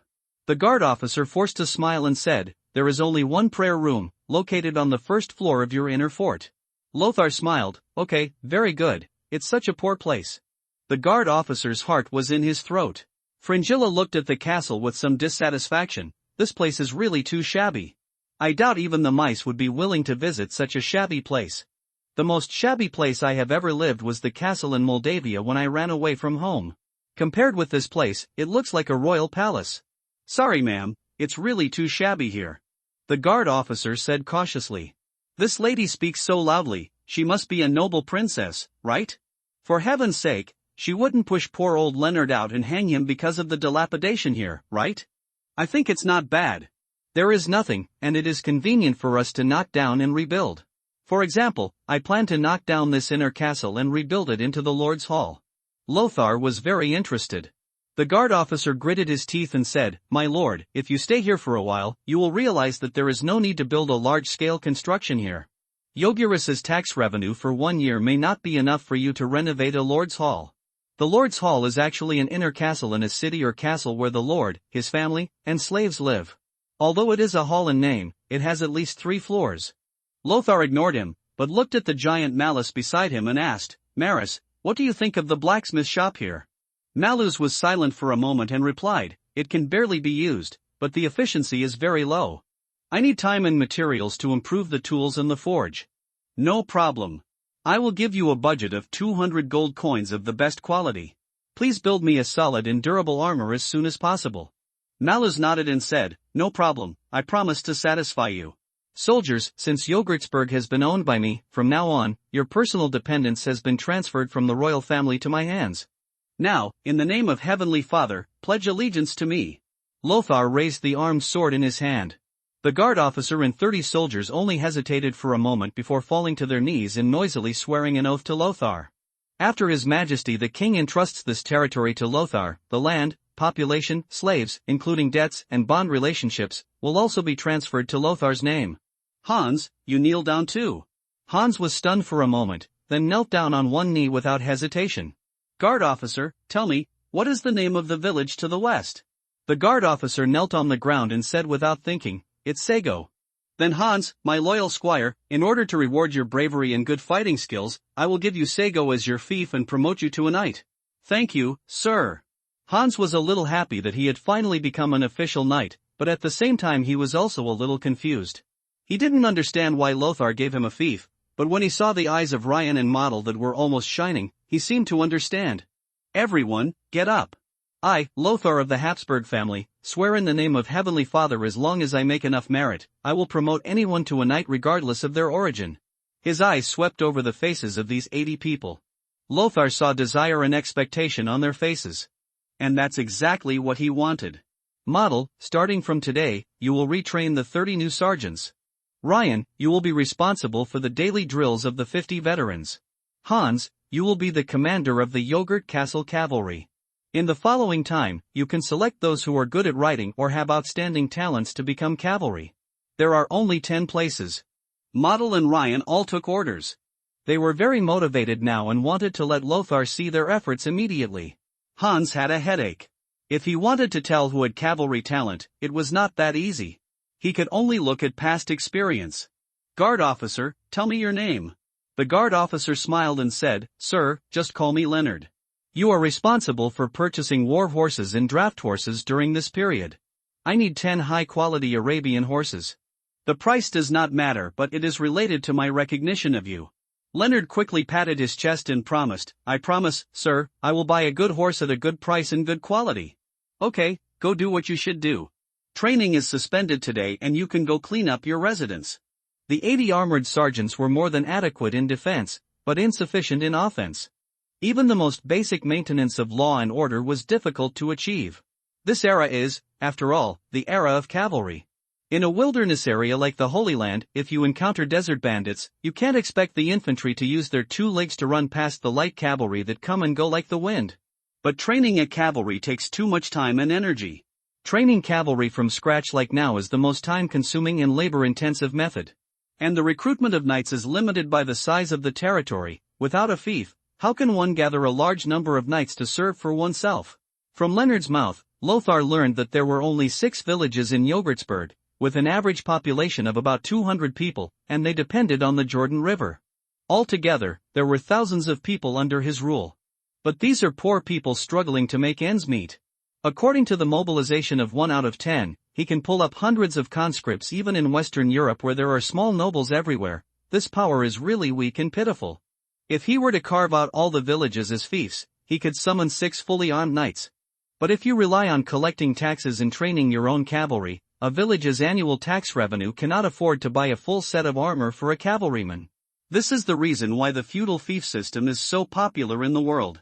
Ayyubid and the Eastern Empire were able to support a large standing cavalry army because their territory was vast enough and located at a trade node, allowing them to obtain a large amount of commercial taxes. As a Chinese, the desire for farming is engraved in our instincts. But Lothar had to admit that Jogurtsburg was not suitable for farming at all, and it was far from meeting the necessary conditions to become a place of dragon prosperity. No wonder Baldwin IV would not focus too much energy on his territory. Fortunately, Lothar is a cheater. The system has been activated. Next, he will get a chance to draw cards once a week. If he draws all the followers, he will have more than 50 followers in 1 year. These are his best team members, and they can all be used as officers. Moreover, he can usually complete various milestones to accelerate this process. In a few years, he will master a decisive force. At that time, whether it is to go south to attack Egypt or go north to attack Asia Minor, it will be a way out. Jogurtsburg, which had been silent for a long time, ushered in the most lively moment in recent years. Ever since the borders of the Kingdom of Jerusalem expanded eastward to the territory of Count Leonard of Jordan, this place has never regained its original splendor. Arms were depleted and soldiers were transferred. Funding is reduced again and again.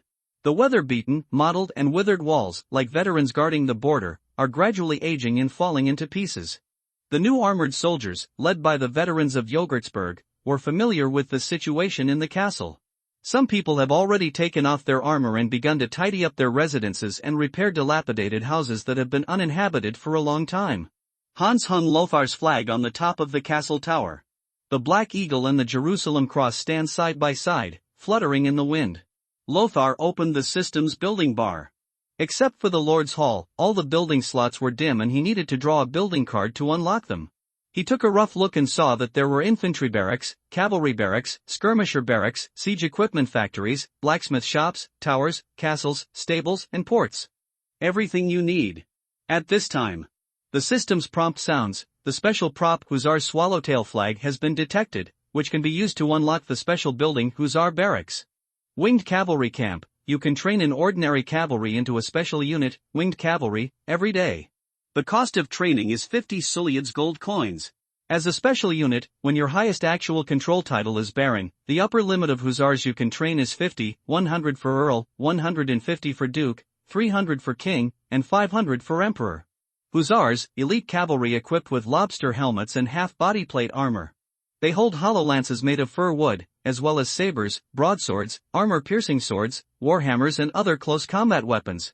Behind the armor, there will also be an eagle. The wings are decorated to prevent cuts from behind and deter enemies. Due to the era correction, the short-barreled muskets equipped by the hussars have been removed. Activation milestone, Winged Cavalry Commander, you have at least 50 winged cavalry serving you, 0/50. Can I use props to unlock buildings? Lothar frowned. The swallowtail flag of the hussar, as an artifact that can increase the impact speed of the cavalry unit by 20%, is enough to make him, an ordinary person, become the top cavalry commander. Moreover, this is also an important prop for dealing with nomadic cavalry who are good at mounted shooting.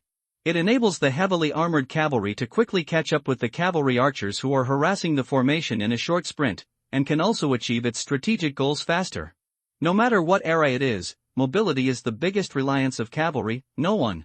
If Lothar went to Jerusalem to serve as the cavalry commander, he would play an extremely important role in the battle with Saladin's Mamluk cavalry. But the problem now is that Lothar does not have his own cavalry unit. Even if the royal knights commanding Jerusalem achieve brilliant results, how many people think that the credit can be attributed to Lothar? They would only think that the royal knights had divine help and were blessed by their heavenly father, so their horses could run so fast. Lothar hesitated, but decided to use it.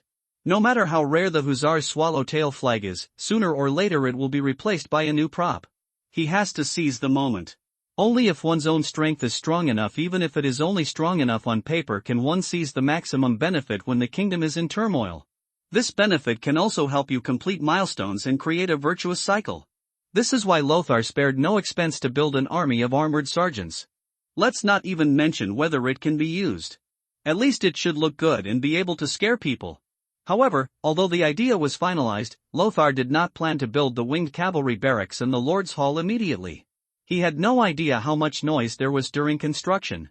It's the earth shaking and the mountains shaking, created out of thin air. A construction team will still visit the castle and build it step by step. Although in this extraordinary world, even if it is really created out of thin air, it is not unexplainable. But he decided to start building at night, after everyone was asleep. Lothar took Prujna and Fringilla into the inner castle. This is a 3-story fortress that stands out like a flock of chickens in the yogurt castle. Although it looks a bit dilapidated, it can still be seen that the condition of the inner fort is much better than that of the outer fort. Probably when the construction started, the Lord of Georgilisburg used all the best stones on the inner fort to protect his property and life. The hall on the first floor is quite spacious. There is a Jerusalem cross-coat of arms hanging on the wall. The tables, chairs and cabinets under the coat of arms are either missing a leg or covered with a thick layer of dust and cobwebs. There were large patches of caked mud on the carpet. The rats scurried along the wall, not to look for food in the empty castle, but to avoid the scorching sun outside. When this place is busy, it should be pretty good. Lothar comforted somewhat insincerely. Fringilla muttered in a low voice, "How should we live here? Sir, why don't we go back to Jerusalem? We can't live in the ruins." Seeing that Lothar was unmoved, she added, "Then we have to let the wives of the subjects come here to clean up. You won't ask me, the noble princess of the royal court, to do such rough work, right?"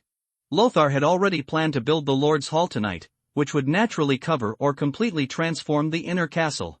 So he said, "Is there anything wrong? Isn't there any cleaning spell in blood magic?" Fringilla was anxious. How can this be done?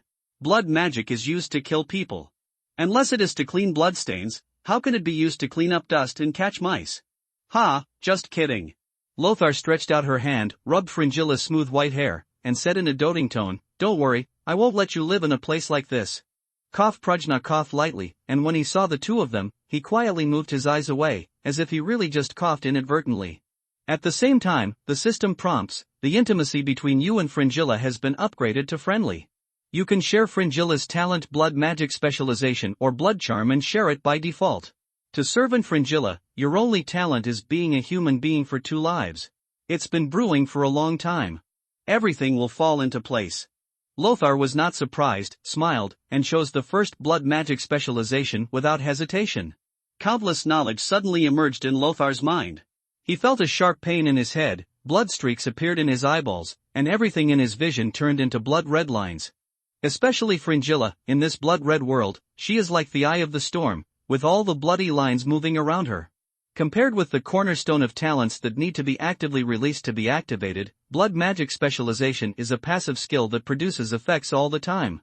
"What's wrong with you?" Prujna frowned. From Lothar's body, she felt an unusual aura.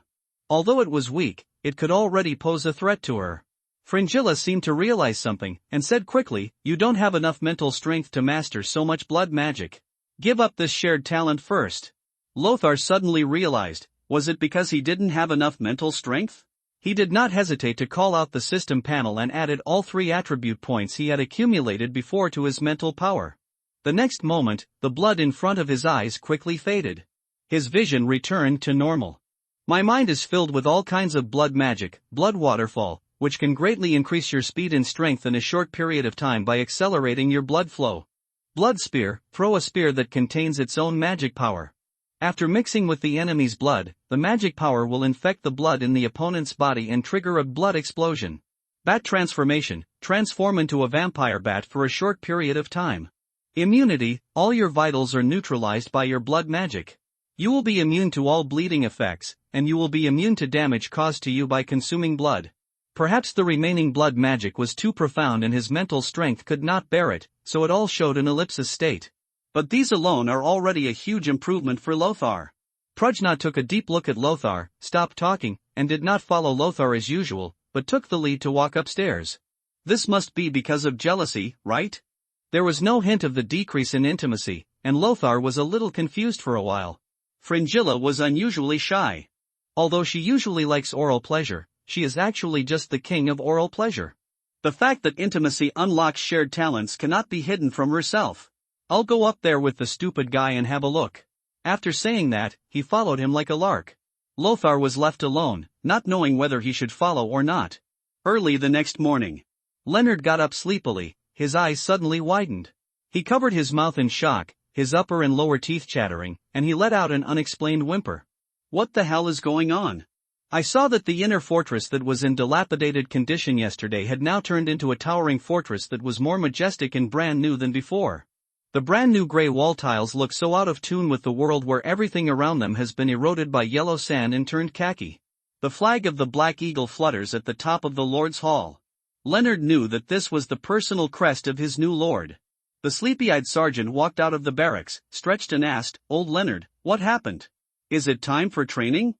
I heard that the gentleman named Model is a very strict officer. If we are late, we will definitely be whipped. See for yourselves." Leonard raised his hand and wanted to extend his fingers, but he was afraid of offending, so he immediately put it down. In addition to this brand new castle, which was no less inferior to that of the Great Lord, a huge stone military camp was also built in an open space next to the city wall. 2 flags were hung on the tower of the military camp. One side is the familiar Black Hawk flag, and the other flag has a red background, with a cavalryman holding a spear and wings on his back. "Did you hear anything last night?" "No, this is definitely not a magnificent building that can be built overnight. The main building of the castle is okay. From the outside, it just looks brand new. But this stone military camp clearly came from scratch and stood up overnight. Miracle! This is a miracle. This is the will of the Father." Leonard subconsciously murmured to himself, "My lord is a favored one by God." Lothar appeared behind Leonard at some point. He wore a silk shirt and made a sign of the cross in front of him. "Yes, this is the will of Heavenly Father." His face was calm and unfazed. "Don't make a fuss about this. Miracles are not for people to worship, but are tools to help us protect the Holy Land. When a building is built systematically, there will be no huge noise like bricks and stones flying around and stacking up layers upon layers. Instead, it is renovated, processed or built directly out of thin air based on the actual conditions of the construction site. This method, which is similar to the creation of the void, shocked Lothar last night. "Yes, sir, we understand." Soon, the silent yogurt castle woke up. There was a roar of people, and everyone looked at this miracle in shock. Some people even simply put down everything in their hands and came to worship outside the Lord's Hall, but Leonard scolded them and drove them away. "Such a miracle is not for you to worship. Your Excellency said, it is a tool given to us by Heavenly Father to protect the Holy Land." "Hans, did you select a suitable cavalry candidate last night?" Lothar found Hans. Hans didn't feel too shocked by the system's creation. He knew everything that happened last night, but he couldn't help but feel a sense of urgency in his heart. As a 1-star retinue, he has no advantage over the wing cavalry. If he really lets these outsiders compare with him, he will be too embarrassed. Moreover, the Hussars are the old enemies of their Teutonic knights. Ping Du Jin Lu, the Ping Du is them. Hans secretly made up his mind, he must work harder to improve himself. Even if you can't develop skills, you should at least improve your attribute values. There is one. His name is Ulm. He used to herd cattle for the village chief's family. Later, he became a messenger for Georgesburg. He often traveled between Jerusalem and Georgesburg. His writing skills are quite good. Lothar frowned. Is there only one? Hans was also a little helpless. There are a few others who have ridden horses, but their riding skills are obviously not as good as Ulm's. It is still too reluctant to train them as horseback sergeants. In this era, except for nomads and knights, people who are good at riding are really rare. Lothar also knew this, nodded, and said, "Bring this Ulm here first." I decided to promote him to the 1st Cavalry. In addition to paying attention to clear rewards and punishments in the army, those who are capable are given priority. Even among the shortest generals, this one named Ulm is the most outstanding one among the more than 80 sergeants. He planned to test the waters with this person first. Ulm came quickly. This is a dark-faced but handsome young man with a sparse beard on his chin and wearing a chainmail shirt with holes. Ulm, are you a German? Ulm said quickly, "Yes, sir, my father is from Bavaria." He once participated in the Second Eastern Expedition. It was at that time that we settled in Sago. Good. It can be regarded as a prosperous one. Ulm asked tentatively, "Sir, do you really want me to be a cavalryman?" "Of course, you will be the 1st Cavalryman under my command." His expression was so excited that his speech was a little choppy. "Sir." "Your Majesty, I am honored. I am honored to be the 1st Cavalry of the Father's beloved." The miracle performed by Lothar made this devout soldier regard Lothar as his new holy son. "Take your mount and follow me." Lothar led the soldiers to the door of the hussars' barracks. This tall stone building is more like a miniature fortress than a military camp. Lothar walked into the military camp first. "From now on, this is your military camp. You will become a glorious wing cavalry and train here." Without hesitation, Ulm took the distributed war horses and followed them in.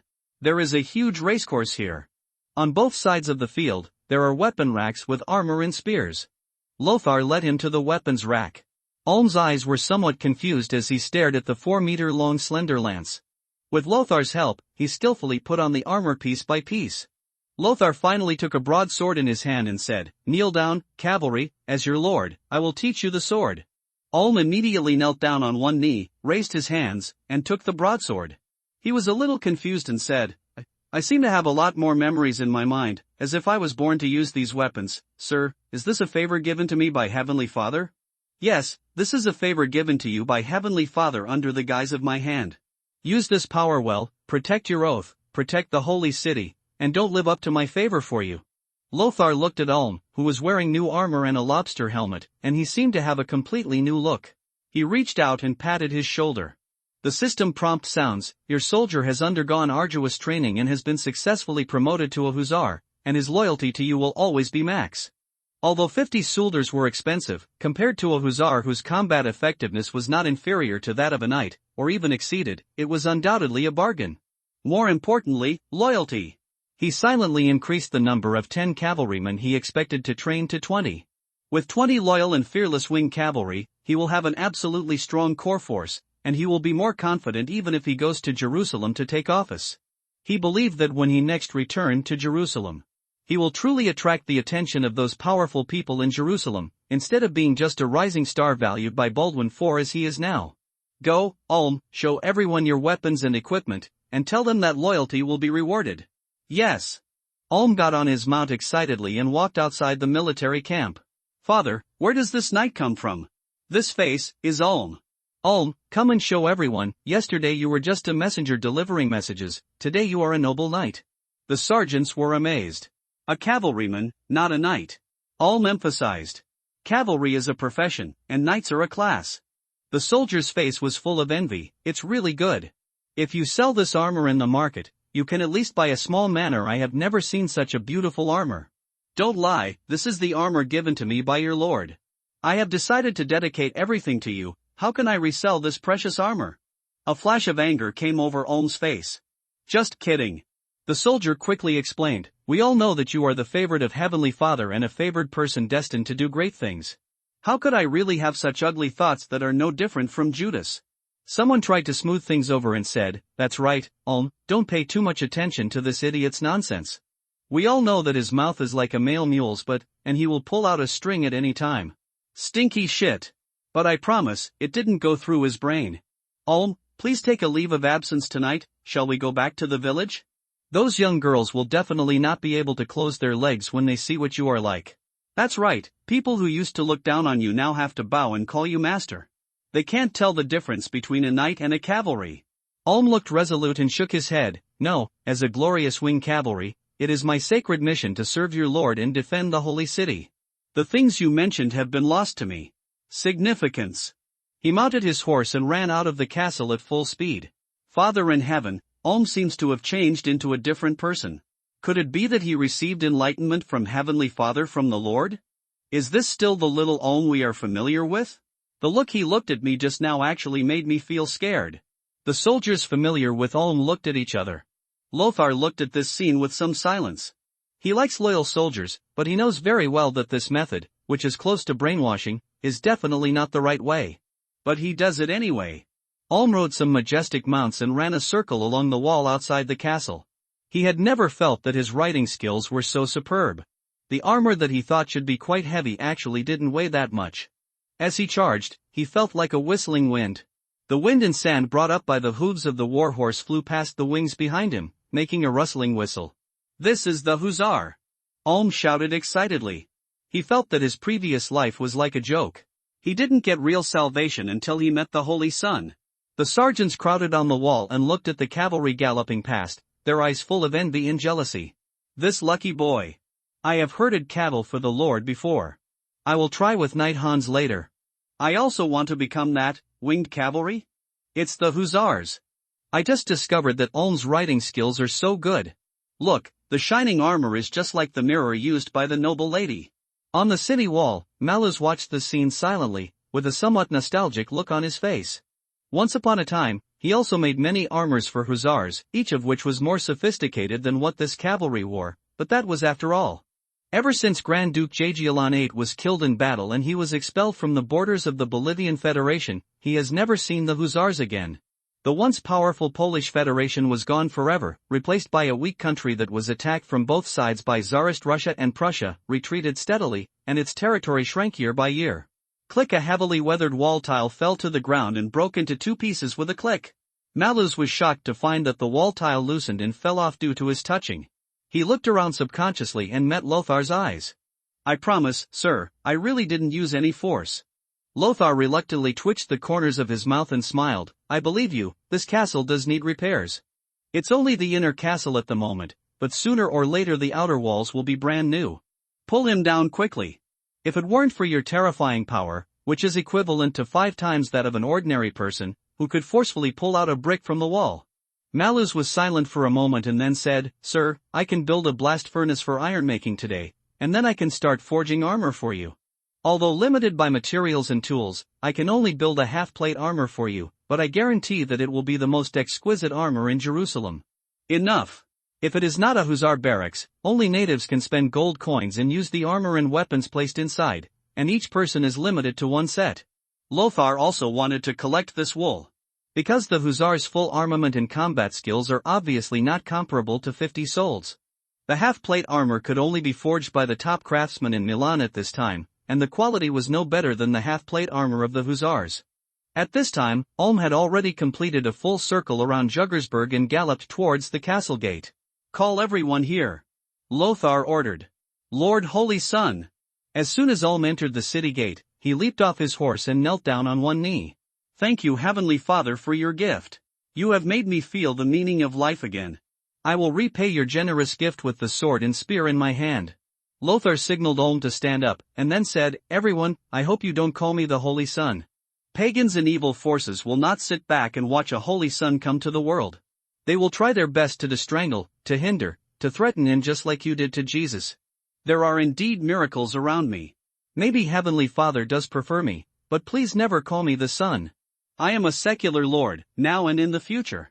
Dedicate your loyalty to me with peace of mind. I promise that all loyalty will be rewarded. The sergeants immediately cheered. Long live the noble one favored by God, our loyal lord. I'm willing to give everything for you, whether it's blood or bones. Lothar turned around and returned to the inner castle. Fringilla stood by the window and looked at these excited people, and said with some pride, "Look, they respect you so much. I guarantee that even if you ask them to assassinate the Pope now, they will not hesitate. In my opinion, your lord will become a king soon." Prujna glanced at her coldly. He let out a soft "ha." "What are you laughing at?" Fringilla frowned, her face full of displeasure.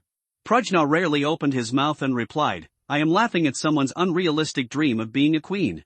2 days later, velvet curtains blocked the windows. Lothar was leaning in front of the desk, moving the quill rapidly. He is writing a letter. One was addressed to Count Leopold of Austria, asking when he would depart for the Holy Land, and included some greetings and concerns about the current situation in the Holy Land. Of course, this is not the point. The focus is on seeking funding, whether it is money or talents such as bakers, tailors, merchants, and masons who can build canals, dig wells, and repair city walls. One letter was addressed to Count Werner of Alga, giving him daily greetings and explaining his current situation. He knew that Earl Werner was not rich and it would be difficult to come up with money to support him, so he did not mention that Yogurtsburg was a poor place. The last letter was addressed to Lord Godfrey. The purpose is still to seek funding. Although he has a lot of savings, he is currently in a state of negative income. With the tax revenue from the 6 nearby villages, it is impossible to maintain the huge army Lothar plans to organize. It is enough to have enough food, but not enough to pay wages. Moreover, he also had to pay a vassal tax to his lord, Baldwin IV. Although the money was not much, it was still an expense. "I'm afraid His Majesty the King has no intention of letting me tidy up this territory, nor does he have any intention of letting me support an army." Lothar had a headache as she calculated the bills. Baldwin IV probably wanted him to serve as an officer in Jerusalem to command the royal army. But he did not intend to follow Baldwin IV's plan completely. Although Yogurtsburg is not a good place for farming, it has neither special products nor commerce. But he must at least set up a framework first, have a framework that can operate independently and continuously develop the territory, instead of blindly exploiting everything. Among the 6 villages under the jurisdiction of Yogurtsburg, there is also a village where half of the population is Zoroastrian. In previous years, they would have been heavily taxed. But Lothar didn't plan to do this, because they were too poor, and many of them had to go to the castle to rent even iron farm tools. Even if you impose heavy taxes, you won't be able to collect much money. It's better to treat them better and make them more peaceful. Leonard stood on the steps outside the Lord's Hall, knocked the dust off his shoes, straightened his clothes, and then walked into the inner castle tremblingly. He looked at this familiar yet unfamiliar inner castle, his gray eyes full of restraint and nervousness. There are various exquisite reliefs on the walls. The originally narrow prayer room has now been expanded into a formal church. Behind the cross in the center, there is an icon made of mosaic bricks. If you worship in such a church, your heavenly Father will be more willing to listen, right? The entire inner fort seemed emptier than before. All the junk like old furniture has been cleared away, but except for the less furniture, this inner fortress is much cleaner than before. There were no mice, no dust, and even a hint of fragrance in the air. Heavenly Father! Leonard was amazed again and again. This was the first time in 3 days that he mustered up the courage to step into the Lord's Hall, which was regarded as a sacred place by the people of Yogurtsburg. In their hearts, this is a miraculous place that cannot be compared to the Cathedral of the Holy Sepulchre in Jerusalem. He walked all the way to Lothar's administrative hall on the 2nd floor. He looked at Lothar, who was writing quickly at the table. Leonard immediately showed a flattering smile. "Sir, do you still lack some beautiful girls as maids in your castle? It's really too empty here, and there's not even anyone to dress you." "I know a few nearby villages. The little water-spirited girls, let me bring them here for you. They will definitely be happy to serve as saints. No, they will serve the master." Although they didn't say it, the people of Georgesburg still regarded him as their holy son. It is conceivable that the lords who have witches working for them also use the miracles of witches to brag and enhance their status. "No need, I didn't come to the Holy Land for personal enjoyment." Lothar refused decisively. In this era, there were not even many pampered ladies whose looks could catch his eye, let alone ordinary women who had to face exposure and hard work every day. "Leonard, how did you do what I told you?"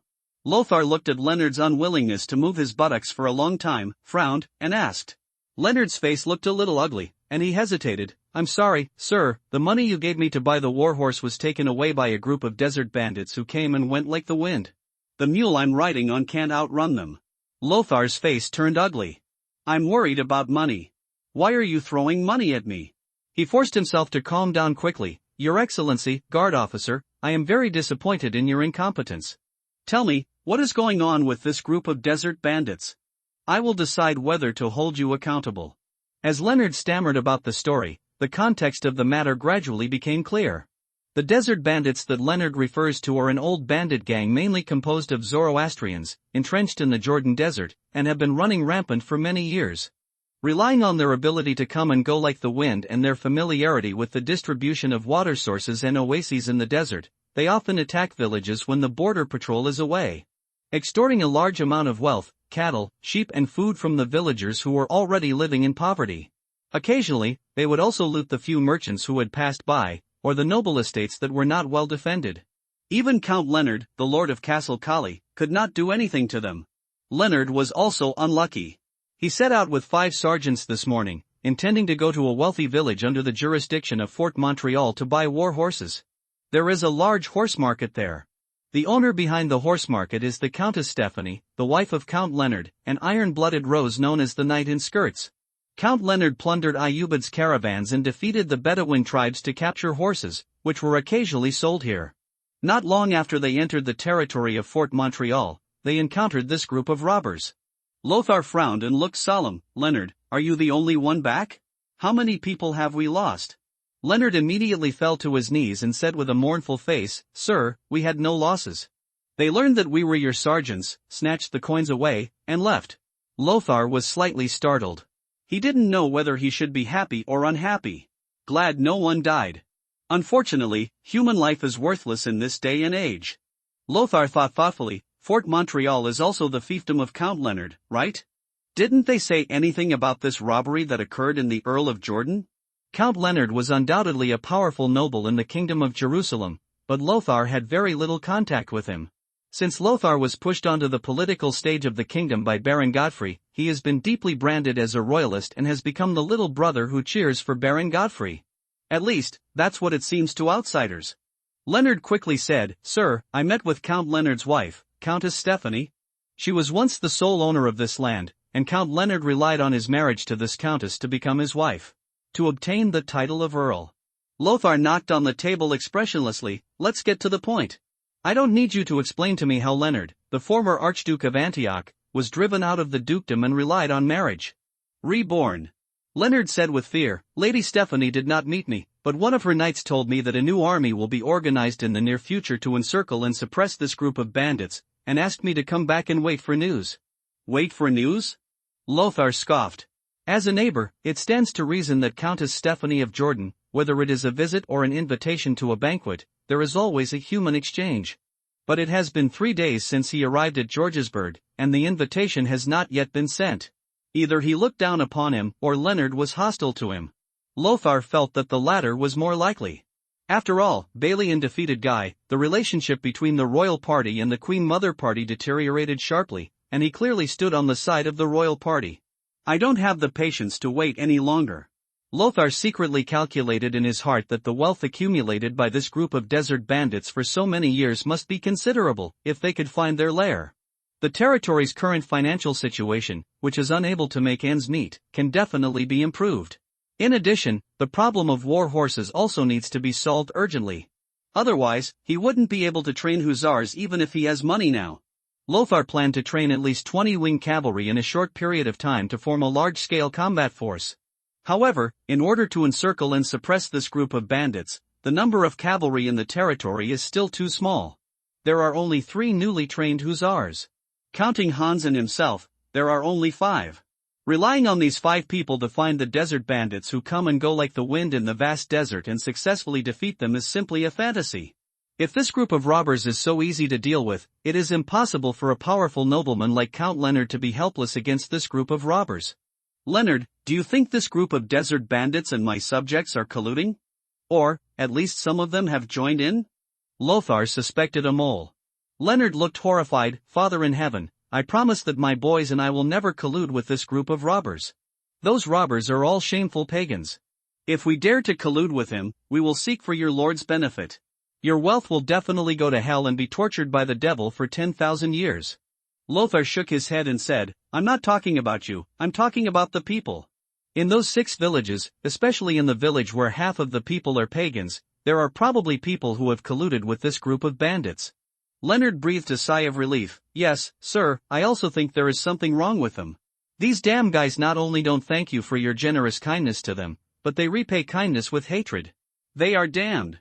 Lothar sneered. Don't you think it's because they thanked me for my generosity that they gave up taking your lives? Otherwise, that gang of robbers dared to offend even Count Leonard, so why wouldn't they dare to offend me, a mere baron of Yogurtsburg? At this time, a prompt sounded suddenly in Lothar's ears. You have completed the milestone, model fiefdom. Your fiefdom has at least 2,000 acres of land and a population of more than 200 people above the subsistence level. You have activated the advanced milestone, model territory. Your territory has a population of at least 1,000 people above the subsistence level, and a wealthy population of more than 200. You have obtained a 3-star special item, Archangel Statue. Archangel Statue. When you place this prop within your territory, the loyalty of all residents in your territory will be slightly increased towards you, and the favorability towards your enemies will be slightly reduced. Lothar thought for a moment and understood that this was probably because he stopped imposing heavy taxes on the Zoroastrians, which improved the living standards of the pagans living under his rule, and finally managed to provide a population of 200 people above the food and clothing line. Number. As for the 2,000 acres of land, the most indispensable thing here is the gravel desert. Although there are only 6 villages in Yogurtsburg, the land covered is probably equivalent to some counts in Western Europe. It seems that the current situation in Yogurtsburg is still very bad. Only less than 1/5 of the people have enough to eat. Lothar frowned. Food and clothing are the basic conditions for human survival. Lothar tapped her fingers lightly on the table. It is impossible to reduce taxes anymore, we still have to open up more money. On the other hand, this group of desert bandits who often extort my people are also urgently needed to be dealt with. Lothar just thought about it for a moment and decided on an idea. Since the desert bandits that come and go like the wind are difficult to catch, let's just sit back and wait. He looked at Leonard, who was still kneeling on the ground, and said in a deep voice, Leonard, you lost the wealth I gave you to buy a warhorse. How should you repay your guilt? Leonard, who was trembling, said with a cry, I'll let you do whatever you want, sir. I just ask you to forgive my sins after death and allow me, a devout believer, to ascend to heaven. Lothar stood up and looked down at the other party. Do you know what disappoints me the most? You didn't dare to fight and just watched you lose the property I entrusted to you. I can't forgive you for such a crime. Leonard choked and said, Sir, there are too many of them, we can't be their opponents. I promise, we are not Judas who betrayed us, we are just, okay, Leonard. I'll give you a chance to make a difference. Whether you can survive or not depends on whether you can grasp it. In fact, Lothar knows. Does he blame Leonard for this? Don't complain either. No one wants to meet a robber. If they fight hard, their entire group will be wiped out and their money will be lost. But being clear about rewards and punishments is a characteristic that a lord must have. Lothar must not just lift it up high and put it down gently. Leonard, who was extremely frightened, seemed to have grasped a life-saving straw and asked quickly, Sir, what should I do? Lothar asked carefully, Tell me first, how did this group of desert bandits target you? Who else did you meet on the way to Montreal? Does anyone know that you were carrying a large sum of soulades? Leonard spoke incoherently, That's it. Yes, when I set out, only the 5 soldiers I led knew this. They were all stationed at Fort Yogurt a long time ago and are absolutely loyal and reliable. Because when I paid taxes before, I never got robbed. The village where half the pagans live is called Antoga. It's the closest to Montreal, so we passed there and asked for water. I don't know if any of them noticed that I was carrying a lot of soulades, because I always carry the money close to my body, but I couldn't hide the crisp sound in the money bag. The panic in Leonard's heart gradually calmed down, and he began to seriously recall everything he had experienced before. Everything was told in detail, including how many times he peed along the way. Okay, let me ask you one last question. When you were on your way, was there an eagle circling above your head? Leonard was horrified. Sir, how did you know? I thought it was Heavenly Father's will that turned your coat of arms into a black eagle, watching us. Lothar waved his hand. Okay, I understand. Next, you are going to spread the news that Baron Lothar of Georgesburg intends to bring a generous gift to Kaelberg to visit the distinguished Countess Stephanie. Lothar patted Leonard on the shoulder. If you make mistakes with such a simple thing again, I won't even let someone put a cross on your tombstone after your death. Leonard's whole body trembled. If you die without a cross on your tombstone, you are destined to be unable to return to the embrace of your heavenly Father. I will definitely do it. Lothar added, the same goes for your subordinates. Tell them several consequences. Heavenly Father grants me mercy, but mercy will not come to Judah. Watching Leonard carefully leave, Lothar said, Flynn, is everything he said true? The girl hanging upside down from the ceiling fell silently like a ghost. It is true. But wouldn't your plan be too hasty? If I were the bandit leader, I would definitely avoid the limelight. At least I wouldn't do anything again in a short time. Lothar nodded, what you said makes sense. If we wait in the conventional sense, it will definitely not work. Although Leonard is cruel and radical, he is a good general. Otherwise, he would not have played a decisive role in the Battle of Mengisa. I believe he can also think of the method of disguising himself as a caravan and waiting for the enemy. But this group of desert bandits has falcons. They can see our true and false clearly. Moreover, after so many years of smooth sailing, even Leonard, the king of the Dead Sea, can't do anything to them. Do you think this group of bandits will think highly of me? Such a little lord in a remote place? I will only take Hans and his hussars with me. Apart from that, it will be you and Prajna. Only we can use this method. Under normal circumstances, this group of bandits will definitely not be afraid of just 7 people, even if there are 5 fully armed cavalry inside. I see. The plan was clear at this point. We don't ask for annihilation, as long as we defeat them. Fringilla thought thoughtfully, and leave 1 or 2 alive, so that I can rely on the ability of charm to ask them about the location of their camp. That's right. At this time, subtle footsteps came from the corridor outside the door.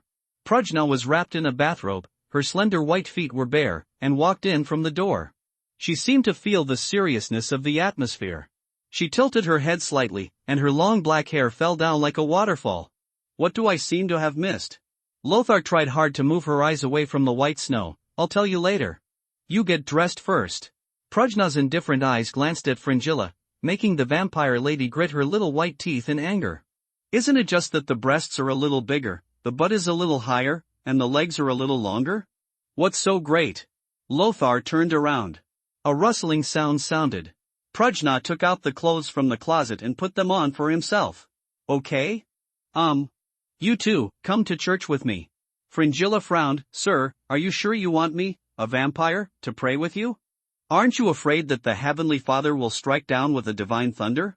Lothar said a blasphemous remark without hesitation. If Heavenly Father cares about these things, then he is not Heavenly Father. They walked into the church together. Between Lothar's hands, a white statue with a ring on its head, holding a cross-armed sword and a kite shield, and wings on its back appeared. Its prototype should be the statue of Saint Michael. Lothar placed the statue on the table at the end of the church, under the icon made of mosaic bricks. Under the sunlight, the white statue is like a shining golden god, making people subconsciously feel like they want to worship. It makes my subjects more loyal to me, Lothar explained. He secretly sighed in his heart that he might really have to follow the path of Urias' bald head, at dusk. The sky was getting darker, but the temperature did not drop. The earth, which had been scorching for a day, began to release the accumulated temperature. 3 hussars, including Hans and Ulm, followed Lothar. These young cavalrymen wore half-plate armor that was as smooth as a mirror and well-maintained. Each person holds a 3-meter-long lance in his hand, and the wings on his back are decorated, making him look even more majestic. The lances of the hussars are too long, even the shortest one is 4 meters, so they are hollow, made of 2 pieces of fir wood pieced together, and are easy to break. This kind of lance is not practical. At least in Lothar's territory, there is no way to make or buy this kind of special lance. So Lothar ordered them to switch to traditional lances, which were more practical and easier to replace. 2 ladies, Prajna and Fringilla, followed Lothar. Leonard drove the carriage, which was loaded with valuable goods covered with felt cloth. This is the only unplanned choice. If he survives the attack, he and his men's guilt will be wiped clean. In the sky, accompanied by a crisp eagle cry, the eagle flapped its wings and flew, as if echoing the black eagle flag hanging high on the carriage. Lothar and the eagle looked at each other, and he lowered his head calmly. A hint of coldness flashed in his eyes. In the distance, the desert cavalry riding fast horses looked at the bright armor that was almost reflective, their eyes full of greed. They really only have 5 cavalry. Of course, never question what the chief sees with his eagle eye. You go inform the leader, and I'll keep an eye on them. Don't let them escape. This arrogant Baron of Georgesburg, doesn't he think that if we robbed his subordinates once, there won't be a second time in a short time?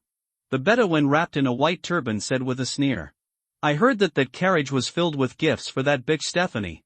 This damn woman has hanged many of our brothers. Perhaps the leader will agree to give the stupid Baron's head to that bitch as a gift. No, it's impossible. The leader is very grateful to the Baron for treating his people equally. He will not kill the Baron. The Bedouin said with some dissatisfaction, these Franks did not show any mercy when they massacred our people. Do we need to talk to them about morality? Leonard, who was driving the carriage, looked around uneasily. The temperature dropped quickly. After the desert released all the heat, the temperature here has dropped to the point where people can't wait to wrap themselves in a thick sheepskin blanket. And the hussars did exactly that. Their equipment included a leopard, wolf or bearskin cloak to wear over their armor, which they wore to keep out the cold. Ulm held up his bearskin cloak and wanted to donate it to Lothar, but he refused. He wasn't afraid of the cold. Having mastered blood magic, he is no longer as simple as an ordinary person.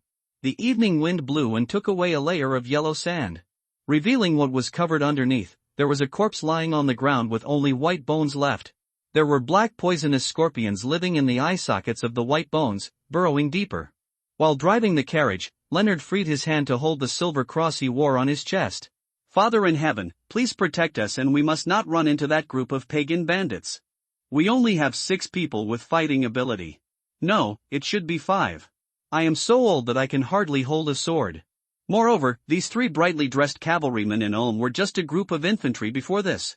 They have not even been on the battlefield and cannot be the opponent of those damn infidels. Thinking of this, Leonard looked more and more desperate. He began to regret why he had to show off and perform the duty of escorting the carriage on behalf of the 5 sergeants under his command. Leonard, have you been to Fort Kali? A somewhat lofty voice came from his own lord. Yes, my lord. Looking at Leonard, who was so nervous that he couldn't even speak clearly, Lothar felt a little funny. Leonard is a timid guy, there's no doubt about it. But in order to prevent Lothar from pursuing the responsibility of the 5 soldiers who lost the money with him, he still stood up resolutely at this time. It can only be said that human nature is always complicated. What do you think of Kaelborg? Leonard recalled, Kallerberg is a majestic castle, not as shabby as it is, but Jogurtsburg really cannot be compared with it. It was repaired very strongly by Count Leonard, and the troops stationed there were also very strong. They are elite, and the city walls are covered with towers and catapults. I am afraid it will take 10 times as many troops to capture it. Lothar chuckled. Indeed, Kaelberg, as the core of Count Leonard's territory, must be very tightly guarded. After all, he offended Saladin so much, and Kaelberg is located on the eastern border of the kingdom and could be attacked at any time. Attacked by Saladin. He paused slightly and then said, Earl Leonard's territory is not far from Georgelisburg, but his territory is rich and fertile, rich in salt and war horses, and has the loyalty of hundreds of knights under his command. However, my territory is so remote that even caravans cannot. I won't patronize it. There are only 6 villages that can be used as fiefdoms for knights. Similar to a siphon effect. The little bit of development potential left in the territory of Fort Jorge was sucked away by the Earl of Leonard. My lord, you are the holy son favored by God. You don't have to dwell on the barren land of Jogurtsburg. Sooner or later, you will obtain a more fertile fief. Your status is by no means comparable to that of Earl Leonard. Leonard said flatteringly. I told you not to use that title on me again. Lothar paused slightly and then said, but you are right about one thing. The war is approaching, and it no longer matters whether the fiefdom is fertile or not. For him, the fiefdom of Jogurtsburg was just a springboard to increase his own strength. In the future, Jogurtsburg is likely to be only an insignificant part of his many territories and titles. If the Hussar barracks and the Lord's Hall were not located here, he would even prefer to entrust this place to lower-level lords loyal to him. Lothar suddenly raised his head and watched the falcon above his head gradually fall into the distance. He raised his hand and signaled, Get ready to fight, the enemy is very close. Rolling yellow sands soon appeared on the horizon. Ulm clenched the lance in his hand with some excitement. He looked at his companions and then at the cavalry commander standing in front, Knight Hans. Although it was his first time on the battlefield, he was not nervous at all. He raised one hand, drew a cross in front of him, looked back at Lothar, and prayed in a low voice, Glory to the Father, to the Son, and to the Holy Spirit. As it was in the beginning, so it is today, Amen. The people of Georgelisburg still stubbornly believe that Lothar is the Son of God. Although he is different from the Father, the nature of God is unified, that is, the Trinity. Lothar put on his chainmail shirt neatly and put on his cold bucket helmet. He glanced at Prajna and Fringilla, smiled and said, "Follow me." Immediately, he took the lead in riding his horse and faced him. He led his cavalry to stand on a hillside and took the lead in occupying favorable terrain. The figures of the desert bandits gradually became clear in the wind and sand. They were Zoroastrians wearing dusty white robes and turbans. They are dressed in a distinctive Bedouin style, riding Arabian horses and dromedary camels, and equipped with various equipment, including spears, straight swords, scimitars, bows and arrows, and bucklers. The leader of the bandits has a striking scar on his face, which runs through his entire face like a centipede from left to right.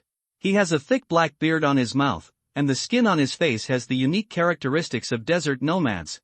Rough feeling. On his left shoulder, there was a thick leather pad. A majestic eagle is standing proudly. Lothar urged his mount and slowly stepped forward. The bandits were surprised for a while, and someone raised his bow and arrow and pointed it at Lothar. Lothar didn't take the bandits' riding bows to heart at all. He put his right hand on his left shoulder and said in Kurdish, "Thank you for showing mercy to my soldiers. Can you tell me your name?" Leonard, who was driving, was still behind him at the moment, and he didn't realize that the holy sun in his heart actually made the gesture of a pagan worshipping the holy fire. The winged cavalry turned a blind eye to this. They just held the weapons in their hands tightly, ready to charge at an enemy 10 times their size at any time after Lothar gave the order. The bandit leader was a little surprised, and then he put his hand on his left shoulder. "It's really unexpected. You can speak Kurdish and make our gestures?" Lothar's voice came from under the barrel helmet. "This is because I once fought alongside a great Kurdish knight." The bandit leader's face changed slightly, and he tentatively said the name. "Is it Saladin?" "Of course not." Lothar had no intention of using Saladin's name to scare him. The bandit leader took a deep look at Lothar and said, "I am Aboud, the chief of the Burbut clan and the leader of this group of plunderers. I am Lothar von Habsburg, Lord of Georgesburg. You and your subordinates have plundered the wealth I used to buy him horses. This is an unkind act." Aboud glanced at his subordinates and couldn't help laughing. "Lord Lothar, we Bedouins have never been benevolent and righteous. Wealth only belongs to the strong." Under the barrel helmets, Aboud and the Bedouin bandits failed to see the sneer on Lothar's face. "I am grateful to you for freeing my soldiers. If you will return my wealth, I will forgive your sins and allow you to settle in my lands." The robbers burst into laughter. "Isn't this person a fool? Now we forgive you. We not only robbed you of your wealth, but we also want to rob you a second time." Aboud subconsciously felt a little flustered, and he said, "Leave this cart of your goods to me, and I will invite you to drink the water I brought." In the teachings of Zoroastrianism, inviting someone to drink water means swearing to the sacred fire that you will not threaten the person's personal safety. Grown-ups. Someone reminded in a low voice, "The armor they wear is also very valuable." Aboud said angrily, "Shut up. It's all up to me." Lothar sighed softly, "Sorry, Aboud, my bottom line cannot be crossed. Since we can't reach an agreement, we have to start a fight." The enemy was outnumbered, nearly 5 times their number. But Lothar was not worried about how to defeat them. What he was worried about was that it would be difficult to catch them all in this open grassland. "Unfortunately, I grant you the right to return to your team. Thank you." Aboud raised a hand to signal the Bedouin bandits who had already bent their bows and arrows not to attack for the time being. He waited until Lothar returned to the team before he put down his hand. Suddenly, a volley of arrows covered the hillside. Lothar and the others occupied the high ground, and Aboud would never be the first to charge. This was also the main use of mounted bows in this era, to harass, not to kill. But Lothar did not intend to take advantage of the terrain. He rode back to the team, raised his lance, and shouted, "Hussars, charge with me." The next moment, the cavalrymen with flying wings on their backs let out a roar and followed Lothar as they rushed down the hillside like flying. The sound of horse hooves is like thunder. There were only 5 cavalrymen, but they gave people the terrifying illusion of facing thousands of troops. Hans, who was wearing a winged helmet, silently raised his lance and formed the twin tails of a small front arrow array with 3 winged cavalry. The enemy is getting closer. At this critical moment, an idea suddenly came to his mind. If he let his instructor know that he had become the cavalry commander of the Hussars, that old stubborn man's expression would definitely be very exciting. No, what's more interesting is that the master brought his instructor over, personally trained this group of winged cavalry, and gave them a crosscoat of arms. At this time, Leonard had just climbed the hillside. He only hesitated for a moment, then hurriedly began to disassemble the shaft behind the packhorse. Poor old Leonard, you will definitely die here today, but you can't just watch the son chosen by Heavenly Father die in heaven in front of you. That's something only Judas can do. Old Leonard wants to be St. James, the first martyr among the 12 apostles, for adults. He murmured incessantly, and with difficulty he took out a spear from behind the carriage and put it on his shoulder. Lord Holy Son, I'm here. No one paid any attention to him. In the chaotic battlefield, no one could hear his screams mixed with fear. These steel knights armed with lances were like sharp hot knives, easily cutting through the formation of the butter like nomadic cavalry. At such a short distance, a riding bow can only fire one round. And just a round of arrows with limited accuracy could not penetrate the cavalry's armor at all. Perhaps when conducting guerrilla warfare in desert terrain, the Crusader Knights were indeed no match for the elite slave cavalry that had undergone tactical innovation and transformed from Ghulam to Mamluk. But the Hussars transformed from Hussars have lighter equipment and faster speeds. The opponent was just a group of Bedouin nomadic cavalry, not the Mamluk cavalry who had undergone rigorous military training since childhood and were trained completely in accordance with the war machine. The outcome was determined from the beginning. Lothar's powerful heart was beating violently at this moment. Blood rushes through the pipes.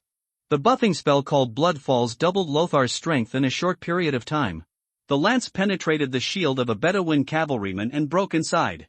Lothar immediately turned to draw his armed sword and slashed at the enemies around him. Take advantage of the momentum of the warhorse. The enemy's shield and the arm behind it were easily cut off by the armed sword. Blood accompanied by screams spattered a drawing of hell on his burqa. Prajna's black shield was like a sharp chainsaw, spinning rapidly in her hands. The enemy standing in front of her was immediately twisted into a bloody storm. The ghost-faced relief sculpture, which had not eaten for a long time, had a satiated smile on its face. Invisible souls are devoured by it. Fringilla recited the magic spell in a low voice. The blood splattered on the battlefield turned into sharp blades, cutting into pieces of the enemy's body. Pierce the iron armor. This is evil magic. Horrible magic from the Franks. There was a hint of fear in the eyes of the bandit leader Aboud who was supervising the battle. No wonder I felt fear in them. No wonder he promised so confidently that he would grant us forgiveness. This turned out to be true. As a falconer, he also possesses extraordinary powers.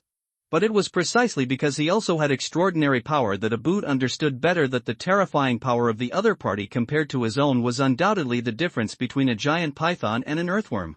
Retreat, retreat, he shouted at the top of his lungs. However, in the chaotic battlefield, no one could hear what he said. A man wearing a brown turban and black scales let out a deafening roar. The holy fire burns forever, the supreme being, the people blessed by the flame, charge with me. One after another. More and more people were killed by the enemy's lances, broadswords and strange spells.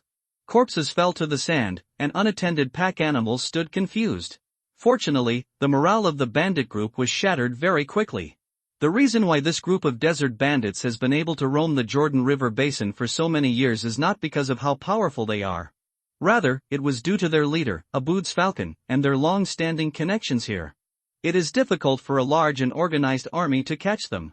In terms of frontal combat effectiveness, the knights under Leonard's command can annihilate this ragtag group of people in the desert with just one charge. Lothar, who was covered in blood, shouted for a fierce battle. After killing one of the enemies, the Hussars, under his leadership, charged towards the enemy again. At this time, the disintegration of this desert bandit group has become a prairie fire. All resistance was ended, and Aboud, the leader of the bandit group, withdrew from the battlefield shortly after the battle began. Lothar reined in his mount. He looked at Fringilla, saw her nodded slightly, and then shouted, "No need to chase, collect the enemy's mount and rest where you are."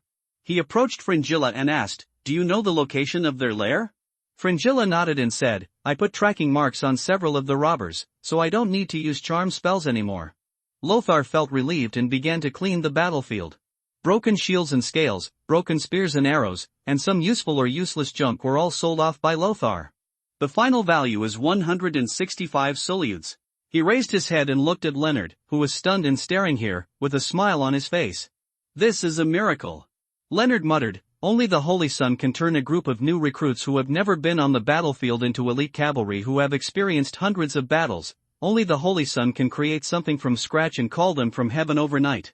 The messenger built a beautiful palace, only the Holy Sun can make these murderous weapons disappear without a trace. Perhaps due to the influence of the statue of the Archangel, although Leonard still could not change his natural timidity, his loyalty to Lothar was unquestionable. Lothar walked towards Leonard. This old guy had no effect in the battle just now. Before the short packhorse he was riding had time to charge up, the rampaging desert bandits were easily wiped out by Lothar. Leonard was startled by the murderous aura coming from Lothar. He kneeled on the ground subconsciously and said, "Master, sir, please forgive me for my cowardice." Lothar shouted, "Leonard, stand up." Leonard got up from the ground tremblingly. Lothar pointed at his nose and said, "You have withstood my test, Leonard, and your faults have been wiped out, but I hope that you will not make similar mistakes again in the future. Heavenly Father favors the brave, not the brave. A coward who is too timid to fight." Leonard nodded repeatedly and said, "I will definitely not make the same mistake again in the future." "Get up, follow me back to Fort Yogurt, and summon all the sergeants under my command. Tonight, we will pull out this cancer in the Jordan River Basin. Fort Cock. The Lord's Hall is brightly lit. The Countess, wearing a high-waisted dress and a golden crown of jewels, sat on her throne. She is far taller than ordinary women, and can even be said to be stronger. She has a sharp sword on her waist. She is the wife of Count Leonard. He has been in charge of the Jordanian territory for generations. She generously helped every knight and noble who came to seek help, and often held grand banquets and night competitions, which earned her the reputation of the female knight in skirts. At this moment, she was sitting high on the throne, listening to the reports of her subordinates. "Oh? Our new neighbor is coming to visit me?" She couldn't help but sneer. Finally, I couldn't hold it in anymore. It seems that the money is a huge sum of money that is hard to part with for him, a young baron. It's just that the little country lord just doesn't understand the rules. Don't he even understand that he has to prepare gifts in advance before visiting the noble? The subordinates were full of compliments and said, "Madam, your majesty the earl wrote to us to show him some color." Is this an opportunity to shut out this country baron and make him lose face? Baroness Stephanie snorted, "Of course not, let him do it. I will give him the treatment he deserves as a baron. I have heard some rumors about Baron Lothar. He once killed one with his own hands. Werewolf, I really want to see what kind of brave knight he is, who can fight against monsters like werewolves." In the darkness, the gate of the camp opened. Even a group of desert bandits who come and go like the wind still need a place to stay in this desert to avoid the scorching light of the day and the cold night. Therefore, a remote camp with a secret water source came into being.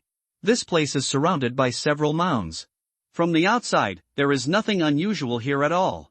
But if you climb to the top of the mound, you will find that there is a whole other world here. A wooden camp covering a large area rose from the ground.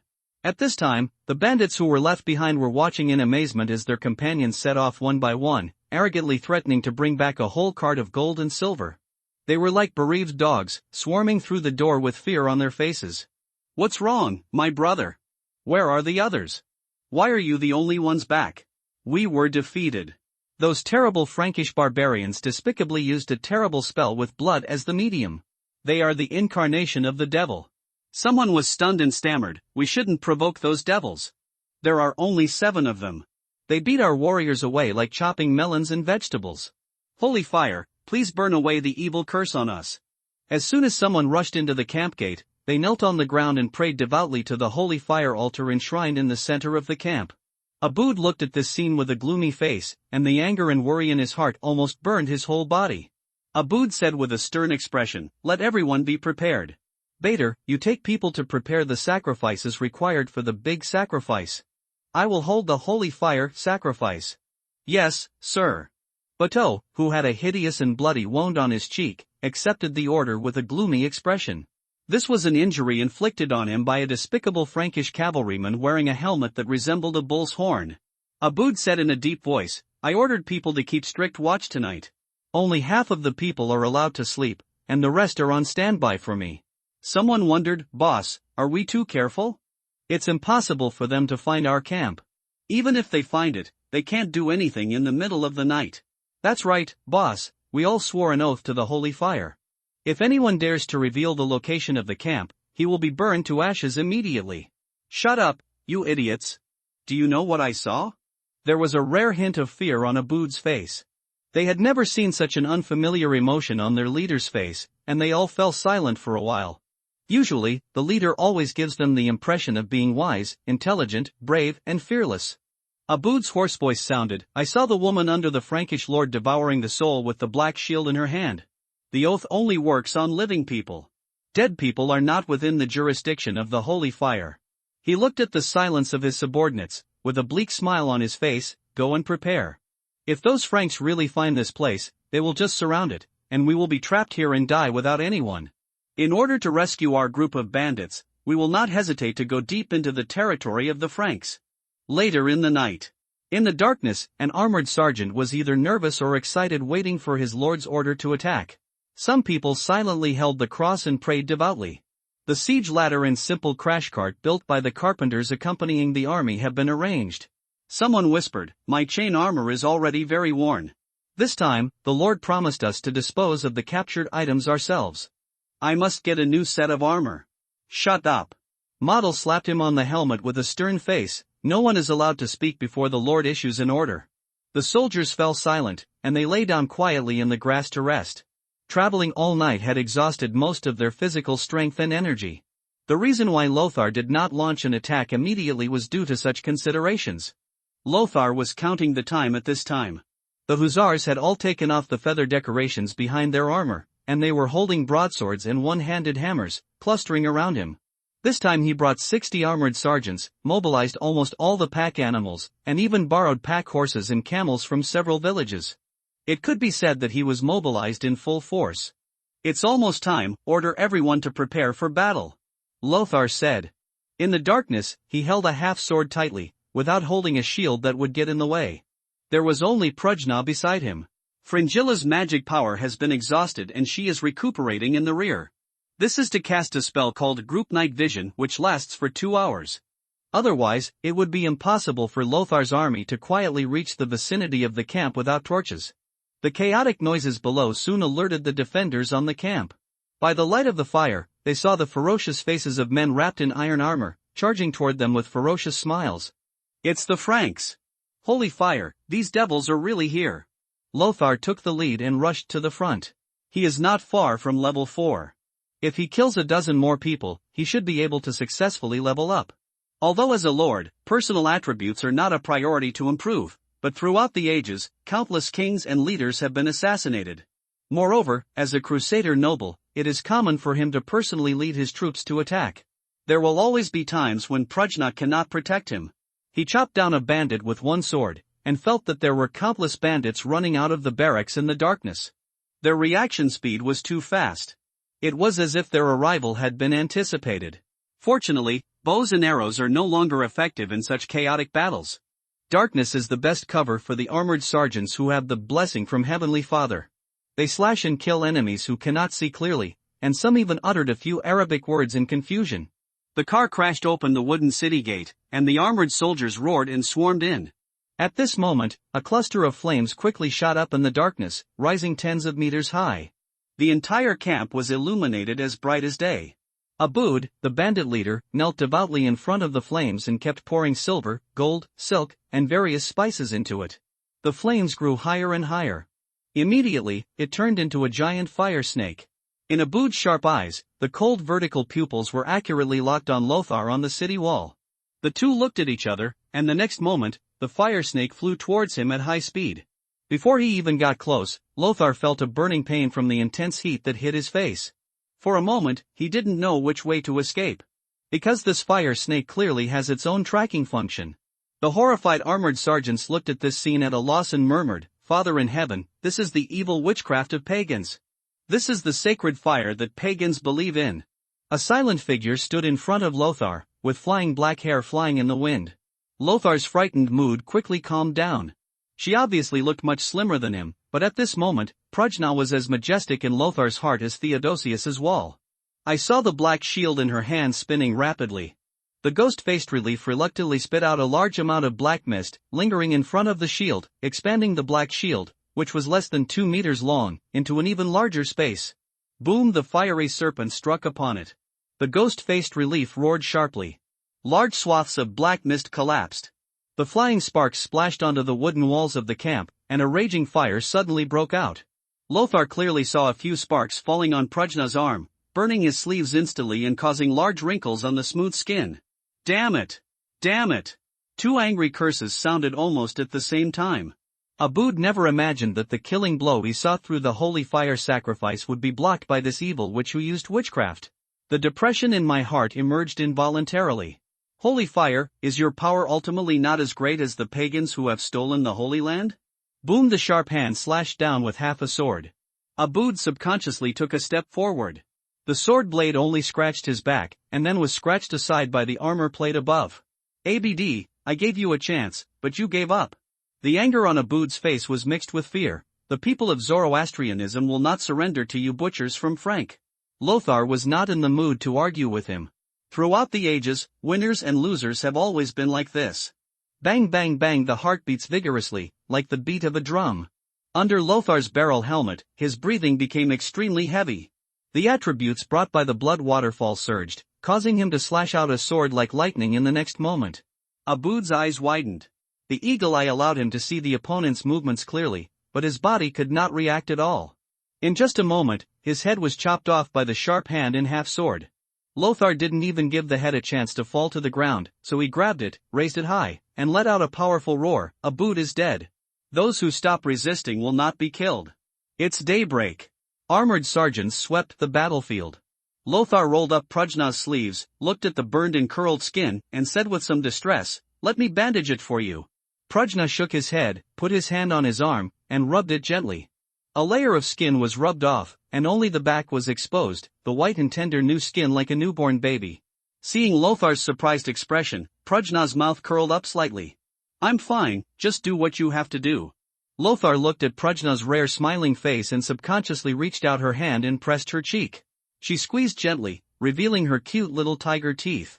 Prajna's appearance makes it easy for people to overlook her own professional position. "Thank you. Without you, I don't know how many times I would have died." He thanked her heartily. "No, you don't have to be so polite." She raised her hand with some discomfort, trying to take away Lothar's hand, but stopped midway. "Go quickly, it is my natural duty to protect you." Lothar nodded deeply and led the soldiers to collect the stolen goods from the bandit camp. The robbers who laid down their weapons were tied into a long line. The wing cavalry guarding them loudly said, "Our Lord is a holy man loved by Heavenly Father. He has made a promise not to harm your lives, and he will not break this sacred oath. As long as you are honest enough, everyone can survive." Some of the armored sergeants were touching corpses, while others were rummaging through boxes and cabinets in search of wealth. In last night's battle, there were very few casualties. This was the effect of dark vision. The power of spell-casting followers is evident. At this time, someone shouted, "Sir, I found their treasury." Seized property belongs to private property. But the seizures Lothar mentioned were only the armor and property carried by the robbers. Whether it was the pack animals or the robbers' treasures, they all belonged to Lothar. This is rare generosity. After all, the ownership of the armor and weapons worn by these armored sergeants, and even themselves, belonged to Lothar. Lothar hurried over and was immediately shocked by the dazzling array of gold and silver coins, sculptures, silks, gems, spices and other items piled into hills. If all this wealth were converted into gold coins, it would be worth at least 3,000 sulyuds. This was under the premise that the bandit leader held a big ceremony last night and consumed a lot of money. No wonder many lords are keen on robbery. No business comes faster than robbery. Lothar muttered to himself. Once he gets this money, he won't have to worry about military expenses for a long time. Ryan, Model, you two supervisors, load all these belongings into the car and prepare to transport them back to Yogurtsburg. Hans, take some of your people and escort the bandit prisoners to Kaleborg as a meeting gift for our neighbors. Not far away in Kaleborg. Countess Stephanie, who had been awake all night, was full of anger. This baron who has no sense of etiquette dares to break the contract. Haven't you heard from them yet? A knight came from outside the hall. Madam, the envoy from Baron Jorsberg has arrived, and he also handed over a letter. Messenger? He didn't come in person? Countess Stephanie held back her anger, took the envelope, opened it, and her face softened a lot. The letter has beautiful handwriting and elegant wording. He does not look like an upstart baron who does not understand aristocratic etiquette. Dear Miss Stephanie, I am your admirer, Lothar von Habsburg, Lord of Georgesburg. I have heard of your reputation for generosity even before I arrived in the Holy Land. As a devout believer, I would like to thank you for your selfless gifts and donations to the pilgrims. Unfortunately, during the trip to visit you, my team and I were once again attacked by a group of desert bandits. This ruined the meeting that was supposed to take place last night, but the situation is urgent and I am as poor as I am, and I can no longer afford to lose this gift to you. Fortunately, by questioning the prisoners, I found out where this group of desert bandits was hiding. Therefore, I decided to eliminate this bandit that has been rampant in the Jordan River Valley for many years, and offer it as a greeting gift to your neighbor when you first arrive. Oh, this Baron Lothar really knows how high the sky is and how high he is. Dame Stephanie sneered. Who doesn't know that this group of pagan bandits will be devoured by demonic fire as soon as they think of revealing their hiding place? If it's so easy to solve this stubborn problem on the Jordan River, is it his turn to do it? The subordinate looked a little embarrassed, and he reminded in a low voice, Madam, when this letter was sent, the group of robbers had already been dealt with. This is impossible. Dame Stephanie said subconsciously. The subordinate spoke resolutely. I also want to say that this is impossible, but I saw all this with my own eyes. The carriage transporting the treasure of Baron Yogurtsburg and the captured Bedouin bandits formed a long queue. Not just me, many people have seen it with their own eyes. Stephanie looked a little embarrassed. After a long time, she coughed lightly and said, It seems that we have all underestimated this young man. That's right. How can an ordinary person be favored by His Majesty the King? That messenger, what else did he bring? A group of bandit captives. Baron Lothar said that he had forgiven the lives of these captives, but this could not make up for the heinous crimes they had committed. I hope, madam, you can help sell this group of pagan captives into slavery for the rest of their lives. Pay for the sins they have committed. Dame Stephanie was stunned for a moment and sneered, why sell him into slavery? He just doesn't want to break his oath and truly forgive these villains. Accept it for 20 dinars, and I will escort them to the banks of the Jordan River and hang them all. These robbers who have done a lot of evil in Stephanie's territory are now in her hands. What can they do? Lothar never forgives robbers. Time flies, and 10 days pass in the blink of an eye. In the past 10 days, the development of Yogurtsburg has been on the right track. The originally dilapidated and abandoned city wall now looked brand new, as if it were a newly built city wall, with small trebuchets placed on each crenellation. 2 carpenters are building an irrigation canal leading to the village down the mountain, centered on the well in the castle. Villagers from various villages who were preparing to say mass stood nervously outside the door of the Lord's Hall, looking at the sergeant in bright armor guarding the door. Each of them holds a 2-handed axe and wears multiple layers of chain armor. Some of them are even friends they knew well in the past and would greet them with a smile on their faces when they meet them. At this moment, he was holding the axe with a cold face and looking at them up and down with vigilant eyes. A fierce atmosphere silenced the villagers who came to attend mass. Knight Hans was temporarily assigned the duty of saying mass. This is obviously against the rules. But Lothar's prestige in Yogurtsburg seemed to have reached a level comparable to that of His Majesty the Pope. Many of his actions were completely rebellious in the eyes of others, and they turned a blind eye to them. Leonard, a fanatic, even shouted in private, "The Lord's will is the will of the Heavenly Father. It's just because the Lord is the Son, and the Son, the Holy Spirit, and the Father are a Trinity." In these 10 days, Lothar had 2 new opportunities to draw cards, namely a Varangian guard's barracks and a city wall, 2 building cards. There is nothing much to say about the city wall. The first-level city wall is only heightened and strengthened on the original basis, and it does not expand the size of the castle. The Varangian Guard is an existing infantry regiment in the Eastern Empire. Most of its members are Vikings from Northern Europe, Albion and Novgorod. Training one also costs 50 sulyuds, and the training limit for Baron-level titles is 100 people. Most of them were heavy armored infantrymen holding 2-handed axes and carrying shields. They replaced the Praetorian Guards with a fine tradition of regicide and became the standing mercenary regiment that guarded the palace of the Eastern Empire. In terms of combat effectiveness, they have indeed stepped on the ceiling of infantry in this era, but the problem is that in this era, there are really few opportunities for infantry to show off their power, except for defending and attacking cities. In field battles, a handful of elite infantrymen were submerged in a large group of conscripted infantrymen, making them inconspicuous. If the army composed mainly of conscripted infantry was defeated, even if Lothar had a Varangian guard of hundreds of people beside him, he would not be able to save the day. For the same price, Lothar would rather get another horse and train it as a winged cavalry instead of a Varangian guard. Therefore, in the past 10 days, Lothar only selected the 10 most elite armored sergeants, including Ryan and Model, and transferred them to the Varangian Guard to serve as his personal guard. Dusk hour. A carefully worded letter was handed over by the messenger. The war is coming. Baron Lothar, as a baron serving the royal family, I conscript you to Jerusalem in the name of the King of Jerusalem, your lord. You need to bring all your cavalry and at least 10 armored sergeants with you on both sides. Within a few days, rush to the city of Jerusalem to answer the call. This letter comes from Baldwin IV. Yogurtsburg, in the Lord's Hall. The door was thrown open. Leonard hurried in and took a seat. The evening breeze brought in made the lamp shadows sway. The benches behind everyone who was eligible to attend are cast elongated and deformed shadows. In the center of the hall, a long table was filled with delicious food and wine. Lothar sat on the throne in the center, with a giant single-headed eagle coat of arms above her head, and the eagle's wings spread out just right behind Lothar. The aroma of roasted lamb, cheese, and wine will make you want to eat. But no one raised their knives and forks, they were all looking at Lothar. Lothar sat on the Lord's throne. He held up a piece of paper with a red wax seal and showed the king's seal to the people. His Majesty the King's summons has been issued, and everyone must arrive in Jerusalem within the specified time.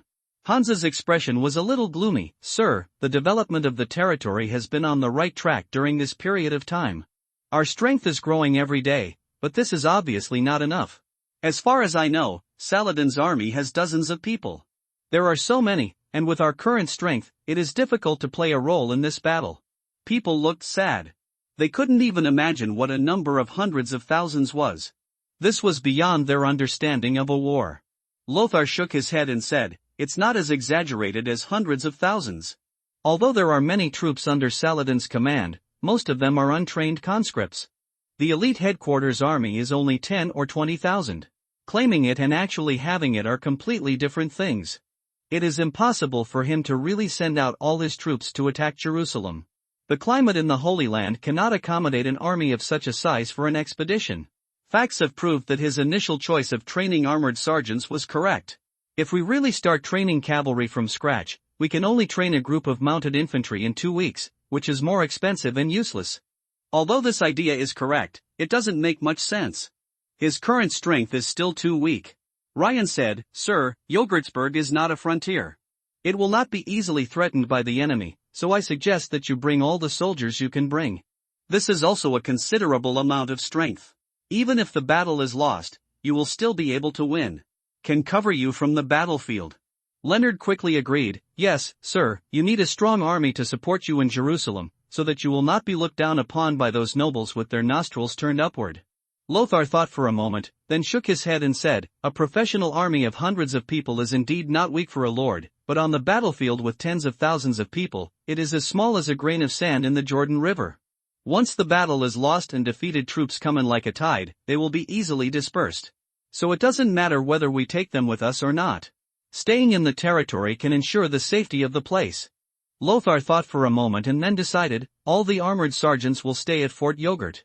I only need 10 axe guards and winged cavalry."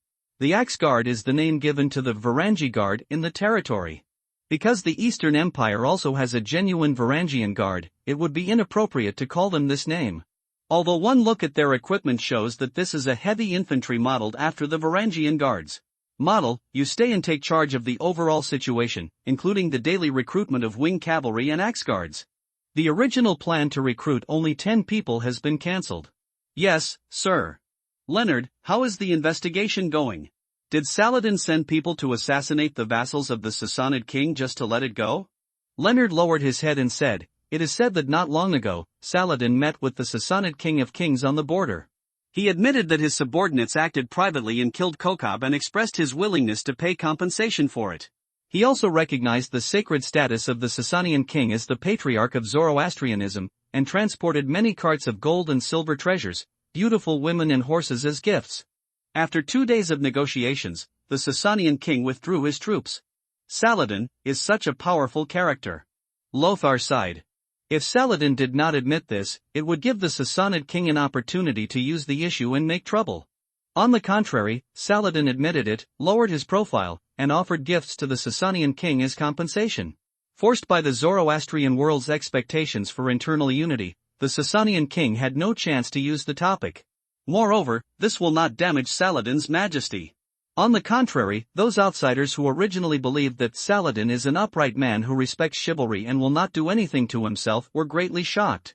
Malus, you also stay in the fort, step up the production of ordnance, and improve the craftsmanship of armor and weapons. Malus nodded and said, understood. In addition, my lord, the armor made for you has been completed. The special armed sword only needs the final tempering. Okay, not bad. Lothar nodded and said, let's have dinner. After this meal, we will set off for Jerusalem tomorrow morning.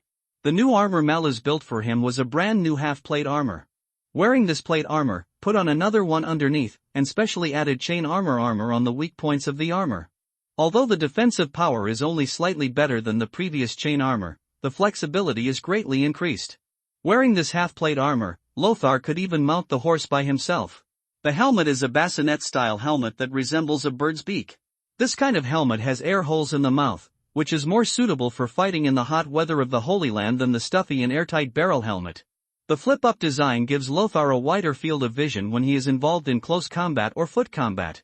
At the same time, the arc-shaped visor is also more conducive to buffering against heavy blows. It was obvious that Lothar was very satisfied with Malus's workmanship. Early the next morning. At this time, a grand gathering was being held in the royal palace of Jerusalem, and all the prominent nobles in the city, large and small, were present. This banquet is to welcome Count Thierry from Flanders. He is related to the Baldwin family. Both belong to the Anjou family, a branch of the Plantagenet dynasty. At the banquet, the atmosphere was warm. Count Thierry enjoyed the luxurious life of the East with surprise and envy. In terms of enjoyment, it depends on the Eastern nobles. Having only arrived in the East for more than 100 years, this group of Crusader nobles were already completely different from their poor relatives in the West. On this trip, he brought 30 knights and hundreds of sergeants and retinues. Some of them were his vassals, but most of them followed him. Because he had the highest title, they temporarily made him their leader and joined him on the journey of Crusader knights. It won't be long before he surrenders to other local nobles. Count Thierry didn't mind this, because he couldn't afford to feed so many soldiers. As soon as he swallowed a piece of lamb that had been carefully grilled and sprinkled with several grains of pepper, a tall and handsome knight came towards him. A large blush rose on the knight's face due to excessive drinking. Count Thierry, when will His Majesty's Crusaders arrive in the Holy Land? The surrounding volume immediately dropped. Obviously, everyone is paying attention to this issue, but due to the dignity of the nobles, they are too embarrassed to get straight to the point. Who are you? The drunken knight was not afraid of him at all. The smell of alcohol from his mouth almost hit Count Thierry's face. I am Guy of Lusignan. Answer my question quickly, Count Thierry. Count Thierry's face was a little gloomy. He hesitated for a moment and said vaguely, it's almost there. His Majesty the King is mobilizing. Mobilize, mobilize. As early as 2 months ago, when I was preparing to leave for the Holy Land, I heard that many princes were leading their armies and were getting ready to leave, but there is still no news. This bastard Philip II, have you forgotten the sacred obligations you have to fulfill as the king chosen by Heavenly Father? Cried Guy of Lusignan, somewhat testily. Count Thierry blushed and said angrily, how dare you insult my lord, the great Augustus, the king of the Gauls? You can scold me if you want, but don't scold me in front of me. Count Thierry knew the name of Guy of Lusignan. He was a knight with excellent swordsmanship, and he was no match for him. According to the procedure, he should now take the initiative to challenge the opponent to a duel to defend the dignity of the Lord, but the problem is that Count Thierry does not dare. Guy sneered, when I attacked Enoli of Aquitaine with my brothers for the freedom of the Gauls, you were still flattering the German emperor. The conflict is about to escalate. Earl Raymond, who had been silent all this time, said angrily, step down, no matter what the reason is, you must not slander the piety of a king. Guy snorted and sat back in his seat. Leaving Count Thierry behind was both embarrassing and somewhat at a loss. The nobles present looked gloomy. It's all the fault of those damn Apennines. They had nothing to resist. This gave Emperor Henry a reason to use the excuse and march towards the Apennines. How could the already weak King of Gaul, Philip II, be willing to watch Emperor Henry take over the wealthy North Apennines so easily? Philip II did not move and occupied a large area of Gallic territory. In the Gaul region, Richard the Lionheart, whose authority was even more prominent than Philip II, whose decrees did not leave the Isle of France, did not dare to move. Albion's development in this era was limited, and Richard the Lionheart's core territory was still on the mainland. Even though Philip II and Richard were in the honeymoon period at this moment, as the second son of the family, Richard could ascend the throne without the help of Philip II. But in Game of Thrones, no one can be absolutely trustworthy when it comes to the king. Philip Augustus naturally had his own considerations for suspending the Eastern expedition. As a subject, or as a Gaulish, we should not question his behavior. Augustus is the honorific title for the King of France, not surname. Philip II's surname is Cape. Count Thurier looked a little embarrassed. In fact, he had little loyalty to Philip II at all. Although he was legally subordinate to Philip II, and due to his geographical location, he often flirted with the Emperor of Germania Magna. But in terms of biological relationship, Count Thurier is obviously closer to Richard the Lion-Hearted King of Albion. The originally warm welcome party had fallen into a series of dead silence, and Thurier's sense of existence quickly fell from stars holding the moon to the bottom. Many years ago, in the Battle of Spring Valley, the Crusader states were defeated at the hands of Saladin. The vast majority of the Crusader nobles have realized that without assistance from Europe, Saladin is by no means an opponent they can fight. Even the Lord of Transjordan, Count Leonard, who has been clamoring for war with Saladin, and the radical leader of the Knights Templar, Gerald, are considering that they can receive a steady stream of Crusaders' support from the European continent. Later, he proposed to take the initiative to go to war with Saladin. At this time, the regent, Prince Tiberius, i.e. Tiberius, and Count Raymond of Tripoli spoke again. "Your Majesty has something else to announce through this banquet." Raymond glanced at what was written on the paper, his expression changed slightly, and he said loudly, "In the name of the King of Jerusalem, I will appoint Baron Yogurts, Lothar, as the Grand Master of the Royal Knights of Jerusalem." In addition, Baron Godfrey of Ibelin was appointed as the commander of the Knights of Jerusalem to assist the regent, Count Raymond, in handling the affairs of the entire order. The words just fell. A nobleman in red robes raised his hands and shouted, "I veto." Raymond shouted, "Baron Regina, tell me the reason for your veto." Baron Regina from Sidon opened his hands and looked around. "This Baron Lothar, I have to admit that he is an outstanding knight and also has good training skills." He changed the topic and shouted, "But he is by no means an excellent cavalry commander, because he has no cavalry at all." After saying that, a burst of laughter suddenly erupted in the hall. Not everyone can afford to raise cavalry. The training cycle for an elite cavalry is measured in years, and how long has it been since Lothar arrived in the Holy Land? It was unknown whether the Baron Fiefdom of Yogurtsburg could support his armored sergeants. Someone below immediately responded, "Yes, he is just a baron who has just obtained a fief like an upstart. How can we entrust him with such an important task?" Godfrey's expression was slightly cold. He coughed heavily and said, "If even Count Werner's sons are nouveau riche, some of you will rise to power because of a marriage or distant kinship. What is one without every trace of military exploits?" Count Reginald de Granier, the lord in charge of Giberit, said loudly, "Baron Godfrey, I have no intention of belittling Baron Lothar in terms of his status, but in the Knights Templar, even members of the royal family with prominent family backgrounds can only start as sergeants at most. The position of Grand Master only can be elected from among the respected masters." Someone else immediately echoed, "Yes, according to the tradition of the Templar Knights, the position of Grand Master should be elected by the Royal Knights." At this time, members of both the Queen Mother's party and the Lord's party were rarely angry with the same enemy. They did not want these outsiders to easily seize one of the most powerful positions in the entire city of Jerusalem.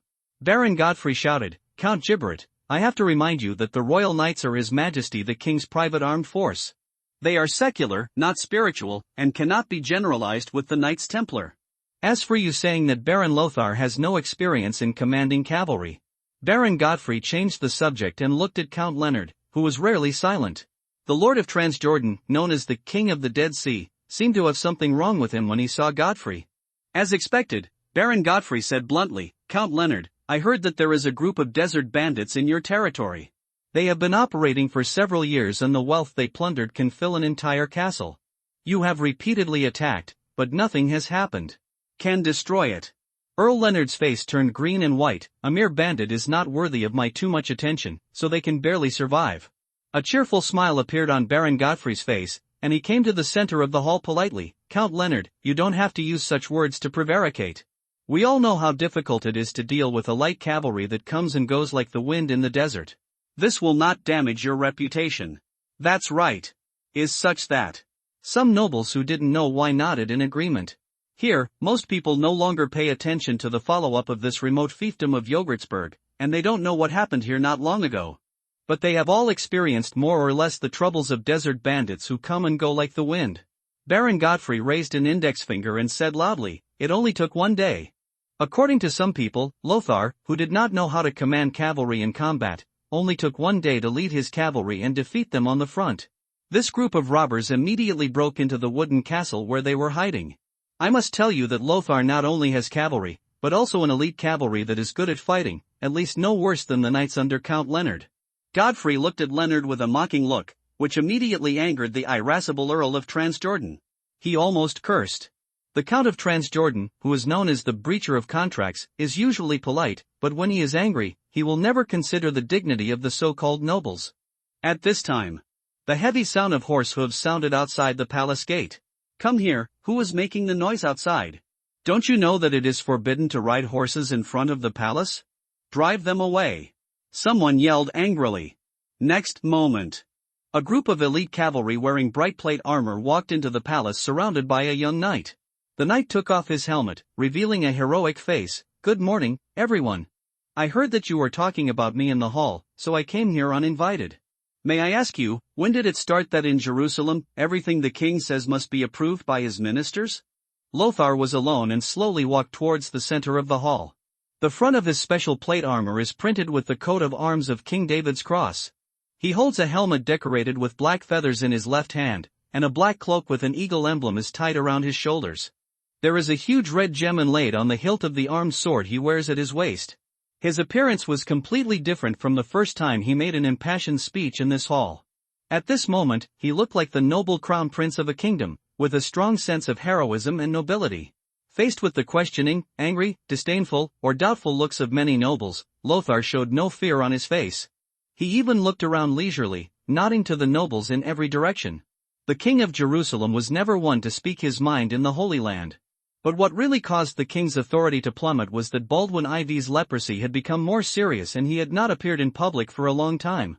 Prior to this, the king of Jerusalem, who was able to use the cross of David as his coat of arms due to Eastern traditions and divine authority, had considerable say in the Holy Land. "Baron Lothar, how dare you lead a team of armored warriors directly into the sacred palace? You are rude to many nobles. Is this what Count Werner taught you?" Guy of Lusignan stared with bloodshot eyes and shouted, "Guards, why don't you guys drive this rude person out quickly?" He hated him so much that he saw his defeat by Balian as a great shame and humiliation, and he naturally had no good impression of Lothar. The guards looked at each other, but no one moved a step. These guards wearing red and white smocks are all sergeants belonging to the Royal Knights, and Earl Raymond has just announced the king's appointment of the new Grand Master. Lothar smiled and said, "Sorry, everyone, whether you agree or not, from the beginning of today, I am the Grand Master of the Royal Knights of Jerusalem. I will be responsible for the security of the palace, so I lead my armored cavalry and sergeants to patrol here. This is not considered rude." Baron Godfrey nodded and said, "That's true. As the former Grand Master of the Royal Knights of Jerusalem, I am certain that Baron Lothar's actions are all legitimate and legal." Guy's face turned red with anger, and he gave Lothar and Godfrey a hard look. "Everyone, please listen to me."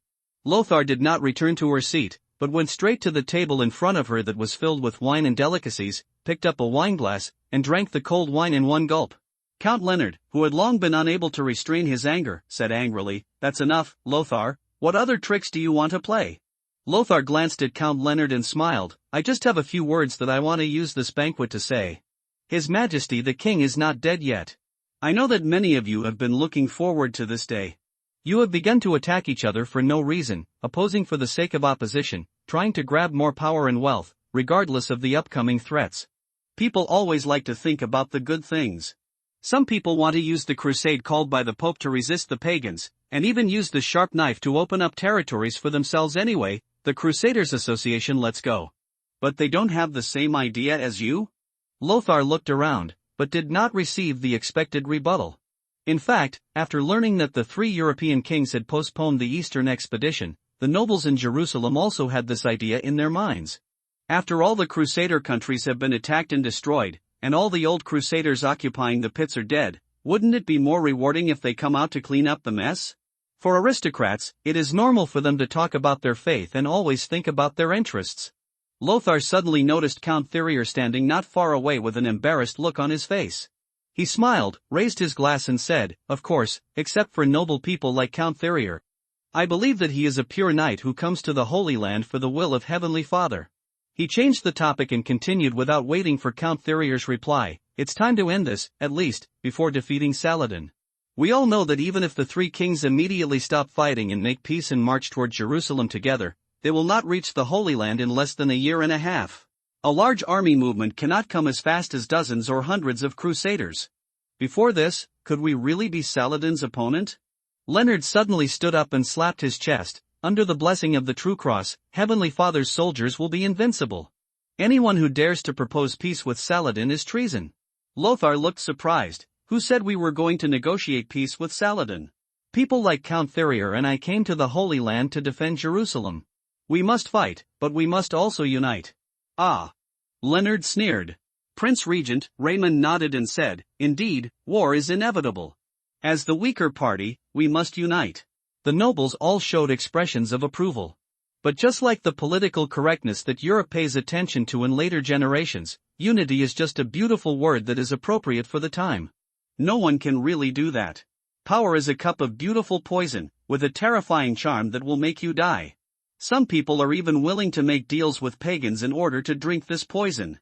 At this time, an attendant wearing an Arabic robe slowly walked out of the corridor connecting the main hall. He shouted in a deep voice, "Baron Lothar, your majesty has summoned you." "Everyone, let me go first. I hope you can think carefully about what I said." Lothar nodded and followed the attendant into the corridor leading to the inner hall. Only a group of nobles were left behind, talking about it. Where did Lothar get such a group of knights wearing Milanese plate armor? "Oh, it's just a flashy thing that cost a lot of money to buy. Yes, it is said that the desert bandit's wealth can fill an entire castle. Is he the cavalry he hired with this money? This money should have belonged to Leonard, right? Ah, it's so funny."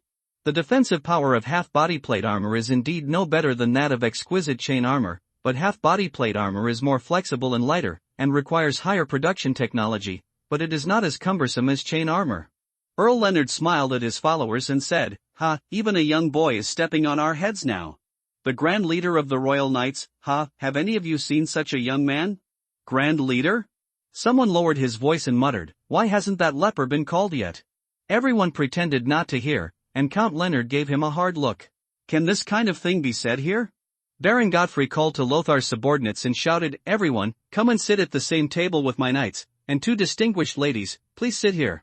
In the dim palace, incense was still burning in the room. Lothar looked at Baldwin IV. His condition seemed to be getting worse. One arm could not move at all, and he could only use the other hand to point to the seat opposite with difficulty. "Sit down. Your Majesty." Your body. Baldwin IV shook his head slightly, picked up a chess piece, and took the first step. "In the next period of time, we can meet frequently. There is no rush to discuss this matter. I heard about your recent performance, and you didn't disappoint me." Lothar also picked up a chess piece and took the first step. "Thanks to your respect, I was awarded the title of Baron and the position of Grand Captain before I had done anything. I was terrified. Ha, as I said, that incident was my fault in planning. You have tried your best, so it is certainly a meritorious one." Baldwin IV shook his head slightly. His movements were always slow. It was obviously due to leprosy, but it did not have the slowness of a patient at all. Instead, it gave people a calm and unhurried feeling. "Lothar, Saladin is a very powerful enemy. I defeated him once in Mangisa and was defeated by him in Spring Valley. I know him very well. Reynard will not be his opponent, Tiberius. Raymond is very smart, but he lacks courage. His territory is concentrated in the north of Jerusalem. If it is just to cut off the southern territory, I think he will be willing to follow Saladin made the treaty." Lothar nodded and said, "Saladin is indeed powerful. I really didn't expect that he would break the tacit understanding between us and the Sassanid king in this way. Lower your head and admit your mistake. It sounds simple, but how difficult is it for a king who occupies a high position? I overestimated the determination of the Sassanian king and underestimated Saladin's determination." Baldwin IV sighed softly. "Lhasa, grow up quickly. I can help you as much as possible, but you have to keep this kingdom for me." Lothar nodded. "I will try my best, but it is difficult, Your Majesty. Those who perform miracles will always have miracles around them, Lothar." The eyes under the mask of Baldwin IV were a little dazed. At this time, the distant Austrian border area. In the palace in Vienna, the red-robed which nestled in the arms of the high-spirited Count Leopold. He waved a letter in his hand and said with a smile, "Ha, I was indeed right about this Lothar. He is a capable person. Coupled with the connections left by his old-fashioned and serious father, this investment is definitely a good deal." "What's up with him?" The red-robed which blinked in confusion.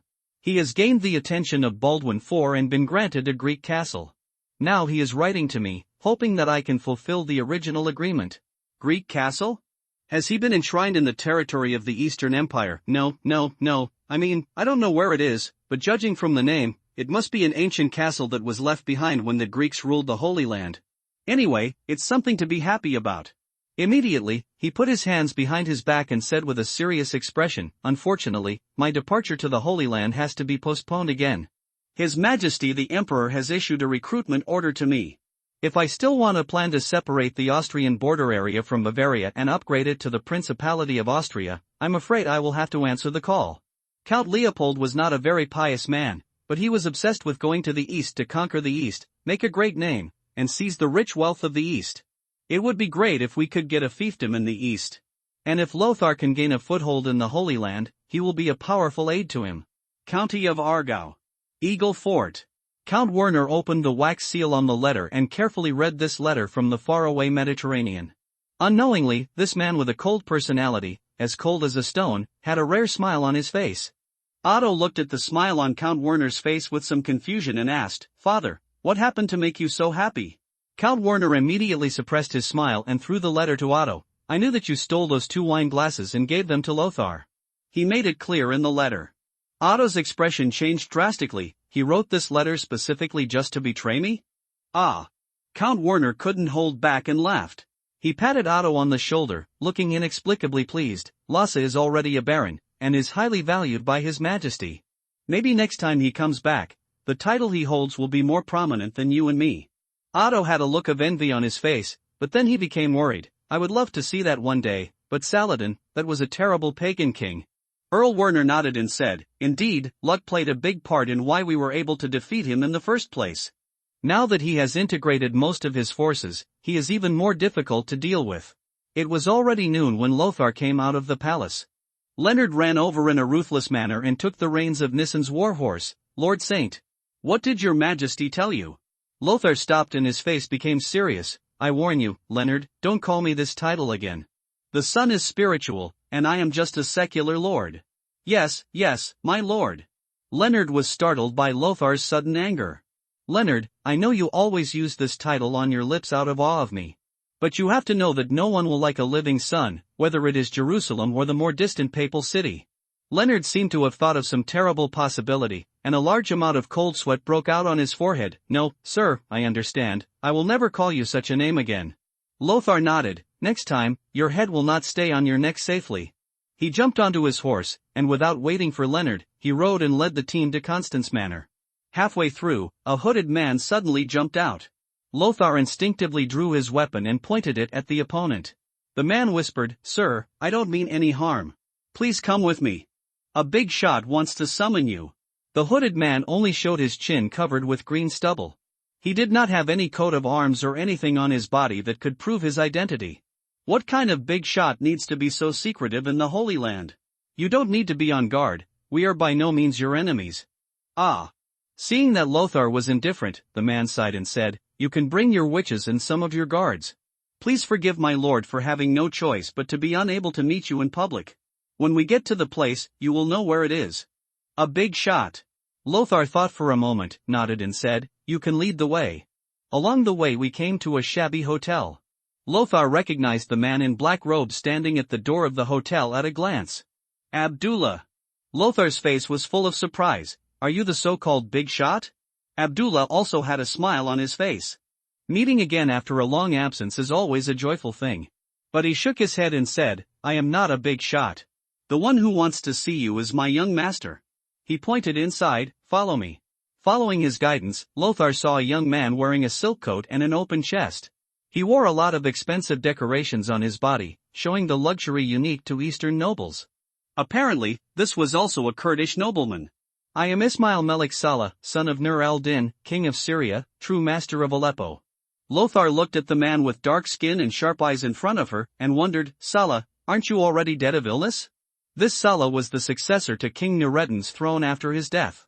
Saladin has been under house arrest in Aleppo, and news of his death was reported only a few years ago. Lothar knew this because Saladin had been loyal to King Nureddin and then rebelled.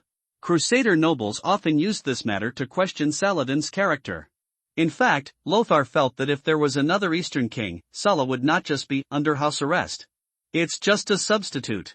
Saleh said coldly, if it weren't for that, I wouldn't be able to escape Saladin's control at all.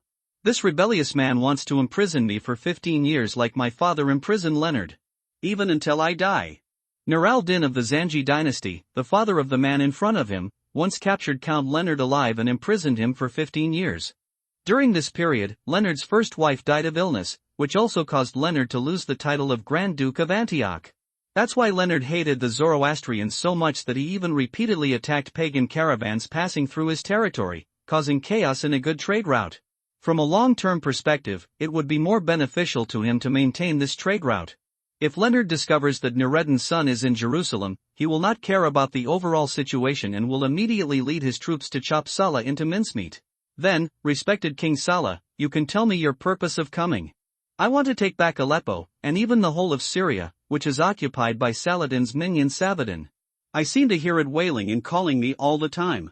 Lothar smiled and said, I can understand your mood, but I don't understand. What is the use of you looking for me? I am just a little baron. Saleh hummed softly, I know your status is not prominent, but you are highly valued by your king. I want you to introduce me to Baldwin.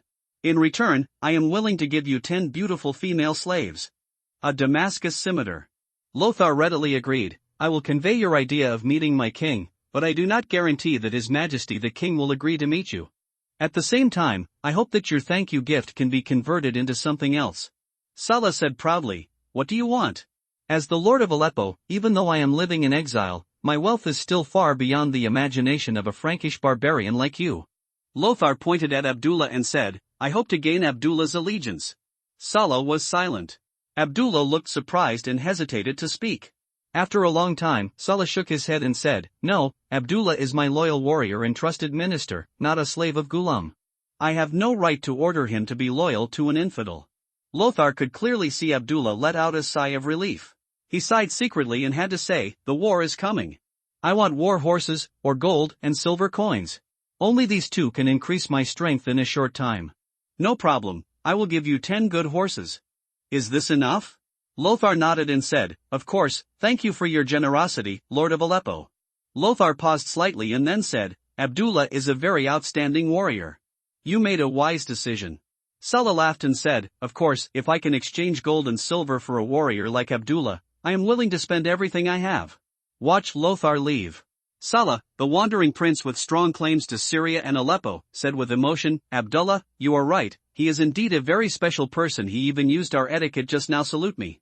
This is completely different from the savage, rude and disrespectful Frank nobles I have seen before. Abdullah was convinced. When I first met him, he was just a knight. Now he has been promoted to a baron, and he has gained the attention of King Baldwin. In my opinion, it won't be long before he becomes a big shot in the holy city. It seems that it is necessary to make good friends with him. At this time, an attendant walked into the room with small steps and whispered in Saleh's ear for a while. What? I see. Saleh's face changed slightly, and his expression was a little complicated. No, Abdullah, I just received the news that King Baldwin appointed him as the Grand Master of the Royal Knights. He's already a big shot in this town. Abdullah had a look of shock on his face. This is unbelievable. It seems that King Baldwin values Lothar more than we thought. Saleh thought thoughtfully, Abdullah, we need to be more generous to our friends. In addition to sending him 10 war horses, let's give him 5 maids. Maid? Abdullah hesitated. Saleh immediately saw his doubts and said sternly, they are real maids, not those who have been specially trained to kill their masters on the bed at any time. Abdullah accepted the order happily. Saleh couldn't help laughing and said, Abdullah, you are a person who knows how to choose friends, and so is Lothar. Leave the hotel. Fringilla muttered in a low voice with some dissatisfaction, why don't you have a maid? I heard that these maids trained by the Zoroastrian nobles are very good at serving others. If you don't need it yourself, You can give it to me. When I was in the royal court, I had at least 3 maids to take care of my bathing and dressing, 3 maids to take care of my makeup, and 3 maids to take care of my food and daily life. Lothar said with a dark face, don't talk nonsense. You are standing in the palace of the royal court, as cold as a big coffin. How can there be anyone alive to serve you? Fringilla covered her mouth, feeling embarrassed as if someone had exposed her nonsense. You know all this? I know you better than you think. Lothar sighed, but don't worry, whether it's maids or luxurious palaces, there will definitely be some in the future, but save what you can now. Painting again? Seriously? Lothar was helpless. For a nobleman, maids are indeed a necessity. Even if you don't use it yourself, there will always be some use for the favors between nobles, for greetings and sending. You can't hold a banquet and have a rough and tumble sergeant wait on you, right? But now is not the time to enjoy it, and he doesn't intend to spend his limited funds on hiring a maid. Everything that follows must be compromised for the expansion of military power. The 10 war horses promised by Sala will be sent to the Constance Manor later. Lothar has no intention of sending them back to Yogurtsburg, but intends to keep them directly as spare horses for the hussars. The horses at Georgesburg for training the hussars were sufficient. Some of them were snatched from desert bandits, and some were bought through the horse market in the Jordan County. Although asking Salah for Abdullah was more to test the relationship between the two, in fact, he was really coveting Abdullah and the Kurdish cavalry under his command. It was a very elite cavalry team, skilled with bows and horses, no less than the elite Mamluks of the Ayyubid kingdom.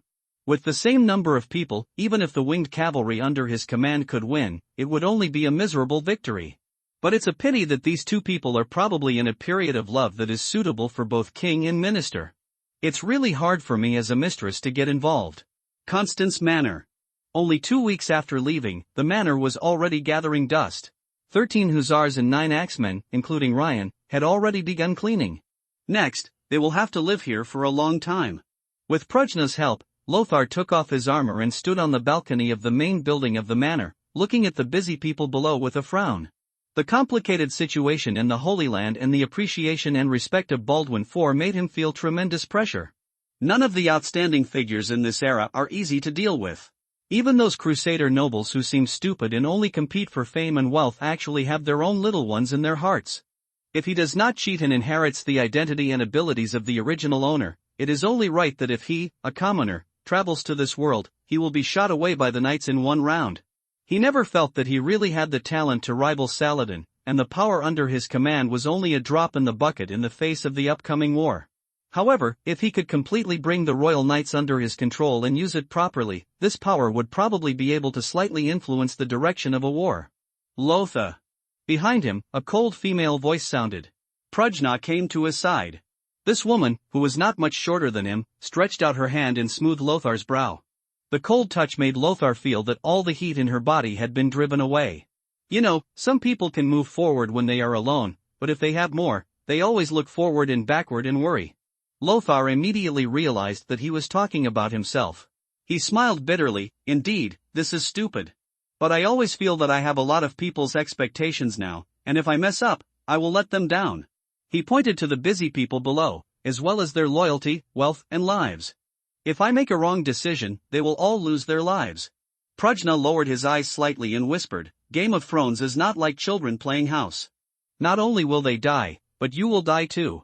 You can't do it without this kind of awareness. Lothar was slightly startled, then smiled and said, Yes. Now that we are sitting at the gambling table, there is no room for looking forward or looking back. Lothar calmed down and said, I'm worrying too much. I have to go to the palace in the afternoon. You and Fringilla should follow me, or stay at home. Of course I'm following you, but that little vampire, I think she would prefer to stay in the manor and do what she wants. Silly man, what are you farting at? Fringilla screamed sharply, I also want to follow the Lord. A smile appeared on Lothar's face. Okay, then follow me, as long as you are not bored. The royal palace of Jerusalem is a palace with a distinct oriental color, but also a very Western style. The Zoroastrian civilization, the Jewish civilization, the Empire, or rather the Greek civilization, and the Frankish civilization were perfectly integrated. Lothar was walking in the garden of the palace, with Prajna and others following behind him. In the center of the road paved with gray stone bricks, there is a fountain. The spring water surrounds the garden and flows slowly. Lothar washed his hands in the fountain and felt the sweetness in his hands. He simply picked up the water and washed his face. It's really comfortable. The working environment is good and the days ahead shouldn't be difficult. The sergeants of the Royal Knights, wearing red and white smocks, pot helmets and ridge helmets, were deployed in every corner. Grand Leader. The sergeants he met on the road saluted. Take me to your station and ask the inspector and treasurer to see me. Lothar ordered. The residence of the Royal Knights is located in a side hall in the east of the Jerusalem Palace. It has a dedicated prayer room, restroom and competition ground. But this is not a small fortress like the Knights Templar and Knights Hospitallers stationed in the city, and it is not suitable for defense. As Lothar entered the station, the system's prompt sounded, "You have activated a new milestone, leader of a team. As a high-ranking noble in the kingdom, you have shouldered the responsibility of the Grand Leader of a knighthood. This is a new starting point. I hope you will go further on this road. Requirements: become the Grand Master of a knighthood, and the knighthood has no less than 100 cavalry." 91 out of 100, Lothar was slightly startled, feeling unexpectedly happy. He didn't remember designing such a milestone before. The milestone of Commander of a Regiment is actually very easy to accomplish, just go through the onboarding process for the hussars under his command. The Royal Knights are a secular knightly order, not a military order. They do not need to take a lifelong vow. If you want to join, there are no strict procedures. Baron Godfrey once was in the Knights and had his own private soldiers. After he was transferred, these private soldiers were also transferred into the Knights of Jerusalem. In the courtyard in front of the main hall, the new recruits were training. Lothar watched for a moment. After receiving the news, the inspector and financial officer in red and white robes walked out of the palace quickly to greet them. Before Lothar came, he had done some homework with Baron Godfrey and basically figured out the organizational structure of the Royal Knights. As the most important logistics officials of the Knights, the ombudsman and finance officer are the first people he must meet if he wants to find out the current situation of the Knights. The overseer, who also serves as the dressmaker, supervises the etiquette and order of the Knights and is also responsible for purchasing clothing, usually standard blouses or ceremonial attire. In addition, there is also the responsibility of sorting out the estates of fallen knights and sergeants and sending them home in accordance with the will. The treasurer, as the name suggests, is in charge of the finances of the Knights, including but not limited to collecting taxes from the crown, paying subsidies, actually salaries, to poor knights, and all expenses. Grand Master Lothar, I am Andrew de Porty, Inspector of the Royal Knights, from Valois in Gaul. It is an honor to be received by you. The speaker was a middle-aged man who looked like a well-dressed knight. I am the quaestor, Richard de Huisson, from Catalonia, Aragon. This one is clearly dressed as a civilian. He has no armor and only wears a red and white cassock with a hood. His temperament also appears to be more elegant. He can be called a refreshing figure in this era. You know, in this era, many clergy are fierce men who can carry crosses and shine them on the heads of their enemies. Sorry, my Latin is not very good. We can communicate in French. While talking, Lothar said, Andrew, go through the formalities for my subordinates to join the regiment, and then customize robes for them that can match the armor. Before the robes are completed, let the Royal Knights first blacksmiths just brand their armor with a heraldry as a way of identification. Andrew immediately accepted the order, please come with me. After everyone left and only Lothar, Prujna and Fringilla were left, he asked, Richard, Saladin's army is coming soon, and the war may start tomorrow. I need to know how much combat power the Royal Knights have now. Richard thought for a moment and said, Grand Master, there are a total of 84 knights registered in the Royal Knights, but more than half of them have returned to Europe and become honorary members. Richard paused and continued, there are currently 34 knights in Jerusalem, including you. The number of their attendants is unknown. There are only 50 registered, and the total number is probably more than 80. A famous cavalryman. There are still some knights and their attendants stationed in various royal territories, but they must have received the recruitment order from His Majesty the King and will be coming to the Holy City soon. As for the sergeants, there are a total of 504 registered sergeants in the Royal Knights. 200 of them are scattered in various royal territories. They may be recalled with the knights, or they may not. I have no way of judging this. Lothar nodded and praised, you are very sensitive to numbers. It can be seen that you are a very rigorous person. Richard bowed slightly, I am the second son of the family. I studied in a missionary school in Chambéry for 3 years. I prefer numbers to complicated scriptures and prayers. I am also the second son of the family. I don't even remember the names of my brothers who were sent to the monastery.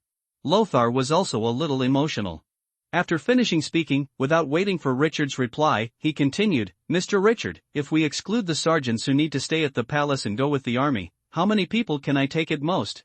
Richard thought for a moment and said, "My lord, the palace is very large and the number of guards required is not small. If the guard is usually on duty, there will be 150 people guarding everywhere every day. If you want to lead the knights on an expedition, you can mobilize up to 300 sergeants. This is assuming that the sergeants scattered in various kingdoms are brought by the knights. That's 300 sergeants and 100 cavalry, right?"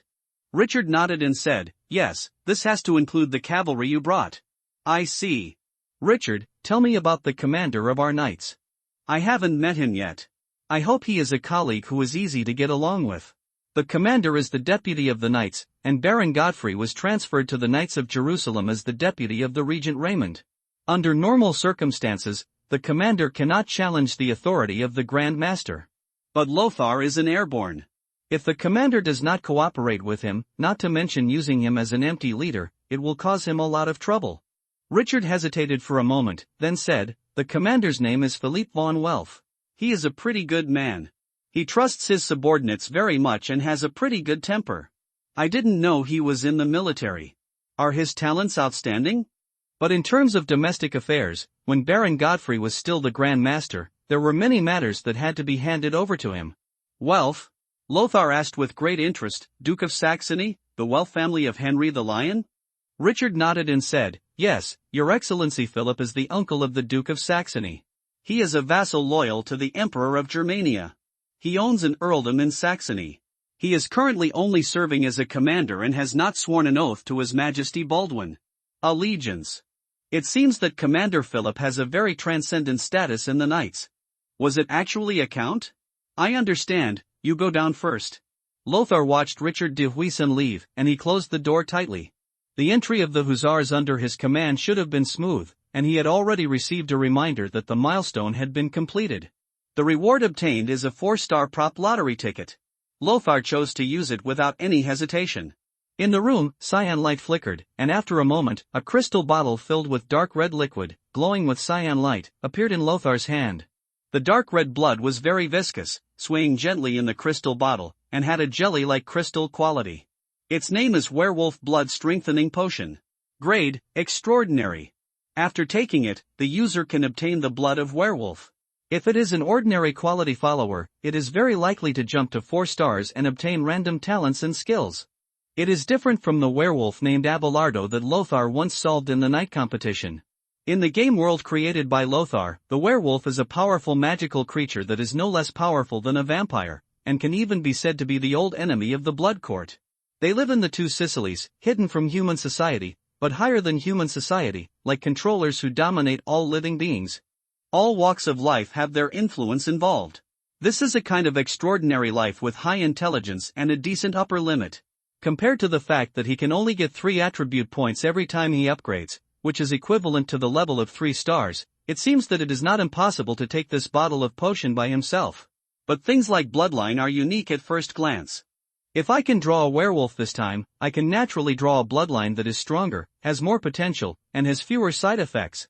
So Lothar was only slightly tempted and immediately gave up the idea of taking this bottle of potion. What he was thinking about was whether to give this bottle of potion to Baldwin IV. As a werewolf, as a species of immortality, he would not be killed by leprosy. This can be regarded as a disguised cure for Baldwin IV's illness. But he was a little hesitant. He knew that Baldwin IV was not that kind of rigid theologian, nor was he the kind of religious lunatic who had gone so far that he looked like a heretic to everyone. But werewolves are not witches after all.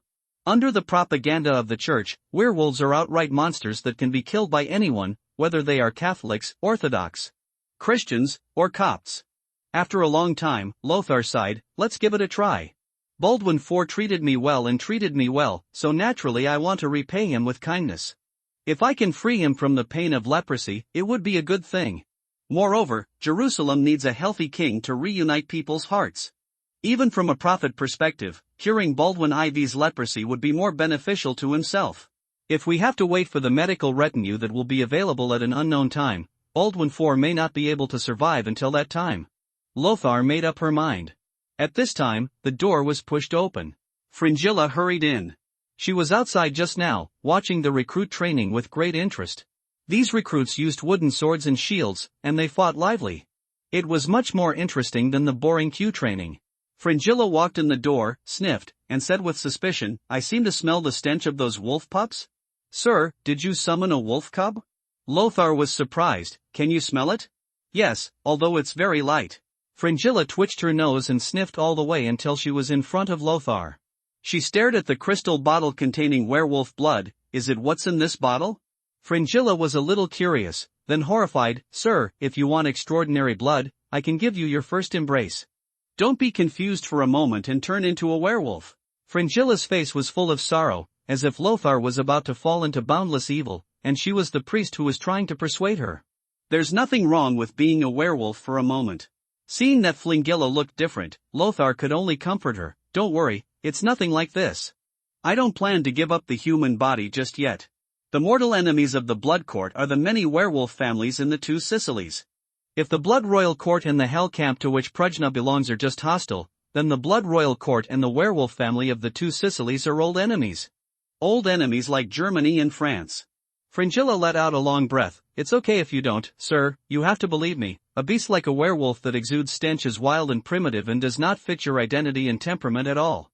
Lothar looked at Fringilla, who rarely complimented her, and reached out to tangle her long white hair. Since I promised you, I will not break my promise, and there is no need to tell such nonsense. Fu Lin, you and Prajna come with me. I want to see His Majesty the King. Lothar walked in the slightly quiet palace in the afternoon. The queen mothers and princesses lived in the palaces of their fiefs all year round. The only royal members who really lived in the palace regularly were Princess Sibylla and her son. Moreover, these two people also lived in their own territory most of the time. The journey was smooth. No one came forward to question him. As the Grand Leader of the Royal Knights, he is responsible for all the defenses in the palace. In other words, apart from Baldwin IV, he is already the most prominent person in this palace. If he wanted to do harm to the king, his chances of success would be high.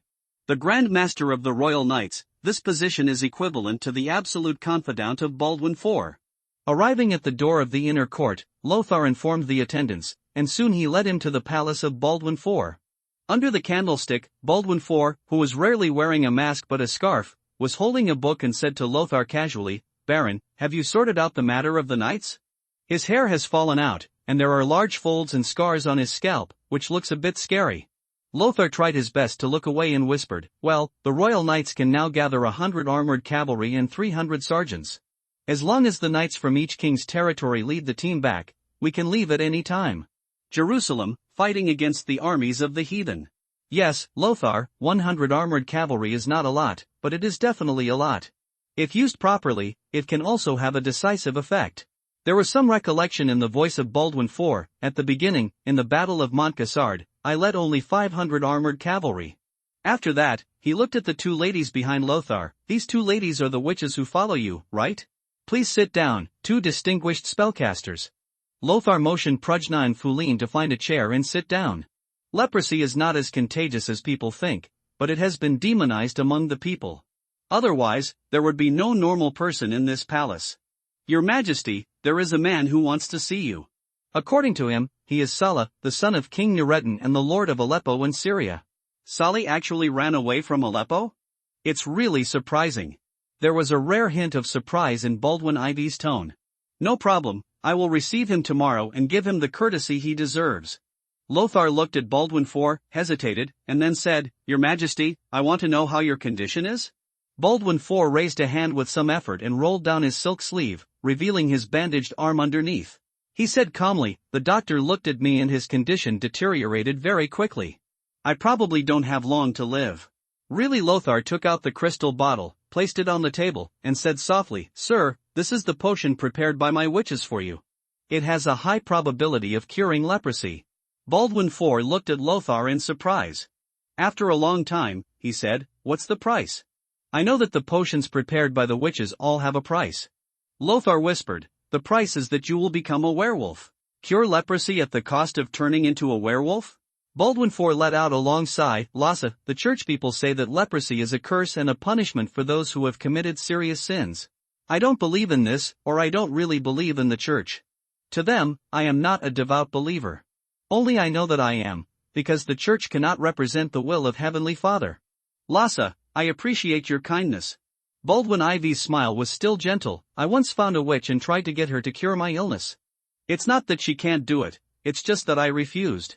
Her plan is to take the blood of 100 children and sacrifice it to an evil existence in exchange for my transformation from cocoon to butterfly.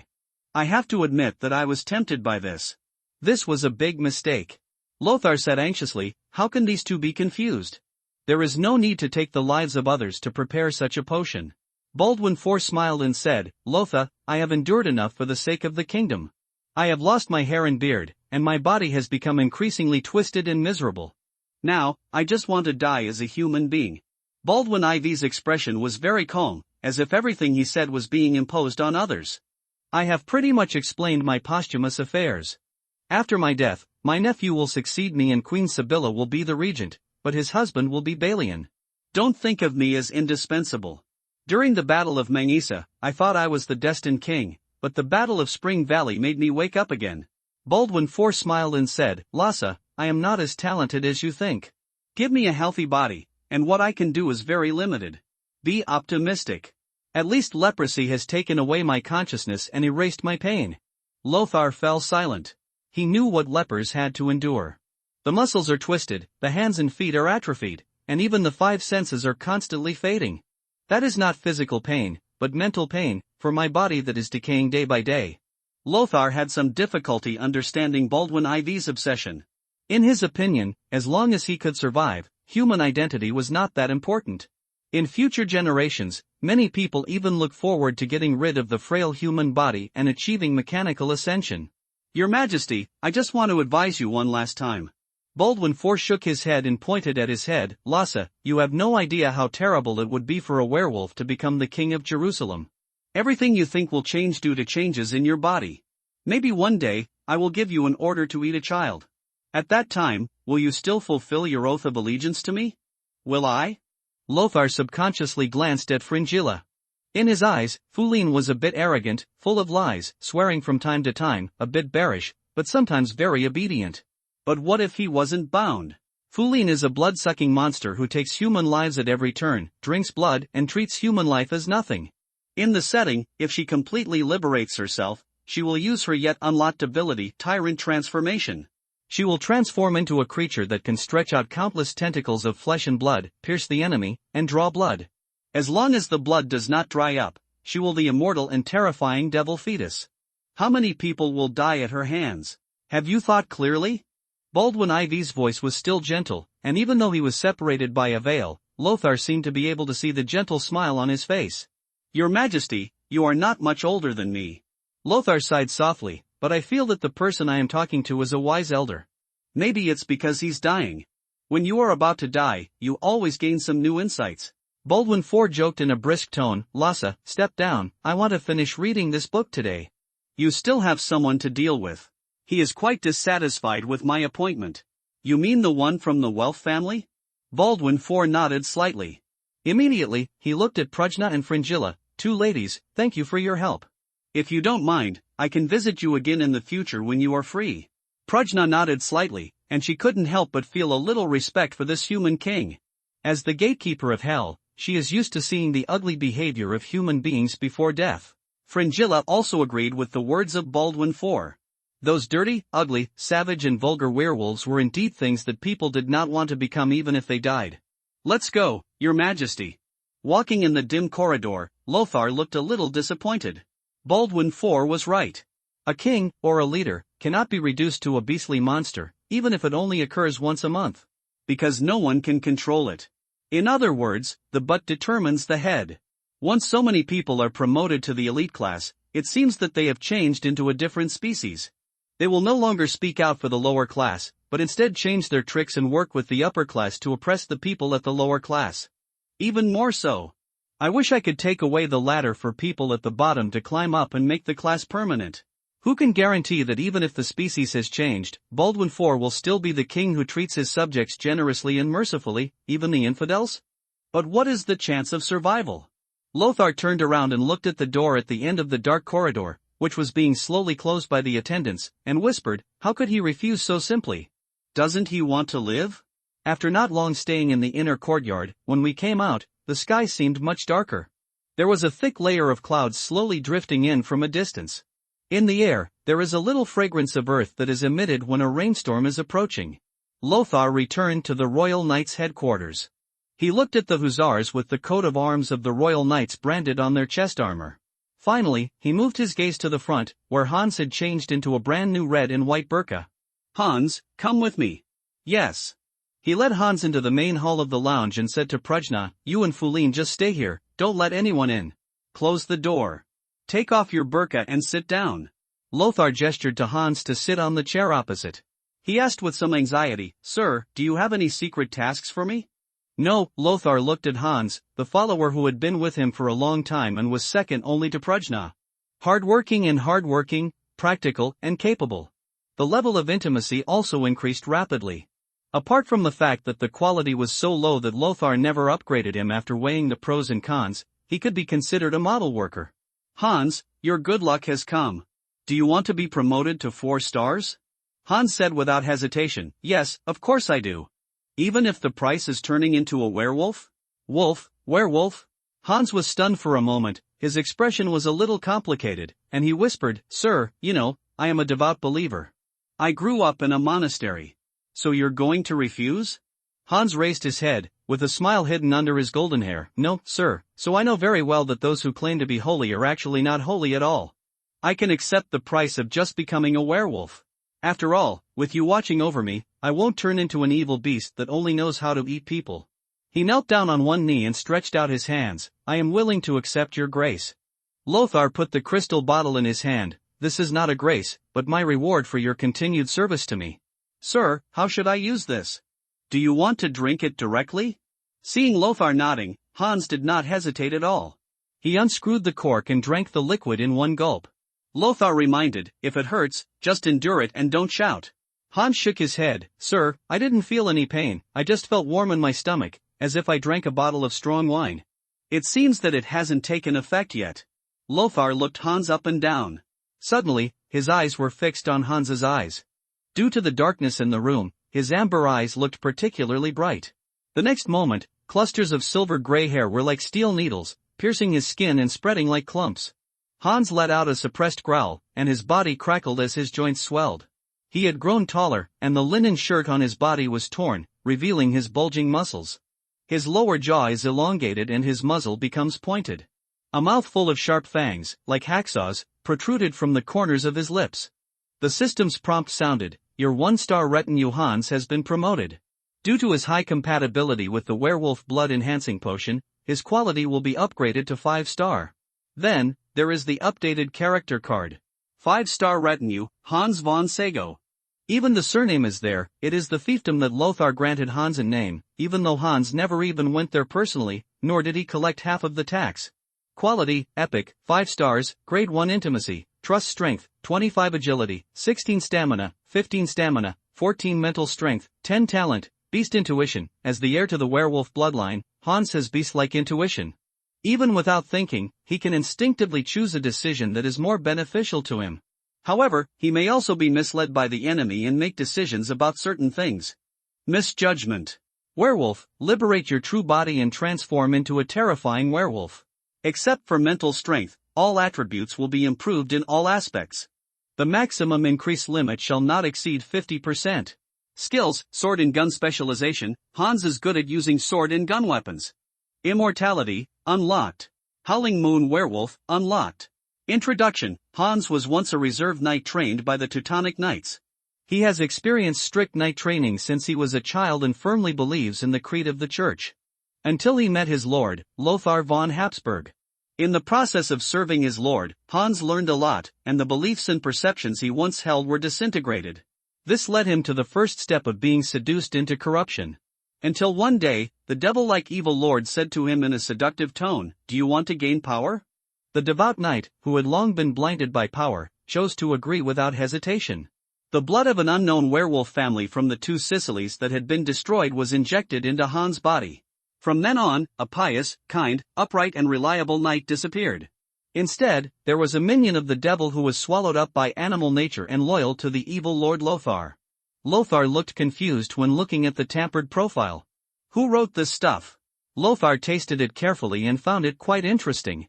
Although he was portrayed as an evil villain, a villain who cannot stand evil is always linked to being strong and wise. But these are minutiae. The most important thing is Hans' character card. After thinking about it for a moment, you can see that although they are all 5 stars, compared to the 5-star ceiling like Fulin, Hans seems to be stunted. For example, the first skill, sword and gun dual skills, is this also considered a skill?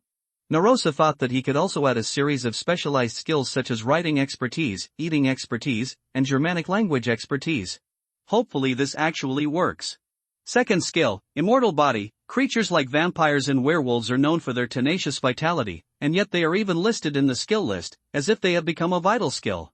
Not to mention the third skill, Hans will most likely not have the chance to enjoy the second elite treatment. Lothar calculated that if he wanted to upgrade the 5-star retinue from level 1 to the full level of 50, where he could be elite, it would cost at least tens of thousands of Sulad's gold coins. After becoming elite, the follower's level will be reset to 0, but his attributes will remain unchanged and he can be upgraded from scratch. At first, he thought it was a system mutation that caused problems with the recharge system. Only later did I think clearly that the system should have directly equated the world's universal currency with the game currency in the system. It's just that silver coins are used as the unit of measurement. The reason why he didn't notice it at first was because the Sirota gold coins he used to recharge had different purity, and the number of silver coins he could exchange for them didn't match up either. It's normal when you think about it. After all, the currency limited to recharging is yuan, not pounds, pennies, dinars, and sulads.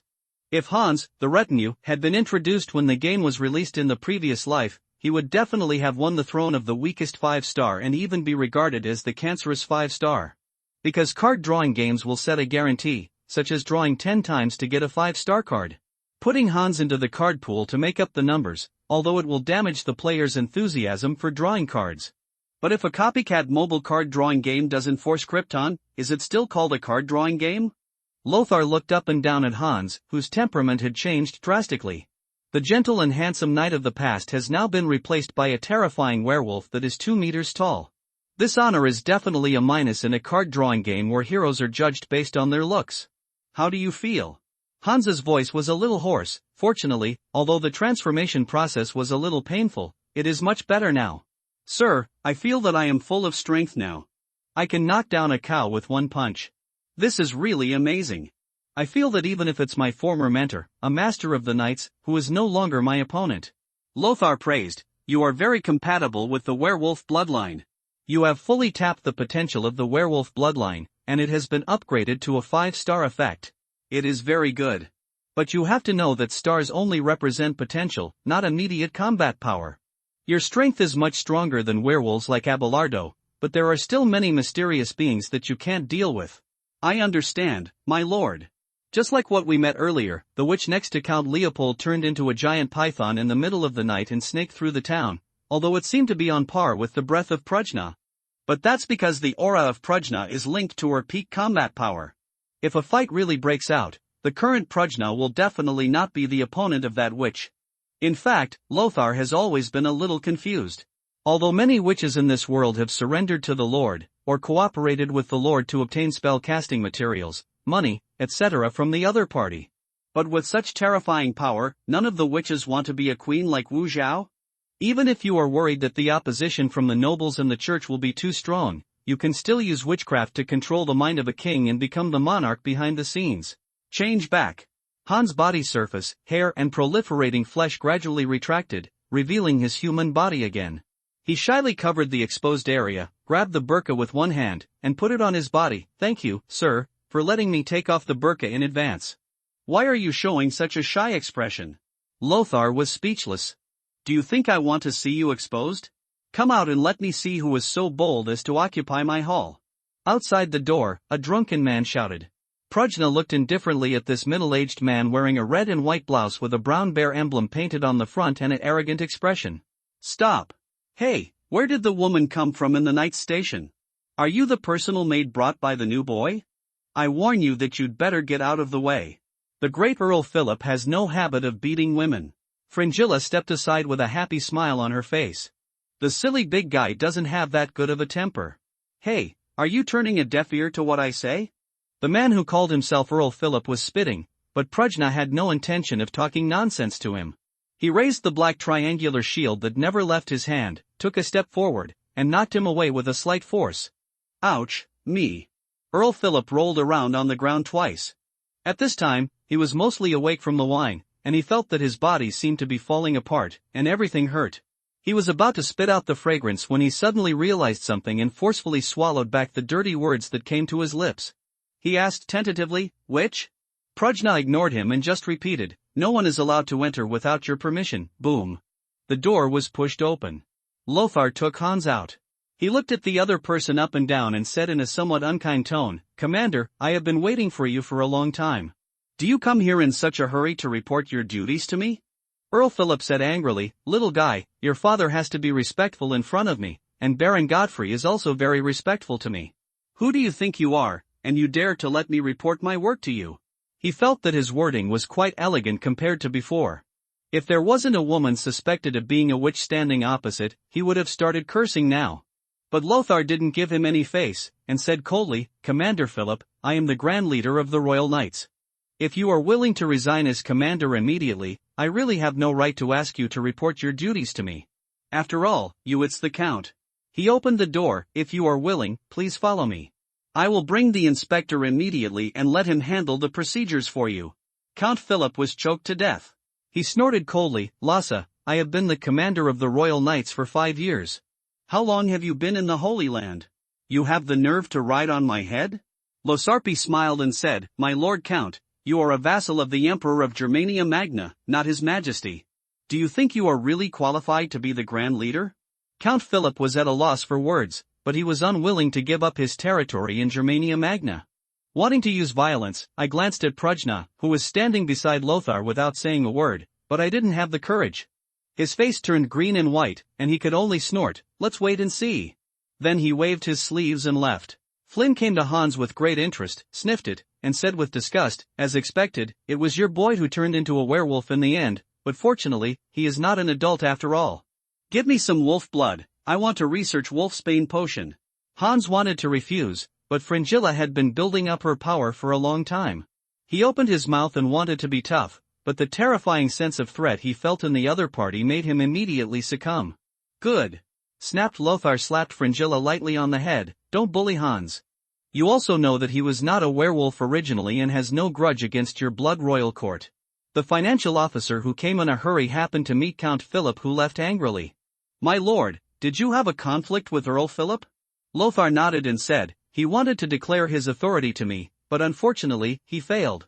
Treasurer Richard said seriously, "Sir, Your Excellency Philip has a high prestige in the Knights, because he is a very generous commander, and many people have received favors from him. The implication is that he naturally hopes that Lothar can handle this matter carefully." "How do you think he will deal with me?" Richard hesitated for a moment, then said, "It is nothing more than inciting the knights and sergeants who have received his favor to violate your orders. If I seize your omissions and use them as a means of criticizing you in the meeting, it is best to call on the nobles who are close to him to put pressure on His Majesty to remove you from your post." Lothar nodded slightly. He could also think of these methods. "There's nothing clever about it at all. But just because it's not clever doesn't mean it's ineffective. Richard, if you tell me this, aren't you afraid that Earl Philip will cause trouble for you one day when he ascends to the position of Grand Master?" Richard looked at Lothar, who was smiling but not smiling, with a calm expression. "Sir, I really like what you said in the hall. The situation in the Holy Land is extremely dangerous. If we don't unite as one, we will all become the dead souls of the heretics." Lothar nodded. "I hope this Philip can be smarter and stop causing trouble for me. The knights only have so much strength in total. If Count Philip were to split off a part of them again, this would be something Lothar would never tolerate. It's actually easy to deal with Philip. Just throw a pair of iron gloves at him in public. Lothar is sure of victory. The martial Franks have always only followed the strong. Even if Philip refuses to fight, his reputation will be ruined, and it will be impossible to cause any more waves." It was with this kind of confidence that Guy initially challenged Balian. But the result was exactly the opposite. Balian, who was helped by an unknown witch, was like a god coming down to earth, and knocked Guy of Lusignan unconscious with an old punch. "Come with me, treasurer, I have something else to ask you." Lothar turned around and walked back to the hall. After a busy afternoon, the affairs of the knights began to get on track, and various backlogged documents were sent to the hall for Lothar to read and process. There are actually a lot of trivial things in the knights, such as minor frictions between colleagues.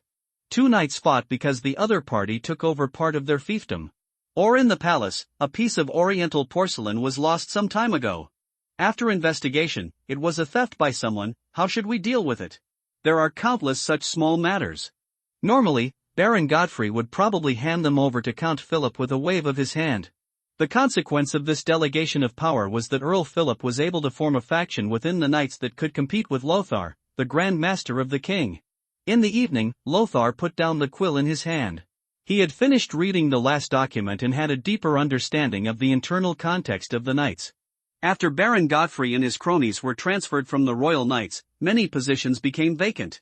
However, these positions cannot be directly awarded to the cavalry loyal to Lothar, because they do not have the title of knight, and as civilians, they cannot serve the public at all.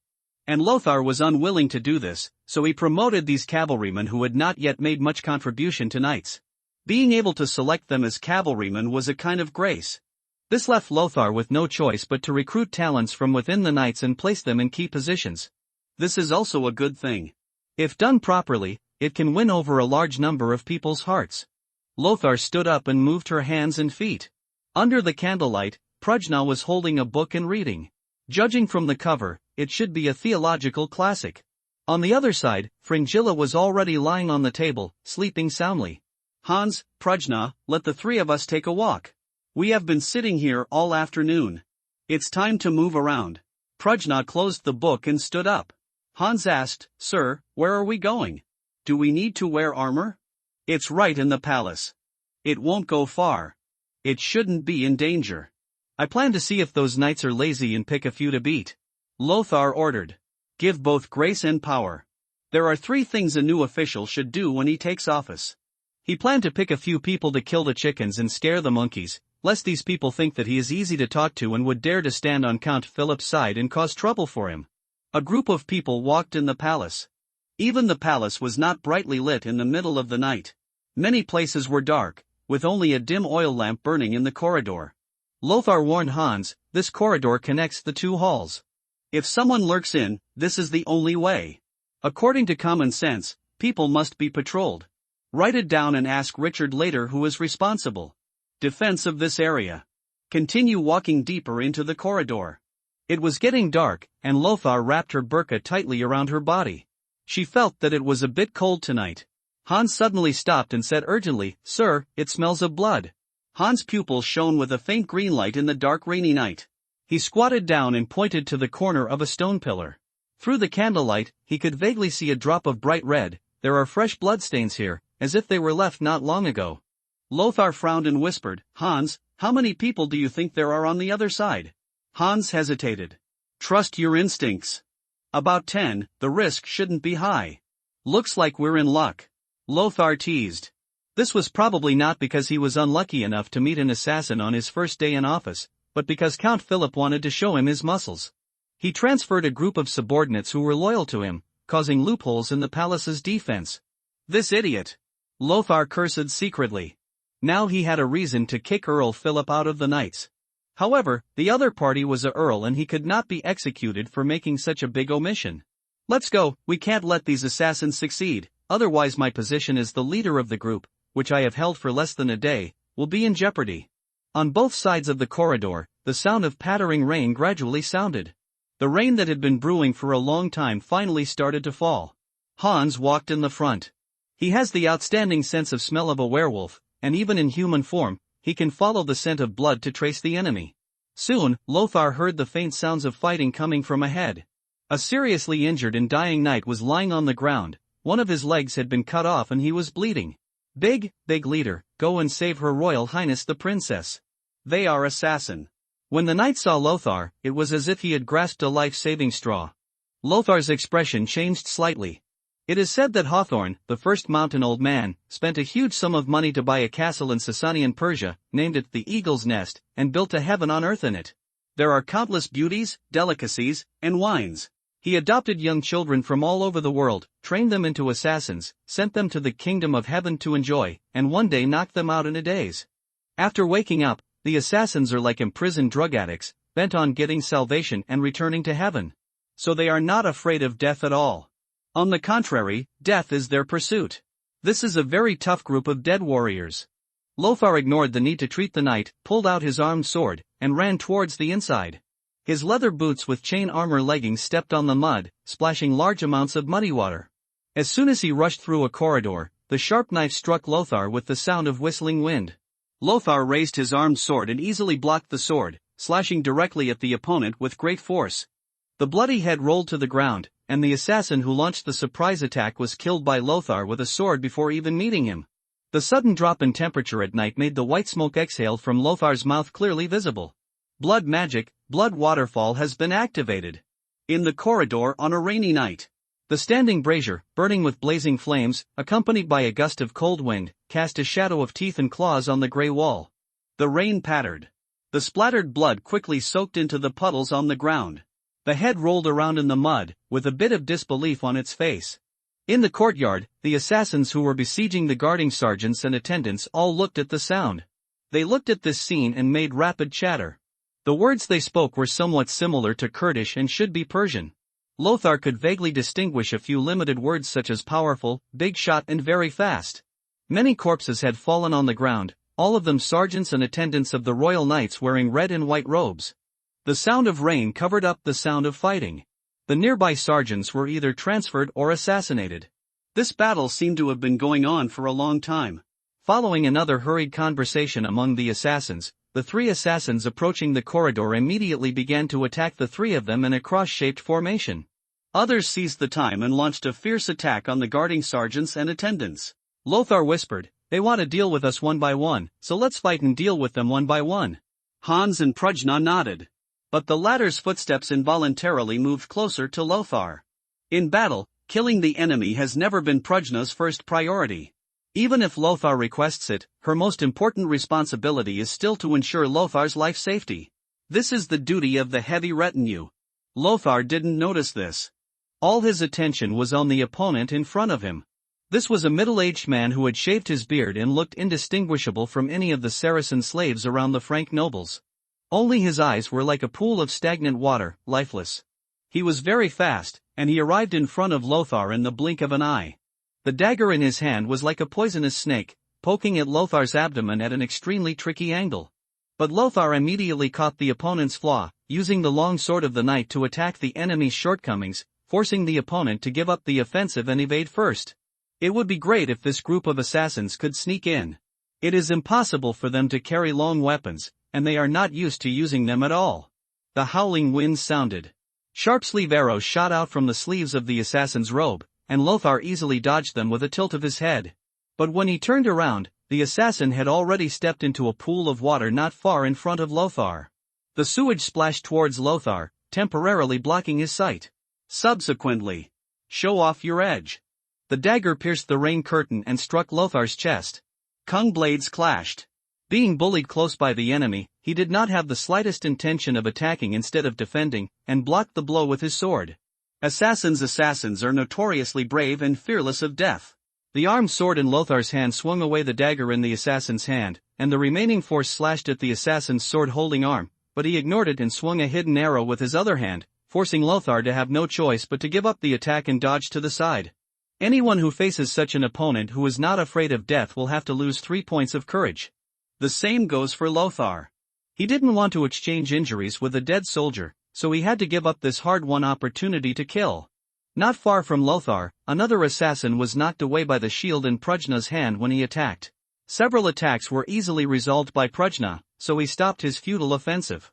And Hans has already eliminated his opponent. An assassin who had been split in the middle, with blood and internal organs flowing all over the place, was lying on the ground, exuding a pungent smell of blood. Hans had a look of surprise on his face. He had never thought that just a bottle of potion could improve his swordsmanship to such an incredible level. The experience accumulated in the nights, chopping wood piles day and night, is now fully integrated. Such exquisite swordsmanship cannot be matched by opponents. The assassins looked at each other, with a rare solemn expression on their originally dull faces. Grand Commander, their target is the Crown Prince, we must stop them. There was a dark-skinned attendant with typical Saracen features, speaking loudly in imperfect Gallic. Crown Prince? Is it Baldwin v. Princess Sibylla and her ex-husband's son? Lothar realized the seriousness of the situation almost immediately. Nowadays, the fight for the throne surrounding Princess Sibylla is actually more about the fight over who can become the stepfather of the Crown Prince. Because the Crown Prince is still young and unable to take charge personally, once Baldwin IV dies, the Crown Prince's stepfather will obtain the legitimate position of Prince Regent. During the nearly 10 years before the Crown Prince had grown up and was unable to rule personally, the regent was equivalent to the king. If there is news of the Crown Prince's death when Baldwin IV is already terminally ill, the conflict between the Jew party and the Queen Mother party will soon be intensified to the point of irreconcilability, because it has reached the point where the two factions must fight to the death. The royal party, which has always believed in neutrality, would never survive this battle unless Baron Godfrey made it clear that he would not fulfill Baldwin IV's will to drag Sybil to marry Balian. The Crusader countries, who are already seemingly in harmony with each other, will no longer be able to unite. The guards can no longer hold on anymore, we must deal with them quickly.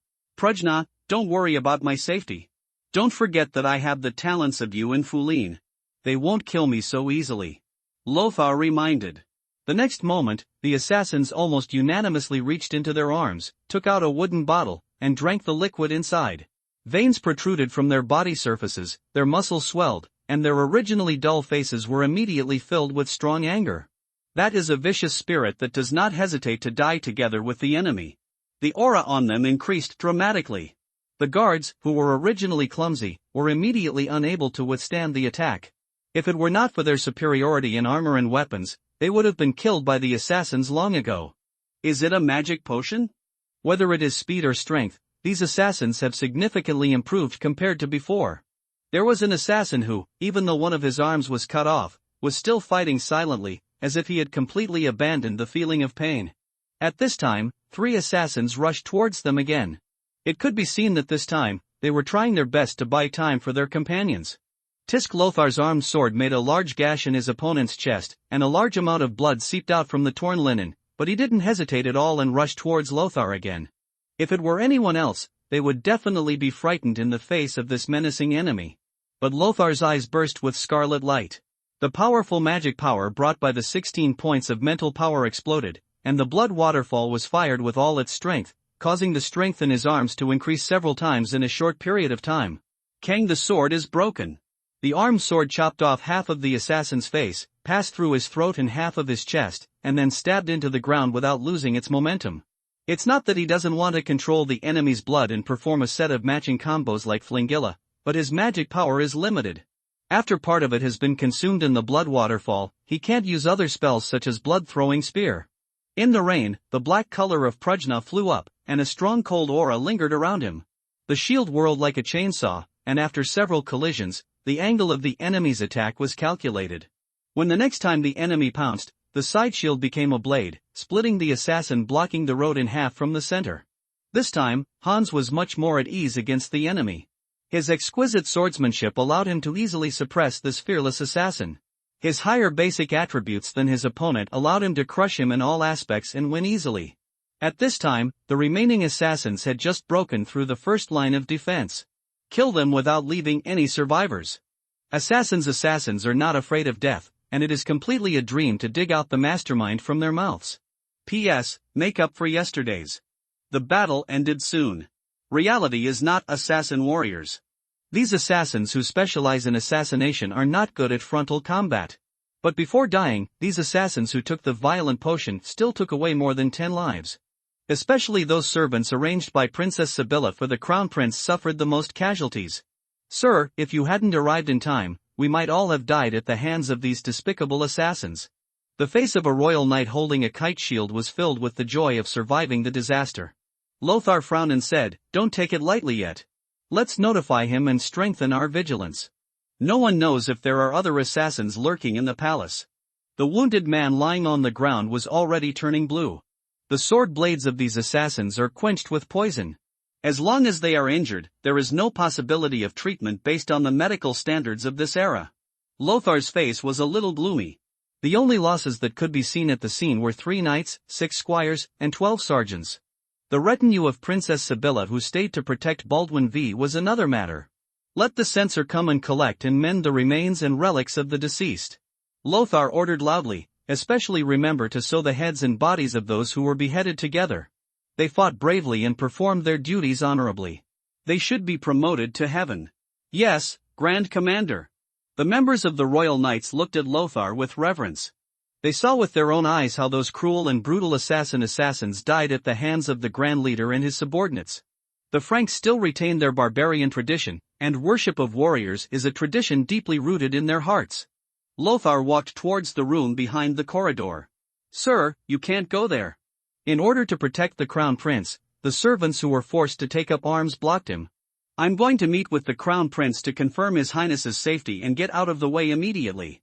Kang behind Lothar, Hans's sharp-armed sword was unsheathed, frightening the slaves. In their opinion, Hans's performance in the battle just now was like that of the knight protagonists in legendary novels who are favored by witches and can kill dragons and devils. They asked themselves that even if they went together, there was no way they could be a match for Hans alone. Lothar pushed aside the servants who were blocking his way and rushed straight into the room. There was no one in the room. Hundreds of white candles were burning on the iron lampstands, illuminating the closed room with only a small window. Lothar lowered his head and said in greeting, "Your Highness, I am Lothar von Habsburg, Grand Master of the Royal Knights. Assassins have been eliminated. Please come out." There was silence in the house. Until a servant walked in and whispered, "Your Highness, don't worry, the enemy has really been eliminated, and here is the new Grand Master of the Royal Knights." Under the bed hung with a white gauze curtain, a pale little head was exposed. The little boy slowly crawled out, raised his head, and stared at Lothar. His body was very thin and his voice was trembling. I don't know if it was because of fear. His face was pale, but he still tried to hold up his chest. "Thank you for coming in time, Baron Lothar." Seeing that Baldwin V was fine, Lothar breathed a sigh of relief. The turbulent Jerusalem could not withstand the trouble. "Your Highness, I hope you can move immediately and live in His Majesty the King's palace." "My hussars will protect you every step of the way." Little Baldwin nodded, "As you wish, Baron. We can protect the Crown Prince." A knight loyal to Princess Sibylla came out at this time and said with some dissatisfaction, "This is a sacred duty entrusted to us by Her Highness the Princess. If we hand over Her Highness to you, it will tarnish our honor." Hans looked at him coldly. The knight felt an overwhelming and terrifying pressure, like a giant wolf howling at the moon. He subconsciously took 2 steps back. Hans said coldly, "Please obey the will of the Grand Master." Yes. The knight hurriedly agreed. No one dared to speak anymore. Lothar picked up little Baldwin and, surrounded by people, walked towards His Majesty the King's palace. The knight who just spoke quickly followed him and said politely, "Baron Lothar, I have to inform my lord, Her Highness Sibylla, and she will ask you for the custody of the Crown Prince." "Well, just ask her to come see me." Lothar nodded. He is figuring out who was behind the attack. The first thing that can be ruled out is Princess Sibylla. This princess has a strong desire for power. Although there are always legends in her previous life that she conspired with Guy to murder her parents and children to occupy the throne for the sake of power. In the movie, it is glorified that Baldwin V suffered from leprosy. Princess Sibylla did not want her son to suffer like her brother, so she took his life with her own hands. However, there is no evidence that Baldwin V actually suffered from leprosy. Moreover, leprosy is only contagious and not hereditary, but now, doing so would not benefit her at all. Because she has not yet sat on the throne of the Queen Regent, and if she wants to take action, there are too many opportunities for little Baldwin to die silently. Inside the city of Jerusalem, a dinner party was being held in Earl Philip's manor. Under the awning, the tender lamb was roasting on a strong bonfire. The Saracen slave girls twisted their graceful figures and danced to the music. Earl Philip raised his glass and said to everyone, "Father in heaven, thank you for attending the dinner hosted by me. Tonight, the Bordeaux wine and tender lamb will be enough. Let those damn peas go to hell." The people applauded and thanked the Count for his generosity.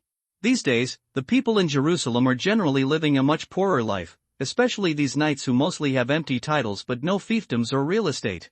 A considerable number of them rely on the subsidy of the knights to live. At this time, someone shouted, "Salute to the Earl. Only the Earl is worthy of the position of Grand Commander. We would like to ask His Majesty to take back his order." That's right, That guy named Lothar is not worthy of being our grand leader at all. As long as all of us disobey the orders of the new country baron, your majesty must also consider everyone's wishes. Yes, just like tonight, my attendants and I have chosen not to perform our duties because we will not obey the orders of an incompetent grand commander. So far, this dinner party has been a blur. Some members of the Royal Knights looked embarrassed. It was obvious that the first few people to speak were the loyal confidants of Earl Philip. But they don't want to disobey the king's will just for this little profit. The most important thing about the Royal Knights is their loyalty to His Majesty the King. If even they disobey the king's will, then there will be no loyalty in the whole of Jerusalem. Wouldn't the so-called Royal Knights become as much of a joke as the Imperial Guards of the Eastern Empire? The atmosphere in the venue fell into stagnation.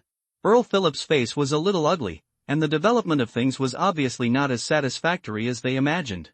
These ungrateful bastards. At this time, boomed the Zoroastrian minaret with a cross on the top emitted the melodious ringing of bells. Subsequently, the sound of dense footsteps sounded not far away. Boomed the closed doors of the manors were pushed open. Hoplites holding two-handed axes, carrying bucklers on their backs, and wearing multiple layers of chain mail and red and white smocks rushed in from the door with their feet covered in mud. In the middle of them, a young knight riding a warhorse and wearing a black cloak slowly walked out. The rain soaked their clothes, making the sharp blades and armor appear brighter. Who? Stop, this is Count Philip's private property, you have crossed the line. A few drunken knights hadn't seen the situation clearly yet and said with a smile, "Ha, is this kid imitating the emperors of the Eastern Empire and forming a Varangian guard for himself? It's a pity that the emperors of the Eastern Empire had thousands of Varangian guards, and they were beaten back by the Turks. How many of them are there? What's the use of them?" The Franks had always looked down upon the weakness of the Greeks. Although they sincerely envied the prosperity of the Eastern Empire, they did not pay attention to the imperial-style army that had been weakened in recent years and was defeated by the Turkic states in Asia Minor. Earl Philip joked, "What's wrong, boy, are you here to apologize to me?" Lothar rode on the back of Nissen's horse and ignored the thoughts of these drunken lunatics. He said loudly, "Commander Count Philip neglected his duties and transferred people away from their posts without authorization, which resulted in the Crown Prince being attacked by assassins. All your official titles will be removed immediately, and you will be imprisoned in prison, awaiting trial by the Grand Council." "No, it's impossible." Earl Philip's expression changed drastically, and he stammered, How could it be such a coincidence? What happened to His Royal Highness? Tell me quickly." Lothar did not answer his words, and said in a cold tone, "Your Excellency, Commander, are the transfers in the palace tonight planned by you?" "That's true, but then there is no need to talk nonsense. I now suspect that you are involved in the murder of the Crown Prince. Please put down your resistance immediately, otherwise I will not guarantee your life safety." "Conspiracy to murder the Crown Prince?" Philip's lips were trembling. "There is no way I will get involved, I swear on the honor of the Wealth family." Lothar looked around and sneered, "In addition, I will have a list next. Everyone whose name is called, please stand up for me. I promise to give you a fair trial." "A fair trial?" The knights looked at each other. For such a heinous crime, what could be the most just trial? Hanging with a whole body? Or dethrone his title and demote him to a slave? Several of Earl Philip's confidants turned pale and trembled when thinking of their possible fate, and large beads of sweat dripped down their temples. They don't know what happened to the Crown Prince. It doesn't matter to them either. Because whether little Baldwin died or not, they were all guilty of dereliction of duty and possible involvement in the murder of the Crown Prince, which was enough to send them to the gallows. On the contrary, it was Count Philip. Because he was a vassal of the German emperor, as long as little Baldwin was alive, the most he could do was remove his official title and expel him from Jerusalem. Lothar picked up the list and spoke slowly, "Rodel of Aachen, please come out. You were supposed to lead people to inspect the Midsummer Corridor tonight, but you only left one sergeant there. Nemir of Florence, you were supposed to be stationed at Godfrey's Tower tonight. Charles of Artois." He announced the charges one by one, and then said, "Come forward on your own initiative. If you still have a shred of knightly honor, don't let my soldiers pull you out from the crowd. It will make you lose your dignity. I guarantee that my guard's axemen will never be an opponent that you can compete with when fighting on foot." There were 6 knights whose names were read, and all of them looked as if they were mourning for their heirs. Someone tried to argue. Some people begged and told about their past achievements. Others looked around, hoping that their colleagues around them could speak for themselves. But no one planned to resist. Lothar showed no mercy and waved his hand, "Take him away." If you have any questions, stay in the prison and tell the inspector. Count Philip walked on the road with a face full of despair. His weapons were confiscated and his hands were put in heavy shackles. When passing by Lothar, he begged in a low voice, "Grand Commander, I am willing to swear on the Holy Cross that I did not participate in the conspiracy against the Crown Prince. If you still think that you are an upright knight, please return the I am innocent and I promise that I will never cause trouble to you again." Lothar shook his head. "The oath is sacred, but the oath of a person who does not regard the oath as sacred is worthless." Lothar pointed to the crosscoat of arms on Earl Philip's chest. "One of the oaths you took to join the Royal Knights requires you to obey justice and be benevolent. However, you are narrow-minded and ignore the dangerous situation in the Holy Land. The group's involvement in the crisis of secession has violated this point." Earl Philip opened his mouth and said with some dissatisfaction, "Who would be willing to give up his power to others? Baron Lothar, what would you do if it were you?" Lothar ignored him and waved his hand, signaling Ryan to escort the man away. It is unlikely that Count Philip is related to the assassination, but among the people who instigated him to go against Lothar, there are definitely people from the assassin's side. The remaining knights present watched their companions being captured, and some were so sad that they remained silent. No one even took the initiative to salute Lothar. Many people are full of fear of this new Grand Leader. As soon as they arrived, they moved the beloved Earl Philip down. This method was so terrible that although they didn't want to obey, they never dared to resist. Lothar glanced at the unfamiliar faces. "Everyone, when you meet the Grand Leader, have you forgotten how to salute?" The knights and their attendants saluted Lothar one after another. Lothar could see the fear on their faces, and he said solemnly, "Tonight, many of you are not at work, and they are not on vacation. I am willing to forgive you for this matter, but only this once." Immediately someone broke out in a cold sweat behind his back. "Thank you for your forgiveness." Lothar nodded slightly, and then left without looking back. Only a few whispers were left behind. The heavily armored Varangian guards escorted the prisoners into the prison carts, then got on the traveling horses assigned to them by Lothar, and the group galloped towards the palace. By using mounted infantry, the pressure on their march can be greatly reduced. Put all the prisoners into prison and order them to be under strict guard. Lothar walked straight to the palace. Under the guidance of the king's personal servant, Lothar entered the quiet room. Inside the house, incense was still burning. But he still keenly smelled the faint smell of decay in the air. It seemed that every time Lothar saw Baldwin IV, his condition became worse. "Your Majesty, I have put all those who have neglected their duties in prison." Under the candlelight, Baldwin IV's expression remained calm, and he did not seem to be furious about the Crown Prince's almost assassination. "What are you going to do with them?" Lothar said calmly, "Except for Earl Philip, who only had his official title removed and was expelled from the Royal Knights, the others were all sentenced to hanging. This is the cruelty of political struggle. If Lothar gets a chance, he will not forgive him so as to give Count Philip a chance to make a comeback." After this incident, he not only rectified military discipline, but also eliminated another small hill within the Knights, which will greatly speed up his progress in controlling the Royal Knights. Baldwin IV nodded noncommittally, and then asked, "Who do you think is the mastermind behind this?" "It depends on who was the biggest beneficiary after His Majesty the Crown Prince's death." Baldwin IV was a little confused. "You mean, Earl Raymond?" "Earl Raymond is the regent. Once the king or the Crown Prince dies one after another, as the most powerful and prestigious person in the Holy Land, he has the greatest possibility of succeeding to the throne and becoming the king." "I know him well. He would never do such a thing. Compared to an empty king, he is already the king of North Jerusalem and will not do anything unnecessary." Lothar nodded and said, "I don't think it's Earl Raymond, or even a Crusader noble. Saladin would not do such a thing. I signed an armistice treaty with him.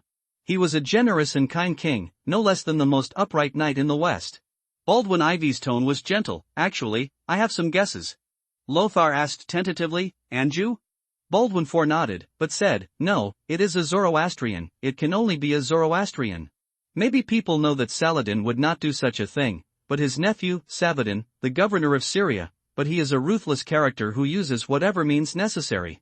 He once sent people to massacre the wooden castle of Lord Kakab who slandered Saladin." At this point, the two looked at each other and smiled. This is politics. Even if they all know that this matter cannot be done by people from the Ayyub kingdom who have a deep hatred for the old man in the mountain, they still have to speak the same tone. As for the so-called Anjou, it is because if the crown prince is killed, there is a high probability that the successor of Baldwin IV will be appointed by the patriarch of the Anjou family, King Richard the Lionheart. And King Richard the Lionheart will probably lead Albion's crusaders to the east in a year's time. According to established rules, the King of Jerusalem would be the commander-in-chief of the crusaders, but this king was obviously not willing to submit to the command of others. As for who it was from the Anjou family, and whether the matter was instigated by King Richard the Lion-Hearted, it is unknown. Early the next morning, in the Bishop's Square in Jerusalem, Hans held high the royal flag given by His Majesty the King. He had been appointed by Lothar as the flag-bearer of the Royal Knights. This was an honorary official position and not nepotism by Lothar. On the second floor of a small fortress belonging to the property of the Royal Knights, wooden steps were pushed out one by one, and the sergeants and servants who were stripped of their robes and coats were pushed out. They stood on the trembling wooden pedals, their bodies shaking involuntarily. With a bell ringing, the censor stood aside and began to loudly read out their sins to the onlookers.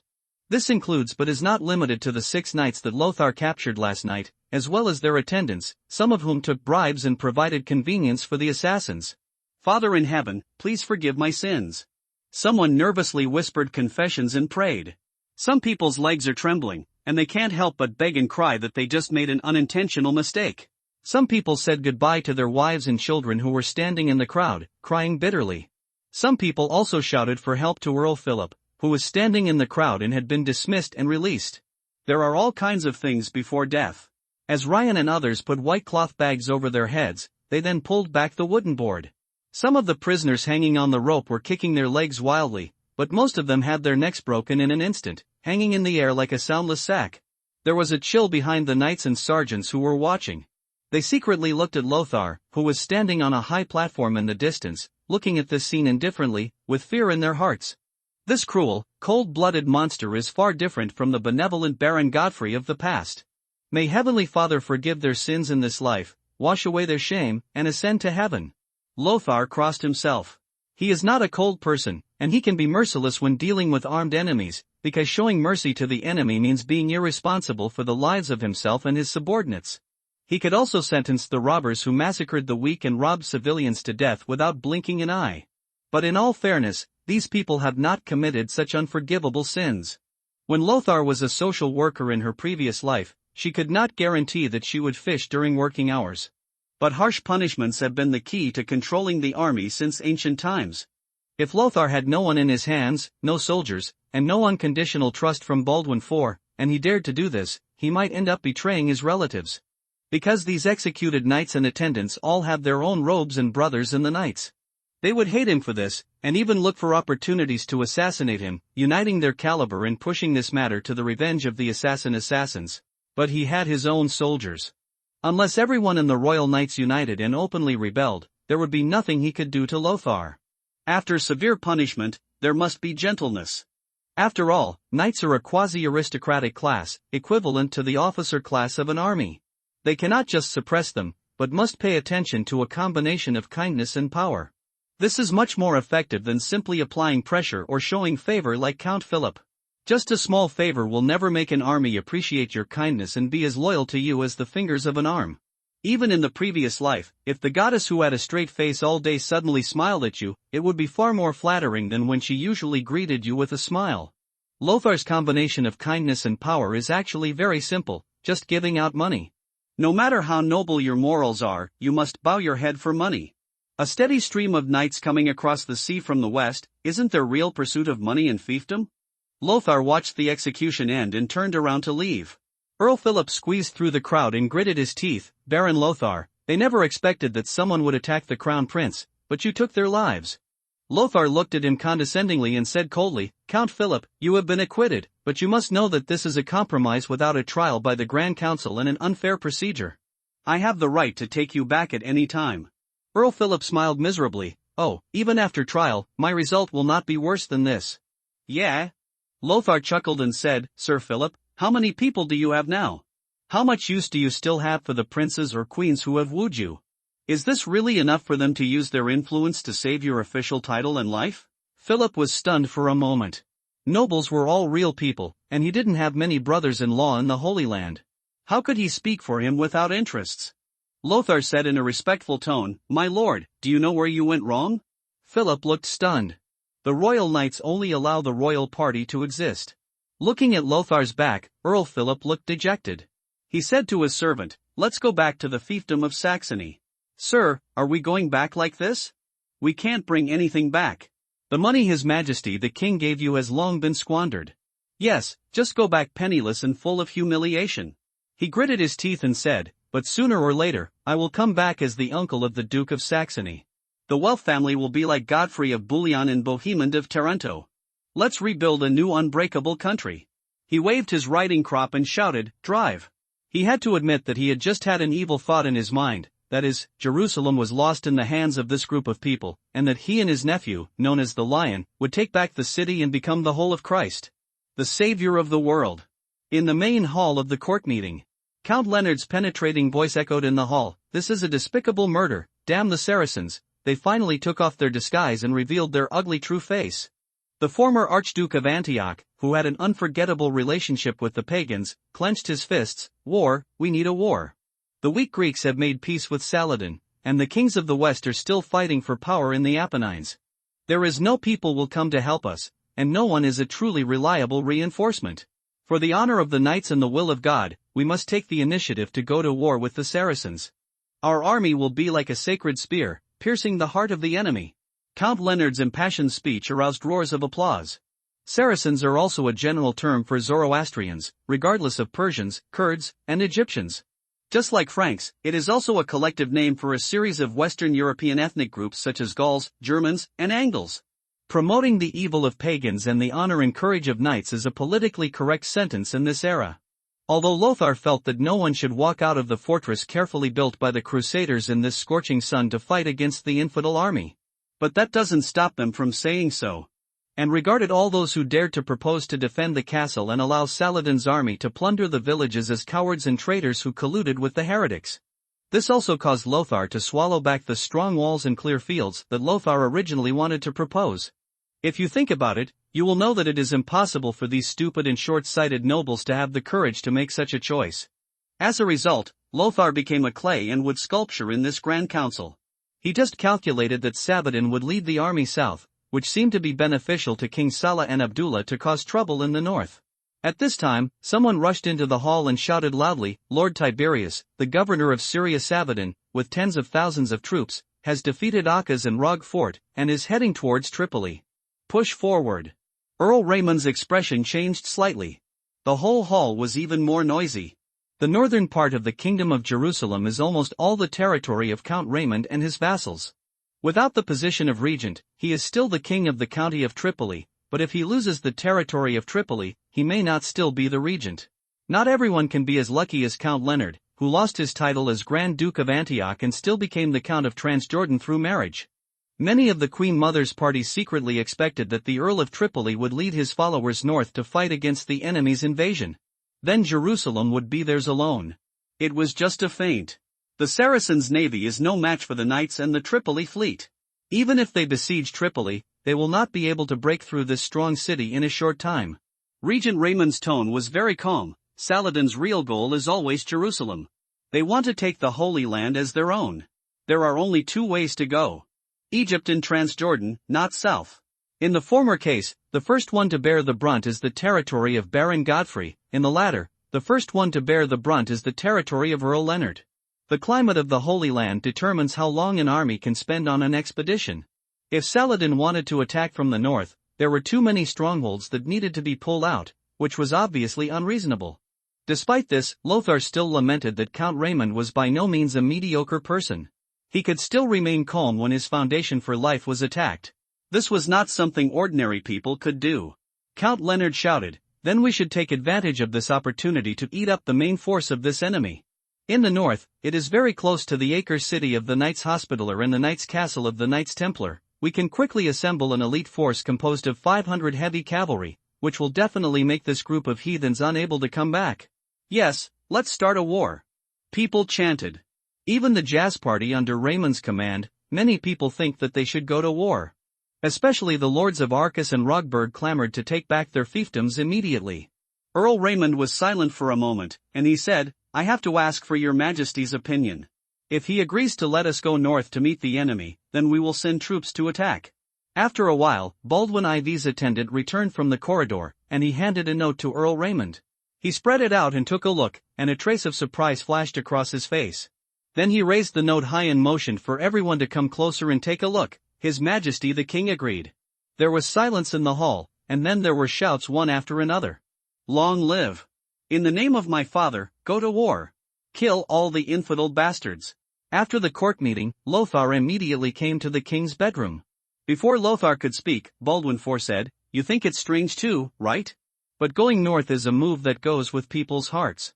Not only Count Raymond can see Saladin's intentions, but Leonard, Hugo, and Georgelin. They are not idiots. Saladin's intentions are obvious, but this is not a conspiracy, but a conspiracy." Baldwin IV pointed to the chair opposite and motioned for Lothar to sit down. "If when you were fighting with me, your territory of Yogurtsburg was attacked by infidels, would you have the mood to immediately take your soldiers and return to Yogurtsburg to rescue?" Lothar was silent. This is human nature. For many people, although the safety of the Holy Land is important, it is not that important compared with their own territory.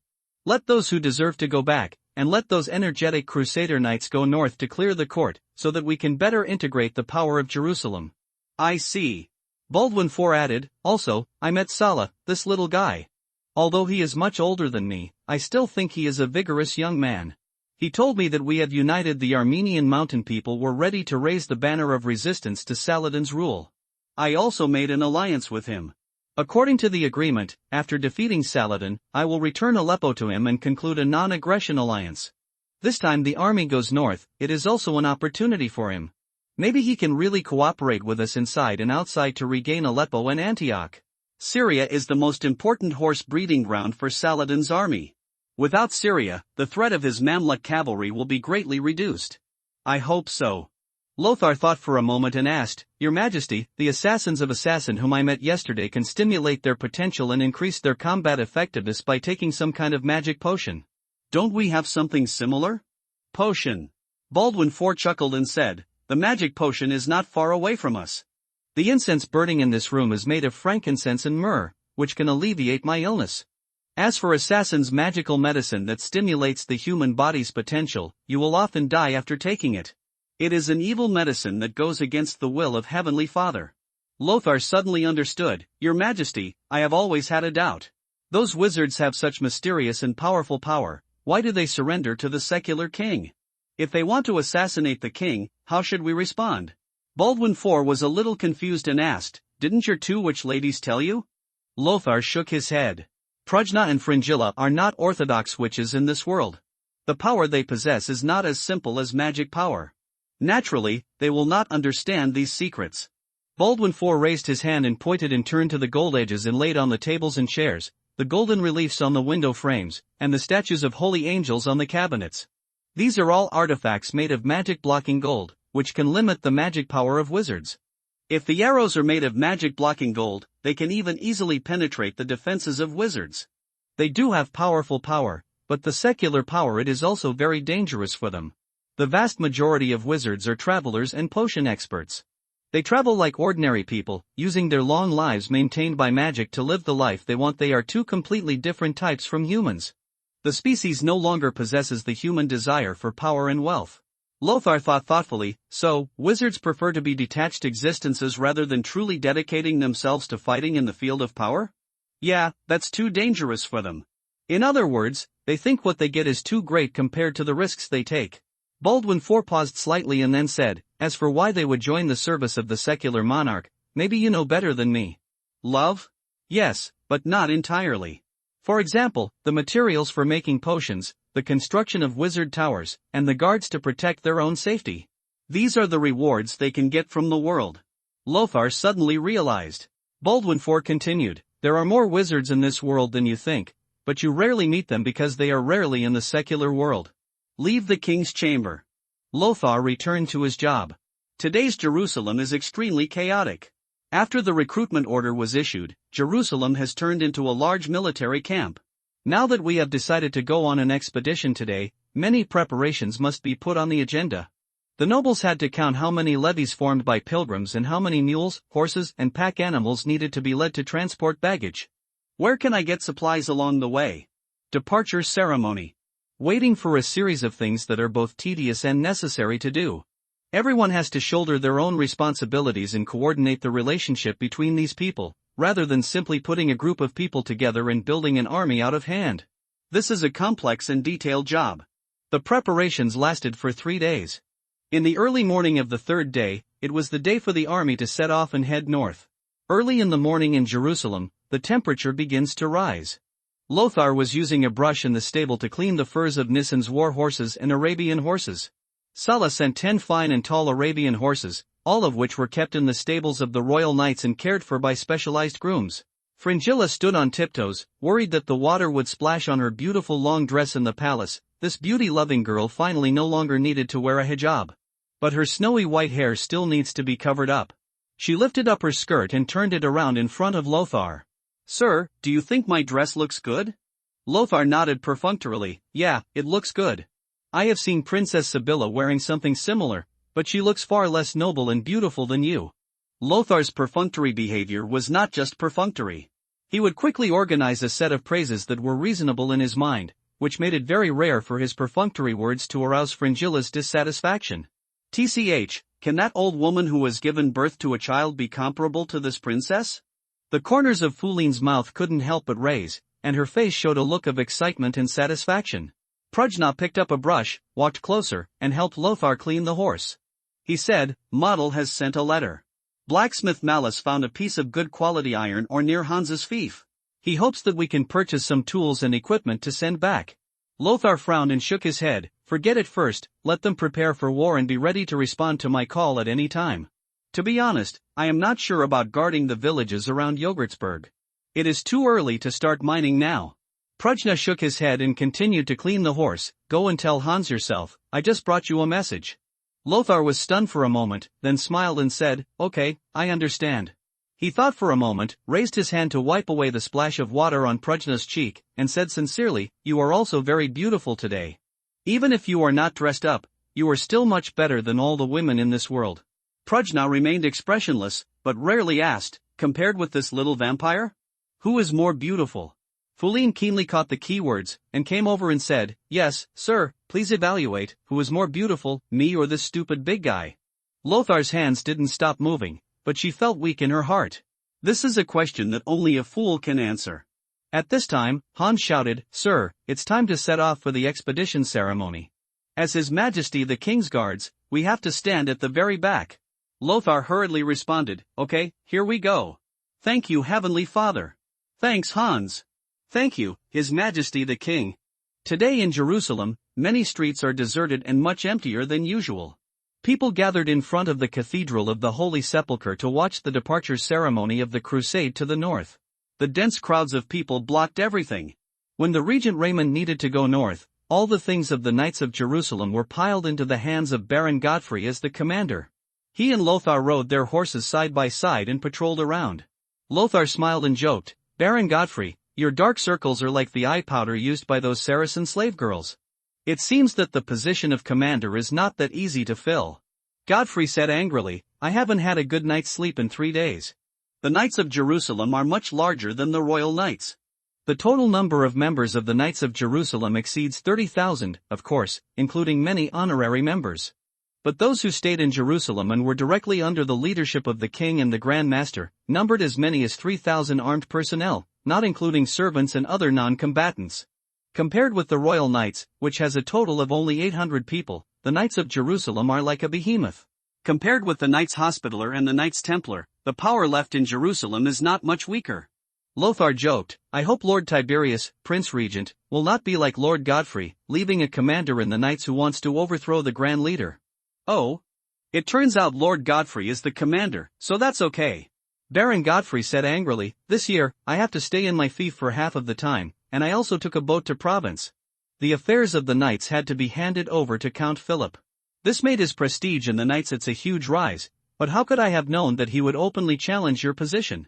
They were actually in a good mood, after Count Raymond and other members of the Lord's party, as well as some of the nobles of the Queen Mother's party who went on the expedition, left Jerusalem. The royal party finally gained more power. The nearly 800 troops of the Royal Knights and the 3,000 troops of the Jerusalem Knights are respectively in the hands of Lothar and Baron Godfrey, two die-hard royalists. Although the city defense army, the noble private soldiers of the Queen Mother's party, and the pilgrims formed a new crusade, they were still in the hands of the Queen Mother's party and the Duke's party. But the balance of power has finally reached balance. Lothar said goodbye to Baron Godfrey, joined his bodyguards and rushed to the Cathedral of the Holy Sepulchre where a grand expedition ceremony was being staged. Groups of soldiers walked past the cathedral to receive blessings from the priests. First, there are the elite knights wearing chainmail, robes, and cloaks. They bring their attendants, wear various banners, hold their heads high, and accept the greetings of the onlookers. There were even many cavalrymen, and even their mounts were covered with robes and leather armor to resist the arrows of the Saracen cavalry. Knights Templar with a red cross on a white background, Knights Hospitaller with a white cross on a black background, cross, eagle, brown bear, standing lion, lynx, fleur-de-lis. Various coats of arms are engraved on the fronts of the nobles and knights. There were 500 knights heading north. Counting their attendants, they could muster over 1,000 armored cavalry, which was less than half the strength of Jerusalem. This was all due to the conscription order issued by Baldwin IV not long ago and the new round of crusade called by His Majesty the Pope, which enabled a large number of scattered knights to cross the ocean and come to the Holy Land. Then came a neat team of sergeants. They marched in the form of square formations, also wearing burqas representing their respective forces. They were colorful but distinct. In the center of them was a giant chariot. There is a huge golden cross standing on the chariot frame. This is not a true cross. The real holy objects are stored under the cross in a box on the chariot and are guarded by a whole team of fighting monks. Because there was only a wooden block left of it and could not be raised high enough for everyone to see, this golden cross was cast to show that the holy object was in the military. Finally, there was the crusade formed by the pilgrims. Their team was somewhat disorganized and could only maintain a relatively orderly state. They couldn't even secure a deformed and worn-out iron helmet, and the spears used by many people were already rusty even with their iron spearheads. The shabby burqa he was wearing was covered with low-quality paint, and it was obvious at a glance that it was a red cross made in a hurry. Fortunately, the shield can still be used by everyone, but most of them are not covered with skin. The gold donated by Henry II was a large amount, but even if all the arsenal reserves were collected, it would not be possible to arm such a large army in a short period of time.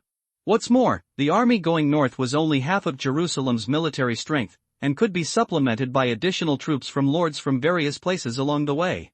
Therefore, most of the pilgrim crusaders who were actually relatively well-equipped remained in the Holy City and were still in a state of training. Lothar, his winged cavalry, and the royal knights were guarding the front of the church, guarding the empty king's throne behind them. On the minaret, the bells tolled endlessly. Ordinary people gathered around the street, and even the two-story buildings and windows along the road were crowded with people watching the excitement. They held high the images of the Son, the Virgin and the saints, praying devoutly for the soldiers to return victoriously and kill all the infidels who invaded the border. The Archbishop of Tyre and many clergy stood in front of the throne and shouted, "May Saint Michael bless you. Devout believers, when you pass by the holy tomb, you will also be bathed in the divine light. I wish you all the best on the battlefield, neither arrows nor swords and guns can hurt your bodies.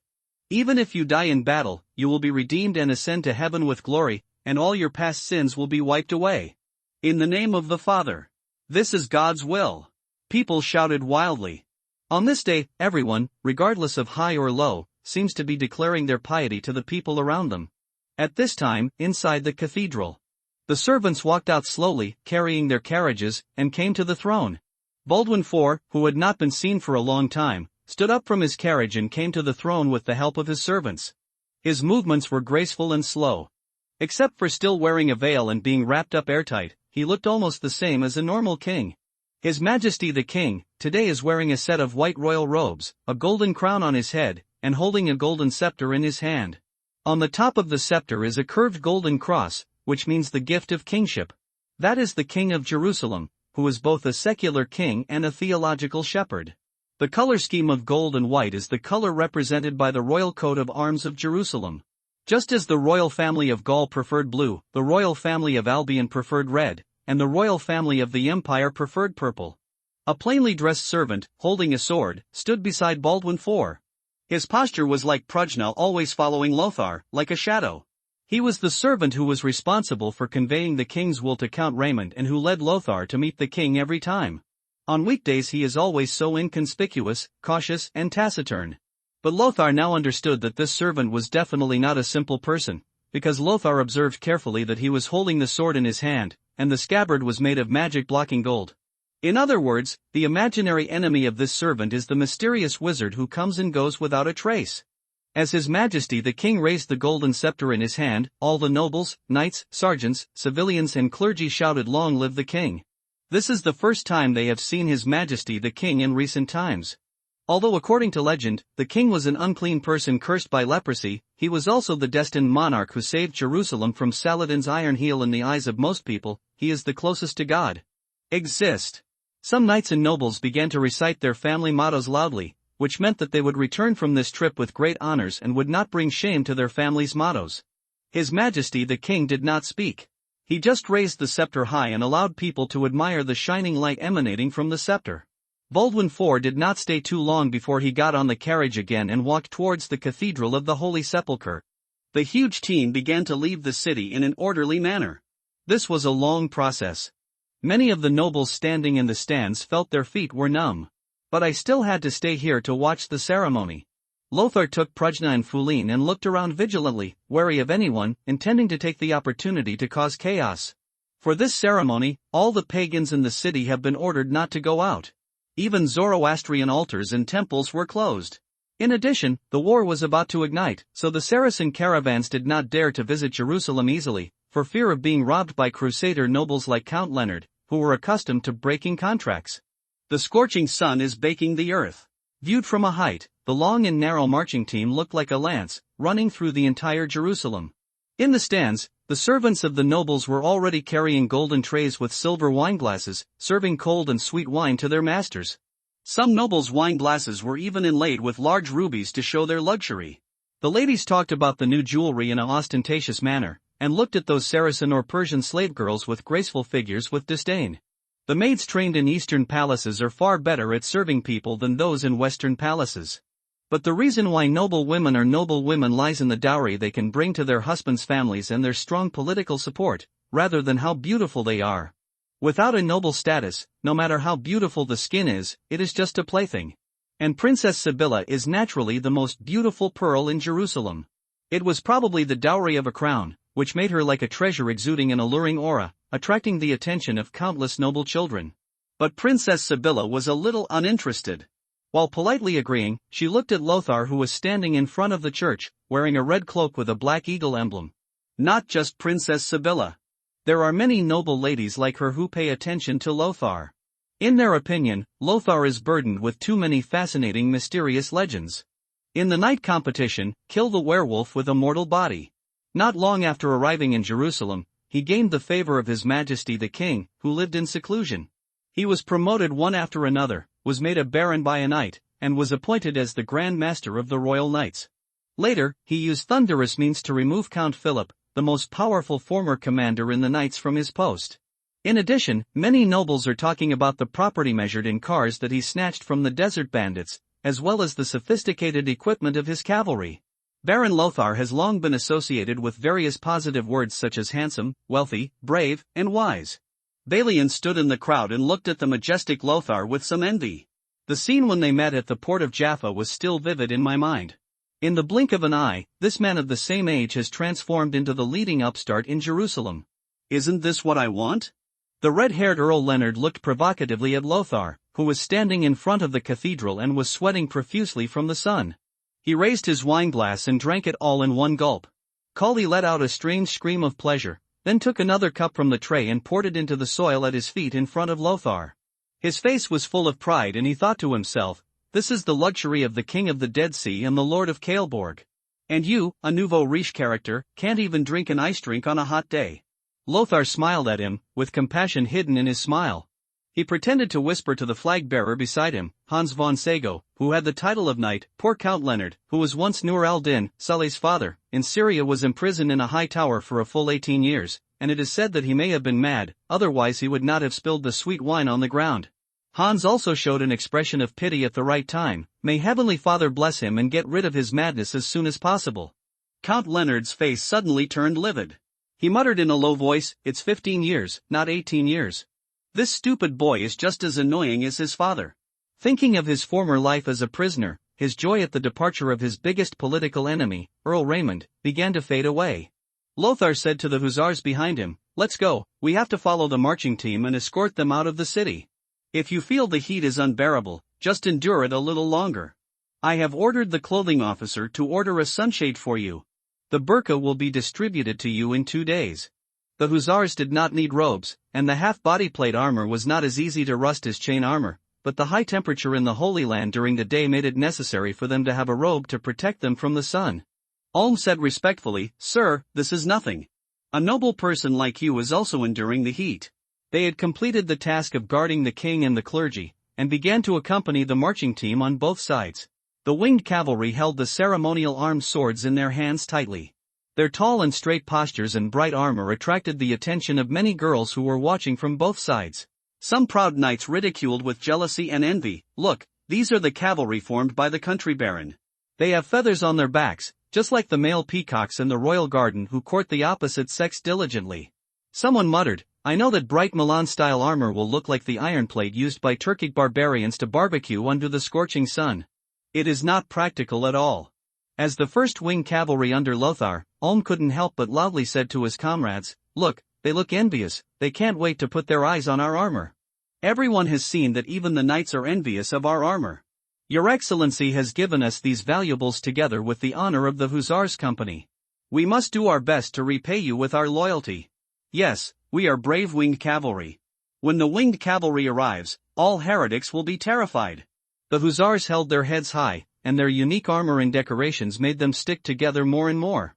Something called collective sense of honor emerged among them. In front, Lord Raymond, wearing a blue robe and cape, came on horseback. He called loudly, "Baron Lothar." "Good morning, Lord Tiberius." Lothar replied respectfully. He was a little surprised that the leader of the jazz party, who could be said to cover the sky with one hand in the Holy Land, would actually talk to him. Earl Raymond is not as handsome as Earl Leonard in appearance, and his thin face is full of mottled spots from the years. His face was a little complicated. "Baron Lothar, I once had a close relationship with your father. I was once worried that you would become like him, obsessed with starting successive wars, but fortunately you did not know." Lothar said with some confusion, "Sir, I know very little about what my father has done here, but if my father's ideas are so radical, he should have a very good relationship with Count Leonard." Raymond's serious face couldn't help but reveal a smile. "Your father once openly declared that Leonard is a reckless fool without a brain." Lothar was stunned. Was Count Werner so fierce before?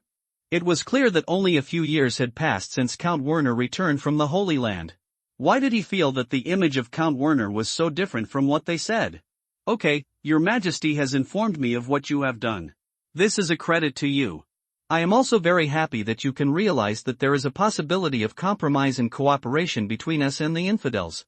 From now on, the safety of His Majesty and Jerusalem will be in the hands of you and Godfrey. Remember to be careful of Leonard, a reckless and foolish man, doing stupid things." Lothar nodded, "I will, sir." Earl Raymond greeted Lothar with a smile, and then led his attendants away. Lothar thought about it for a moment and figured out that it was Baldwin IV who informed Regent Raymond about the alliance between them and King Salah, and that was why there was such a conversation. The Crusaders marching north finally left Jerusalem.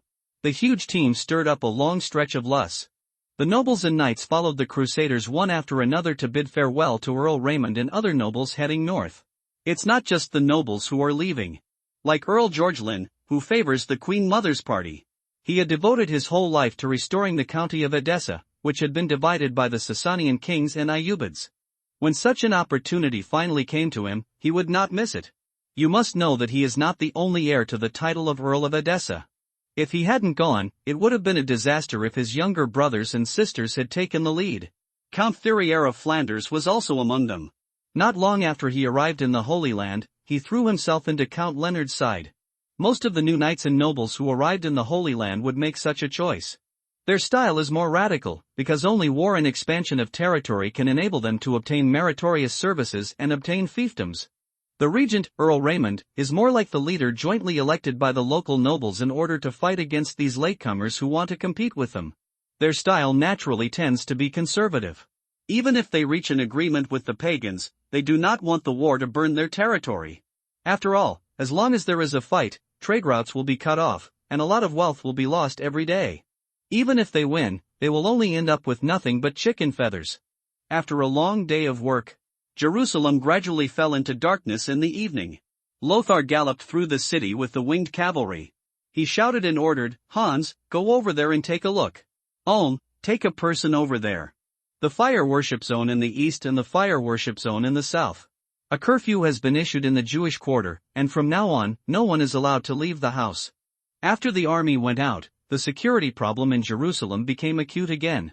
Prior to this, during the period when local ruffians were being arrested and enlisted in the army, the security of Jerusalem had been significantly improved. However, the departure of a large number of Christian sergeants and knights has caused the city's population proportion to slip to a dangerous value. Today, knights from the Royal Knights Order located in various royal estates are returning one after another, leading the sergeants. The strength of the Royal Knights was replenished, so Lothar was captured by Baron Godfrey as a strong man and led his cavalry to patrol the city with him to maintain law and order. In the afternoon, some Zoroastrian believers gathered under the dome altar to listen to a sage preaching. They almost caused trouble, but now they have all been hung on the gallows to dry. In addition, someone found a body covered in bruises as if eaten by wild dogs in a drainage channel. All kinds of gossip, such as divine revelation and divine punishment, have been spread everywhere. There was no one here to add fuel to the flames, and Lothar didn't believe it. The night is getting darker. The bright moon hangs high in the sky. Hans, one man and one horse, patrolled the closed neighborhood. There was no one on the street. In the houses on both sides, the burning lights and deliberately suppressed conversations quickly disappeared with the sound of horse hooves passing by. The massacres that the Crusaders once inflicted on the Saracens were still firmly remembered by the pagans in this city, even if hundreds of years had passed. Among Lothar's hussars, only Hans was qualified to patrol alone. The rest of the people should go with at least 2 people to take care of them. Control Hans stopped in front of a temple. This is a temple called the Holy Fire Scripture Hall. According to legend, Zoroastrian theological classics translated in various languages are stored here, as well as manuscripts left by the prophet. Many Zoroastrian monks come here from far away to read and pay homage to the scriptures left by the sages. Hans sat on the horse and sniffed. Not far ahead, he smelled a smell that was both familiar and unfamiliar. Savage and brutal. Wild, violent. He searched his mind and suddenly realized, is this a smell similar to Abelardo? It's the werewolf of this world. Hans tied the horse to the side of the road and walked slowly forward. After a while, he saw a gloomy-looking man kneeling on the ground under an olive tree in front of the temple, constantly crossing himself and praying. Hans came to a stand not far behind him and said loudly, "Werewolf, since you want to repent to Heavenly Father, why do you want to worship a pagan temple?" The man's body trembled and he whispered, "I prayed to Heavenly Father, but I didn't get an answer."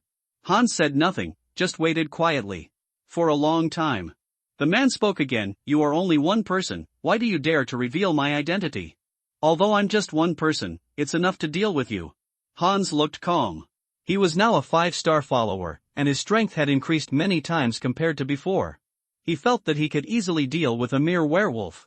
"That corpse in the drainage ditch was done by you, right? I heard your prayers, but unfortunately, this will not erase the sins you committed." I didn't mean it. I can't control my appetite. Please, leave quickly." There was an expression on the man's face that looked like he was crying but not crying. He raised his hands and said, "You can't even imagine what kind of terrifying power the werewolf has. I have fallen into the arms of the devil. Even in the holy city closest to the kingdom of heaven, I still don't feel salvation. The power of the Heavenly Father cannot compete with the devil at all." Hans murmured, "Blasphemy." Then he felt a little dazed again. He is also a werewolf now, not the knightly squire who insists on using swords and spears to preach. If it is said to be blasphemous, his existence itself is a kind of blasphemy against the Father. I can't help it. Get out of here. He looked in pain, and a black hair pierced his cheek like a steel needle. And this is just the beginning. What follows is a scene that can make cryptophobic patients faint. The dense black hair, as if full of life, pierced the skin of the man's body, grew wildly, and covered his whole body in the blink of an eye. His muzzle became long and narrow, sharp, and 2 rows of sharp fangs protruded from under his lips. Along with the creaking sound of his joints swelling, his legs and arms were lengthening. In the blink of an eye, the man had transformed into a tall, black werewolf, 3 meters tall. Hans mused. It turns out that this is the third person witnessing the transformation process of the werewolf, which seems to be similar to his time. He. A low laugh sounded. You asked for this. I gave you a chance. Amidst the deep laughter, the werewolf grinned its fangs. Hans said with emotion, "You are much bigger than me after transformation. Let me weigh it. What is the difference between you and Abelardo? Is it the variety or the number of cannibals?" The werewolf had some difficulty understanding Hans' calmness, let alone what he said about transformation and Abelardo. Hearing a suppressed growl, the werewolf kicked the ground suddenly, its tense muscles like springs, shooting its huge body towards Hans. Kang, the werewolf's sharp claws pressed against the blade in Hans' hand. Hans was knocked back by the violent impact. But the werewolf's sharp claws clamped down on the armed sword in Hans' hand. He struggled hard, but was surprised to find that he was completely suppressed by the werewolf in terms of strength. It was different when fighting Abelardo and Lothar. Abelardo had to fight in a werewolf body, hidden in a small armor, and was unable to use the werewolf's largest weapons, claws and teeth. You can't do anything like pounce. This greatly limits the werewolf's combat power. This was also one of the key reasons why Lothar was able to win in the first place. The werewolf Hans faced this time was not only more ferocious than Abelardo, but he could also use his full strength without reservation, which put Hans at a disadvantage for a while. It seems that I am still not as good as the adults. Hans let go and stopped wrestling with the werewolf. The werewolf accidentally used too much force and retreated several steps back. It picked up the knight's sword that had been bent by great force, threw it aside with disdain, and said with a grin, "Without the weapon, I will see how you fight with me." The werewolf's heart was actually full of surprise. Hans was the strongest human being he had ever seen.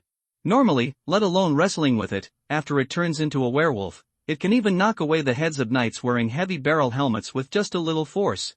"Mr. Werewolf, please allow me to take off my armor so as not to hurt your teeth." Hans took off his robe, sat on the ground, and took off his chainmail shirt with a relaxed attitude. "Are you crazy?" The werewolf looked at Hans with a vigilant face, somewhat confused as to why this man had to take off the armor he relied on for a living. With a human's frail body, wouldn't it be as fragile as a piece of tissue paper in front of him? "Of course I'm not crazy." Hans took off his chain armor and then took off the lined linen shirt. "It's just that I found that it is impossible for me to complete the feat of killing a werewolf with a human body like my lord." "Are you kidding me?" The werewolf felt like Hans was telling a tall tale. No one understood the horror of werewolves better than him. How could a mortal kill a werewolf? Delaying for time? The werewolf was alertly aware that Hans had delayed him for too long.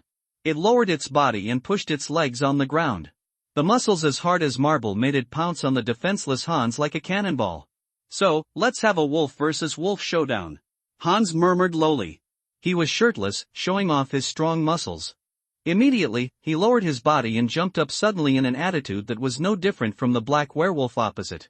While the body was still in mid-air, white hairs sprouted out. In the blink of an eye, Hans had completed the transformation from human to werewolf. Just heard a muffled bang. The two fell to the ground together. The black werewolf let out a hoarse roar. "You too. You are too. No wonder you are so powerful. You are also a person abandoned by God. Why do you want to attack me?" Hans said softly, "I am not a person abandoned by God. I have God. And he responded positively to me." Immediately, he swung his claws and smashed it. The sharp claws left a deep, bone-visible scar on the black werewolf's chest. The black werewolf was furious and kicked Hans away. It panted and got up from the ground. "Damn beast, a 2-meter-old little wolf, I will let you know what it means to respect your seniors." Hans stood up and scathed. Unlike werewolves in this world, his transformation was time-limited, but he would not lose his mind, and he did not follow the principle that the stronger he gets, the bigger he gets. Next moment, the two werewolves struggled together again. They abandoned all civilized power and instead used the most barbaric minions, trying every possible means to kill each other. The black werewolf was shocked to find that Hans, a werewolf, was obviously much smaller than him, but his power was even more terrifying than him. At first, it could gain the upper hand with its superior combat skills. But as time passed, the white werewolf seemed to become more and more familiar with the werewolf body, and figured out how to fight with claws. It's obviously just a poor imitator, but it's getting stronger and more difficult to deal with. The black werewolf watched helplessly as he was being crushed step by step by Hans. Until, Hans's 2 rows of sharp teeth were imprinted on its neck. Click in the werewolf's eyes, the lizard-like brown-yellow vertical pupils gradually lost their luster. He twitched the corners of his mouth and said softly, "Lilith, my world is dark." Hans raised his blood-stained wolf head, blood dripping from the corners of his mouth. He looked at the bright moon. Immediately, let out a melodious wolf howl. The melodious howl of the wolf, the sorrow lasts for a long time. When Lothar heard the noise and came over, Hans had already put on all the equipment he had taken off. He picked up the bent-armed sword on the ground with a look of distress on his face. Although the quality has jumped to 5 stars, the armed sword that accompanied him to this world has not been improved and is still just an ordinary weapon. "Don't feel bad, I will let Malus reforge a sword for you." Lothar came to the werewolf corpse and was a little amazed at the size of the wolf corpse. He raised his head, stared at Hans, and asked, "Did you kill him?" Hans's face showed a complex expression of both expecting to be praised and afraid of being blamed. After all, he is still a child. Lothar sighed inwardly, but with a serious expression on his face. "Next time, remember to notify us in advance and don't act rashly. Your own safety is the most important thing." Hans scratched his head in embarrassment. "Sorry, sir, I was a little reckless this time. But I just want to find out how the werewolves in this world fight. You know, I am not born and raised here. The 2 Sicilian wolf clan has no inheritance of how werewolves should fight. Besides, it's not convenient to transform." Lothar nodded. "It is indeed excusable." The hussars are 100% loyal to Lothar. But Lothar's current subordinates are not all winged cavalry. Hans pointed to the body of the black werewolf and sighed, "This is a poor guy." I heard his confession. On a full moon night, he couldn't control the wildness of the werewolf and killed his wife and son. When he woke up, he found the scattered bodies of his wife and children lying at his feet. You can imagine how painful this was. He tried to seek salvation in the Holy Land, but unfortunately the Heavenly Father did not respond to him. In front of this pagan temple, he asked for help with the wrong gestures, and naturally he would not receive a response. A poor man indeed. Lothar sighed. It was hateful for werewolves to eat people. But the werewolves in this world are also cursed people. Many times their evil deeds are out of their control, which makes them seem a bit pitiful. But pity is pity, if you encounter it again, you will still be killed. Hans said with some regret, "Sir, if he could control his wild nature, I would have wanted to recruit him for you. Such a huge werewolf would be an invincible chariot on the battlefield." Lothar shook his head and said, "The werewolves in this world are very bloodthirsty. I dare not recruit them as subordinates, otherwise I will be expelled from the church the next day. Someone, bring this werewolf's body back." He planned to bring this wolf corpse back to Fringilla for research. According to many legends in this world, anyone who is bitten by a werewolf will be infected and become a new werewolf, but Lothar feels that this statement is not reliable. If werewolves were really as contagious as zombies, they would have become a disaster long ago. At this time, there was a sound of footsteps in the distance. The group of people holding lanterns slowly walked this way. They were dressed in obvious alien attire, and a well-informed wing cavalry whispered, "They are Turks. Count Leonard hired such a team. It seems to be called Ghazi warriors." Turks? Lothar frowned. Most of the Turkic tribes that continued to move westward surrendered to the Sasanian king. With a wave of his hand, the Sasanian king granted them Asia Minor, which did not belong to them, as pasture. And the Turks live up to their reputation as brave. Over the years, they have continued to expand their power in Asia Minor, squeezing the power of the Eastern Empire down to only Nicaea and other coastal cities. In other words, the Turkic forces are often located in Asia Minor, not the Levant, in a narrow sense, only refers to the eastern coast of the Mediterranean. How come they came to Jerusalem? The leader was a Turkic man dressed as a noble. He asked in half-baked Gallic, "What's going on? I seem to hear a wolf howling. Has a wild wolf broken into the city?" Lothar winked at Ulm, who immediately understood, took 2 steps forward on his horse, and said sternly, "Stop, don't come any closer. This is Lothar, the grand leader of the Royal Knights. Heretic, return to your house immediately, otherwise we will identify you as a suspicious person." A Ghazi warrior drew his straight sword and said angrily, "You bastard! How dare you be so rude to my master?" The hussars behind Lothar also immediately drew their swords. The Turkic noble quickly waved his hand and said, "Don't get me wrong, I have no ill intentions, I'm just worried that evil wolves will break into the city and threaten our own safety." Lothar said loudly, "You don't need to worry about the security issues in Jerusalem. Jerusalem has issued a ban. Please return to your house immediately." The Turkic noble stopped entangled and said simply, "Okay, I understand. Please don't misunderstand our purpose. Let's leave now. The Turkic nobles who walked away looked gloomy. Prince Jendal, shall we take action? Don't be impatient. The Turkic nobleman known as Prince Jandar showed a trace of greed in his eyes. I didn't expect that there would be a werewolf in this holy land of pagans. It's a pity, how to get it from the hands of these Franks? His body was stolen. Not all Turks have converted to Zoroastrianism. Every nation has a group of stubborn conservatives. For example, a considerable number of Turks who migrated westward still cling to the shamanic belief in the immortal god. And Prince Jendal is one of them. In shamanism, there is an ancient technique that can inject the essence and blood of beasts into the bodies of warriors to create a group of beast-blooded warriors. This is why Prince Jendal wants to obtain the werewolf corpses. Watch the group leave. Hans said, "There is something wrong with these Turks." Lothar nodded and said, "Indeed," his eyes couldn't help but glance at the body of the black werewolf.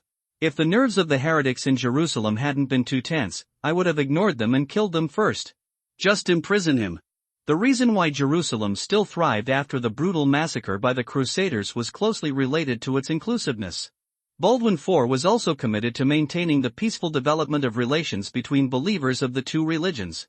As a royal party member, it is impossible for him to do things like Count Leonard, who attacked pagan caravans for no reason, or even robbed and killed nobles. Early the next morning, the news that the royal knights had killed a werewolf quickly spread throughout Jerusalem. Last night, the terrifying wolf howl was so penetrating that it resounded through almost half of Jerusalem. Many people still remembered it fresh after waking up during the day. Lothar is waiting. Perhaps not long after, Archbishop William will come to visit in person. On the one hand, he will verify the authenticity of this matter. On the other hand, he will probably ask for the werewolf's body. The body may then be burned in public and a pageant held to inspire people. At this time, Fringilla was standing at the highest point of the palace castle tower. She seemed to be violating the rules of gravity, walking on the outer wall of the tower, which made Lothar feel terrified. "Silly man, can you give me and the adults some space to be alone? It is my duty to protect you, sir. Yesterday, you didn't follow the adults all the time." Prajna frowned, realizing that he couldn't argue, so he simply chose to remain silent as he always did. Fringilla said angrily, "You are a cunning woman. When you hear words that don't suit your mind, you choose to pretend to be deaf and dumb." Lothar stood up as a mediator at this time. Most of the trophies obtained from the bandits have been transported to Jerusalem. The damaged ordnance and armor were sold at a good price when there was a shortage of ordnance in Jerusalem. With this money, I plan to purchase several workshops. Fringilla was a little surprised. "My lord, are you sure you can defend Jerusalem? If the city is destroyed, won't your workshop also be destroyed?" Just because the war is approaching, many workshops and shops run by pagans are on sale at low prices. Once I buy the workshop, I won't start working on it immediately. I just plan to take over the skilled workers. Lothar planned to develop engraving printing technology and use it to print theological classics. With improved paper-making technology, he would not have to worry about sales in Jerusalem, which has a strong theological atmosphere. Although many people at the bottom are illiterate, it is also good to use them as souvenirs. In addition, the improvement of dyes is also quite simple.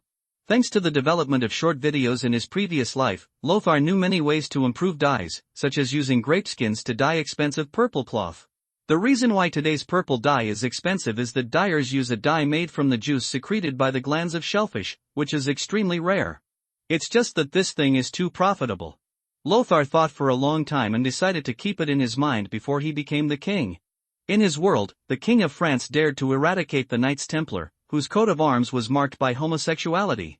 It is enough to see that wealth without strong armed protection is equivalent to my neighbor hoarding guns and I hoarding food, and I may make wedding clothes for others at any time. In fact, Lothar didn't want to perform the duties of the Grand Leader and work all day long while thinking about making money. There is no way, Yogurtsburg is too barren. The only special products are dates and other crops. The yield is not high, and it is not enough to exchange for food to fill the stomachs of all the people in the territory. Of course, the iron mine discovered by Malice could be considered a good industry if developed. It's just that all of this has to be compromised for the sake of war. Sure enough, in the afternoon, His Excellency William, Archbishop of Tyre, hurriedly came to visit with a group of clergy. This is the most distinguished guest that Constance Manor has welcomed. The Archbishop of Tyre was born into the aristocratic class of Jerusalem and had studied for 20 years in European seminaries. After that, he was appointed as an envoy by the late king to the Eastern Empire. After returning, he was appointed as the tutor of Baldwin IV. In addition, he was the recognized successor to the Patriarch of Jerusalem, Heracles, who was old and no longer in charge. Your Majesty the Archbishop, it is an honor to meet you.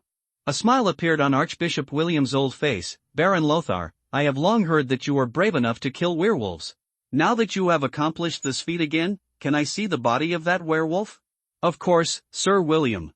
Archbishop William walked around the werewolf corpse and couldn't help but marvel. This is the first time I have seen such a lifelike werewolf corpse. Before that, I had only seen a dried wolf skin in the Bologna Cathedral. I couldn't even be sure. That's really the skin of a werewolf and not an ordinary wild wolf. The other priests also had faces full of enthusiasm and shock. A 3-meter-tall behemoth, even if it has died, leaving only a body, the shock it brings to people is unimaginable. Is this really something a mortal can deal with? Baron Lothar, this is Heavenly Father's blessing. Lothar nodded in time and said, yes, if it weren't for the blessing of Heavenly Father, it would be impossible for me and the knights under my command to defeat such a huge werewolf. I have to teach you that the Abelardo I defeated in the Austrian border was just a werewolf less than 2 meters tall. It was not the same as the ferocious beast in front of me. This is naturally because I am in the sacred land of Jerusalem, a feat that can only be accomplished with the blessing of Heavenly Father. Lothar attributed this credit to miracles. Archbishop William made the sign of the cross in front of him and said with emotion, Baron, you are truly a favored person of God. For Jerusalem, this is a miracle at the right time. If possible, I hope that Baron you can dedicate the remains of this werewolf to the church. I will show more people the feats you have accomplished with the blessing of Heavenly Father. No problem at all. Lothar generously handed the wolf corpse to Archbishop William. The most valuable heart had been taken out, and the remaining parts had little use value. Giving it to Archbishop William for exhibition, or drying and tanning it into a sacred vessel would greatly enhance his prestige. It's a win-win. Archbishop William was also surprised by Lothar's generosity. He thanked, Baron Lothar, you are really a pious man. I heard that your fiefdom of Jorsburg still lacks a priest, and I need to send one. This parish priest with high theological attainments will live in the church in your castle? Lothar said quickly, this couldn't be better. I just hope it can take a while. After all, the war has reached the border, and Jogurtsburg is not far from the border. Archbishop William suddenly understood, I can understand. You can come to me at any time when you need it. Archbishop William wanted to send a priest to a barren territory like Jorsburg, certainly not to collect the meager tithe. But I really intend to use this as a thank you. It's a pity that Lothar is not a devout believer. He doesn't want to just parachute a priest who has no friendship with him to keep pace with him.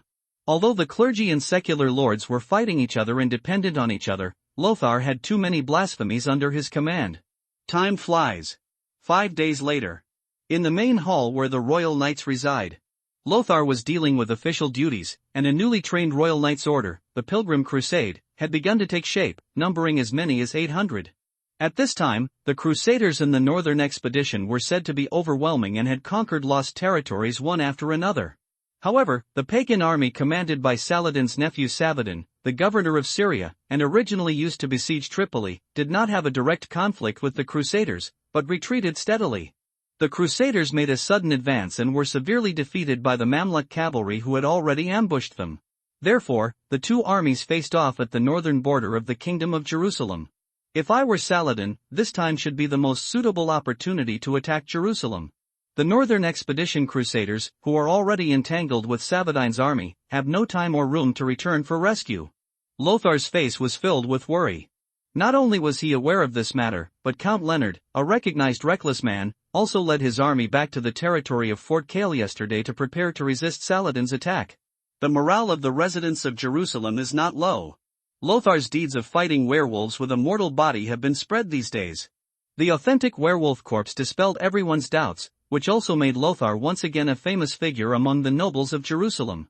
At noon, the system prompts, you have received a new chance to draw a card. Only then did Lothar realize that it had been exactly a week since he left Jogurtsburg and took up his post in Jerusalem.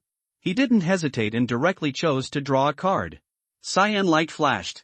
A tall black-robed priest slowly emerged from the hall. He held a Bible tied with a golden chain in his hand. He had short, white hair and a handsome face, like an English gentleman. There was a trace of surprise on Lothar's face. As a medical attendant designed by Lothar. The black-robed priest Alden's status among the 4-star medical retinues is just like Fringilla's status among the 5-star mages. They are both absolutely top-notch. Name: Black-robed priest Alden. Quality: extraordinary, 4 stars, grade 1 intimacy, cold strength, 10 agility, 7 stamina, 12 stamina, 20 mental strength, 25 talent. Blessing of the Archangel: this retinue can communicate with the power of the Archangel mentally and use it to rescue the wounded. Code: this follower has a certain probability of expelling the negative status on the target when it is being treated. Skill: Holy Shield, while healing the target, slightly increase its defense. Elite skill: Suffering Monk. Completely transfer the damage suffered by the designated target to the other designated targets. Elite 2 skills: None. Introduction: Erdine from Tuscany was originally a descendant of the Grand Duchess of Tuscany. He sat on the throne of the Archbishop of Milan in his middle age. Later, the wolf plague swept the entire Tuscany, and the sovereignty of this place usurped by the werewolf family Yashi in the 2 Sicilies. After that, the Patriarch of Yaxi asked the church to pay tribute to him, the flesh and blood of a living person, every day. Unable to bear the collusion with the werewolf family, Archbishop Erdine resolutely chose to leave Tuscany and became a traveling ascetic. The black-robed priest had a cold look on his face as soon as he arrived. I smell the scent of the wolf clan. Sir, your subordinates actually took in those savage wolves? Alden, relax. Hans was once a squire of the Teutonic Knights. I gave him the wolf bloodline. He is not a wolf from the 2 Sicilies. The 2 Sicilies refer to Naples and Sicily, the South Apennine Peninsula. Is that so? Erdine had a straight face and suddenly said, there are also vampires and ghosts. Sir, no one under your command has a bright mind?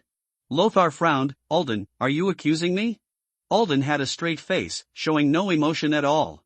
The two looked at each other for a long time before he lowered his head and said, Sir, I should not interfere in your decision-making, but I cannot agree with your behavior. There was also a trace of anger in Lothar's heart. Alden, do you know where this is? This is Jerusalem, and I am the Baron of Yogurtsburg, personally appointed by the King of Jerusalem, and the Royal Knights Chief. Archbishop William of Tyre and Patriarch Hercules of Jerusalem both stood up for me and declared that I am the favored one of God. Alden was silent. We all know that this actually proves nothing at all. I am not a favored person at all. There are many popes who are full of greed and have illegitimate children everywhere. Lothar then said, Since you have joined the church and are still in the high position of archbishop, you should know what kind of place the church is. Who is holy and who represents light? How can it be you? Can it be defined? Alden was silent. But Lothar knew that this stubborn and indifferent guy would definitely not listen to what he said. Alden, many of the wolf tribes in the 2 Sicilies have committed cannibalistic evil, but there are also many wolf tribes with good intentions and peaceful coexistence with humans. There are villains in every group, and the church selects them. Is there any difference between the method of tithing, issuing indulgences, and squeezing the last copper out of the hands of the common people, and that of a man-eating wolf? To determine whether a person is oriented towards light or darkness, we should not be obsessed with his bloodline, nor should we look at what they say, but rather on how they act. Lothar snorted coldly, That's all I have to say. The black-robed priest had a cold face. It seemed that Lothar's words had not shaken his mind, but the sound of increased intimacy indicated that he was still touched.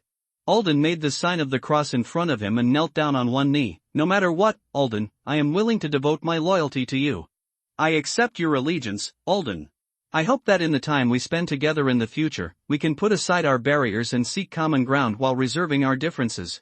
Lothar looked at this man with a cold face and meticulously styled hair, and he just had labels like being old-fashioned and unkind engraved on his face, and he felt helpless in his heart. From Alden's perspective, he was absolutely right about the wolves of the 2 Sicilies. Not my family, its heart must be different. In the 2 Sicilies under the rule of the wolves naturally take priority in everything, and ordinary humans live a miserable life. With only Alden alone, he was weak and had no strength to resist, so he had no choice but to run away. But for Lothar, Alden's world is just a fictional background, even if it has become a real world in a certain sense. Could it be possible that Lothar could kill a certain follower after summoning him because he was a murderous demon with many crimes in the game world? Isn't this nonsense? For example, Fringilla, in her personal plot copy, it is set that she turns into a tyrant and destroys an entire town. But this did not prevent Lothar from loving this somewhat arrogant little girl from the bottom of her heart. Therefore, Lothar could only try to change Ulden's mind. But how can an ascetic monk like Ulden, who has an iron mind, be able to shake his mind with just a few words? If it hadn't been Lothar who was preaching to him, Brother Ulden would have picked up the brick-thick Bible, smashed it against his temple, and physically converted him. If I had known this, I shouldn't have planned any camps and hatred among the retinues. All was having fun. Anyway, it doesn't matter to him whether the game makes money or not. Lothar picked up Erden, who was kneeling on one knee. Let's go, follow me to find Archbishop William. I have to find a pastor for you, or the position of an acolyte. I hope you can take it on your shoulders. Responsibilities of the parish priest of Jorsburg. In short, we need a setup for Ulden. I know that you once served as a diocesan bishop, but when you come to this world, you have to start all over again. Ulden nodded and said, ever since I saw the church and the wolf tribe collaborating, the priesthood is no longer important to me. Being able to continue to preach God's will under your command is my greatest pursuit. Lothar continued, after you go out, you may see my other followers.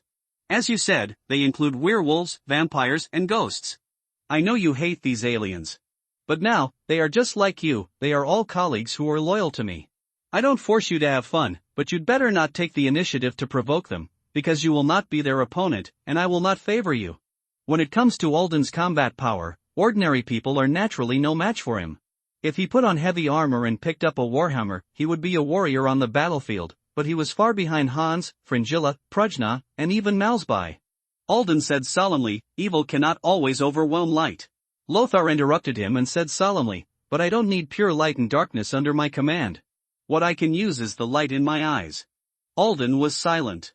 Knowing that he could not change his mind, Lothar gave up the idea and asked instead, can you cure leprosy? The black-robed priest Ulden thought for a moment, shook his head and said, you want to cure the famous leper king, right? It is my duty to heal others, but please forgive me for my limited ability. Leprosy, it's like this, it's an evil poison like the Black Death, rather than an injury that bleeds and breaks bones. I'm afraid I can't cure it. Can't it be radically cured?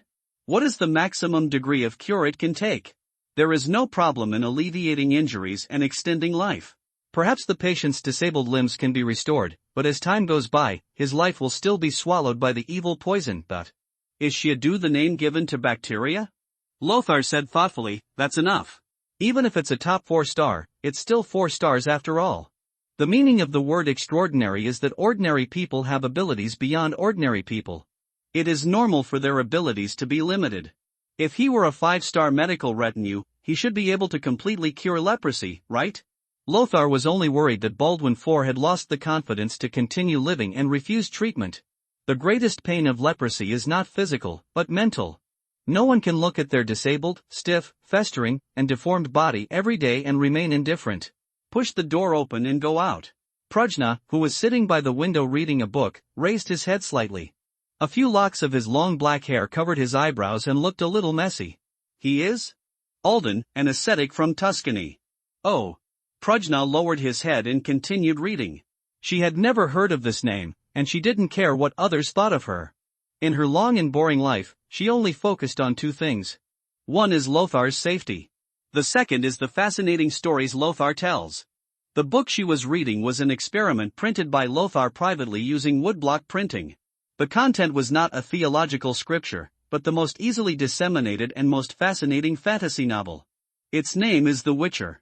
It tells the story of a demon hunter named Van Helsing who was injected with magic medicine and still followed the divine light, constantly hunting monsters and preaching for the Lord. The content was compiled by Lothar based on the stories of Van Helsing and Geralt. It has only been released in the first part, but it is already exciting enough for people in this world. Lothar is planning to release part of his inventory and try to promote it among the nobles. In addition, there are stories from 1001 Nights that he plans to sell to Egypt. The cultural atmosphere of Saracens is much stronger than that of Jerusalem at this time. The Royal Library in Cairo contains 200,000 volumes. The academic atmosphere among the people is also far better than that in Western Europe, where there are illiterate lords everywhere. This smell, TSK, is it an ascetic monk recognized by the holy light? Fringilla glanced at the ascetic monk sideways and curled her lips. She also did not take the small role seriously. The enemy of the Blood Palace has never been the Holy Light Church. Without him, I look down upon him. She was leading a group of little maids to play dress-up games. These maids were all Persian slave girls that Salah had gifted to Lothar along with 10 Arabian war horses. They are what Tang people call Hu girls. They have good looks and figures. They wear exotic white gauze clothes, and their figures are swing and exciting. But Lothar wasn't used to being served by others, so she simply left everything to Frangilati's teachings. Hans went to the parade ground to supervise the training of new recruits and has not returned yet. It must be admitted that Hans, who worked hard and never complained, helped Lothar take on too many tasks. Lothar would like to call him a model worker. Lothar led a dozen winged cavalry, galloping down the street like the wind, heading straight for the Cathedral of the Holy Sepulchre. The Patriarch was getting old and his energy was getting weaker, so many affairs were turned to Archbishop William. Therefore, William's office was also moved to the Cathedral of the Holy Sepulchre. There are very few people on the street, and it can even be said to be deserted. Not only due to the departure of the Crusaders in the northern expedition, the originally continuous flow of trade routes and pilgrimage routes for pagans have also been cut off. Just arrived at the entrance to the Cathedral of the Holy Sepulchre. A young man who was leading the horse out shouted in surprise, "Baron Lothar, you came just in time, the Archbishop is about to send me to find you." This is Archbishop William's clerk. He is a very nice young man, honest and reliable. Lothar has a very good impression of him. "What's up?" The scribe lowered his voice and whispered in Lothar's ear, "The werewolf's body was stolen." Lothar frowned. "Didn't I warn Archbishop William that someone was interested in this body and asked them to strengthen their defenses?" The clerk looked embarrassed and said, "We were very careful at first and even used the password you invented. But after so many days, nothing happened, so the guards became lax. Forget it, take me to see Archbishop William first." Lothar left the Cathedral of the Holy Sepulchre after not staying long. Archbishop William owed him a favor, and now he was asking for it again. Therefore, after only asking Ulden a few questions, he agreed to be included in Jerusalem's clergy system. His rank was that of a parish priest, which was more than enough to preside over the pastoral area of a baron. Lothar didn't take the theft of the werewolf's body too seriously. He just ordered people to search the city for traces of the Turks he saw that day. His intuition told him that this matter must be related to the group of Turks. The gift he and Hans shared was not lycanthropy, but bestial intuition. On the battlefield, unless he had to, he would not be able to transform into a werewolf and fight in front of everyone.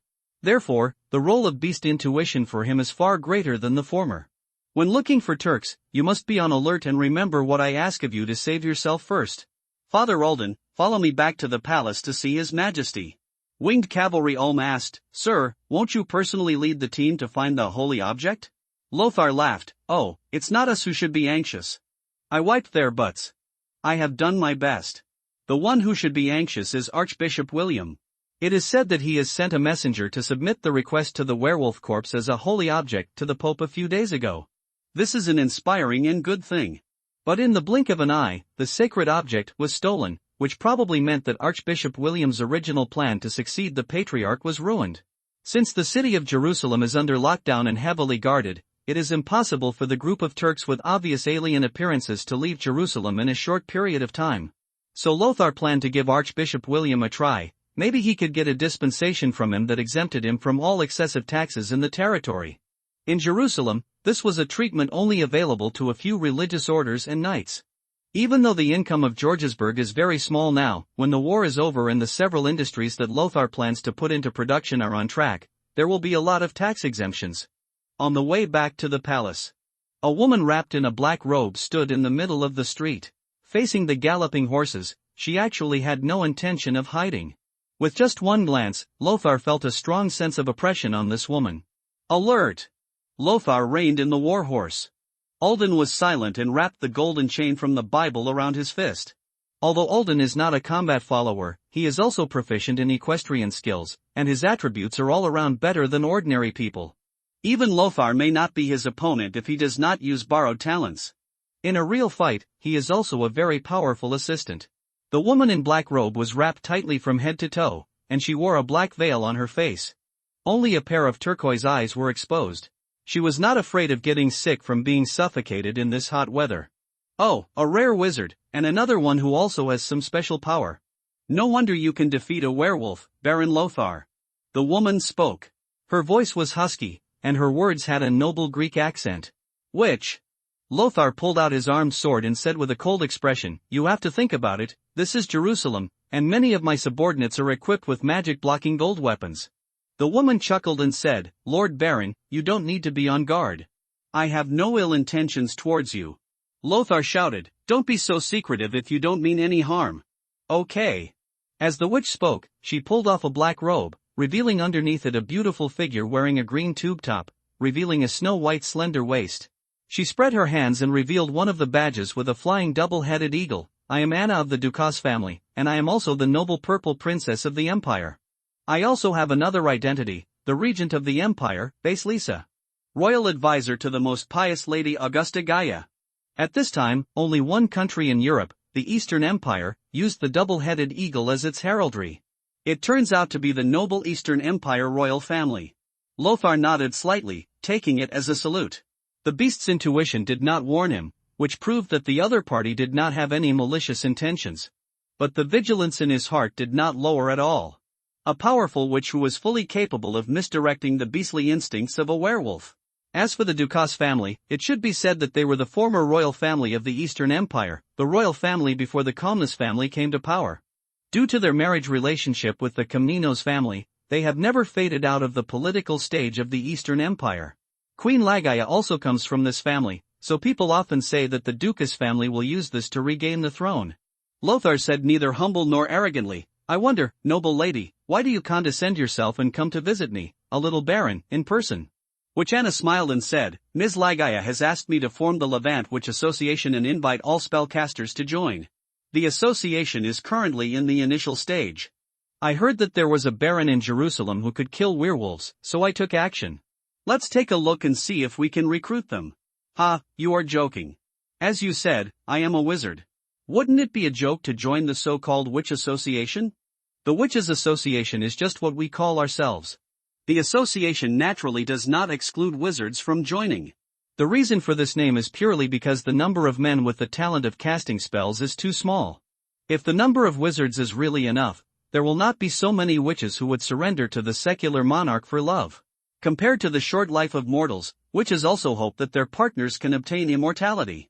Lothar wondered, why is this? Does the talent of a spellcaster depend on male or female? Really out of breath. Anna puffed out her chest and hummed softly, "I don't know, maybe this is the creator's compensation for us having to bleed every month. The patrolling soldiers are coming soon. If you don't mind, Lord Baron, we can talk somewhere else." Lothar shook her head, "No, I mind very much." Anna frowned, "Am I that scary? Look at me, man, with my appearance, no one in Jerusalem except your shameless king will refuse to kiss me." Lothar's face darkened, and he warned, "Please do not insult the monarch I serve, the consequences will be serious." "Oh, he is truly a loyal servant." Anna did not feel dissatisfied and spoke faster, "Then I will make a long story short. Henry Caesar built the wizard tower, recruited spellcasters, and recruited talented apprentices to station. His ambition is obvious and everyone knows that he intends to unify the spellcasting world. Henry Caesar was the Eastern Empire's name for the Emperor of Germania Magna. So, your Queen Lagaia, Vasilisa, is planning to do the same thing?" Anna smiled and said, "Yes, but this is just a response to Henry Caesar's approach. We will not force spellcasters to join. In comparison, our organization is looser and less binding. What are the benefits of joining you? Of course, the collection of books in the Imperial Library is far better than you, a single spellcaster, can explore alone. Even if you don't want to give up your title and come to the association headquarters for further studies, you can still spend your contribution to get the resources and information you want from the association." Anna smiled and said, "How is it? Are you very excited?" In today's Western European world, even some larger seminaries often have no more than 100 volumes in their collections. The Royal Library in Constantinople already had a collection of more than 100,000 books as early as 500 years ago. You must know that at that time, papermaking had not yet been introduced, and the book collections often used papyrus, expensive parchment and silk from Egypt. In the Western world, today, the only library comparable to the Royal Library of Constantinople is the Cairo Library of the Ayyubid Kingdom. The collection of books in Constantinople, as well as the exchange of resources and intelligence through contributions, I have to admit, this is indeed very tempting." Lothar shook his head and said, "But it is impossible for me to abandon my title and territory and run to Constantinople with you. The identity of a wizard is only a small part of me. It doesn't matter. We can establish a preliminary cooperative relationship first, and then cultivate mutual trust bit by bit. The Levant Witches Association is not an organization that is eager for quick success. Anna smiled and said, "We all know that Henry Caesar's perverse behavior will not succeed. Because no wizard would be willing to be driven like a hawk or a dog. I know this very well, so our Levant Witches Association prefers cooperation rather than control. If you want more advanced spellbooks, scarcer spellcasting materials, and magic potion formulas, naturally the richest one in the world, Baselisa, will spend a lot of money to buy them for you, but the premise is that you have to make contributions in exchange.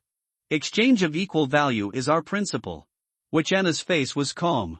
She very much hopes that Lothar can join the association, because having a wizard with outstanding appearance can recruit other witches for the association and increase its leverage. Bang! The hoofbeats of the patrol gradually approached. Anna smiled and lifted up her skirt and gave a ladylike bow. The conversation went well this time. "I will visit you again later. I hope that by then, our meeting will be accompanied by sweet wine and barbecue, instead of standing on the street and enduring the sun's rays like now." "Oh, right. I have to tell you in advance not to place magic blocking gold nearby. I can smell the smell of that thing. If I feel threatened, this meeting will be over." Anna turned around, and her figure gradually turned into black mist and disappeared. Quite cautious, in other words, the threat to the witches from the magic blocking gold should be greater than I thought. Lothar thought thoughtfully. "Alden, do you think this witch named Anna is reliable?"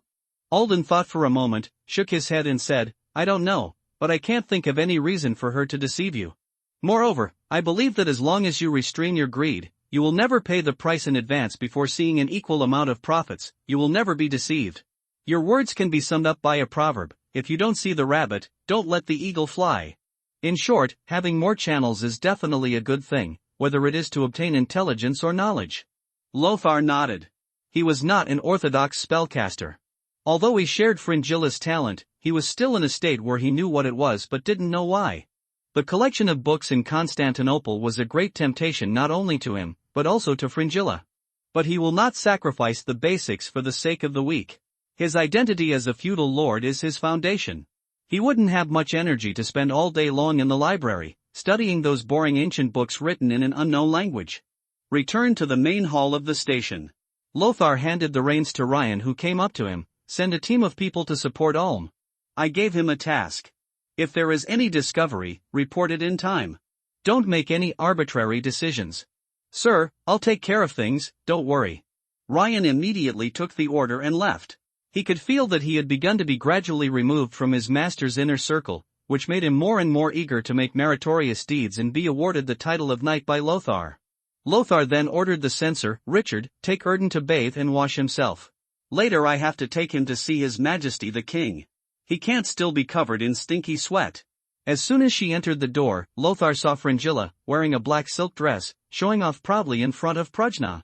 Although the latter didn't care about her, he just changed his perspective and continued to be immersed in the plot of the novel. Judging from her seriousness, no one would believe her if she said she was not reading some literary classic, but a fantasy novel that Lothar had added a lot of material to. "Ah, you're back." Fringilla jumped up to Lothar, lifted up the hem of her skirt, and turned it around. "Look, I embroidered the pattern on it myself. How do you like it? Does it look good?" Today, she styled her long white hair into twin tails, with soft bangs covering her forehead. The slender body reveals pale, bloodless skin, which makes people feel a sense of pity. Well, if you look carefully, you can see that the black silk dress she is wearing has a pattern similar to that of a puppy. Lothar looked at it for a moment. Although it was difficult to understand why she wanted to embroider a dog on the skirt, she still showed an expression of approval. "It's amazing, it's so lifelike." In a very stupid way, he omitted "you are a lifelike dog" to lifelike. As expected, Fringilla said with a proud look on her face, "The pattern on this is the gargoyle emblem of our blood royal court, the royal family of Tepesh. Only the royal family can use it." It turned out to be a gargoyle. "I feel like Fringilla's temperament doesn't seem like the kind that likes small animals." Lothar breathed out a sigh of relief, feeling as if she was taking care of a child. Fringilla circled around Lothar, but suddenly she seemed to think of something. With a suspicious look on her face, she came close to Lothar and sniffed. Lothar held her head. "Don't act like a puppy?" Fringilla was surprised and asked, "You have a magical aura about you. Someone has cast a tracking spell on you." Who did you meet? She is a witch who claims to be the royal advisor to the Queen of the Eastern Empire. Fu Lin, are you sure it's just a tracking spell? There are no other negative effects? Fringilla shook her head. It's a very simple curse seal, and the magic power left in it is also very gentle. Do you want me to clear it for you? Then don't clear it out yet. That witch regards me as a spellcaster in this world and wants me to join their gathering. She will visit again tonight. Fringilla said with some excitement, I have long wanted to meet the spellcasters in this world, but unfortunately I have never had the chance before. It would be better if I could taste the magic blood flowing in their bodies. At this time, a system prompt sounded in Lothar's ear. You have activated the following milestones. Coven of Wizards, you join a secret society of at least 10 wizards. Undone, Evil Lord, at your service are at least 5 dark creatures. 3/5, Holy Apostle, under your command, there are at least 5 priests serving you. 1/5, Lothar only briefly looked at the 3 milestones and ignored the latter. It has nothing to do with him exactly what character is drawn. No matter how hard he works, it will not increase the progress of completing the latter 2. It all depends on God's will. Although God's will looks like he is definitely an evil lord. On the other hand, the milestone of the Wizards' Coven can be easily accomplished. It seems that joining the Levantine Witches Association mentioned by the witch Anna is inevitable. In addition, the milestone of the model territory is almost completed. This was due to the fact that Lothar temporarily exempted various villages from taxes during this period, and also lent many farm tools and seeds for a fee, which enabled nearly 1,000 people in the territory to have enough food and clothing. But the 200 wealthy people really stumped Lothar. You can't just send money directly, right? Lothar was served by the maid, and after taking a bath, she put on a silk dress and walked out of the hall. Alden still had that old-fashioned look on his face, standing in the scorching sun without saying a word, and he didn't know how long he waited. Been waiting for a long time? No, next time at least find a shady place to wait. Lothar didn't mean to let Alden go in and wait, because he knew very well that for someone like Alden, it would be more difficult for him to be in the same room with vampires and ghosts than to kill him. Let's go to see the king. Alden said solemnly, it's a great honor. I have also heard the legend of this leper king. Although this world is a different world, I still look forward to seeing the king's grace with my own eyes. Lothar and Alden walked side by side in the long and gloomy corridor.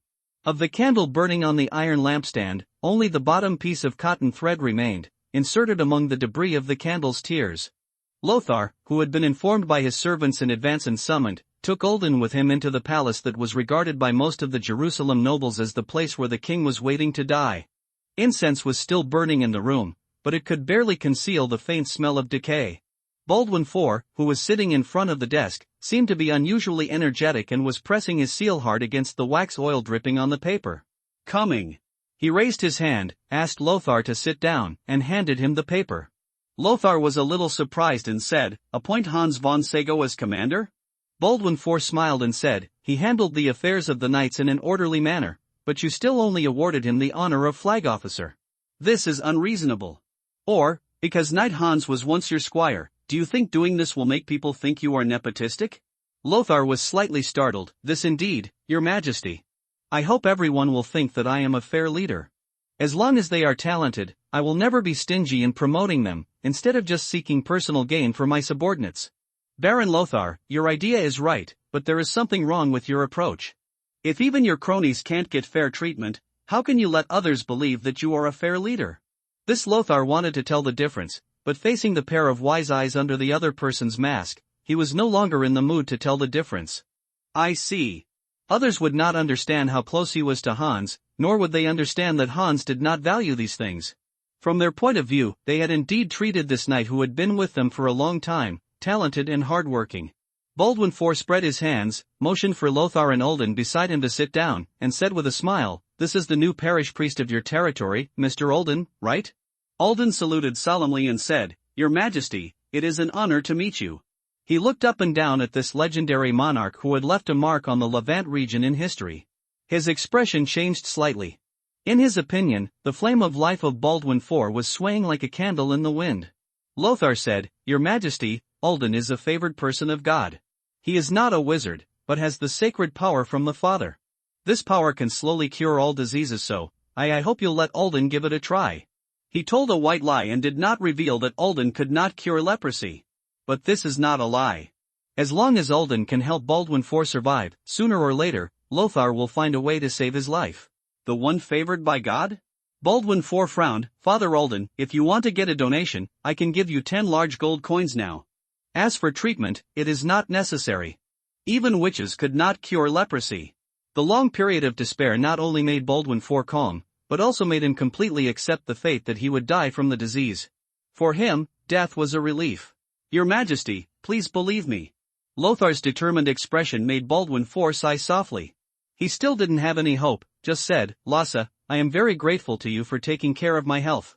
As your patron and lord, I cherish the friendship between you and me as a king and a minister, so I am willing to accept what you bring. But I hope this is the last time. Please wait and see.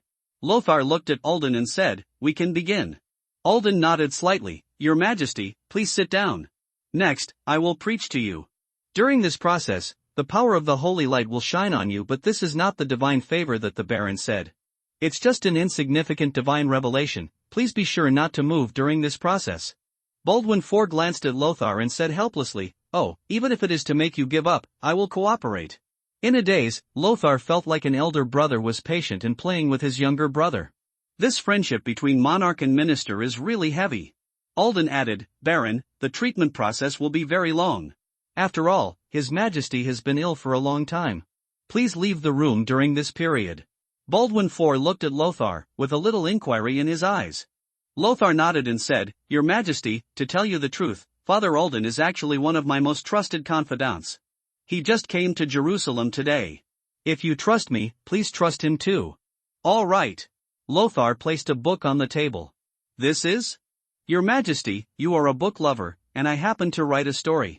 If the treatment is really effective, please regard it as a gift to celebrate your regaining health. Baldwin IV was slightly startled, nodded, and said, okay, just put it there. He didn't know why he trusted Lothar so unconditionally. He didn't even think about how dangerous it was for the king to leave an outsider who was meeting him for the first time alone with him in the room.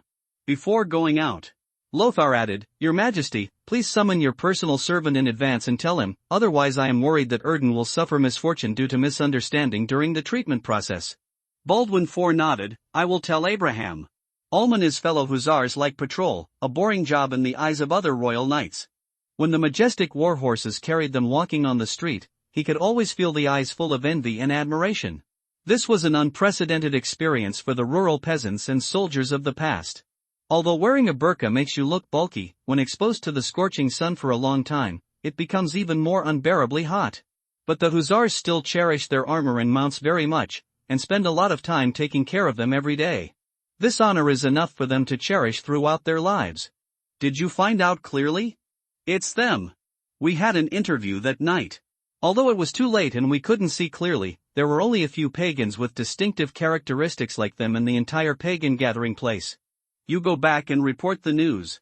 The others, keep an eye on them and don't launch an attack rashly before the adults arrive. There are only a dozen of them. We only need one charge to wipe them all out.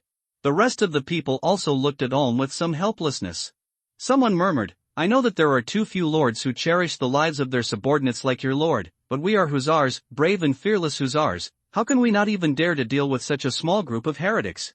That is, if this continues, how can we defend the safety of the Holy Land and Lord? Ulm looked around at the crowd, swallowed, and said seriously, don't think about those personal gains and losses.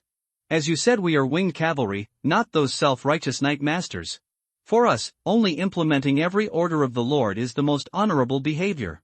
Ulm knew that his companions were all filled with anger. Many knight masters, and even the squire cavalry of the royal knights, often laugh at them as they are simply an honor guard, having never accomplished any worthy feats and not having much actual combat experience.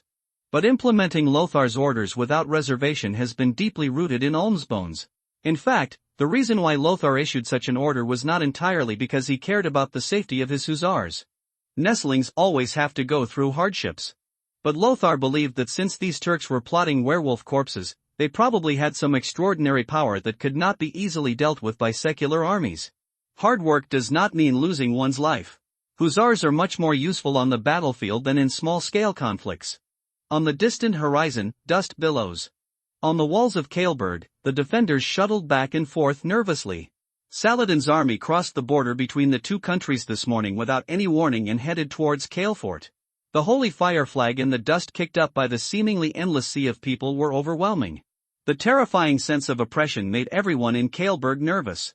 They knew very well what the owner of this castle, Count Leonard, had done, plundering Zoroastrian caravans, massacring Zoroastrian civilians, and trying to contaminate the Zoroastrian Holy Land in Najd.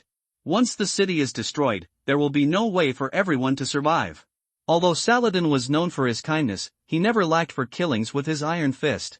Squeak! More than a dozen armored sergeants pushed the winch hard to erect the heavy suspension bridge. He ignored the scattered people who had already arrived not far from the city gate, dragging their families with them to seek refuge. Please, open the city gate and let us in. Our village has been slaughtered, and those Saracens will not let us go. Limer, I am your uncle. These are the relatives and neighbors who have watched you grow up. Please be patient and postpone raising the suspension bridge. Can you bear to watch your relatives and friends die under the city wall like this? People crowded under the city walls and begged. On the city wall, some people showed unbearable expressions, but no one dared to stop the armored sergeants from raising the drawbridge. Because this is the order given by Count Leonard. Moreover, the enemy's light cavalry was watching just a stone's throw away. As long as they dare to lower the suspension bridge, these cavalry will rush up at all costs and seize the suspension bridge. The sergeants and levies guarding the city were busy like industrious worker ants. They piled round stone balls with polished edges next to the trebuchet. This small trebuchet installed on the city wall can throw the stone bullets in the net bag at the other end as long as the rope hanging the weight block is cut off. The Saracens called this trebuchet the Furious, and it was widely used in their armies. The largest of them is said to be able to throw a 2,000-pound boulder and collapse the city wall. Large pots were set up on the city wall, filled with black kerosene. As long as it was poured down, a siege ladder could be easily burned down. Others carried wooden barrels filled with sand and water and piled them in front of the battlements to prevent accidental fire damage. The carts carried the bricks and stones stored in Kaleberg in advance and piled them in the tower above the first city gate. After the enemy attacks the first city gate, the defenders can hurl stones downward from the tower to prevent the enemy from further opening the second city gate. It has to be said that Kali Castle, which Leonard has been running for a long time, is indeed a strong fortress. It was filled with enough supplies for thousands of defenders for half a year, and it was definitely not something that the Saracens could easily break through. Leonard, who was covered in armor, had a livid face filled with anger. He gritted his teeth and said, "Damn it, I knew that Saladin would definitely choose Kaleborg as his target. He hates me and regards me as his lifelong enemy. Even if he gives up Jerusalem, he still wants my life." Stephanie's face was full of determination. This female knight was wearing a military uniform, and her tall and strong body was no worse than that of the male knight. "This is our glory, Leonard. We and the pagans are at odds with each other. The more they hate us, the more honor we should feel." Leonard laughed loudly and said, "Yes, Stephanie, let Saladin hate me. I will defeat his army here. By then, the entire kingdom will be shocked by my achievements." After finishing laughing, Leonard said nervously, "Stephanie, has the letter for help been sent out?" Stephanie looked helplessly at her somewhat neurotic husband, nodded and said, "Well, it was sent out as soon as the scout finished reporting the letter." Leonard clapped his hands. "By the way, we need to send people to our little neighbor. I remember that he trained a good group of armored sergeants and asked his guard officer to immediately send all the troops to support Fort Kali." Stephanie wondered, will the defenders of Jorge Castle agree to abandon their castle and come to support them? Leonard said with confidence, "They will know the severity. Once Kale Fort is breached, their pitiful and dilapidated fortress that can be blown down by just a gust of wind will not be able to withstand the attack of the infidels. As long as Fort Kali is defended, even if part of the Saracens' scattered army leaks in, they can only plunder a few villages at most." Leonard stood on the city wall, stroking the cold and rough rocks. There was a blush on his face due to excitement. "Come on, Saladin, I know you have always regarded me as your old enemy, so let us have a big battle openly." On the Gobi Desert outside the castle. White square tents are located in the palm grove outside the city. The wandering Saracen light cavalry had swept through all the villages near Kaleberg, and the vacant houses were filled with soldiers recruited from various ministries. On the edge of the woods, the craftsmen and servants accompanying the army were cutting down trees and assembling ladders, siege engines, siege towers and huge counterweight trebuchets. In the center of all the tents, there is an extremely tall tent. A king wearing exquisite golden scales and a black turban was sitting on a gold inlaid throne, listening to the information reported by the leaders of the tribes. This was the appearance of a man who could not be said to be handsome, but certainly not ugly or mediocre.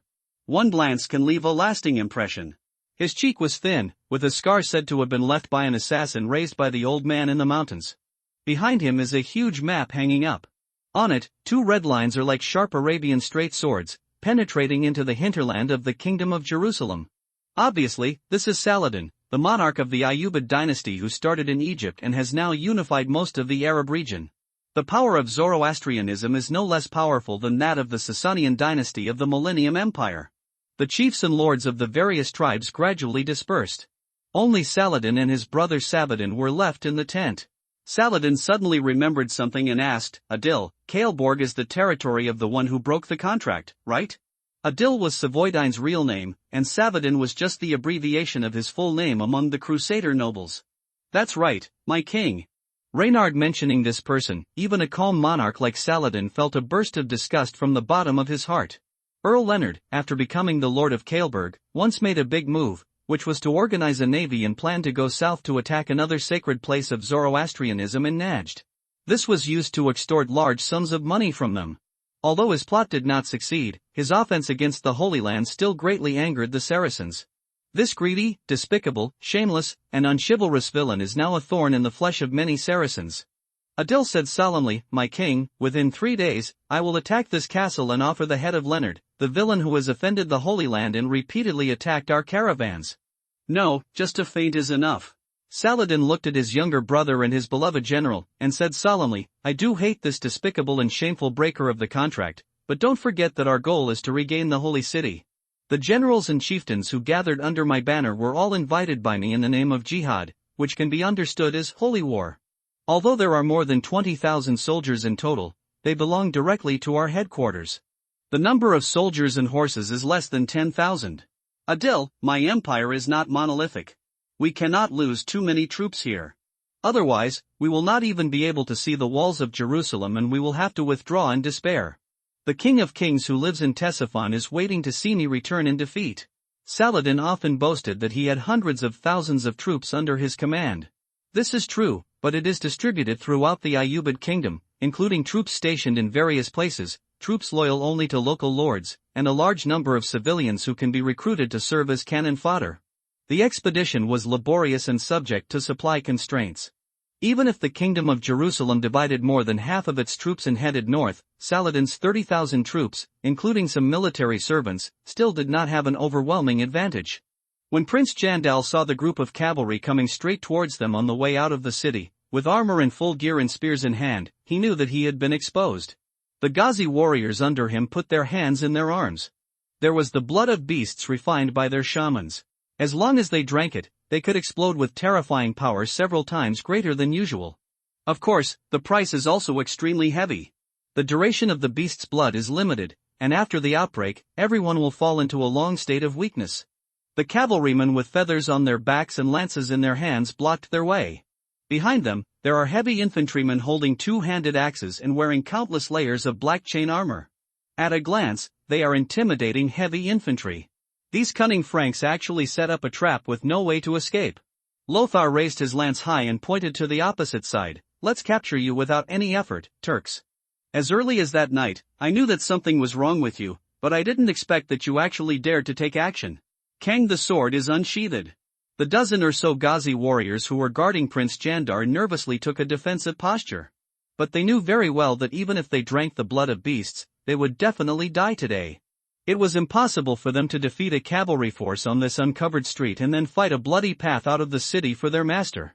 Moreover, Lothar specially selected a deserted street to block them, which made the Turks' possibility of inciting chaos and taking advantage of the opportunity to escape in vain. Prince Jandal suddenly shouted, "We can talk." He spoke very fast, as if he was afraid that Lothar would issue an attack order at the next moment. The werewolf's body has been cut into pieces by us, because we want its body to make a potion for you Franks. I mean, it has lost its value, and even if you take it back, it can no longer be used as a sacred object. Lothar sneered, "So?" Jandar said loudly, "We are willing to pay for all the gold and silver treasures we have, as well as the horses and pack animals we keep at our residence." Lothar snorted coldly, confused. "If I kill you, these will all be mine." Jandar was slightly startled, and then shouted, "But you have to know that we are from a Turkic tribe that still adheres to ancient traditions. Our shamans have mysterious and extraordinary powers. This is why we seek werewolf corpses. The reason is, I swear to Chang Shengshan, if we try our best, at least half of you will die. So, it would be better for you and us to let us go." Lothar looked at Fringilla. The latter immediately whispered, "There is indeed a strange aura, but with me and the stupid guy here, if we really fight, we won't lose many people." "How many people are? Not many people can be lost." Lothar waited for a moment and said, "If you had requested a transaction at the beginning, maybe I would have agreed.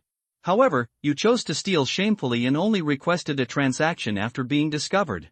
If I agree to this, where will the laws of Jerusalem be? How should I explain it to a powerful cleric like Archbishop William?" Prince Jandal said nervously, "What do you want?" "To put it bluntly, we have paid all the price we can. If we can't reach an agreement, the people of Changshangshan will never be afraid of death." Lothar said bluntly, "More money has to be added." Prince Jandal said angrily, "But we have decided to hand over all our wealth to you. Do you still want us to sell ourselves into slaves and work for you? I tell you, this is impossible. The people of Changshangshan are free-flying eagles, and they will never humiliate themselves to serve for a heathen like you." Lothar thought for a moment and said with some reluctance, "Add something more, such as the magic potion formula, or the mystical knowledge mastered by your shaman?" Prince Jandar bluntly refused, "No, it's impossible. This is something that only the shamans in the clan know. We can't possibly leak it to you. It seems that there is really no room to extract more oil and water." Lothar hesitated for a moment and then said, "Okay, I swear in the name of Heavenly Father that as long as you put down your weapons and hand over all your belongings, you will be allowed to leave Jerusalem." Prince Jandar breathed a long sigh of relief. "Put down your weapons. I have heard of this Lothar.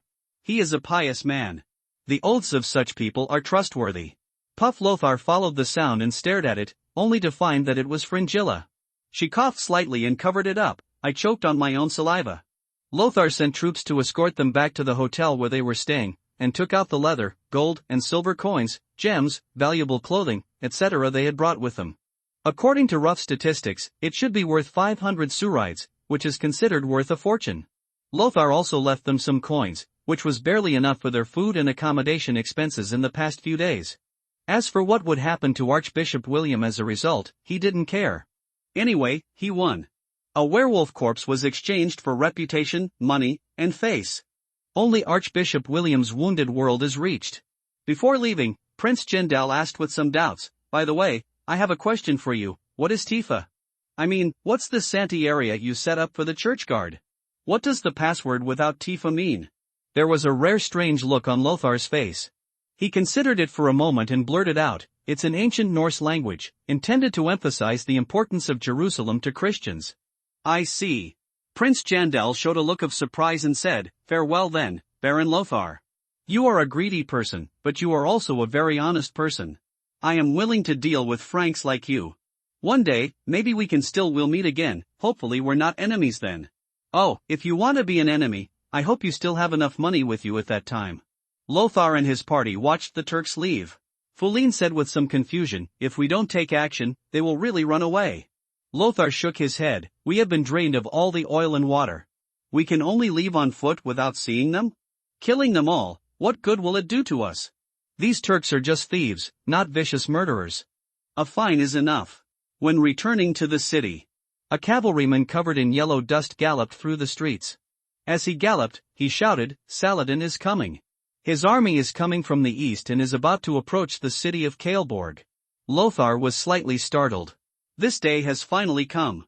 He turned over and jumped on the horse, speaking very fast, "Hans, you go back to the knights first and order all members of the team, whether they are sergeants, thief knights or hired knights, to return to their respective posts and camps immediately, and be ready to leave Jerusalem to fight at any time. Fulin and Prujna, follow me to the main hall. Leonard's letter for help must have been delivered to the emperor. The most important thing right now is to fight for a more favorable position in the army. The commander of the original army must be selected from the members of the Queen Mother's party. After all, there were too many nobles waving flags and shouting behind them. If the commander-in-chief was someone else, they would not be able to accept it. But you must know that the key figure in the Queen Mother's party, Count Leonard of Caliburd, is now under siege by the enemy, and it is impossible for him to hold the position of commander-in-chief no matter what. It would undoubtedly be most beneficial to him if he could elect the most prestigious Baron Godfrey, who is currently staying in the city, as the commander-in-chief of the army. In the memory of Lothar's previous life, the one fighting Saladin was King Guy, who had married Sibylla and sat on the throne of the Kingdom of Jerusalem. His stupidity and eagerness to prove himself and overwhelm many resistance forces led to the Battle of Hattin and the loss of almost the entire main force in Jerusalem. This shows how terrifying a stupid commander can be to the destructive power of an army. Although Baron Godfrey may not have the ability to be a commander, at least he can listen to Lothar's advice, and he can choose the tasks he is assigned. Lothar returned to the main hall of the inner castle palace after a long journey. Under the scorching sun, the heavily armed hussars were sweating profusely. The Varangian guards, who were riding pack horses, had already entered the Constance Manor midway to take off their armor and rest. The climate in the Holy Land was too unfriendly to the Franks, who generally came from Central and Western Europe. Lothar herself was fine. The talent of specializing in blood magic changed his physique, and with the small mobile air conditioner Prajna following him, even though he was also fully armed and wore a thick armor under the half-armor, he did not shed a drop of sweat. The sergeants guarding the gate handed over clay pots filled with salt water. The hussars took the pots and found a shady spot in 2s and 3s, sipping water and resting. Baron Godfrey, who was wearing a blue smock, brought Balian with him, and the knight Kevin also hurried over. Balian has now been canonized as a knight by Baron Godfrey and has begun to contact some of the military affairs of the Knights of Jerusalem. His face was still a little immature, but it was much calmer than when they first met. The transformation from a blacksmith to a knight, a cavalry officer, and a lord is not easy. This requires a lot of time.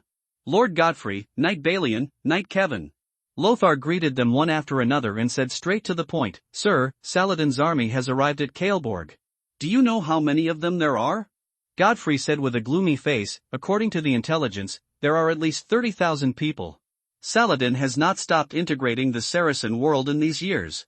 He has unified the entire Sharm, the northern Fertile Crescent, Yemen and Egypt, but now we are in disarray, and most of our troops have been transferred to the north. The Crusaders who left Jerusalem and headed north actually made up only a small half of Jerusalem's army. But originally, the knights and lords from the north should have gone south to support the holy city, but now it has become the complete opposite situation.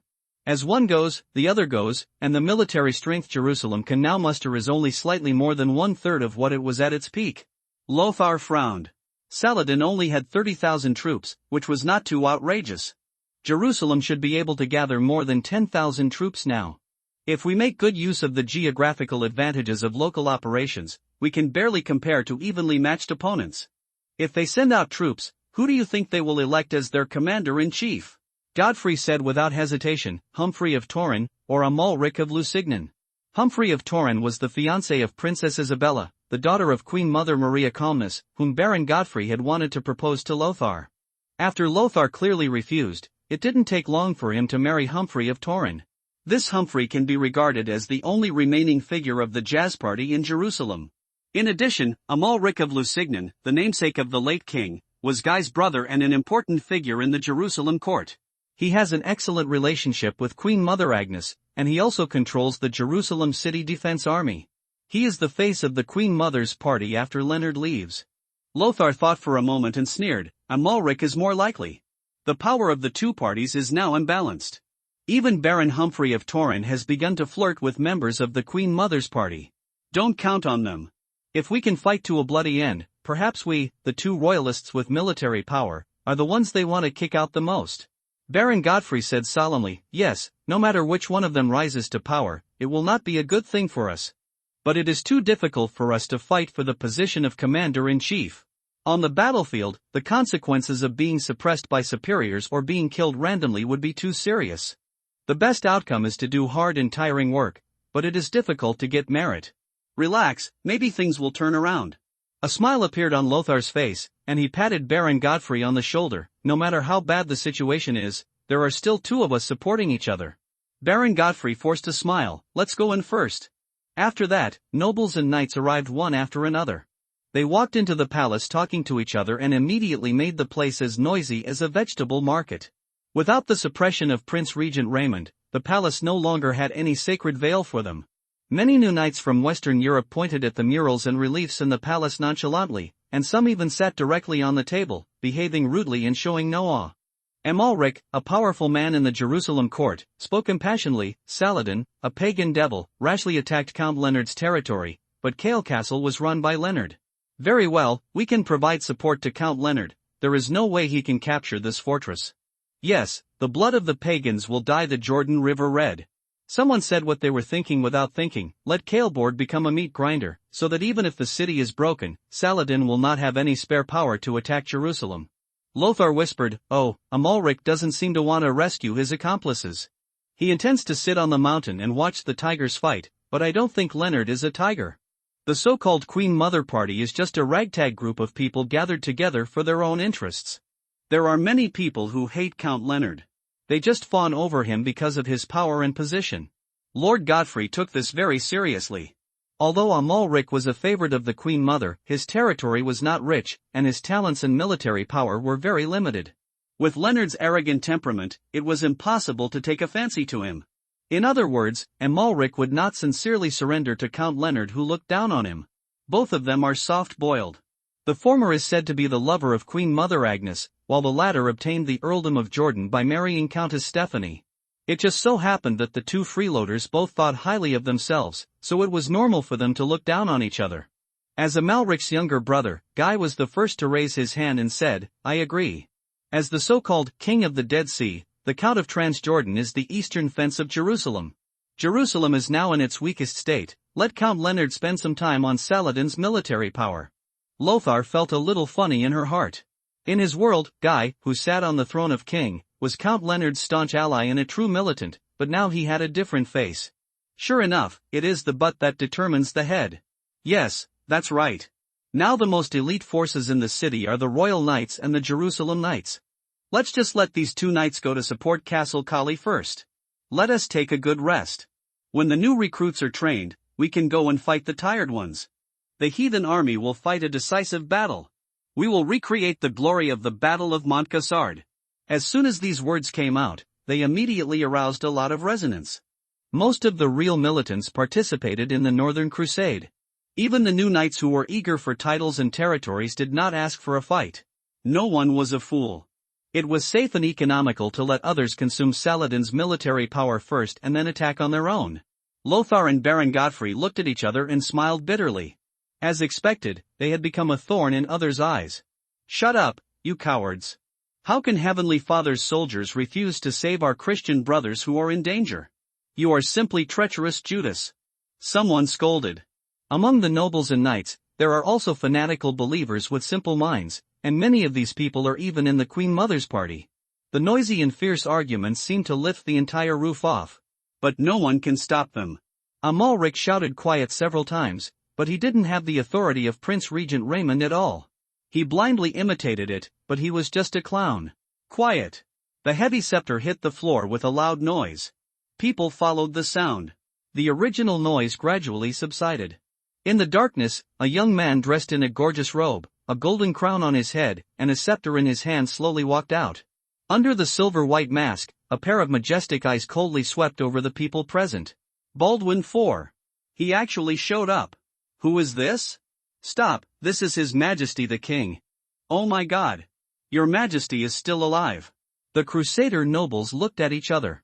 They never expected that the king, who had not dealt with political affairs for a long time, and many people were prepared to hear news of his death suddenly, would actually stand up at this time. "Everyone, I haven't seen you for a long time. It seems that you have even forgotten the etiquette of how to meet a king." There was no warmth in Baldwin IV's tone. His eyes were as cold as ice.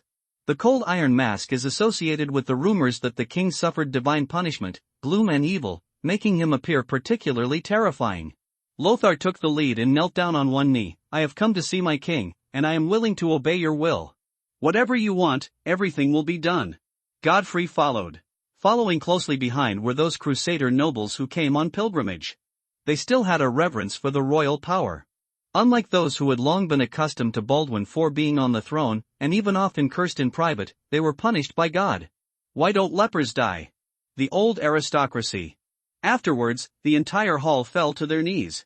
Amalric and others were even more trembling. They lost respect for Baldwin IV because he had not stood up to handle government affairs for too long. The entire court was dominated by Queen Mother Agnes and Prince Regent Raymond.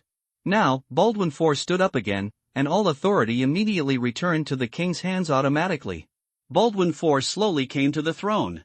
He stroked the gold-plated seat and couldn't help but sneered. Early tomorrow morning, you all need to lead the army and come to my tent to serve. Failure to do so will be regarded as breaking the sacred oath. I will attack them in the name of the sacred king of Jerusalem. All rebels will be stripped of their titles and punished. Hanging. Yes, my king.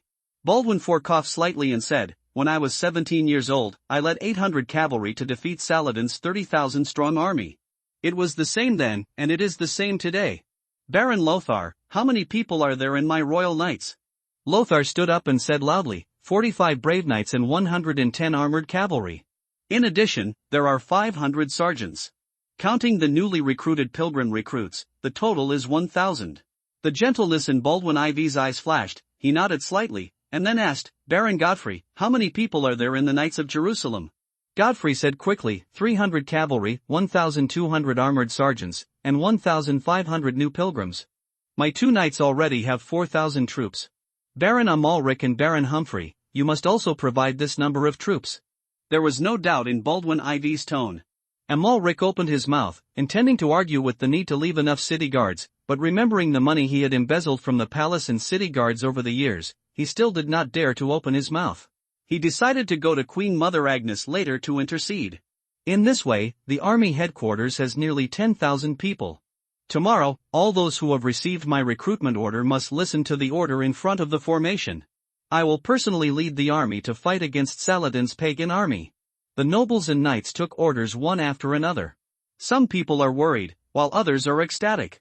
In any case, the appearance of Baldwin IV at this critical moment undoubtedly added a backbone to the scattered nobles in Jerusalem. After the meeting dispersed, Baron Godfrey came to the throne, his eyes a little moist. Your Majesty, I seem to have returned to the eve of the Battle of Montcassard. At that time, you were also so heroic. How is your body? He choked up for a moment. As a die-hard royalist, his loyalty to Baldwin IV cannot be faked at all. Baldwin IV sighed softly, Baron Godfrey, my body has been treated with the medicine that Baron Lothar found, and there is no serious problem. Baron Godfrey looked at Lothar in shock, as if to say, why did you do such a big thing quietly? Lothar smiled bitterly and said, I wasn't completely sure at first. Father Alden's solemn voice sounded, Your Majesty, you are too anxious. The treatment has not ended yet. This will greatly overdraw your vitality. Alden walked out of the dark corridor, and the king's personal servant, holding the magic-blocking golden sword, followed closely behind him. Lothar didn't know how powerful the demon-resisting gold was in restraining local wizards, but it had no restrictive effect on Fulin and Prujna. The followers in the system world and the extraordinary ones in this world are two completely different systems. There may be similarities, but they are by no means the same thing. Baldwin IV took off his mask, and his face was not as ugly and distorted as people imagined. He could still vaguely see his former handsomeness. I am fully responsible for this matter. He said and looked at Lothar, I originally wanted to entrust you with this important task, but now that you have found a way to heal me, how can I continue to live in a dark room? Baron Lothar, Baron Godfrey, you two are my humorous, and I have to rely on your help to go on an expedition. Cough. Before he finished speaking, there was a rapid coughing sound.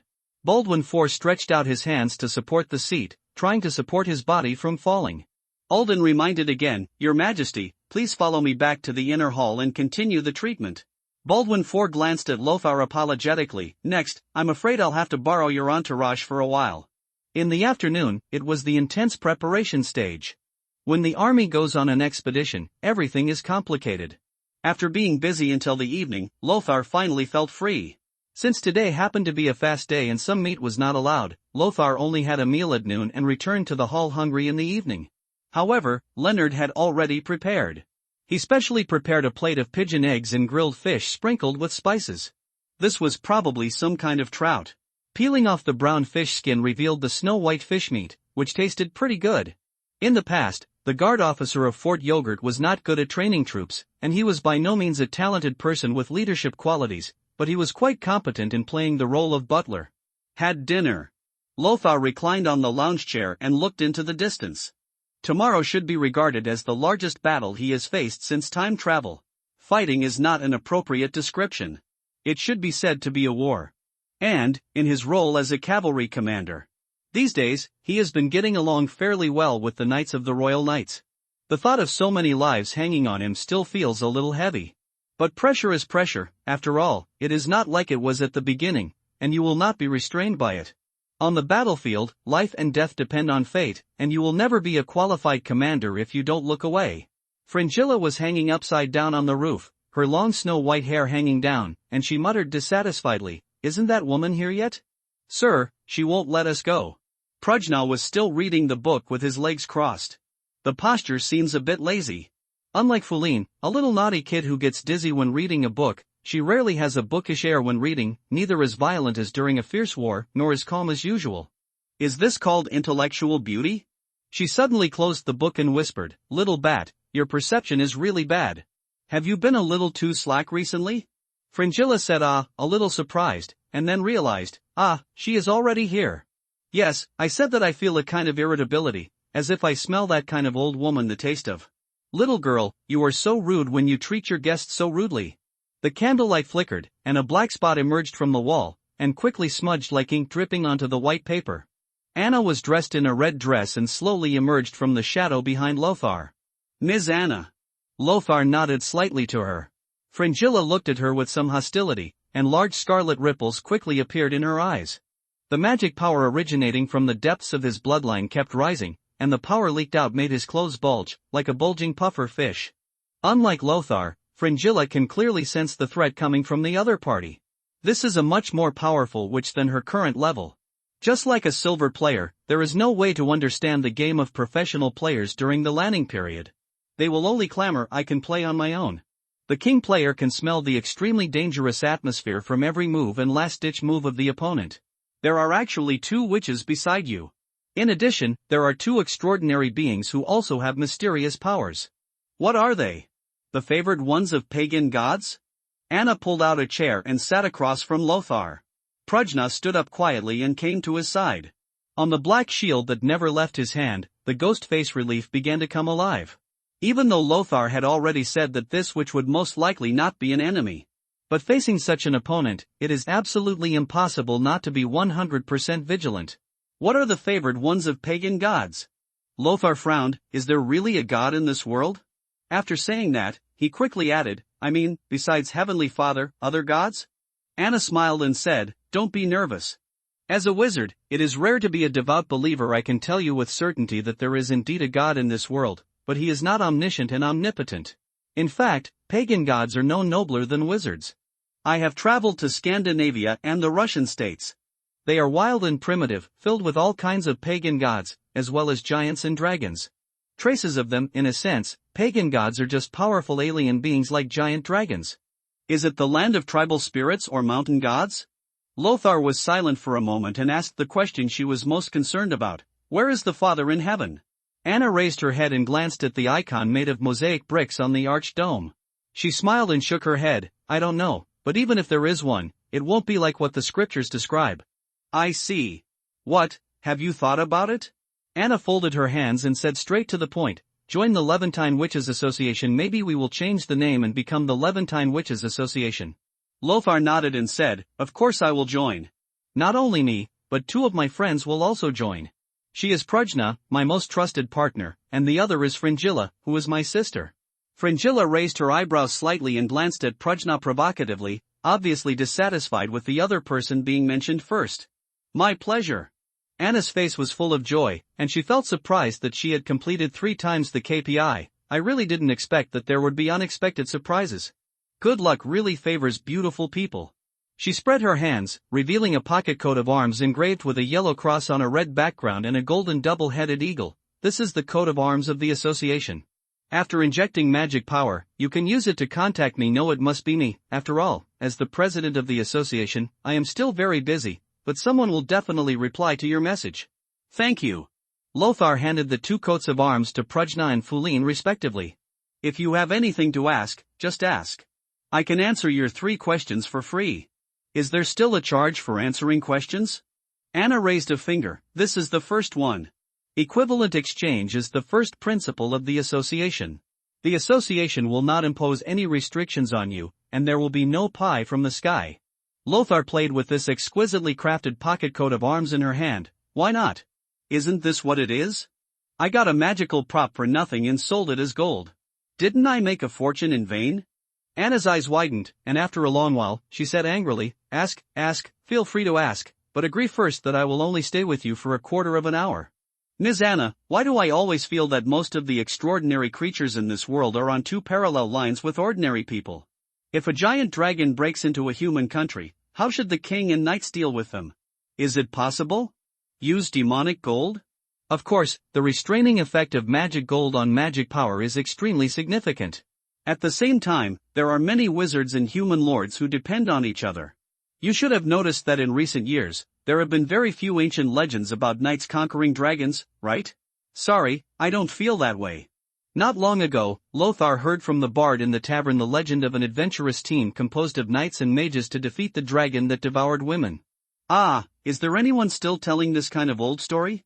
Anna was a little helpless. This happened before, but in the past 100 years, the number of dragons has been getting smaller and smaller, and most of them live in places with few human traces. In addition to having extraordinary abilities, those extraordinary creatures are also in the eyes of wizards. Excellent potion materials, extraordinary creatures near densely populated areas have been almost completely wiped out. Lothar breathed a sigh of relief, so, I don't have to worry that one day, my enemies will send a cavalry riding a dragon to fall from the sky? One is impossible, but the other is possible. Anna shrugged, who can say for sure? Just because it hasn't happened in so many years doesn't mean it will never happen. Otherwise, why would the European monarchs support wizards? I see. Lothar looked at Foulin. In the next period of time, it's up to you, Foulin, to consult Ms. Anna on witchcraft.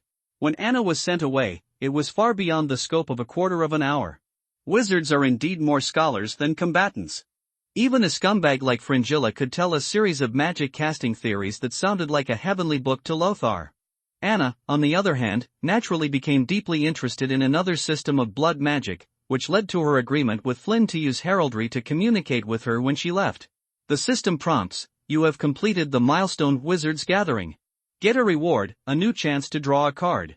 Lothar did not hesitate, and no longer had to pray devoutly before drawing cards like he did at first.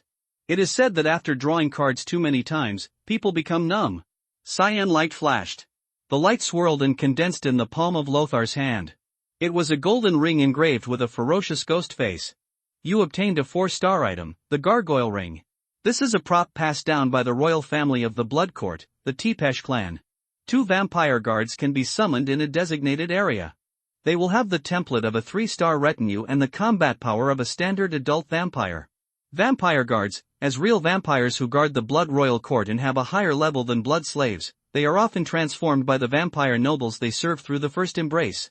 They often do not have the talent to learn blood magic, but fight through agility and the difficult-to-kill characteristics of vampires.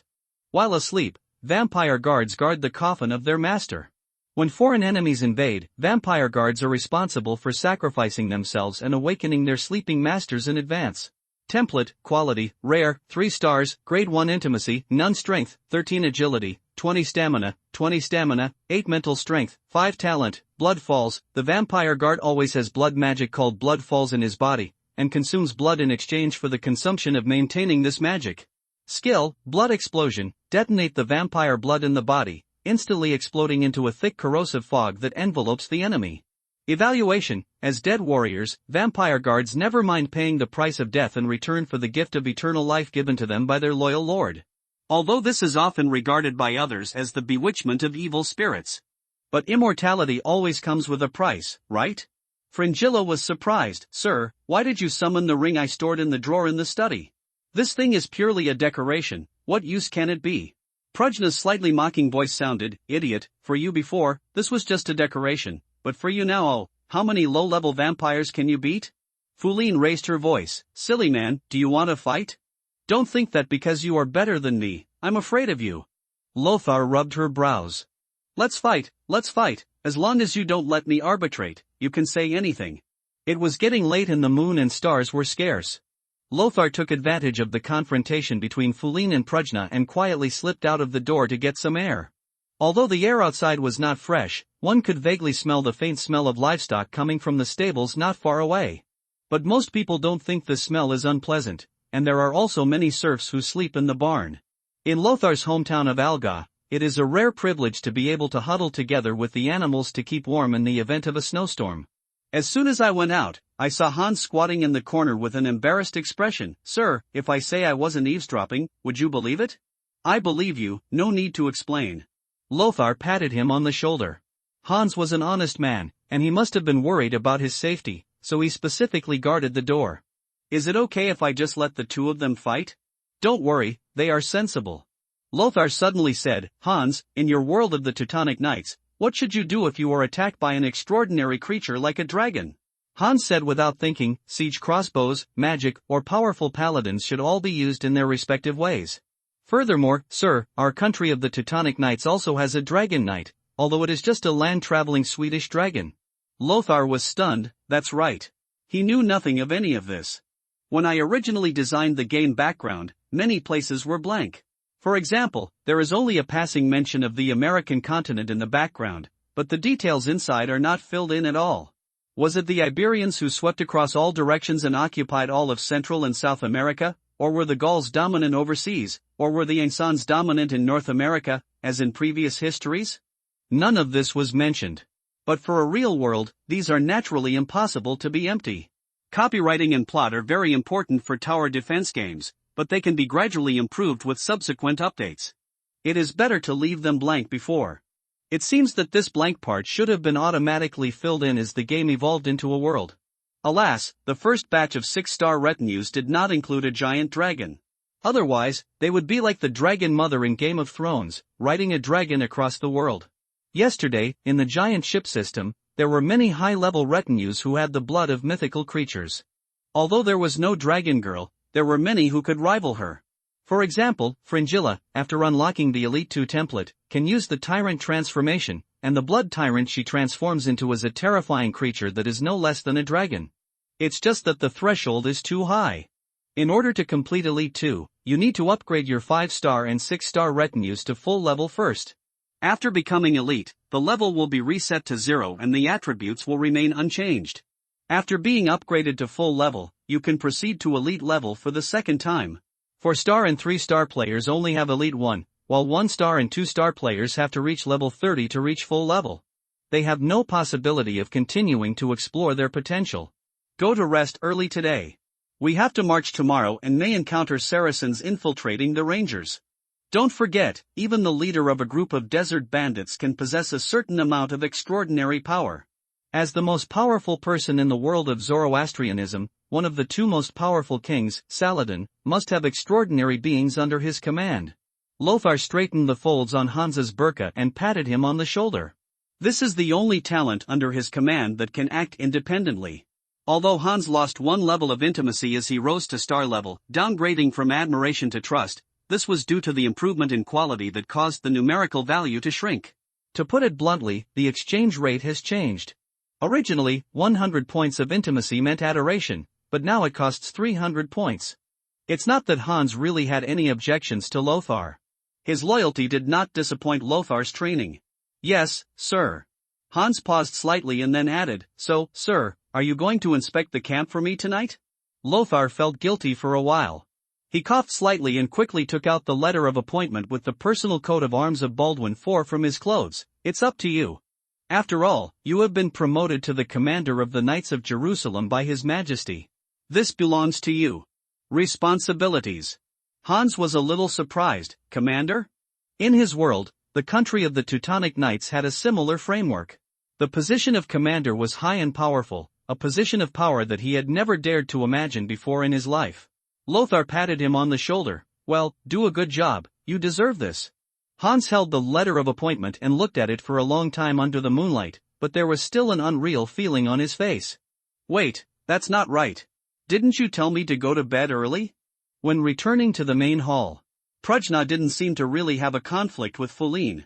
The latter looked at Lothar angrily. Lothar's heart skipped a beat. After thinking about it for a while, I thought about it. Were you two acting for me? If I don't stare, there's no need to fight? He abruptly changed the topic and said, Fulin, since this gargoyle ring once belonged to you, then you can teach me how to use it?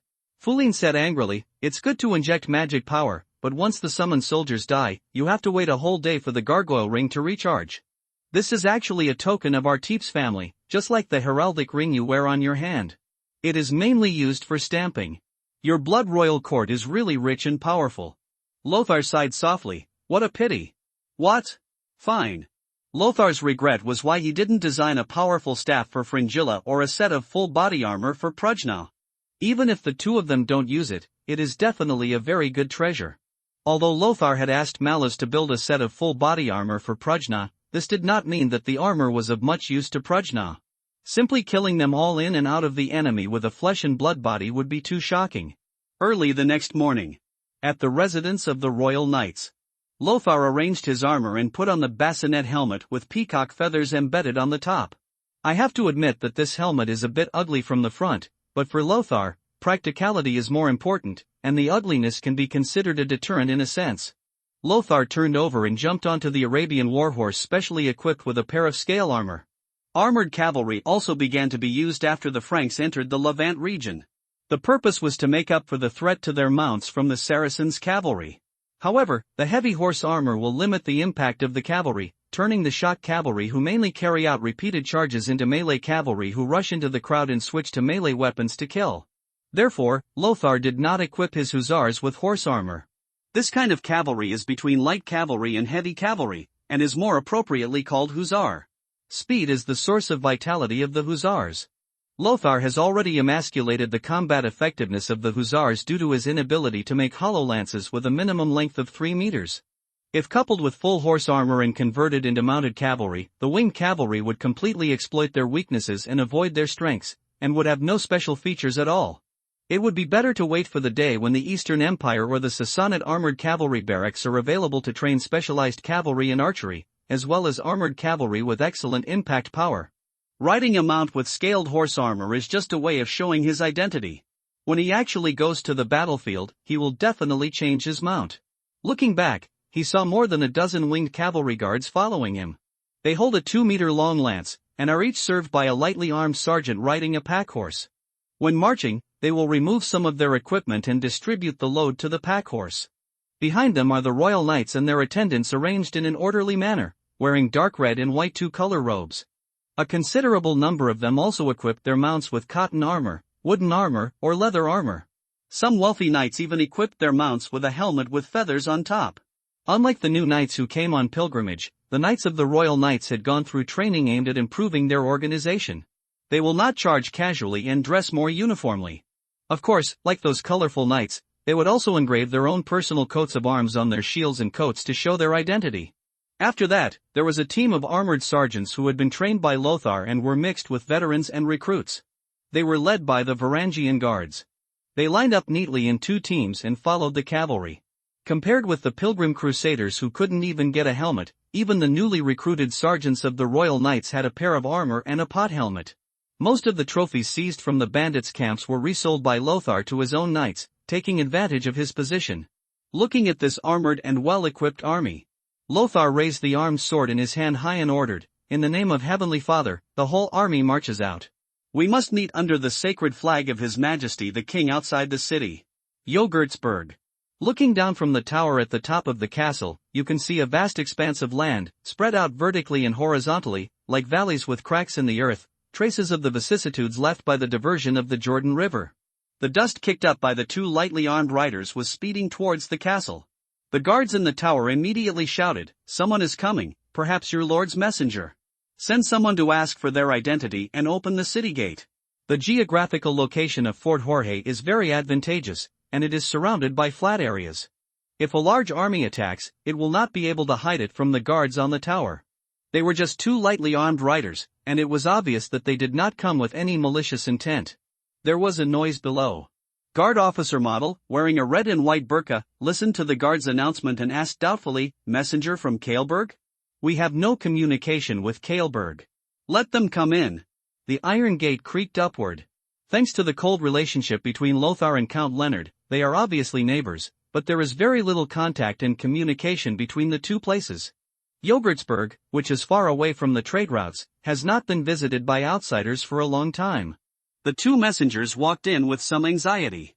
After hesitating for a moment, they saluted Model. "Excuse me, are you the guard officer of Fort Jorge?" That's right, tell me why you're here, the messenger from Fort Kali. Model looked at the two messengers with a cold face, obviously not thinking that anything good would come to him. The two messengers looked at each other. This is not the first time they have come to Yogurtsburg, but it is obviously completely different from before. The solid, new stone walls stand on top of the tower with a stone shooting machine. And inside, the towering fortress-like building, and this luxurious all-stone Lord's Hall. It is completely different from the dilapidated little castle of the past.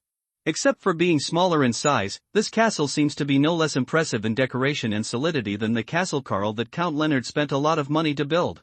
What does this mean? This Baron of Yogurtsburg must have a strong background and amazing financial resources. So the letter that was originally preached became something that offended people. After hesitating for a moment, the messenger still managed to maintain his dignity and said, Your Majesty the Guardsman, on behalf of my master, the noble king of the Dead Sea, Lord of Hebron and Transjordan, Kaelborg, Montreal, Adil and Tafala.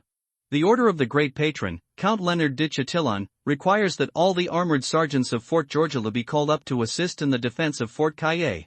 Oh, if I remember correctly, your master's distinguished title does not include Baron Jorgelsberg? Model scoffed. The messenger emphasized his tone, this is Earl Leonard's will. You have to think about it carefully. If you make the wrong decision, it will only bring trouble to your master. Another messenger said angrily, We treat each other with courtesy, but you are so ignorant and have offended my master. Be careful that we send troops to attack. Model slammed the table and said angrily, Count Leonard is indeed very powerful.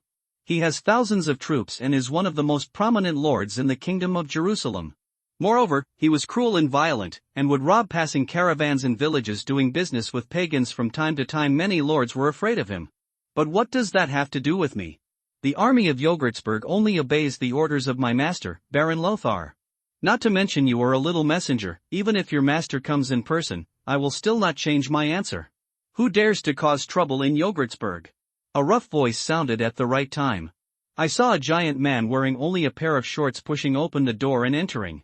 His bronzed upper body had muscles as sharp as marble, and he held a giant hammer the size of a human head in his hand. The terrifying pressure instantly frightened the two messengers and froze them in place.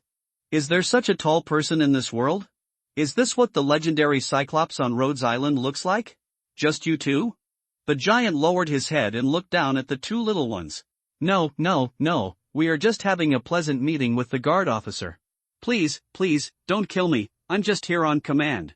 It seemed that the pressure of the giant Malus was too strong. One of the messengers, who was only less than 1.5 meters tall, fell to his knees with a thud.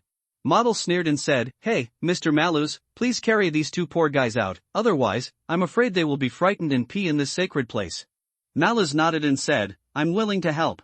After that, a messenger in each hand picked them up and threw them out of the door. The two of them rolled and crawled, got on their mounts, and hurriedly left Yogurtsburg without even daring to say a harsh word. As for how to respond, naturally he would be more jealous and tell Earl Leonard about the cold reception in Georgesburg. As for whether his master would provoke this Baron of Georgesburg, who was obviously not someone to be trifled with, because of this? This was obviously not within the scope of the two's considerations. In the empty wilderness, an army of thousands of people was advancing slowly. They carried the flag of the Black Eagle and the Cross of Jerusalem. The red and white burqa rendered the entire army as a whole. It was different from the northern expedition. Going north, there are territories of the Kingdom of Jerusalem everywhere along the way, and these are located along the Mediterranean coast, the most elite part of the Levant, and supplies can be obtained at any time along the way. However, when marching to the east, apart from being able to resupply once in Bethlehem, the journey was long and desolate, making it difficult to find water sources and supplies. Therefore, the entire army was divided into several branches by Baldwin IV and marched in order to relieve the baggage and logistical pressure. Otherwise, Jerusalem's army of nearly 15,000 men would probably lose most of its combat effectiveness due to thirst before even encountering the enemy. They would meet in the city of Montreal, then integrate all their armies and march together to Fort Kali, which was besieged by Saladin. The royal knights led by Lothar were the first army to set off. At this moment, he was leading the way, and he and Hans came to the front of the team. He pointed to the village ahead and said with a smile, Hans, this is your fiefdom. It seems you haven't been here yet? Sego, the surname of Hans, comes from this village. Hans said with some resentment, not only have I never been here, I have never seen a copper coin of tax money fall into my pocket. Lothar said righteously, men become bad when they have money. I take care of your food, your drinking, and your housing. What do you want money for? What else can it be besides going to whoring? Hans opened his mouth and sighed, Sir, you always have a set of fallacies that can convince me. It was a common thing in Jerusalem that knights did not live in fiefs, so instead of building a lot of construction here and spending money on building a wooden castle, it is better to entrust the tax collection obligation to the tax collector and take the commission yourself. Every tax collection day, the tax collector, often a local leader, would come here with warriors hired with money to collect taxes. Lothar looked at the inspector on the side and asked, Andrew, according to legend, the Saracen palace kept huge manticores and giant war elephants wearing iron armor. We will see them on the battlefield. Inspector Andrew Deporty shook his head and said, Sir, this is also my first time to have a head-on confrontation with the Saracens. Before this, I have only fought some sporadic small battles. You can ask Richard. Although he is a civilian, he has served in the Knights longer than me. He may know some information. Lothar called Richard at the back of the team and asked again. There may be armored war elephants, but the probability of a manticore is very small. The Saracens have tried to tame this beast, but they have never heard of any successful examples. Richard said. The team rested for a while in Sago village before setting off again. Lothar sent Ulm as a messenger to Georgilisburg.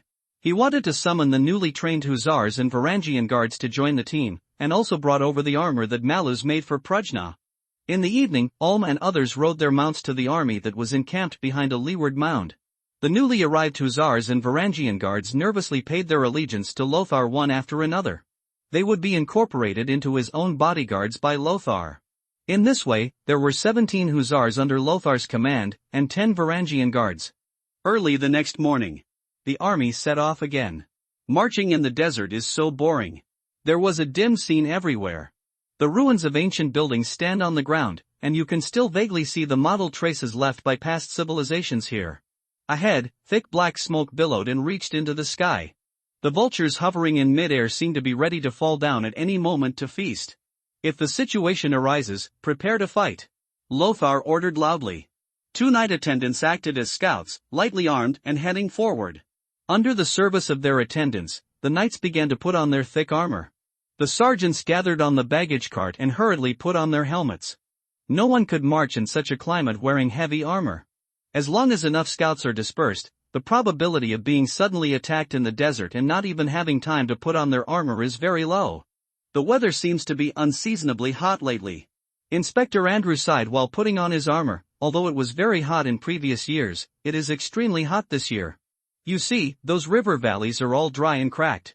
Why don't you kill those Saracen brats? You chose this damn weather to invade the kingdom.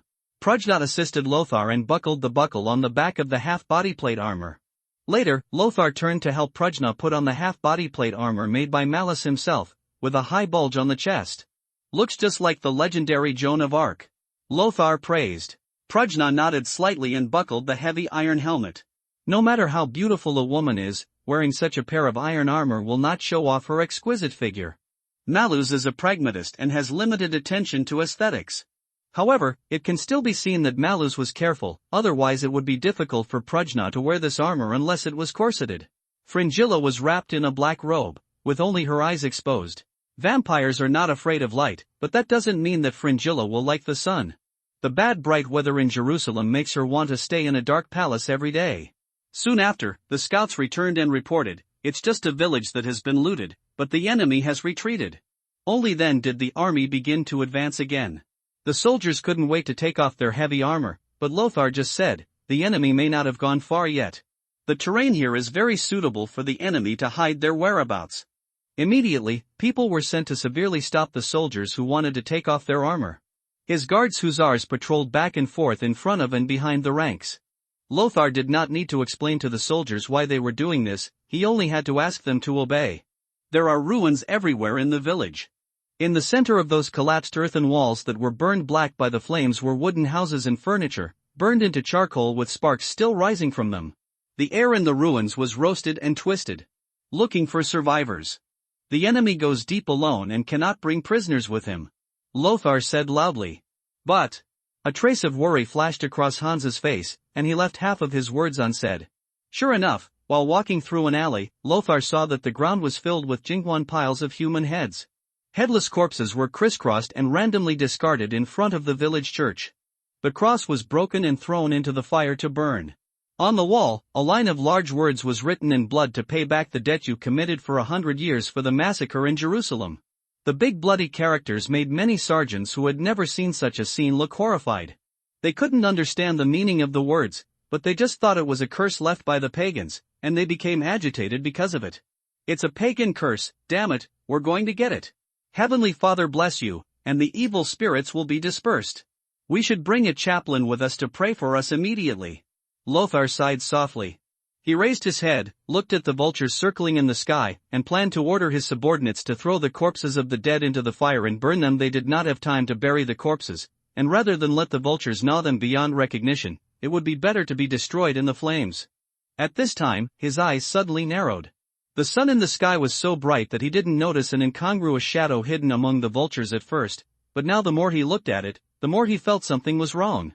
It's as if a bad wolf has slipped into the husky group, and it looks out of place. Oops, there's a falcon hidden among those vultures, and someone is watching us. Lothar shouted, everyone, withdraw from the village and prepare to fight. It would be bad if you stayed in the village and were caught in the enemy's trap. The messenger took out the horn and put it to his mouth, making a melodious sound. Some sergeants and knights who didn't know what they were doing obeyed the order and evacuated the village in an orderly manner. At this time, the scouts who were sent out again suddenly rushed back. One of them was hit by an arrow in the chest. They shouted, the enemy has not gone far, it is a cavalry team of hundreds of people. Lothar asked anxiously, how many hundreds of people are there? The scout hesitated and said, we happened to bump into them when we climbed over a hillside. They were hiding in the shadow of the river ditch. We didn't have time to count them. All we knew was that the black scales of the Saracens were everywhere. This is a trap. Lothar clenched his fists. Fortunately, he discovered it in time. If the team took off their armor here, rested, or drank water from the well in the village that was probably poisoned by the enemy, the entire team would be destroyed. It seems that he already knows that his opponent has discovered his existence. The sound of intensive horse hoofbeats sounded, and a cavalry group wearing uniform black Saracen-style armor galloped out of the upward extending river valley like a gust of wind. In the sky, the falcon flew out like an arrow, broke away from the vulture group, and landed on the arm of a Saracen knight. He looked at the army with amazement as they quickly formed their formation and prepared to meet the enemy. He and his companions beside him said something. Then, the entire cavalry team began to disperse and approach the knights. Lothar took the lead, leading the hussars and his own knights to greet them. The power brought by more than 100 armored cavalry immediately made the opponent's cavalry commander frown. This army was by no means a ragtag group of some small lord. Ryan loudly scolded his sergeants and placed the carriage loaded with baggage in front of him to serve as a roadblock and a fortress against shooting. There are also some sergeants who rely on the ruins of some villages that have not yet been destroyed for defense. The enemy only has cavalry, which is difficult to use in terrain like villages. These sergeants of the Royal Knights, each holding a shield, were not afraid of the Saracen cavalry's mounted fire.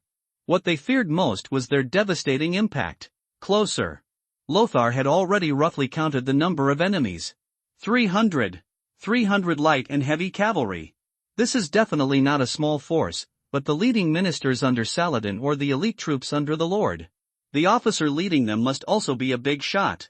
As if realizing that this bone was not easy to chew, the Saracen cavalry stopped not far away, began to bend their bows and nock arrows, and shoot in this direction. The enemy leader looked contemptuous. Even if Lothar has a large number of soldiers, in a field battle, 2 legs can never outrun 4 legs. The number of these Saracen cavalry was more than twice the number of Lothar's cavalry. They knew very well that Lothar's knights, who had experienced a long march and were exhausted, could never be the opponent of their own cavalry. The enemy leader raised his hand and lowered it.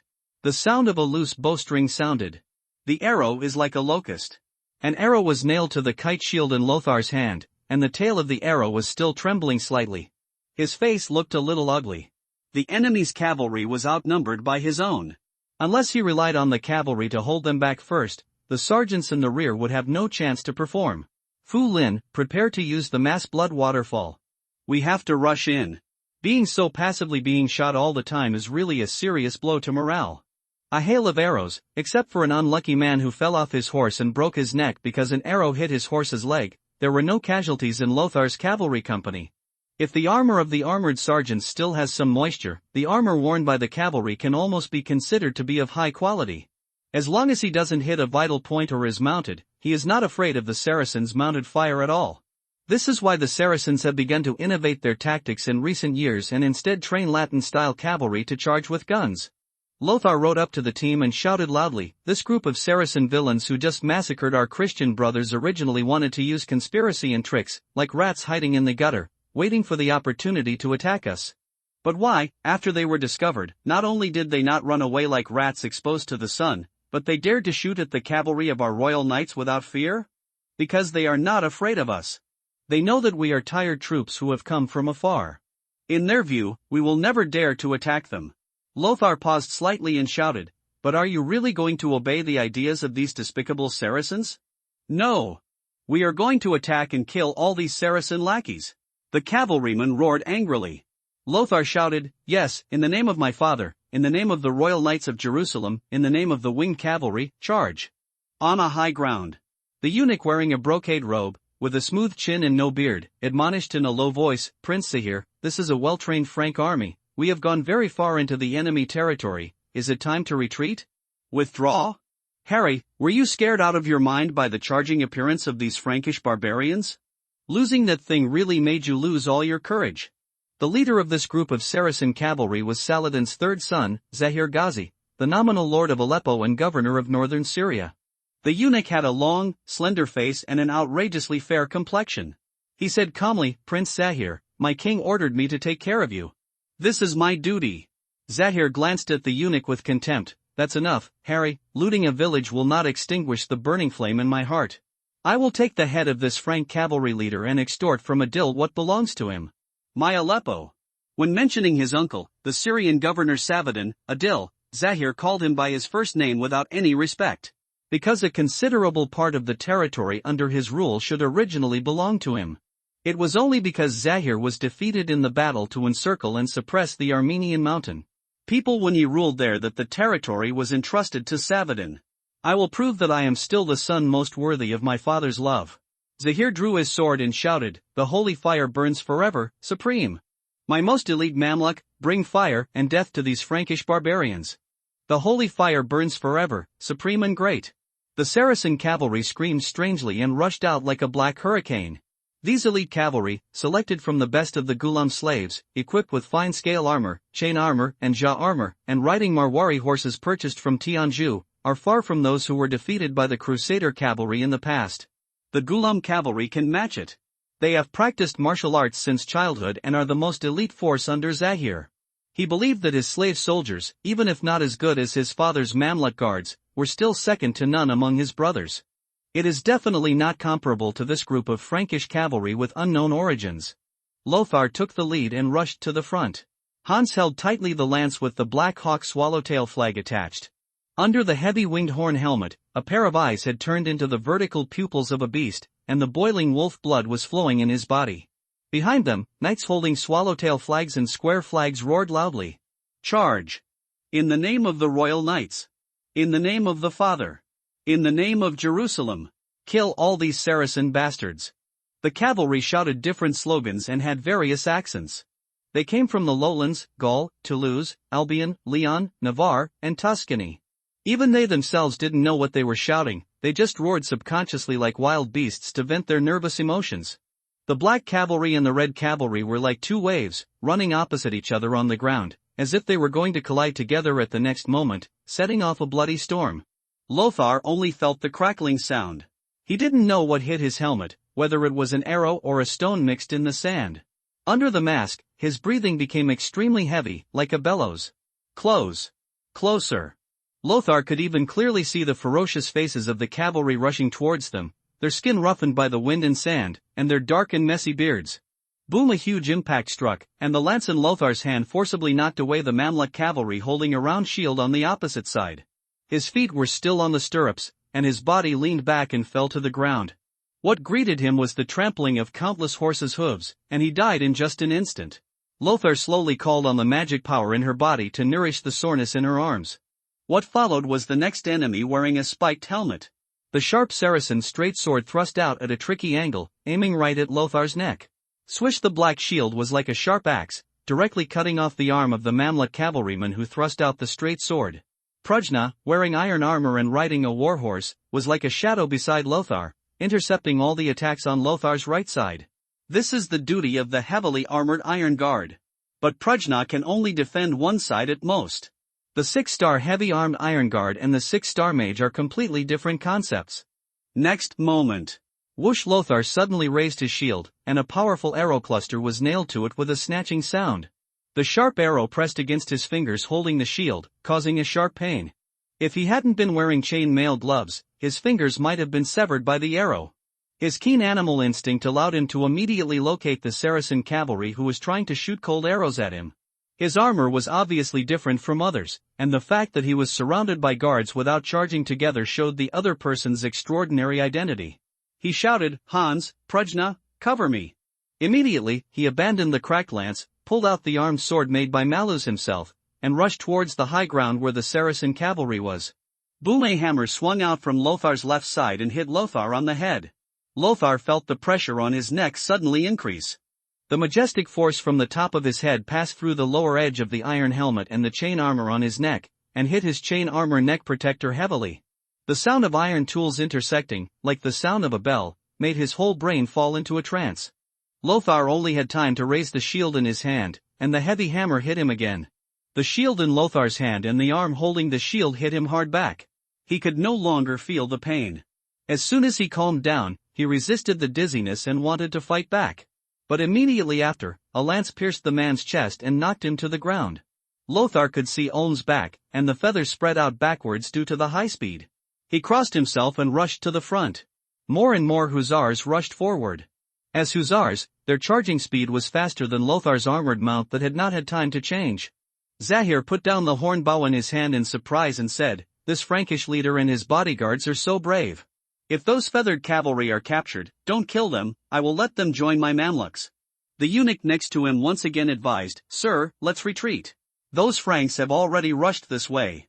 As your noble status, you should not be involved in such a dangerous and fierce battle."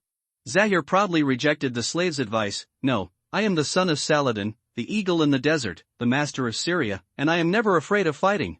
If he wants to fight me, then come. Mamluks, let these Frankish barbarians see how powerful we are." He raised the straight sword in his hand, roared, and then led a group of personal guards to protect him and rushed towards Lothar, who was cutting through the Mamluk cavalry like a sharp arrow. Looking down from the sky, one can clearly see the black wave, which is showing an enveloping situation, enveloping the red and white wave in it. The light cavalry on both sides of the Saracens were rushing towards the village. These light cavalry were responsible for delaying the support of the Crusader infantry to the cavalry with arrows. Otherwise, once the two cavalry clash, the Mamluk armored cavalry, which has lost its impact, is likely to fall into a tight siege by the Crusader sergeants. In this state, perhaps the Mamluk cavalry can still achieve a 1-to-1, or even 1-to-2 exchange ratio. But exchanging the carefully trained heavy cavalry with the Crusader infantry who may have been away from the training ground for less than a week, even if it was an exchange ratio of 1-to-10, was a huge loss that Zahir could not accept. In the rear, the light infantry of the knights also started shooting. Lothar did not specifically train archers or crossbowmen, but a considerable number of the new sergeants recruited by the knights were mountain people from Armenia who believed in the Apostolic Church, a branch of Orthodoxy. In addition to their two main weapons, spears and shields, they also carry ancestral slings. This ancient but practical weapon has a range of up to 200 meters. When the Saracen light cavalry approached, they jumped out of their bunkers, rushed forward a few steps quickly, swung their slings and threw fist-sized gravel at the enemy's light cavalry. Caught off guard, several of the Saracen light cavalry equipped only with leather armor were smashed to pieces and fell from their horses. Lion and Model, wearing heavy armor and holding battle axes, each led a group of Varangian guards and shouted, "Charge with me and kill all the damn heretics. Heavenly Father will protect us." The next moment, the Crusader sergeants who were still in the bunker charged towards the enemy's lagging light cavalry like a tide. The situation on the battlefield began to become chaotic. For most cavalry commanders, after ordering their cavalry to charge, the rest has nothing to do with them. Because on this chaotic battlefield, it was impossible for the armored cavalry with their narrow field of vision to observe the military flag in the hands of the flag officer at any time. Many cavalrymen of the knights, armed with lances tied with square flags and swallow-tailed flags, rushed out of the battlefield and realized that they had passed by the Saracen cavalry after suddenly seeing the light in front of them. The square flag and the swallow-tail flag are the symbols used by Gallic knights to distinguish formal knights from attendants, so there is the etiquette of cutting off the swallow-tail to confer knights. But for German knights, there is no such thing. Lothar had already penetrated the enemy formation at this time, blood was dripping down the hilt of his sword, and the weapons worn by many knights had curled blades. Only the hussars were obviously better equipped. Before he could take a breath, he saw behind the enemy leader who was occupying the high ground to watch the battle, together with his personal guards, were already heading toward him. A trace of fatigue emerged in Lothar's heart. In this kind of high-intensity battle, it seemed that he would encounter enemies all the time, and people's physical strength was exhausted too quickly. He is pretty good, and his physical strength has already exceeded the range of ordinary people. The condition of the others will only get worse. You must know that before this, they had already experienced several days of difficult marches, and their condition was not good. He raised his armed sword high and shouted, just in time. Fu Lin, mass blood waterfall. Receive. Fringilla was shrouded under the robe, her white and slender hands were clasped together, and she recited the ancient Transylvanian incantation in a low voice. The blood in Lothar's and others' bodies, as well as their already somewhat tired mounts, began to flow rapidly, and their hearts beat violently due to the high load. Maybe they would all be weak for a few days after the war. But now, they just feel that their energy is boundless. Charge with me. Lothar shouted loudly, and regardless of whether everyone heard him clearly, he once again took the lead and rushed towards the enemy. On the battlefield, actions convey your orders far better than sounds. Even the hussars, whose feathers were stained with blood, and the rest of the Crusader knights who followed Lothar and rushed here, all shouted and followed Lothar to charge again. As a Crusader noble and the leader of the royal knights, the best way to establish prestige is naturally to lead the charge. The meaning of charge with me and charge for me are completely different. At this moment, Lothar had no time to consider how much damage his side had suffered in the charge just now. This was a battle between regular troops, and their opponents were also elite Mamluks, not a ragtag group of desert bandits. He could notice that there were several familiar faces missing from the hussars, and among them there was even a young man who had transferred to the hussars immediately after Ulm. I must win this battle. The enemy is getting closer. Lothar and the knights under his command were like a group of wild beasts, crashing into the enemy's formation. The sound of steel clashing. The sound of a lance breaking. People's screams and roars were endless. Blood splattered. The man fell on his back and his horse fell over. One after another, the heavily armored cavalry fell to the ground and were trampled to death by their horses. The time chosen by Ryan and Model to charge was undoubtedly the most appropriate. They each led a small group of Varangian guards as the vanguard. They took the lead and were brave, inspiring the morale of the ordinary sergeants behind them. These heavy armored infantry, wearing multiple layers of chain armor and holding two-handed axes, were simply not harmable by the riding bows of the Saracen light cavalry. Seeing that the armored sergeants led by the Varangian guards were about to rush forward and surround the Mamluk heavy cavalry that had just fought with the Crusader knights. These Saracen light cavalry originally planned to rely on the suppression of bows and arrows to keep the knight sergeants behind the camp. They had no choice but to draw out their lances and straight swords and charge towards the knight sergeants. Their mission was to delay the knight sergeants before the Mamluk heavy cavalry could eat the opponent's cavalry. Even if it means sacrificing yourself for this. This job should have been completed by our own levies and armored infantry, but how could Zahir carry these cumbersome troops when he went deep into enemy territory?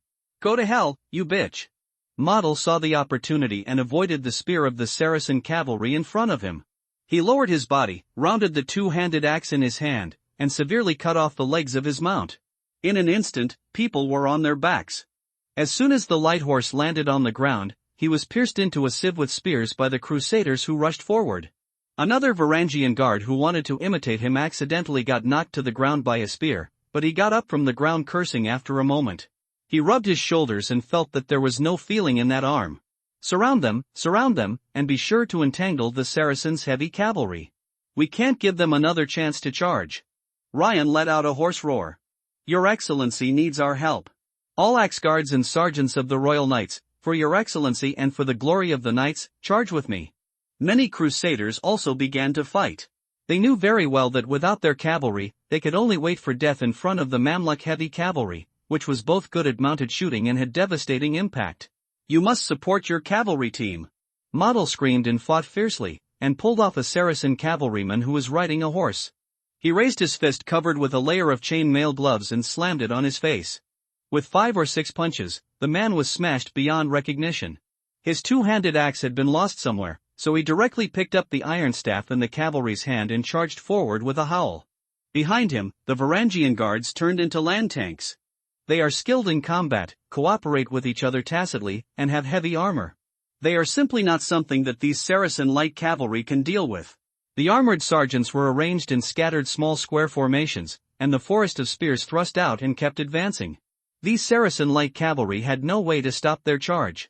Soon, the armored sergeants engaged the enemy's Mamluk heavy cavalry.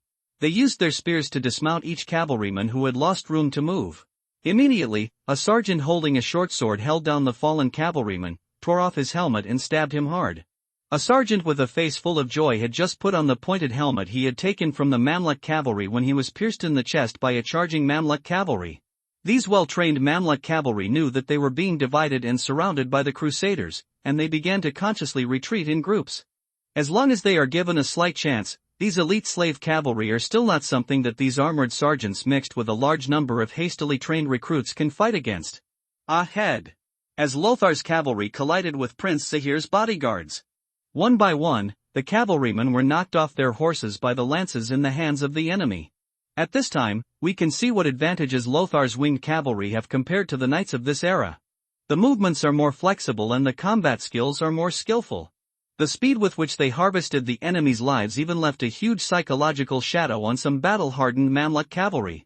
After the battle, they reported back to Saladin, those feathered Frankish demons, who do not wear shields, can skillfully perform various difficult movements on horseback, just like the best in riding. They are just like the Turkic nomads, but their armor is so bright that it even looks like a mirror that can reflect strong light, and it is so indestructible. Gouge through, gouge through, gouge through hard. The Mamluk guards could not imagine that this tired army could burst out with such terrifying power like a flashback. Lothar was covered in blood. Under the cover of Hans, Prajna and the winged cavalry, he finally reached the enemy leader. Seeing the astonished expression on the opponent's face, he slashed down with his sword.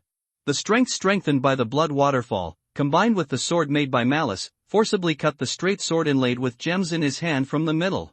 Suddenly losing strength, the enemy leader stumbled and fell off his horse, rolling on the ground several times. Several Mamluk guards desperately tried to rescue them, but Hans used his miraculous swordsmanship to easily pierce their throats. "Don't kill him, he is a noble one." The eunuch's sharp voice sounded, and it was clearly pure French with a Gallic court accent. Lothar jumped off the horse, kicked Zahir over with one kick, put his armed sword in front of the opponent's throat, and said in Kurdish, "Let your subordinates stop resisting immediately, otherwise, I will cut off this honorable man's neck." Zahir, who fell to the ground, had a face full of unwillingness and anger. "No way, kill him if you want. As the son of Saladin, I will never surrender to you despicable Frankish barbarians." He simply could not understand that he could clearly have the upper hand when competing with court instructors, and was even honored as the first Ghazi of Aleppo by many of his Mamluk cavalry. It is also rare to have the talent of a falconer who can communicate with the sacred fire. How could he be defeated like a child in front of this Frankish leader? Little did he know that what he had just faced was a terrifying power that was almost 4 times that of an adult male. This power was not even much worse than Hans under normal circumstances. In addition, Lothar was covered in blood, like a god of murder, killing anyone he saw. The terrifying aura he had accumulated along the way had already taken away Zahir's spirit before he could reach him, making him unable to use even 30% of his abilities. It would be strange if he didn't lose. Lothar was slightly startled. Is he the son of Saladin? Which one? The eunuch said, "This is Zahir, my king's favorite youngest son. You can exchange him for a high ransom, but please be sure not to hurt him." Ding, the system prompt sounded. You have officially participated in a kingdom-level battle between the 2 warring parties, the Kingdom of Ayyubid and the Kingdom of Jerusalem. The camp you belong to is Kingdom of Jerusalem. In this campaign, your current contribution is 500, currently ranking 3rd, behind Count Raymond of Tripoli and Count Leonard of Transjordan. After the battle is over, rewards will be calculated based on whether the battle was won or not and your contribution. The sun is scorching. The battlefield is filled with the smell of blood. The fallen horses and floating corpses attracted vultures circling in the sky, as if the clouds were blocking the sun. Lothar said in Kurdish, "Eunuch, order them to stop on behalf of your master. Otherwise, I will kill them all. I believe you can also see that we have an absolute advantage on the battlefield." The eunuch looked calm, as if he was not worried about being in such a dangerous situation. He bowed his head respectfully and said, "You can do this. Because I have no right to order the prince's personal guards, and I have no obligation to help His Highness save the only armed force under his command that still supports him." Zahir's expression changed drastically. Indeed, Aleppo and northern Syria were now in the hands of his uncle Savoyden. He has lost his source of troops. If he loses this Mamluk bodyguard who is loyal to him, he will completely become an empty prince.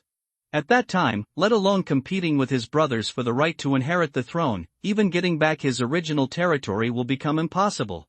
He quickly shouted, "I will tell them to stop, leader of the Franks, we will stop fighting and make peace immediately." Lothar sneered, "Stop fighting and make peace?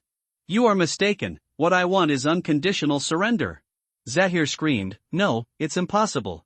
Don't think that I don't know what your plan is. You want to take advantage of my subordinates to put down their weapons and execute them all. This is what you Franks did. Something came out." Lothar said in a solemn tone, "I swear in the name of King Baldwin that after you and your subordinates lay down their weapons and surrender, I will not harm your lives. As long as Saladin pays the ransom, I will send you back intact." At this time, the situation has completely turned to our side. But the Mamluk guards under Prince Zahir were indeed very brave. Every second they fought, more Knights soldiers died. If the fight continues like this, the Royal Knight's already poor family will definitely be severely weakened. In the next war, they will probably have to watch the show. If you don't agree, I don't mind killing them all. After all, the blood debt of massacre of the village still needs to be repaid. Seeing that Zahir was still hesitating, there was a fierce look in Lothar's eyes. "Ulm, tie up the son of Saladin, and the rest of you will continue fighting with me. The effect of the blood waterfall is not over yet. He plans to kill them all. It just so happens that he will be upgraded soon. Fuck benevolence, righteousness and morality, and forget about killing prisoners. We are really on such a tragic battlefield." He didn't want to worry about anything now. The anger in his chest made him want to kill all the enemies in front of him immediately. No, I agree. I'll make them put down their weapons." Zahir's face turned gloomy, and all the pride in his heart had been lost. Lothar took a long breath and suppressed the rising blood. He restrained his instinct to blurt out "It's too late" and instead said, "You should be lucky, you made a right decision." Zahir said solemnly, "I hope you can act as promised." He shouted and gave orders to his personal guards, "Order everyone to retreat, wait for my order on the mound over there, and stop fighting these Franks." After he finished speaking, the Mamluk cavalry around him who were still trying to rush to rescue their master began to retreat in an orderly manner without hesitation. Zahir reminded, "Franks, you should also order your people to retreat." "I swear on the sacred fire and the honor of Saladin's son that I will abide by the agreement and will not let them escape, but I don't want my guards were slaughtered for no reason, lest your honor and mine should be brought to disgrace." Lothar nodded. If Zahir chooses to directly order the Mamluk cavalry under his command to put down their weapons, those who have already killed Red Eyes under both sides will not care about these orders. Zahir added, "Frank, you haven't told me your name yet?" Lothar nodded slightly. "I am Lothar von Habsburg, a direct vassal of King Baldwin, Lord of Georgesburg, and Grand Master of the Royal Knights." Zahir thought for a moment and said honestly, "I haven't heard of it. But I will tell my father that it was you who defeated and captured me. It's an honor to have my name known to you by your father." Lothar nodded, turned and left. Zahir looked at his personal eunuch who had always looked down upon him in the past, and said with some regret, "I'm sorry, Harry, I treated you like that, but you were still admonishing me just now." Obviously, the eunuch's previous sharp remarks were just to remind Zahir. Harry smiled bitterly and said, "You are a smart prince. Your arrogance has destroyed your reason. I hope you can change this time if we can go back alive." Zahir said solemnly, I will definitely do it." As the trumpet sounded, the sporadic fighting between the two sides gradually ended. The Mamluk cavalry withdrew in an orderly manner, but some of the Red-Eyed Knights' cavalry were still roaring and trying to kill, but they were exhausted after a short time. Napoleon once said that 2 Mamluk cavalry will definitely defeat 3 Gaulish cavalry, but 1,000 Gallic cavalry will definitely defeat 1,500 Mamluk cavalry. This sentence is used to describe the Mamluk cavalry's personal martial arts and bravery, but their low organization. But in this era it is completely the opposite. Compared with the well-trained Mamluk guards, the Crusader knights under Lothar were superior in personal martial arts and morale, but their organization was far behind. This is still the case for the Knights of the Royal Knights, who have already experienced some targeted training. If it were the other Crusader knights, the situation would only be worse. Clean the battlefield and count casualties. Lothar said to Hans on the side, "Don't be stunned, go and perform your duties as commander. Prince Zahir, now you can order your subordinates to come and accept surrender. I will restrain my subordinates and not let them harass you." Prince Zahir sighed, "Okay." He put his index finger and thumb to his mouth and blew a sharp whistle. The next moment, among the vultures circling in the sky, a majestic falcon swooped down. Zahir looked at the eunuch. "Harry, bring me my pen and paper." He paused slightly, and then said to Lothar, "I will write 2 letters respectively, one to my subordinates, ordering them to surrender, and the other to my father, begging him to pay the ransom and take me and myself redeemed by his subordinates. Write it in Kurdish and I'm going to read it after I've finished it." Lothar warned, "Don't play tricks, and don't think about asking your father to send an army to encircle and suppress you. I promise that before that, I will kill you with my own hands." Zahir smiled bitterly and said, "My father is the greatest king in the Zoroastrian world. How could he send a large army deep into the enemy's territory to rescue his useless son just because he fell into the enemy's hands?" Lothar nodded and said to Ulm and others beside him, "Ulm, you lead 3-winged cavalry and protect our Prince Zahir at all times. No one is allowed to approach, not even us. People." Although there are relatively few fanatics in the Royal Knights, Lothar cannot guarantee that there will be no one like Leonard who would rather break his oath and give up the ransom than kill the heretic. This cannot be explained by simple crazy. After a war, the two sides have already had a deep hatred. Who hasn't had a few close friends and relatives die at the hands of the other side? Next, the Royal Knights camped in an oasis near the village. The battlefield has been cleaned, and the knight sergeants are wielding shovels, intending to let their comrades bury themselves in peace. Contrary to Lothar's expectations, he made peace with Prince Zahir and asked Saladin to pay a ransom in exchange for prisoners, and no one showed dissatisfaction. On the one hand, exchanging ransom in this way and ending the war with dignity is the tradition of continental war in Europe. On the other hand, on the battlefield, Lothar led the team to charge personally and directly captured the enemy's head. This decisive feat had also conquered all the members of the knights. This was clearly demonstrated when he inspected the wounded barracks. Many wounded soldiers, even if they had one arm broken, still struggled to get up and pay their respects to Lothar.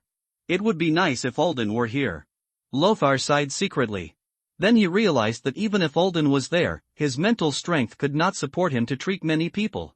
Seeing the behavior of the military priest, Lothar couldn't help but cursed. He has already lost too much blood, and you still have to cut his wound to bleed. Do you think he didn't die quickly enough? I'm warning you not to use that unreliable bloodletting therapy. Have you forgotten the battlefield first aid skills taught to you by the Hussars Company? The water source is right next to me.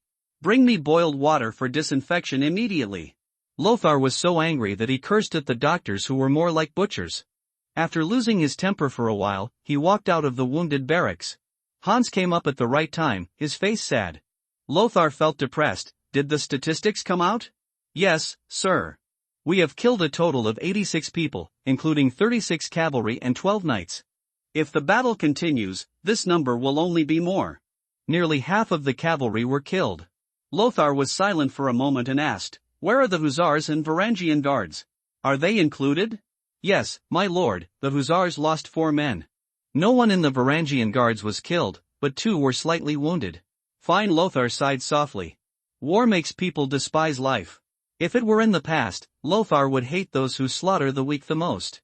But this time, he didn't even think about paying with blood, even though Prince Zahir had just ordered a bloodbath in a village, maybe because this was not his fiefdom. But Lothar had to admit that compared to before, she had changed. Hans lowered his voice and said, "Those slave cavalry probably followed their master's orders and came to surrender, sir. When will we take action?" Lothar said helplessly, "Hans, I am not a breaker of the contract. At least, not this time." "Ah? Do not you?" Hans's eyes flashed with shock, and then he said, "Sir, I understand your concerns. After all, we have lost so much, and we must make up for it." "As long as you understand." Lothar clenched her fists and then unclenched them. He said calmly, "Let's go and talk to them. Sir, do you want to bring more people? That group of slave cavalry may also have the same idea as before. Lothar shook his head and said, no, if there are just a few of us, it will be easier to escape. Moreover, they cannot ignore the safety of their master. In my ears, flies buzzed. Lothar covered his mouth and nose with a mask. The strong smell of blood and corpses was nauseating. The royal knights suffered heavy losses, and the disadvantaged Saracens suffered even more serious casualties, especially those light cavalry who only wore leather armor or no armor at all. The corpses of Saracens were everywhere. They had been stripped of their armor and their bodies were naked. Even some of their personal clothing had been taken away by the sergeants. Participating in the Crusades is a sacred mission, but no matter how sacred the mission is, if it cannot be linked to plundering the wealth of the pagans, it will no longer have its original appeal. The torn body was cut into sections, and densely packed mosquitoes and flies were lying on it, squirming back and forth. As each vulture flapped its wings and landed, the mosquitoes and flies dispersed and exploded into a black mist, lingering in the air. Hans said with emotion, my former instructor once said that flies are the revenge of the dead on the living. The living kill the dead, and the dead breed flies. Lothar chuckled and said, your instructor is Knight Frederick, right? This is the first time I've heard that he is actually a philosopher. Hans was a little surprised. You actually know? Lothar recalled, Knight Frederick is a very powerful officer. Although his personal martial arts is limited, his ability to train new recruits and boost morale is not bad. I really hope to call him to work with you. This Friedrich Knight is a 5-star retinue. Although his combat power is average, he has 3 halo talents. For a follower like this who can benefit an army, his personal combat effectiveness seems less important, not to mention that he is also good at training new recruits. Hans said with emotion, indeed, if Instructor Frederick had commanded the Royal Knights, we would definitely not have fought this battle so hard. Lothar turned around and ordered, Andreas, send someone to burn the corpses of those Saracens. This first-generation citizen who once worked as a knight's valet has now become a heroic wing cavalry. In the previous battle, he killed 3 enemies in a row. Andreas wondered, Sir, in the Zoroastrian faith, after death, the body is burned and can return to the kingdom of God. Do we really have to be so lenient to them? Lothar shook his head and said, this is not a kind act. The rest of the Crusaders are behind us. I'm worried that exposing these corpses to the wilderness will breed a plague. Lothar paused slightly, then added, as a hussar, you should also know what bacteria and viruses are, which are the source of disease. I've had enough of these quack doctors who chop off an entire leg when an injury can be cured by applying anti-inflammatory herbs. They think it's a pagan who has a headache after being hit with a blunt object. The devil has invaded and wants to drive a cross into their skulls. Is this killing someone or saving someone? Hans said with some indignation, the hussars taught them battlefield first aid knowledge, but they were scorned by those people. In my opinion, all these quacks should be kicked out of our team. Then do it, and when you get to the next place to stay, drive them all away. Lothar said coldly, those who disdain my orders because of their status as doctors should be eliminated from the Royal Knights. I would rather invite some Saracen doctors to my army than them. While talking, the group had already crossed the battlefield. On a hillside ahead, the Saracen cavalry had gathered here. Seeing Lothar and his party approaching, the leader of the Mamluks shouted in Gaulish, Stop, Franks, where is my master? Lothar nodded and said, That's right. We will surrender to you in compliance with the master's will, but I must remind you that what you can't get on the battlefield, you can't get at the negotiation table either. Lothar frowned, Do you want to disobey your master's will? Mamluks who disobey their master will lose all their political credibility. This is not yet an era when the Mamluks have formed huge military and political groups and can even influence government affairs. The Mamluk leader loudly said, No, of course not, the master's will is our life. We will pay the equivalent of our own lives, but don't expect us to walk into your prison camp obediently, because we know very well that if we do this, the safety of our master will not be guaranteed. Ken Lothar nodded in agreement, maybe you don't believe it, but I never thought about harming your lives from the beginning to the end. Since you are willing to pay the ransom in advance, I am also willing to accept it. Lothar cleared his throat and said loudly, According to the ransom, we should at least receive gold and silver equal to the value of your full set of weapons, equipment and war horses. That is to say, for each light cavalry, I will get 20 Suleuds, and for each armored cavalry, I will get 100 Suleuds. You still have 150 people left, right? Lion Lothar said loudly, To put it all together, I want 10,000 Suleuds gold coins, or equivalent silver coins, jewelry, and war horses. No, you're blackmailing. The Mamluk team was immediately shocked by this terrifying number. The ransom for a nobleman is often only 1,000 dinars of silver coins, and a strong Frank slave is only worth 10 dinars. How dare you ask for such an outrageously high price? The Mamluk leader said angrily, even if we take out all the money we have, we still can't come up with this number. First of all, you are so brave and good at fighting, how can you compare with ordinary slaves? The price of a noble is just right. But the problem is that the asking price of 1,000 dinars is for you to leave empty-handed, but now it is obvious that you will not hand over your weapons, equipment, baggage, and mounts, because you cannot leave the borders of the kingdom of Jerusalem with just your legs. The Mamluk leaders were stunned. Someone whispered in a low voice, "Sir, I think what he said is very reasonable. In terms of bravery, we are not inferior to those nobles in the slightest." The leader scolded him and continued to shout, "No, don't fool us with such nonsense. We are just slaves, not nobles, and we should not bear such a high ransom." Lothar refused to give in and said, "High? No. This is a reasonable price. If I hadn't reached an agreement with your master, I would have killed you all on the battlefield. When the time comes, everything about you will become mine. The spoils of war." The Mamluk leader said angrily, "If you continue to fight, you will also suffer huge losses. This is not a favor to us." Lothar said coldly, "You have disobeyed Prince Zahir's order. I generously agreed to your request, but you are pushing your limits and are not even willing to hand over a single sum of money. You are tarnishing your master's reputation, putting him in a position to break his oath sworn by the holy fire and the honor of King Saladin. Think about it, if Prince Zahir goes back, how will he treat you group of Mamluks who are not loyal enough?" These words completely defeated the psychological defenses of the Mamluks. I saw them talking quietly for a while. After a while, the leader shouted, "We really don't have so much money, and we can't give up our armor, weapons and mounts. That would be no different from entering your prisoner camp. If you want to violate your oath, we won't have any way to fight back." This time, his tone softened a lot. Lothar frowned, calculating that 10,000 sulads was indeed a bit outrageous, and said, "Then 8,000, this is the lowest number. If it is any lower, you will go against the master's will and use it. Let the master suffer the sin of breaking his promise." The Mamluks discussed for a while, and the leader shouted, "Okay, we will collect the money before sunset and send it to your camp, but I want to warn you that you must protect the safety of your master, otherwise we will launch a desperate charge against your military camp at all costs." "No problem." Lothar readily agreed. War, although tragic, is indeed the fastest way to make money.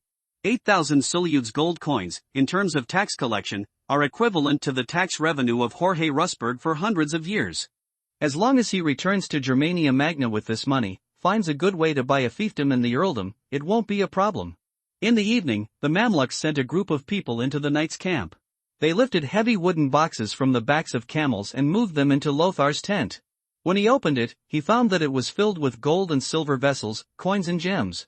Many of the items were beyond valuation. If they were thrown into the system mall, they probably wouldn't be able to exchange for 8,000 gold coins. But that's because the system mall is inherently black and does not consider artistic added value at all. If one slowly sells off those gems and gold and silver vessels, instead of just taking their precious metal value, in exchange for 8,000 sulads gold coins, it will be more than enough. The Mamluks kept their promise, and Lothar naturally reciprocated the favor and generously agreed to their request to meet their master. In addition, Lothar also ordered people to spread the news about recovering the loot, and asked the sergeants and knights to take all the loot that was inconvenient to carry to a camp to exchange for coins. Lothar returned it to the system mall in exchange for gold and silver coins with his face engraved on them, and took 1/10 of the fire consumption in exchange for them. It's not that Lothar wanted to spend a lot of money. He was just carrying these bits and pieces, which would greatly slow down the march of the knights. In addition, increasing the circulation of gold and silver coins bearing his image will also greatly increase his reputation. By the time we finished all this, it was completely dark.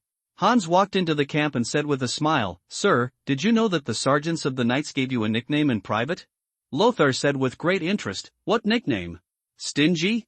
The system mall is really dark, and Lothar is also worried that the recycling price he gives will make the sergeants and knights dissatisfied, but if he knew the prices offered by the merchants who accompanied the army, he would definitely not think so. Of course not, one is Lothar the generous, and the other is Lothar the brave. Lothar was a little surprised and said, "Ha, this is really surprising. The nicknames given to medieval lords were not always complimentary. For example, Charles the Bald, Louis the Stutterer, and Amalric the Fat, the late king of Jerusalem. The more neutral ones are Edward the Long Legs and Frederick the Red Beard. Lothar's ability to obtain the titles of brave and generous is enough to prove that his reputation within the knights has reached a new height at this time. It is true that it is easy to suffer losses in a tough battle, but it is also easier to gather military morale. The premise is that the fight is won. Evening. Outside Jerusalem.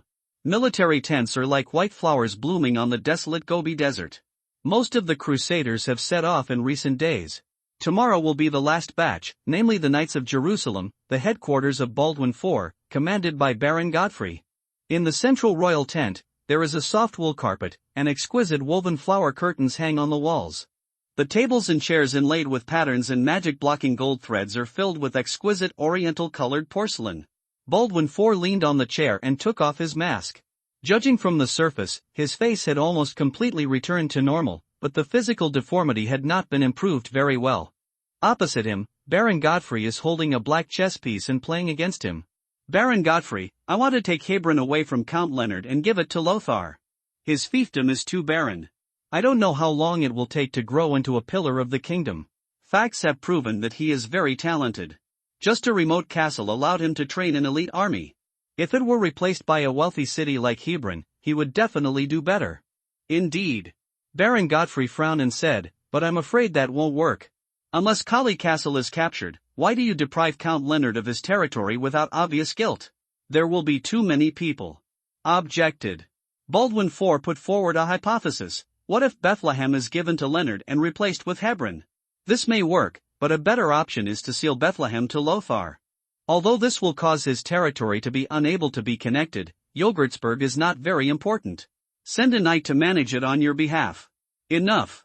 Baron Godfrey paused slightly and then said, the only prerequisite is that Lothar can make enough achievements. After all, Bethlehem has been coveted by many nobles for a long time. Well. Baldwin IV let out a long sigh. Alden's treatment re-infused vitality into his broken life. Combined with the royal physician's aromatherapy, he could feel that his body was gradually recovering to health. He sometimes thought that if he had been able to receive such treatment when he was young, instead of the enema and bloodletting proposed by those quack doctors, perhaps the situation in Jerusalem would be very different now. But by this time, the situation in Jerusalem had turned into a complete mess. His enemies are the Crusader generals, the stubborn and conservative nobles, the ambitious newcomers from Europe, the independent military order of knights, and those who are full of intrigues and vying for power. Church clergy. In addition, there is the most powerful enemy, the brilliant and powerful Egyptian eagle Saladin. Godfrey, let Balian come to my tent and obey my orders. I will make him a knight of the banner. Perhaps, he can learn something from me. Godfrey said in surprise, thank you, your majesty. Baldwin IV's eyes were still calm, but inside, there was a trace of impatience suppressed. Jerusalem, like him, now looked like a terminally ill person. The only people he could consider as his confidants were Baron Godfrey and Lothar. He is eager to increase the strength of the royal party. By the evening of the next day, Lothar had led the knights to the outside of Montreal. The Mamluk cavalry had left Jerusalem after meeting Prince Zahir. Montreal is not Montreal in Quebec. It is a desert city located in the earldom of Transjordan. It was a city built here during the First Crusade to maintain supply lines. Therefore, it has a strong Western European castle style, rather than the unified European, Arab and Jewish style of Jerusalem. On the high ground in the center of the city, a towering castle made of mud and bricks stands majestically. Nearly 70 years of wind and sun have made the city's walls look dilapidated and mottled. There's an army. On the tower, the guards said in horror, is Saladin's army coming? Has Fort Kali been breached? Impossible. Kaelborg is so majestic, how could it be easily breached? They shouted uneasily with the fear of impending doom. It's not the flame flag, you see clearly, idiot, it's the Crusader flag and the Black Eagle flag. The panic on the guard's face was quickly replaced by excitement. Reinforcements are coming, great, they are our people, notify your excellency immediately and prepare to receive them. Lothar and his party were quickly welcomed into the city. The city's guard is the stepson of Earl Leonard, the son of Countess Stephanie and her ex-husband, also named Humphrey.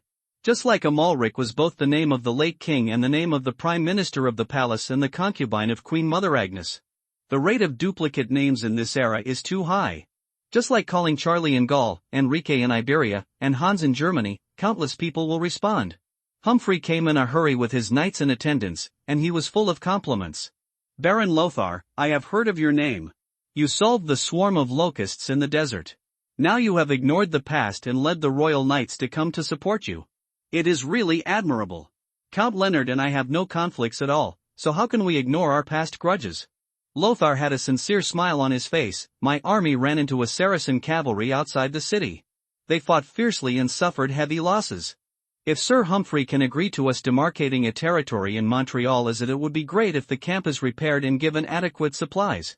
Humphrey's expression changed slightly. What a heavy loss, outside Kaelborg. In the most central camp of the Saracens.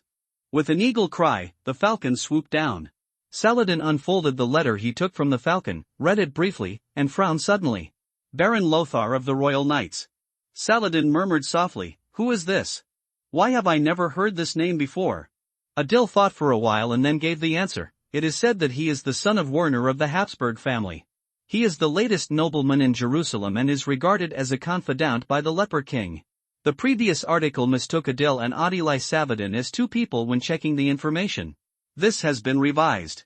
Saladin is an honorific title for Adil, just like Saladin's real name was not Saladin, but the Crusaders' abbreviation for Saradiniarden. He's that guy's son. Speaking of Werner, Saladin immediately recalled the fierce knight riding a white horse and holding a lance during the Battle of Hardin, who was like a god descending from the earth. It seems that Zahir was very lucky to be able to save his life from that bigot's son. Saladin coughed lightly. His physical condition was not good. Although he was not as terminally ill as Baldwin IV, he was still often in a state of illness even though he had a large team of palace doctors. A black eunuch handed a wineglass filled with ice drink to the two of them.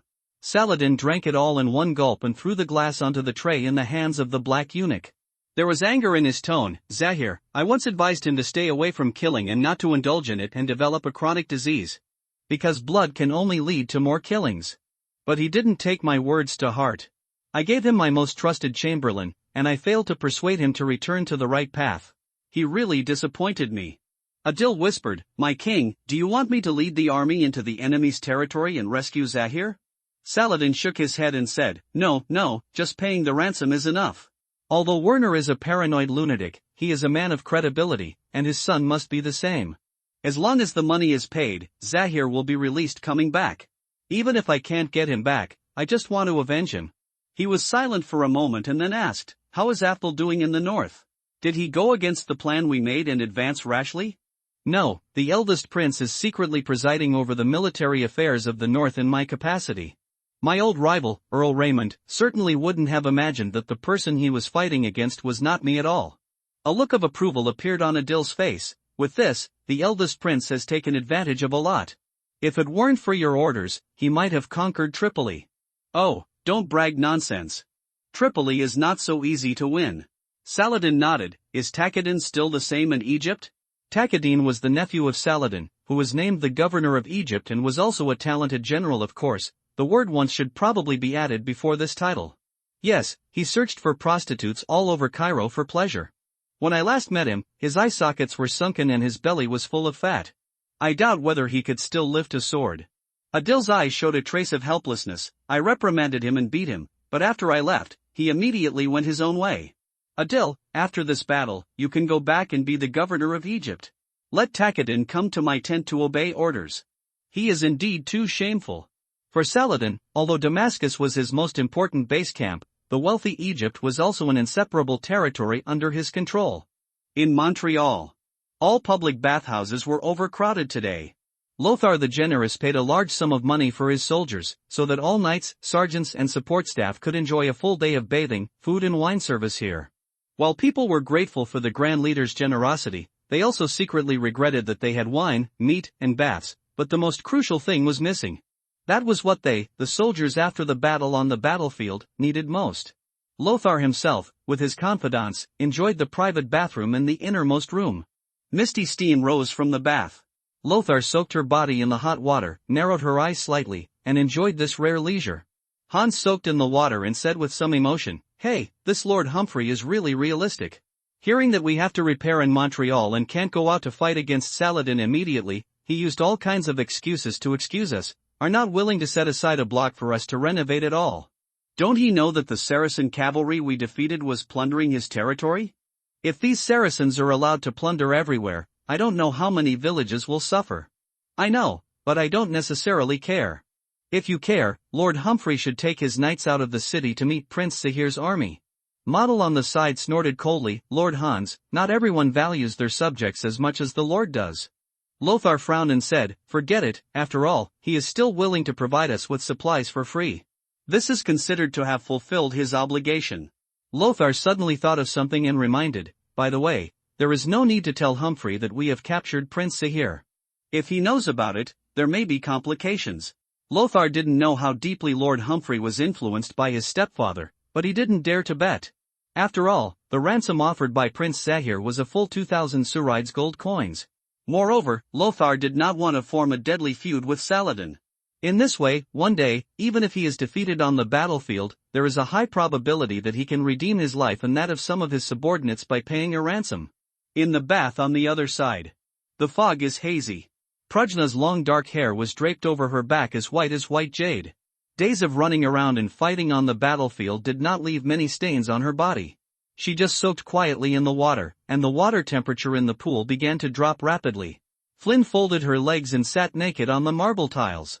She tied up her long white hair with a hemp rope, and a few knotty hairs stuck wetly to her cheeks, making her look even more charming. Prajna, I think we need to talk. Fringilla's tone was unusually non-aggressive. What? Prajna was a little surprised.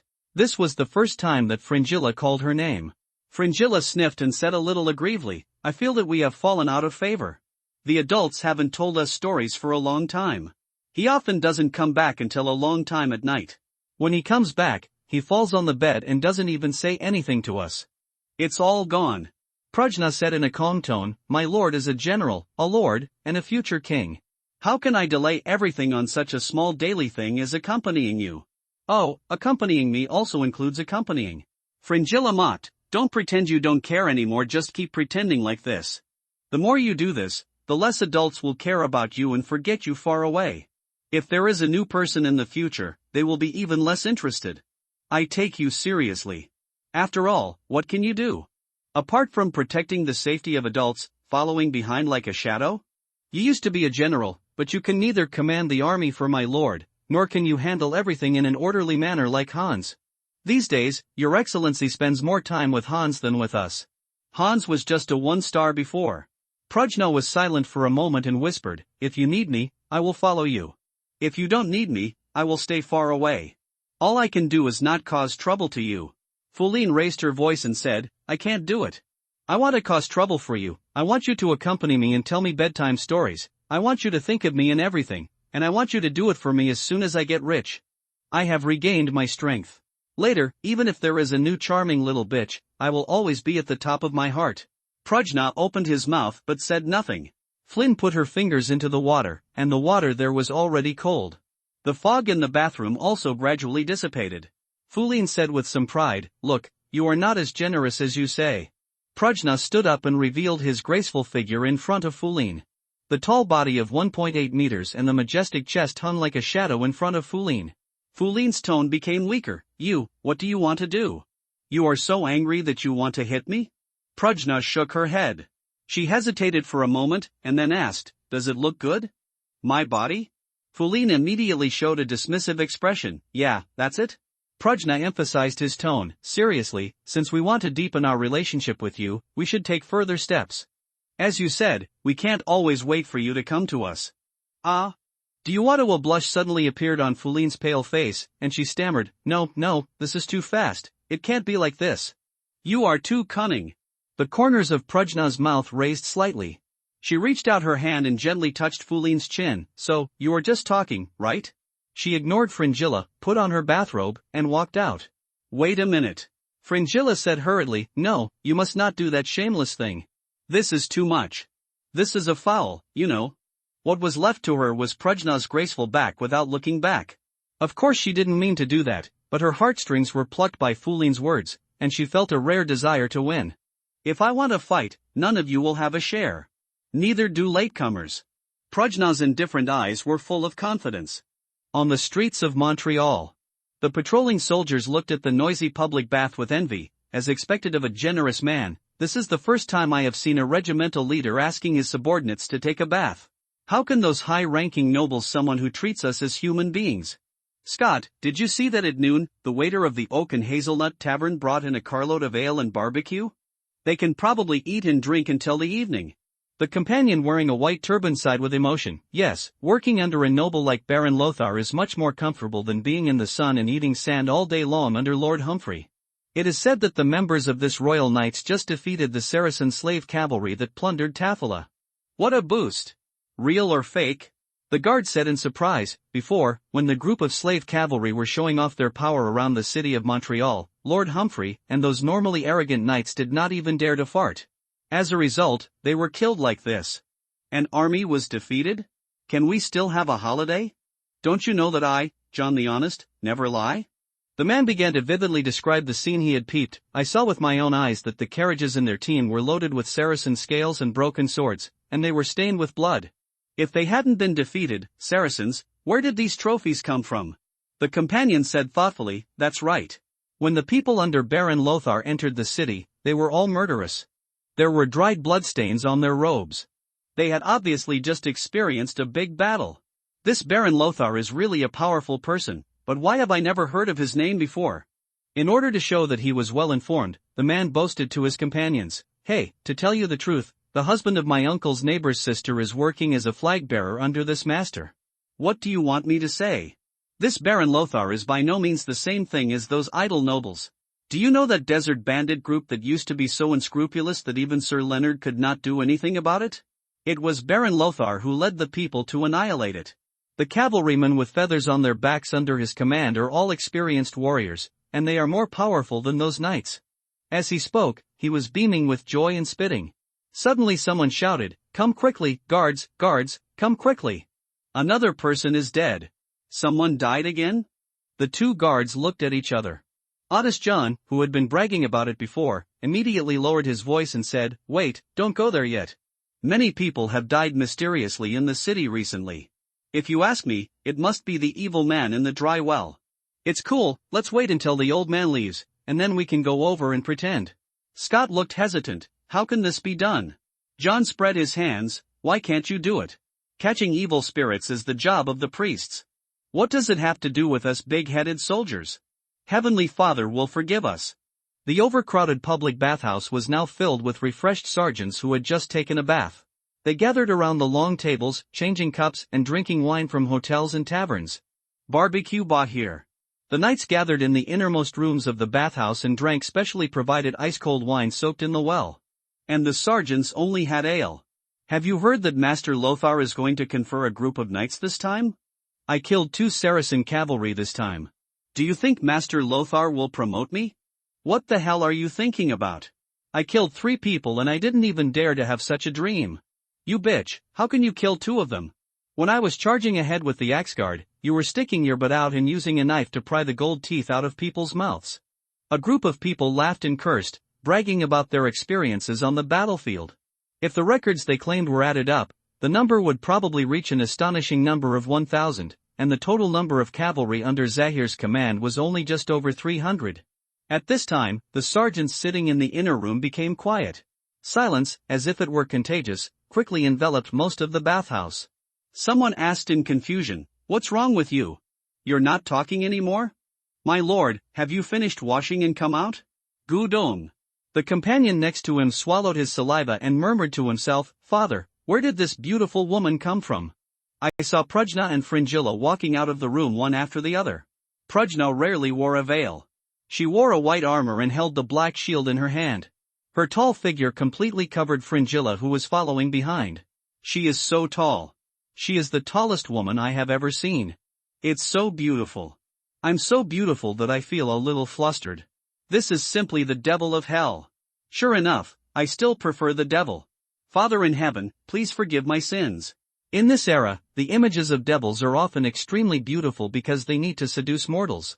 The images of angels are mostly ugly, because they make people awe and fear. The sergeants whispered. Someone lowered his voice and said, look at that black shield. Heavenly Father is on top.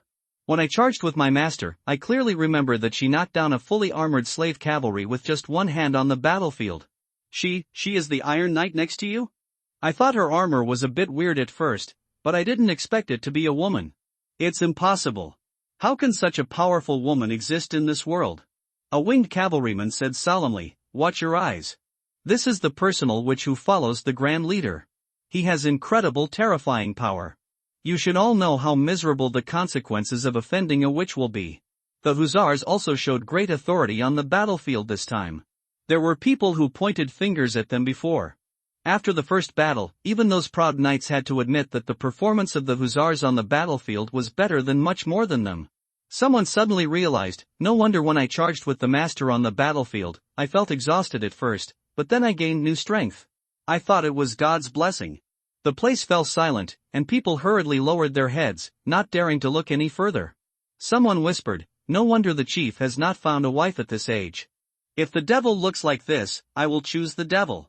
The sergeants and knights of the knights looked at him with eyes wide open, but no one dared to come forward to say hello or strike up a conversation.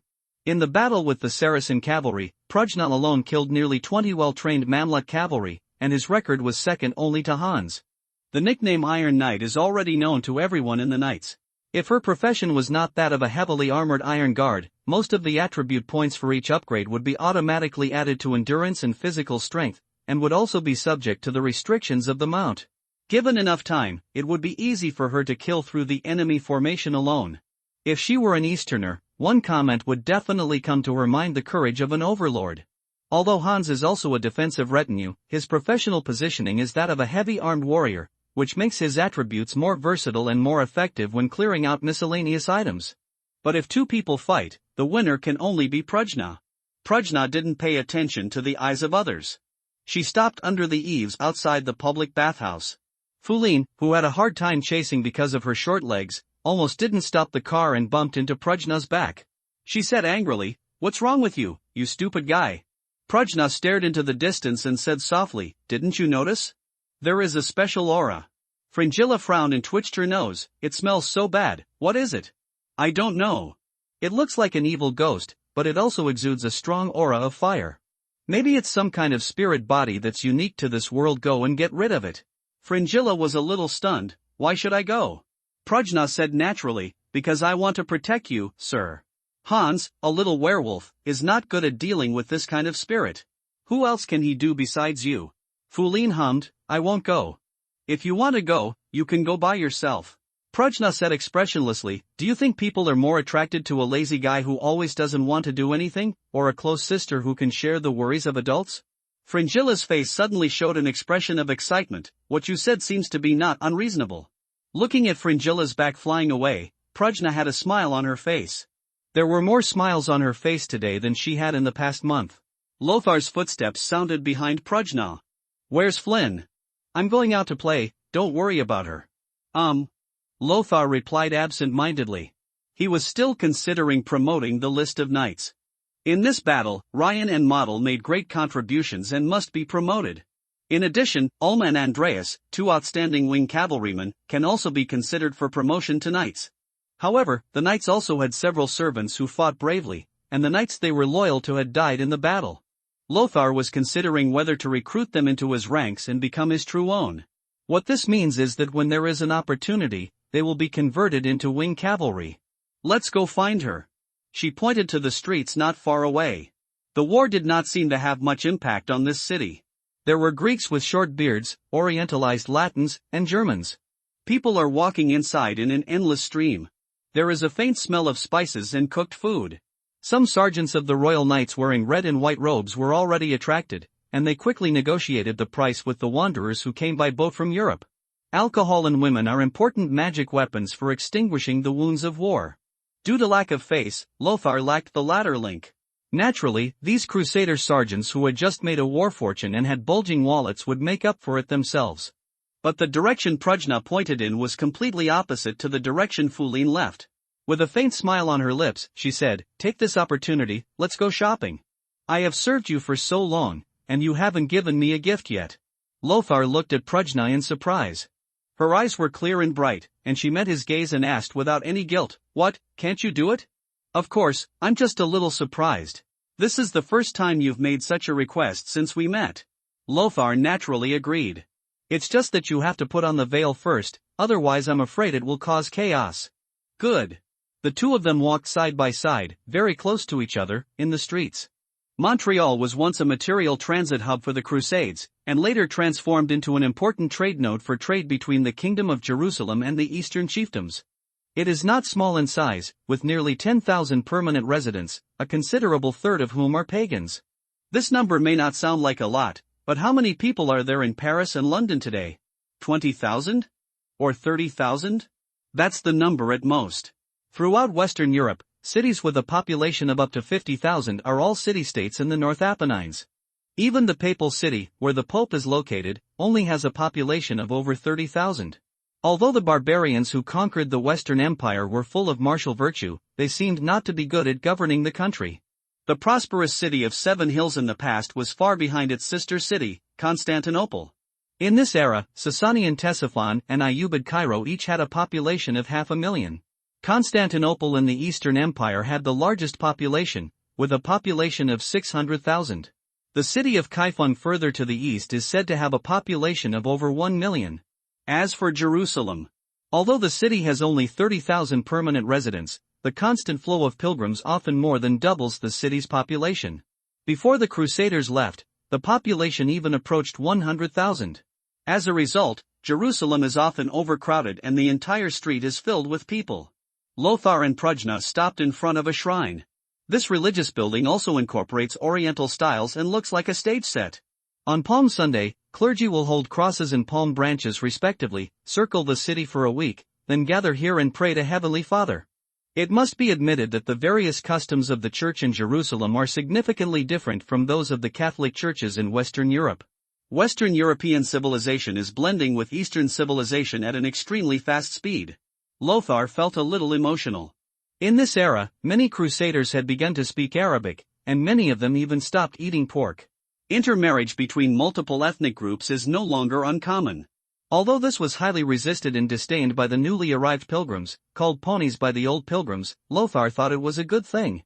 If I can control this kingdom in the future, I must knead these various ethnic groups into one. After a long period of intermarriage and language assimilation, they will become indistinguishable from each other. In previous lives, the descendants of Habsburg have proven that a diverse empire like the Austro-Hungarian Empire will only end up falling apart. The one in front is Count Leonard's mansion in Montreal. It is said that it has matching gardens and fountains, painted ceilings, and marble floor tiles. It would be great if I could own such a town. If it were in a non-war state, the commercial taxes I can collect in a year are enough to maintain all the troops under my command. Lothar said with some envy. If you want it, we can just capture this city. At worst, if we cooperate with Saladin, the Crusaders who arrive later will not be able to conquer the city after a difficult journey. Lothar shook his head. I have no intention of betraying Baldwin IV, and there is no such possibility. The soldiers of the Royal Knights are more loyal to the King and Heavenly Father. This cannot be bought by me with a small favor. Let's go. This street is full of people selling leather goods. Be careful not to step in dirty water. Let's go over there. I saw the sign of the goldsmith's shop. Lothar and Prajna walked through the alley and came to a more prosperous neighborhood. The shops here are more sophisticated than before, and the crowds are denser. Lothar stopped in front of the goldsmith's shop and frowned. He saw an eye-catching T logo engraved on the signboard of the Goldwest store. This means that a portion of the store's proceeds will be donated to the Knights Templar. There are other symbols, such as Anna, which means that most of the proceeds from this store will be donated to the Cathedral of Santa Anna. Some believers who were pious but not pious enough to donate money directly to the church were happy to spend money in such a store, but Lothar naturally chose to refuse. They are all promotional methods to raise prices. It's not because they are afraid of the price, but mainly because the goldsmiths who use this as a gimmick often have poor skills.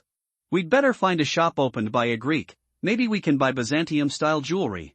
Seeing Lothar thinking seriously, Prajna could not help but raise the corners of his mouth slightly. Okay. The system's prompt sounded suddenly. Your 5-star follower, the vampire banshee Fringilla, is in combat mode. The opponent is a day demon spirit. Please support her as soon as possible. Lothar was stunned. He looked at Prajna in confusion and asked doubtfully, didn't Fringilla go to play? Prajna lied calmly, maybe I happened to bump into a demon spirit on the way to play. She was used to being expressionless, and it was absolutely impossible for her to show a guilty expression. 10 minutes ago. In the deep alley. The two corpses lying on the ground were covered with bruises, as if they had been eaten by wild beasts. Not even a piece of intact skin could be found. One of the corpses was lying not far from the alley, just one step away from escaping this dangerous place. Scott gasped violently. "Honest man," John said with a sad face and weakly cursed, "I said don't go there yet, now it's better, the two of us are running into the scene where the evil spirit kills people." Scott swallowed, his voice a little dry. "I didn't expect that evil spirits really exist in this world, and they can come out during the day." The two of them hid in the corner. Looking at the evil spirit outside, it was 2 meters tall, suspended in mid-air, with its long tongue sticking out. It was wearing a withered and yellowed white gauze garment, and its long tongue was densely covered with barbs. The scars on the corpse were probably scraped from the barbs on this tongue. "Is it gone? I can't see it." The two looked at each other. The next moment, a burning desire rose from the bottom of their hearts. Shadows appeared from behind them, and under the sunlight, they drew out long, narrow and ferocious shadows. Ah! 2 shrill screams ran through the entire alley. The ugly evil spirit suspended in mid-air, with the dry skin covering its withered cheeks, slowly revealed a ferocious smile. Fear is the sweetest food for evil spirits. This kind of evil spirit, which often dies due to premarital violence and lingers near the place of death, is full of hatred and resentment towards the living. "No, do not want. Get away, you beast." The two patrolmen screamed loudly and waved the weapons in their hands randomly, but ordinary iron weapons just passed through the evil spirit's body without causing even a single ripple. As they watched, the evil spirit's ferocious long tongue reached in front of the two of them. "It's so noisy." A somewhat impatient voice suddenly sounded in the hearts of the two of them. Looking up, on the eaves opposite, there was sitting a girl wearing a white dress and swaying 2 white calves. She pointed to her ear, "If you scream again, I will kill you too." Strange to say, this is the first time I have seen an evil spirit that appears at noon with such a strong fire energy in its body. Is it a specialty of this world? It's really interesting. She whispered words that neither of them could understand. The day demon spirit, who was about to attack the two of them, stared at the beautiful appearance of the girl in front of him.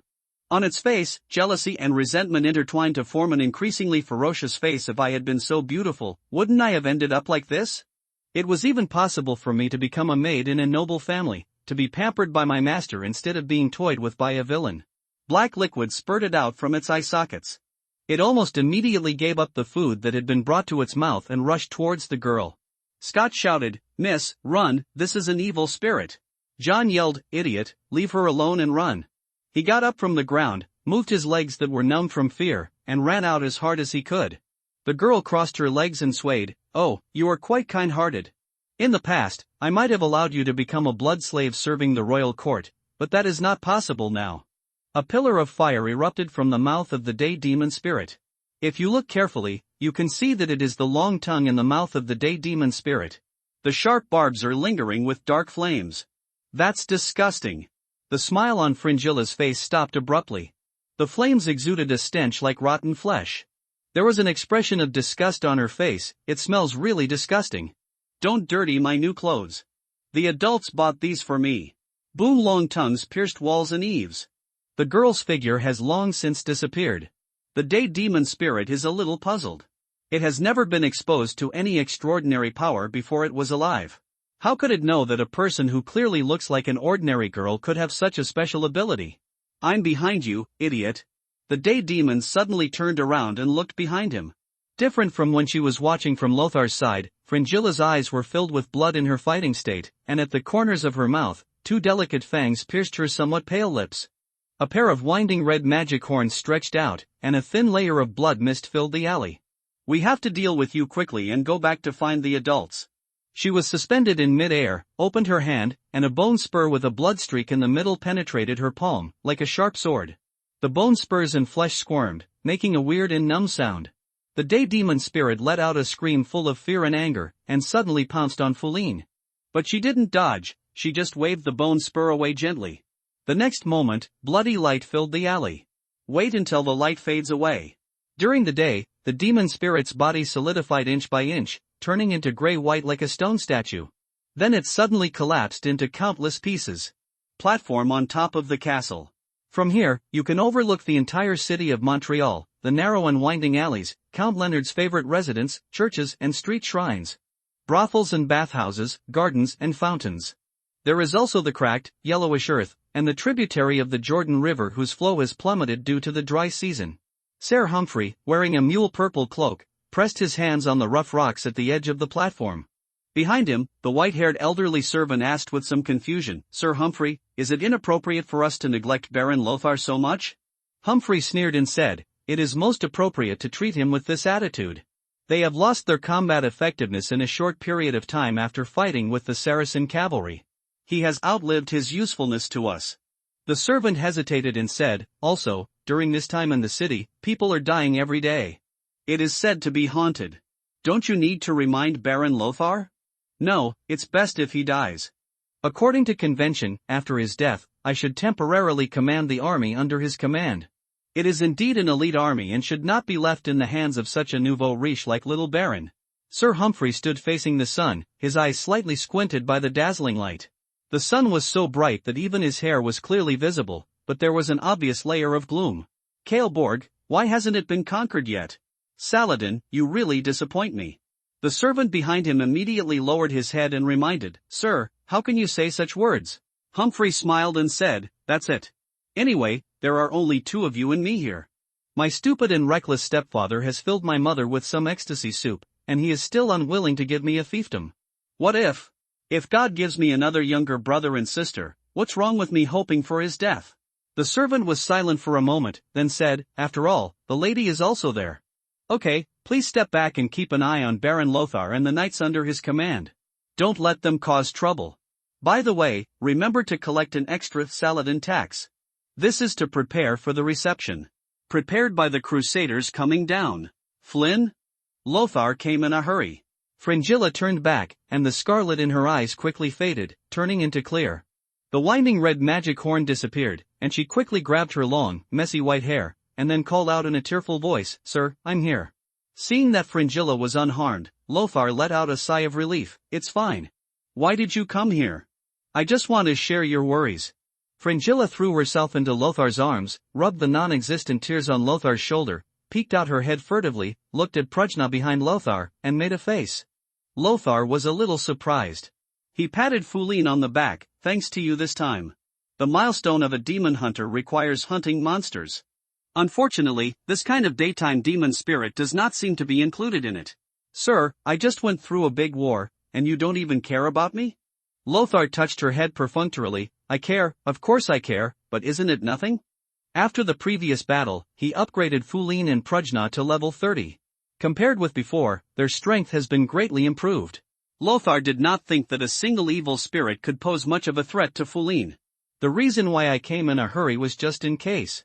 Prajna suddenly said, "Maybe it's not that the day demon spirit is not included among them, but that it's not dead yet?" She raised the black ghost-faced shield in her hand, and the ghost-faced relief on it suddenly became vivid. It took a deep breath, showed an intoxicated look, and then suddenly opened its mouth. Among the white gravel on the ground, a translucent phantom of a woman was quickly drawn out and flew towards the mouth of the ghostly face relief. The ghost-faced relief chews the spirit body, making a scalp-numbing crunching sound. At the same time, the system's prompt sounded, "You have completed the milestone, Demon Hunter, and received a special card draw reward. P.S. I made a stupid mistake and the Demon Hunter milestone has been completed. The first is Abelardo. The second was the werewolf that Hans solved. The third one is the day demon spirit that Foulin solved. The previous article has been modified." The entrance to the alley. The two people sat on the ground out of breath. Scott said regretfully, "We shouldn't have run away, the lady is still inside." John said with an indifferent expression, "You can tell by her dress that she is a noble aristocratic lady. You risked your life to save her, and she can't marry you as your wife. If you die, who are your parents? Come to raise him? Besides, didn't someone rush over just now? Looking at their clothes, they should be two nobles.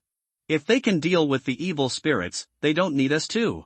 If they can't deal with them, we two brothers can go up and join us. A life. People like us should just be our own top soldiers." In the alley, footsteps suddenly came. A group of people walked out of the alley. Scott was a little surprised and said, "Miss, are you okay?" The noble girl waved her hand. "Of course it's okay, it's just a little evil spirit that has been dealt with. Thank you for your concern, kind-hearted young man. The noble lady whispered a few words to the knight beside her indifferently. The knight came to them. Good day, two warriors, I am Lothar von Habsburg, Lord of Georgesburg and Grand Master of the Royal Knights. Thank you for your concern for my sister. I want to ask you a few questions. Are you Baron Lothar?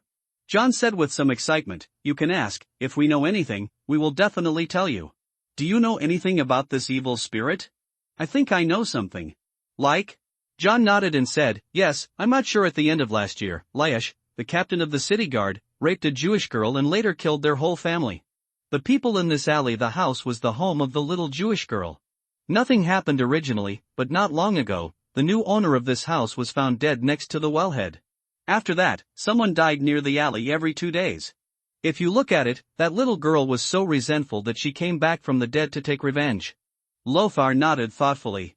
It seemed that there was no extraordinary being controlling the situation, such as a wizard behind the scenes. Then it is solved, that is, it is solved, and it will not cause future troubles. No one cares about this?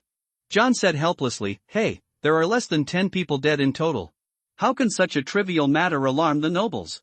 A priest came and took a look at it and then went back. Okay, thank you for informing me. Lothar and others were about to leave. Scott suddenly said, Sir, can I join your knights as a soldier? Lothar was a little surprised and said, why do you have such an idea?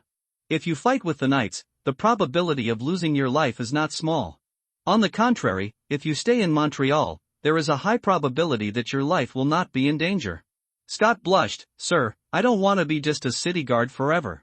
I will have a better future by following you. John tugged on his clothes, intending to dissuade him, but he didn't dare to speak. Okay, go find an officer named Ryan under my command. He will give you a sergeant position as a reward for your kindness. It is not easy to be a sergeant in the Knights. Most newcomers can only start as civilians who transport baggage. Not all members of the Knights are combatants. Thank you, sir. Scott glanced at Fringilla secretly, then hurriedly lowered his head, not daring to look again. Oh my God, is there such a beautiful girl in this world?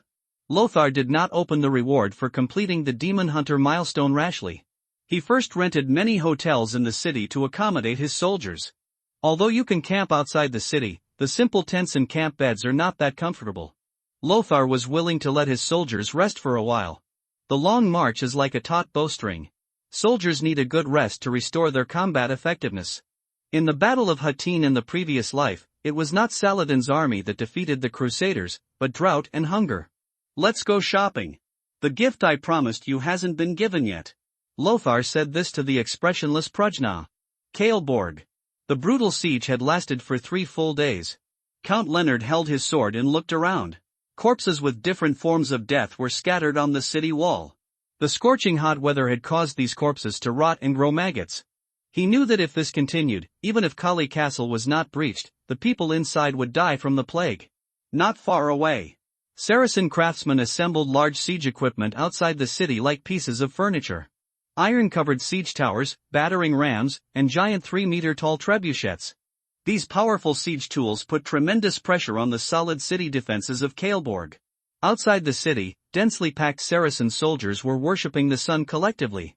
The Zoroastrian clergy preached in front of the soldiers the appalling massacre carried out by the pilgrims in the past when they conquered Jerusalem. When the Franks captured Jerusalem in the past, they massacred them without distinction, regardless of age or sex. They dropped the heads of children on the wall and picked out the unformed babies with spears. Let the captives who believe in the holy fire burn the bodies of their own believers with flames. In the end, they themselves will also be burned to ashes. We need to remember this hatred and return all the massacres the Franks inflicted on us to them when the city was broken. The priests tirelessly recounted the history of more than 100 years from today. This works really well. The morale of these soldiers from various tribes and chiefdoms increased greatly, and they wanted to rush to the city immediately and slaughter all those hateful Franks. In fact, the number of victims of the Jerusalem massacre was probably just over 10,000. Many of them were sold into slavery and escaped from Jerusalem alive through various channels. However, the Western clergy who recorded these events believed that the slaughter of pagans was a great achievement, so they exaggerated this number. The clergy under Saladin's command also followed the good deeds and regarded this as an official historical record to promote the evil deeds of the Crusaders. Count Leonard said with some exhaustion. Send someone to negotiate with Saladin. Just say, agree to his request to exchange corpses. We need time to repair and burn all the corpses in the city. If this continues, Kaleborg will become a dead city. The soldiers took the order and left. After a while, he hoisted the white flag, rode down from the city in a hanging basket, and walked towards the Saracen army. Haven't the Montreal troops under Humphrey arrived yet? Leonard suddenly asked. No one responded to him. He cursed angrily, this damn little beast, is he willing to watch me and his mother buried together in Kaleborg? Immediately send someone to urge the king's army, saying that Kale Fort can no longer hold on. If anyone comes to support first, I will give him my fiefdom in Hebron. Count Leonard gritted his teeth. The night is dark. Under the palm trees beside the road, Fringilla had a proud smile on her face. She kept fiddling with the hairband inlaid with red, green and blue gems on her head. She adjusted the angle from time to time and asked, Sir, do I look good? Nice. Lothar said helplessly. It is indeed very beautiful. But the problem is, Fringilla has asked him this question for the 4th time. He secretly looked at Prujna with the corner of his eye, and saw that she also raised her hand and gently touched a gold necklace inlaid with emeralds on her snow-white neck. He couldn't help but raise the corners of his mouth, feeling happy in his heart. Giving out gifts would make them happy, so it was not in vain that he chose carefully. At first, he was worried that giving these 2 gifts would be more practical than using money of equal value to upgrade the 2 of them. It seems that no matter what species of women they are, it is difficult to resist shiny gems. Here we are. The hotel they stayed in was called Oak and Hazel, and it was originally mainly used to receive pilgrims from the areas ruled by the Saracens, mostly Jews and Copts. Zoroastrian believers are often frightened by Count Leonard's past terrifying reputation and dare not pass through Count Leonard's territory. Even if it passed, it would be useless. The main business of this hotel is alcohol service, and devout Zoroastrian believers do not drink. Therefore, after the outbreak of the war, the business of this hotel was rarely affected. On the contrary, it has the momentum of getting bigger and bigger. It must be admitted that although they were both pagans, the Jews lived much happier under the Saracen monarchs than under the Christian monarchs. For example, in Iberia, the status of Jews living under the rule of the Umayyad dynasty was not much worse than that of Arabs, and many even held high positions. They regarded this place as a land of opportunity for the Jews, and large numbers of Jews migrated here from Gaul and the Apennines. However, after the rise of the Iberian reconquest movement, the Crusader kingdoms such as the Kingdom of Leon, the Kingdom of Castile, the Kingdom of Portugal, the Kingdom of Navarre, and the Kingdom of Aragon continued to expand and conquer southward. Every time they conquered a place, they inflicted the same punishment on the local Jews and Zoroastrian believers, and carried out massacres. According to the original historical development trajectory, in less than 200 years, the last paradise of the Jews would be gradually eroded away. The room that Lothar lived in was the most expensive superior room in the entire hotel. It was a 2-room suite with a small balcony in addition to the living room and bedroom. The entire hotel is populated by sergeants and knights of the Royal Knights. Now that he has money on hand, he naturally no longer cares about such expenses. The first thing you do when you enter the room is the routine lottery. After a moment, a purple light flashed, filling the entire room. The light condensed in Lothar's palm, forming a slender spear about 3 meters long and made entirely of black metal. As soon as he took it, Lothar felt a heavy cold touch. The weight of this writing spear must be at least 80 kilograms.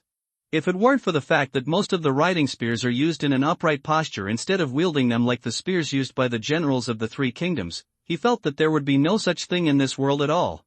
There are humans who can fight with such heavy weapons. You have obtained a cavalry lance. This lance is made of meteorite iron and is indestructible. It also has the property of being indestructible. When charging, it increases the defense of the cavalry team to which it belongs by 20%. It can be used to unlock Byzantine or Sasanian-style armored cavalry barracks, using full-body scale armor, scale horse armor, mace, riding spear, riding bow and other equipment. The recruitment price is 100 surides, and you need to equip yourself with a warhorse. Unlock milestone, Military District General. You have at least 50 uniformed cavalry under your command to serve you, 0/50. Looking at the description, you can tell that this is a prop corresponding to the swallow-tailed flag of the Hussars. Lothar frowned. Whether armored cavalry is practical has always been a problem. Even the Eastern Empire and Sassanid have begun to gradually abandon the use of armored cavalry, which can be seen. Because defense is only the second priority that the cavalry need to consider. The first priority is always mobility. During World War II, if those who fought Blitzkrieg were all tigers, Santoku would still be unable to blitz. If this lance appeared in Lothar's hands at the same time as the Hussar's swallow-tailed flag, he would definitely be more willing to use it to unlock the military camp and keep the Hussar's swallow-tailed flag as a prop, even if its price is higher. 20% defense. Alas, this is not a game. If the defense is increased by 20%, the effect is completely different from the speed of 20%. The cavalry's defense is already strong enough. The weak point is the weak point of the armor. Even if 20% of the defense is added there, it will still be pierced by a knife.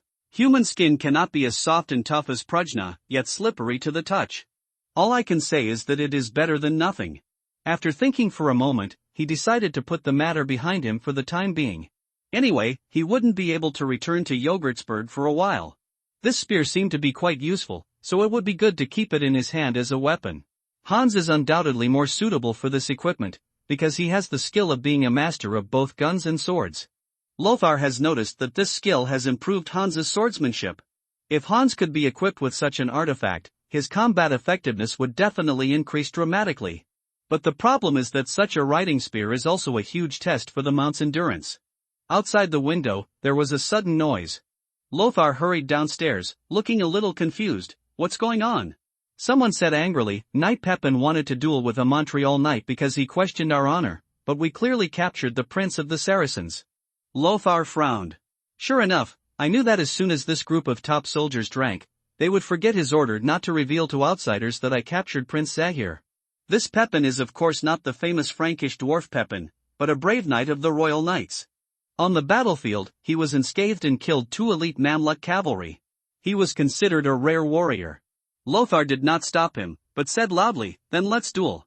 The honor of the knight cannot be tarnished. Let Heavenly Father witness who is more qualified to survive. Pepin glanced at Lothar and said excitedly, yes, I can kill Saracen slave cavalry like chickens on the battlefield. It is even easier to crush a weakling like you to death. Are you going to duel just because of this? The Montreal knights on the opposite side had pale faces, stammered, and no longer had the arrogance they had at the beginning. This is the case in this era. No matter how powerful your mouth is, your opponent will directly throw out his gloves and want to duel with you. Everything will still be judged based on the level of martial arts. But the duel is tomorrow. Now, everyone should return to their respective rooms to rest immediately. If I know who dares to disobey my orders, I promise that I will hang him on the gallows. Lothar said loudly, Ryan, Model, you two immediately lead the Axguard patrol and inform everyone of my orders. Your will be followed, Grand Master. The two responded immediately. Lothar glanced at the Montreal knights opposite him and looked away with disdain. He had no desire to talk to them because their statuses were not equal at all. Lord Lothar, can I talk to you?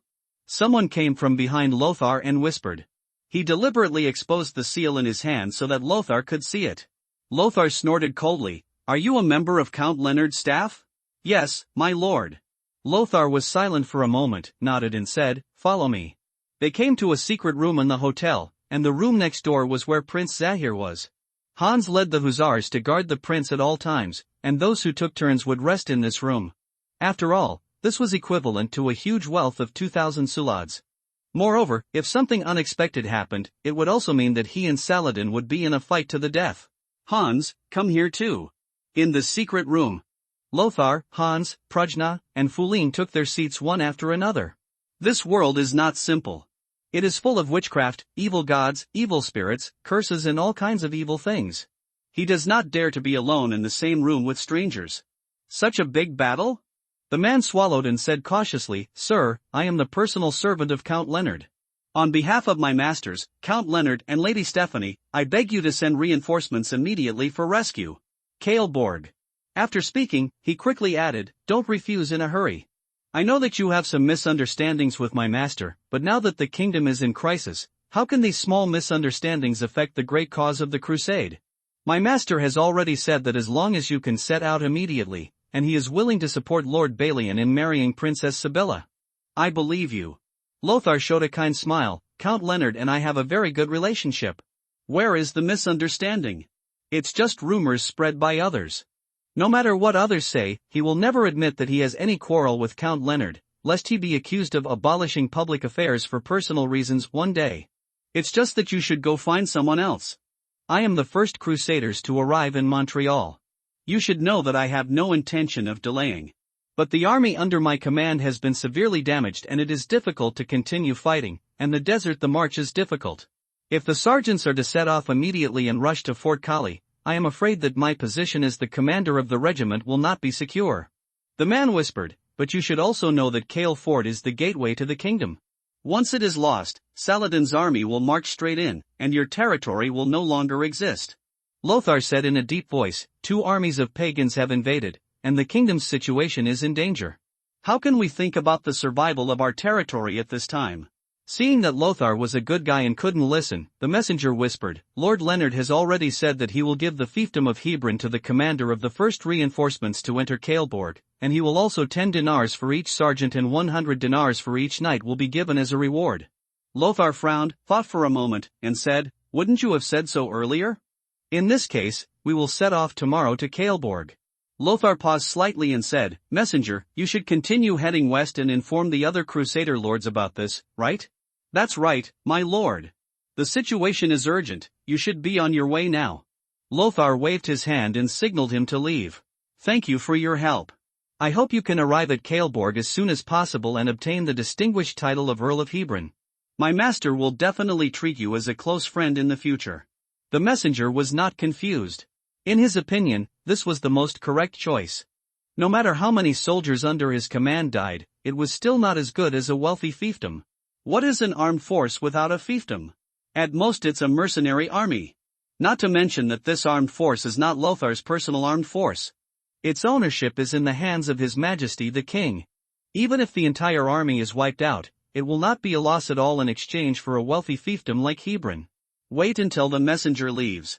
Hans then said, Sir, do you really want it? There is no doubt about the loyalty of the followers of the system, but this does not mean that they are puppets without their own souls.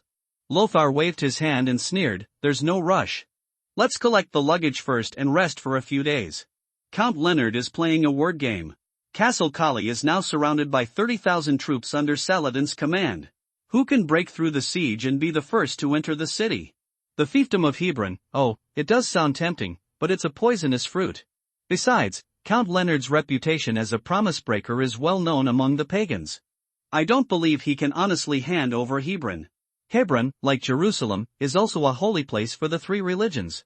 The financial tax provided to Count Leonard every year is the cornerstone of maintaining his title of King of the Dead Sea.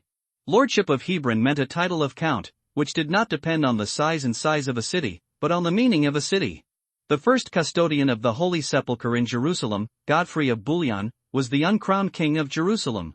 But the area he rules is obviously not as vast as a real king. Why is he still regarded as the king of the Holy Land? It was because he occupied Jerusalem. As for the viscount between earl and baron, this era has not yet appeared. Of course, some court barons, that is, barons who enjoy some official positions, can also be translated as viscounts. The same goes for the marquis. Some counts with special status, such as the counts of the Austrian frontier or the counts of the Rhine Palace, can be translated as marquises, but there is no substantial difference between them and counts.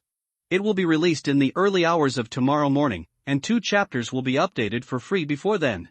The number of updates this month is still sufficient, just over 140,000, which is barely passable. At first I thought it was easy to write a book part-time. I could usually write 2 chapters after 4 hours of writing after get off work. But it turns out that it is really not easy to multitask, especially when you often work overtime. Some time ago, I even stayed up for 24 hours without sleeping, and slept for 20 hours straight the next day. Feeling very hurtful. No more nonsense. After it goes on the shelves in the early morning of December 1st, it will be guaranteed to have 5 updates, which is at least 10,000 words of updates. After getting up in the afternoon of the next day, I will look at the first order result. If it can reach 2,000, for every 100 more, 1 update will be added, and the alliance leader will also add 1 update. Please ask for monthly tickets and recommendation votes. Thank you for your support. Thanks also to Jiangchai editor for his help. Many thanks. Kowtow to everyone. Bang bang bang.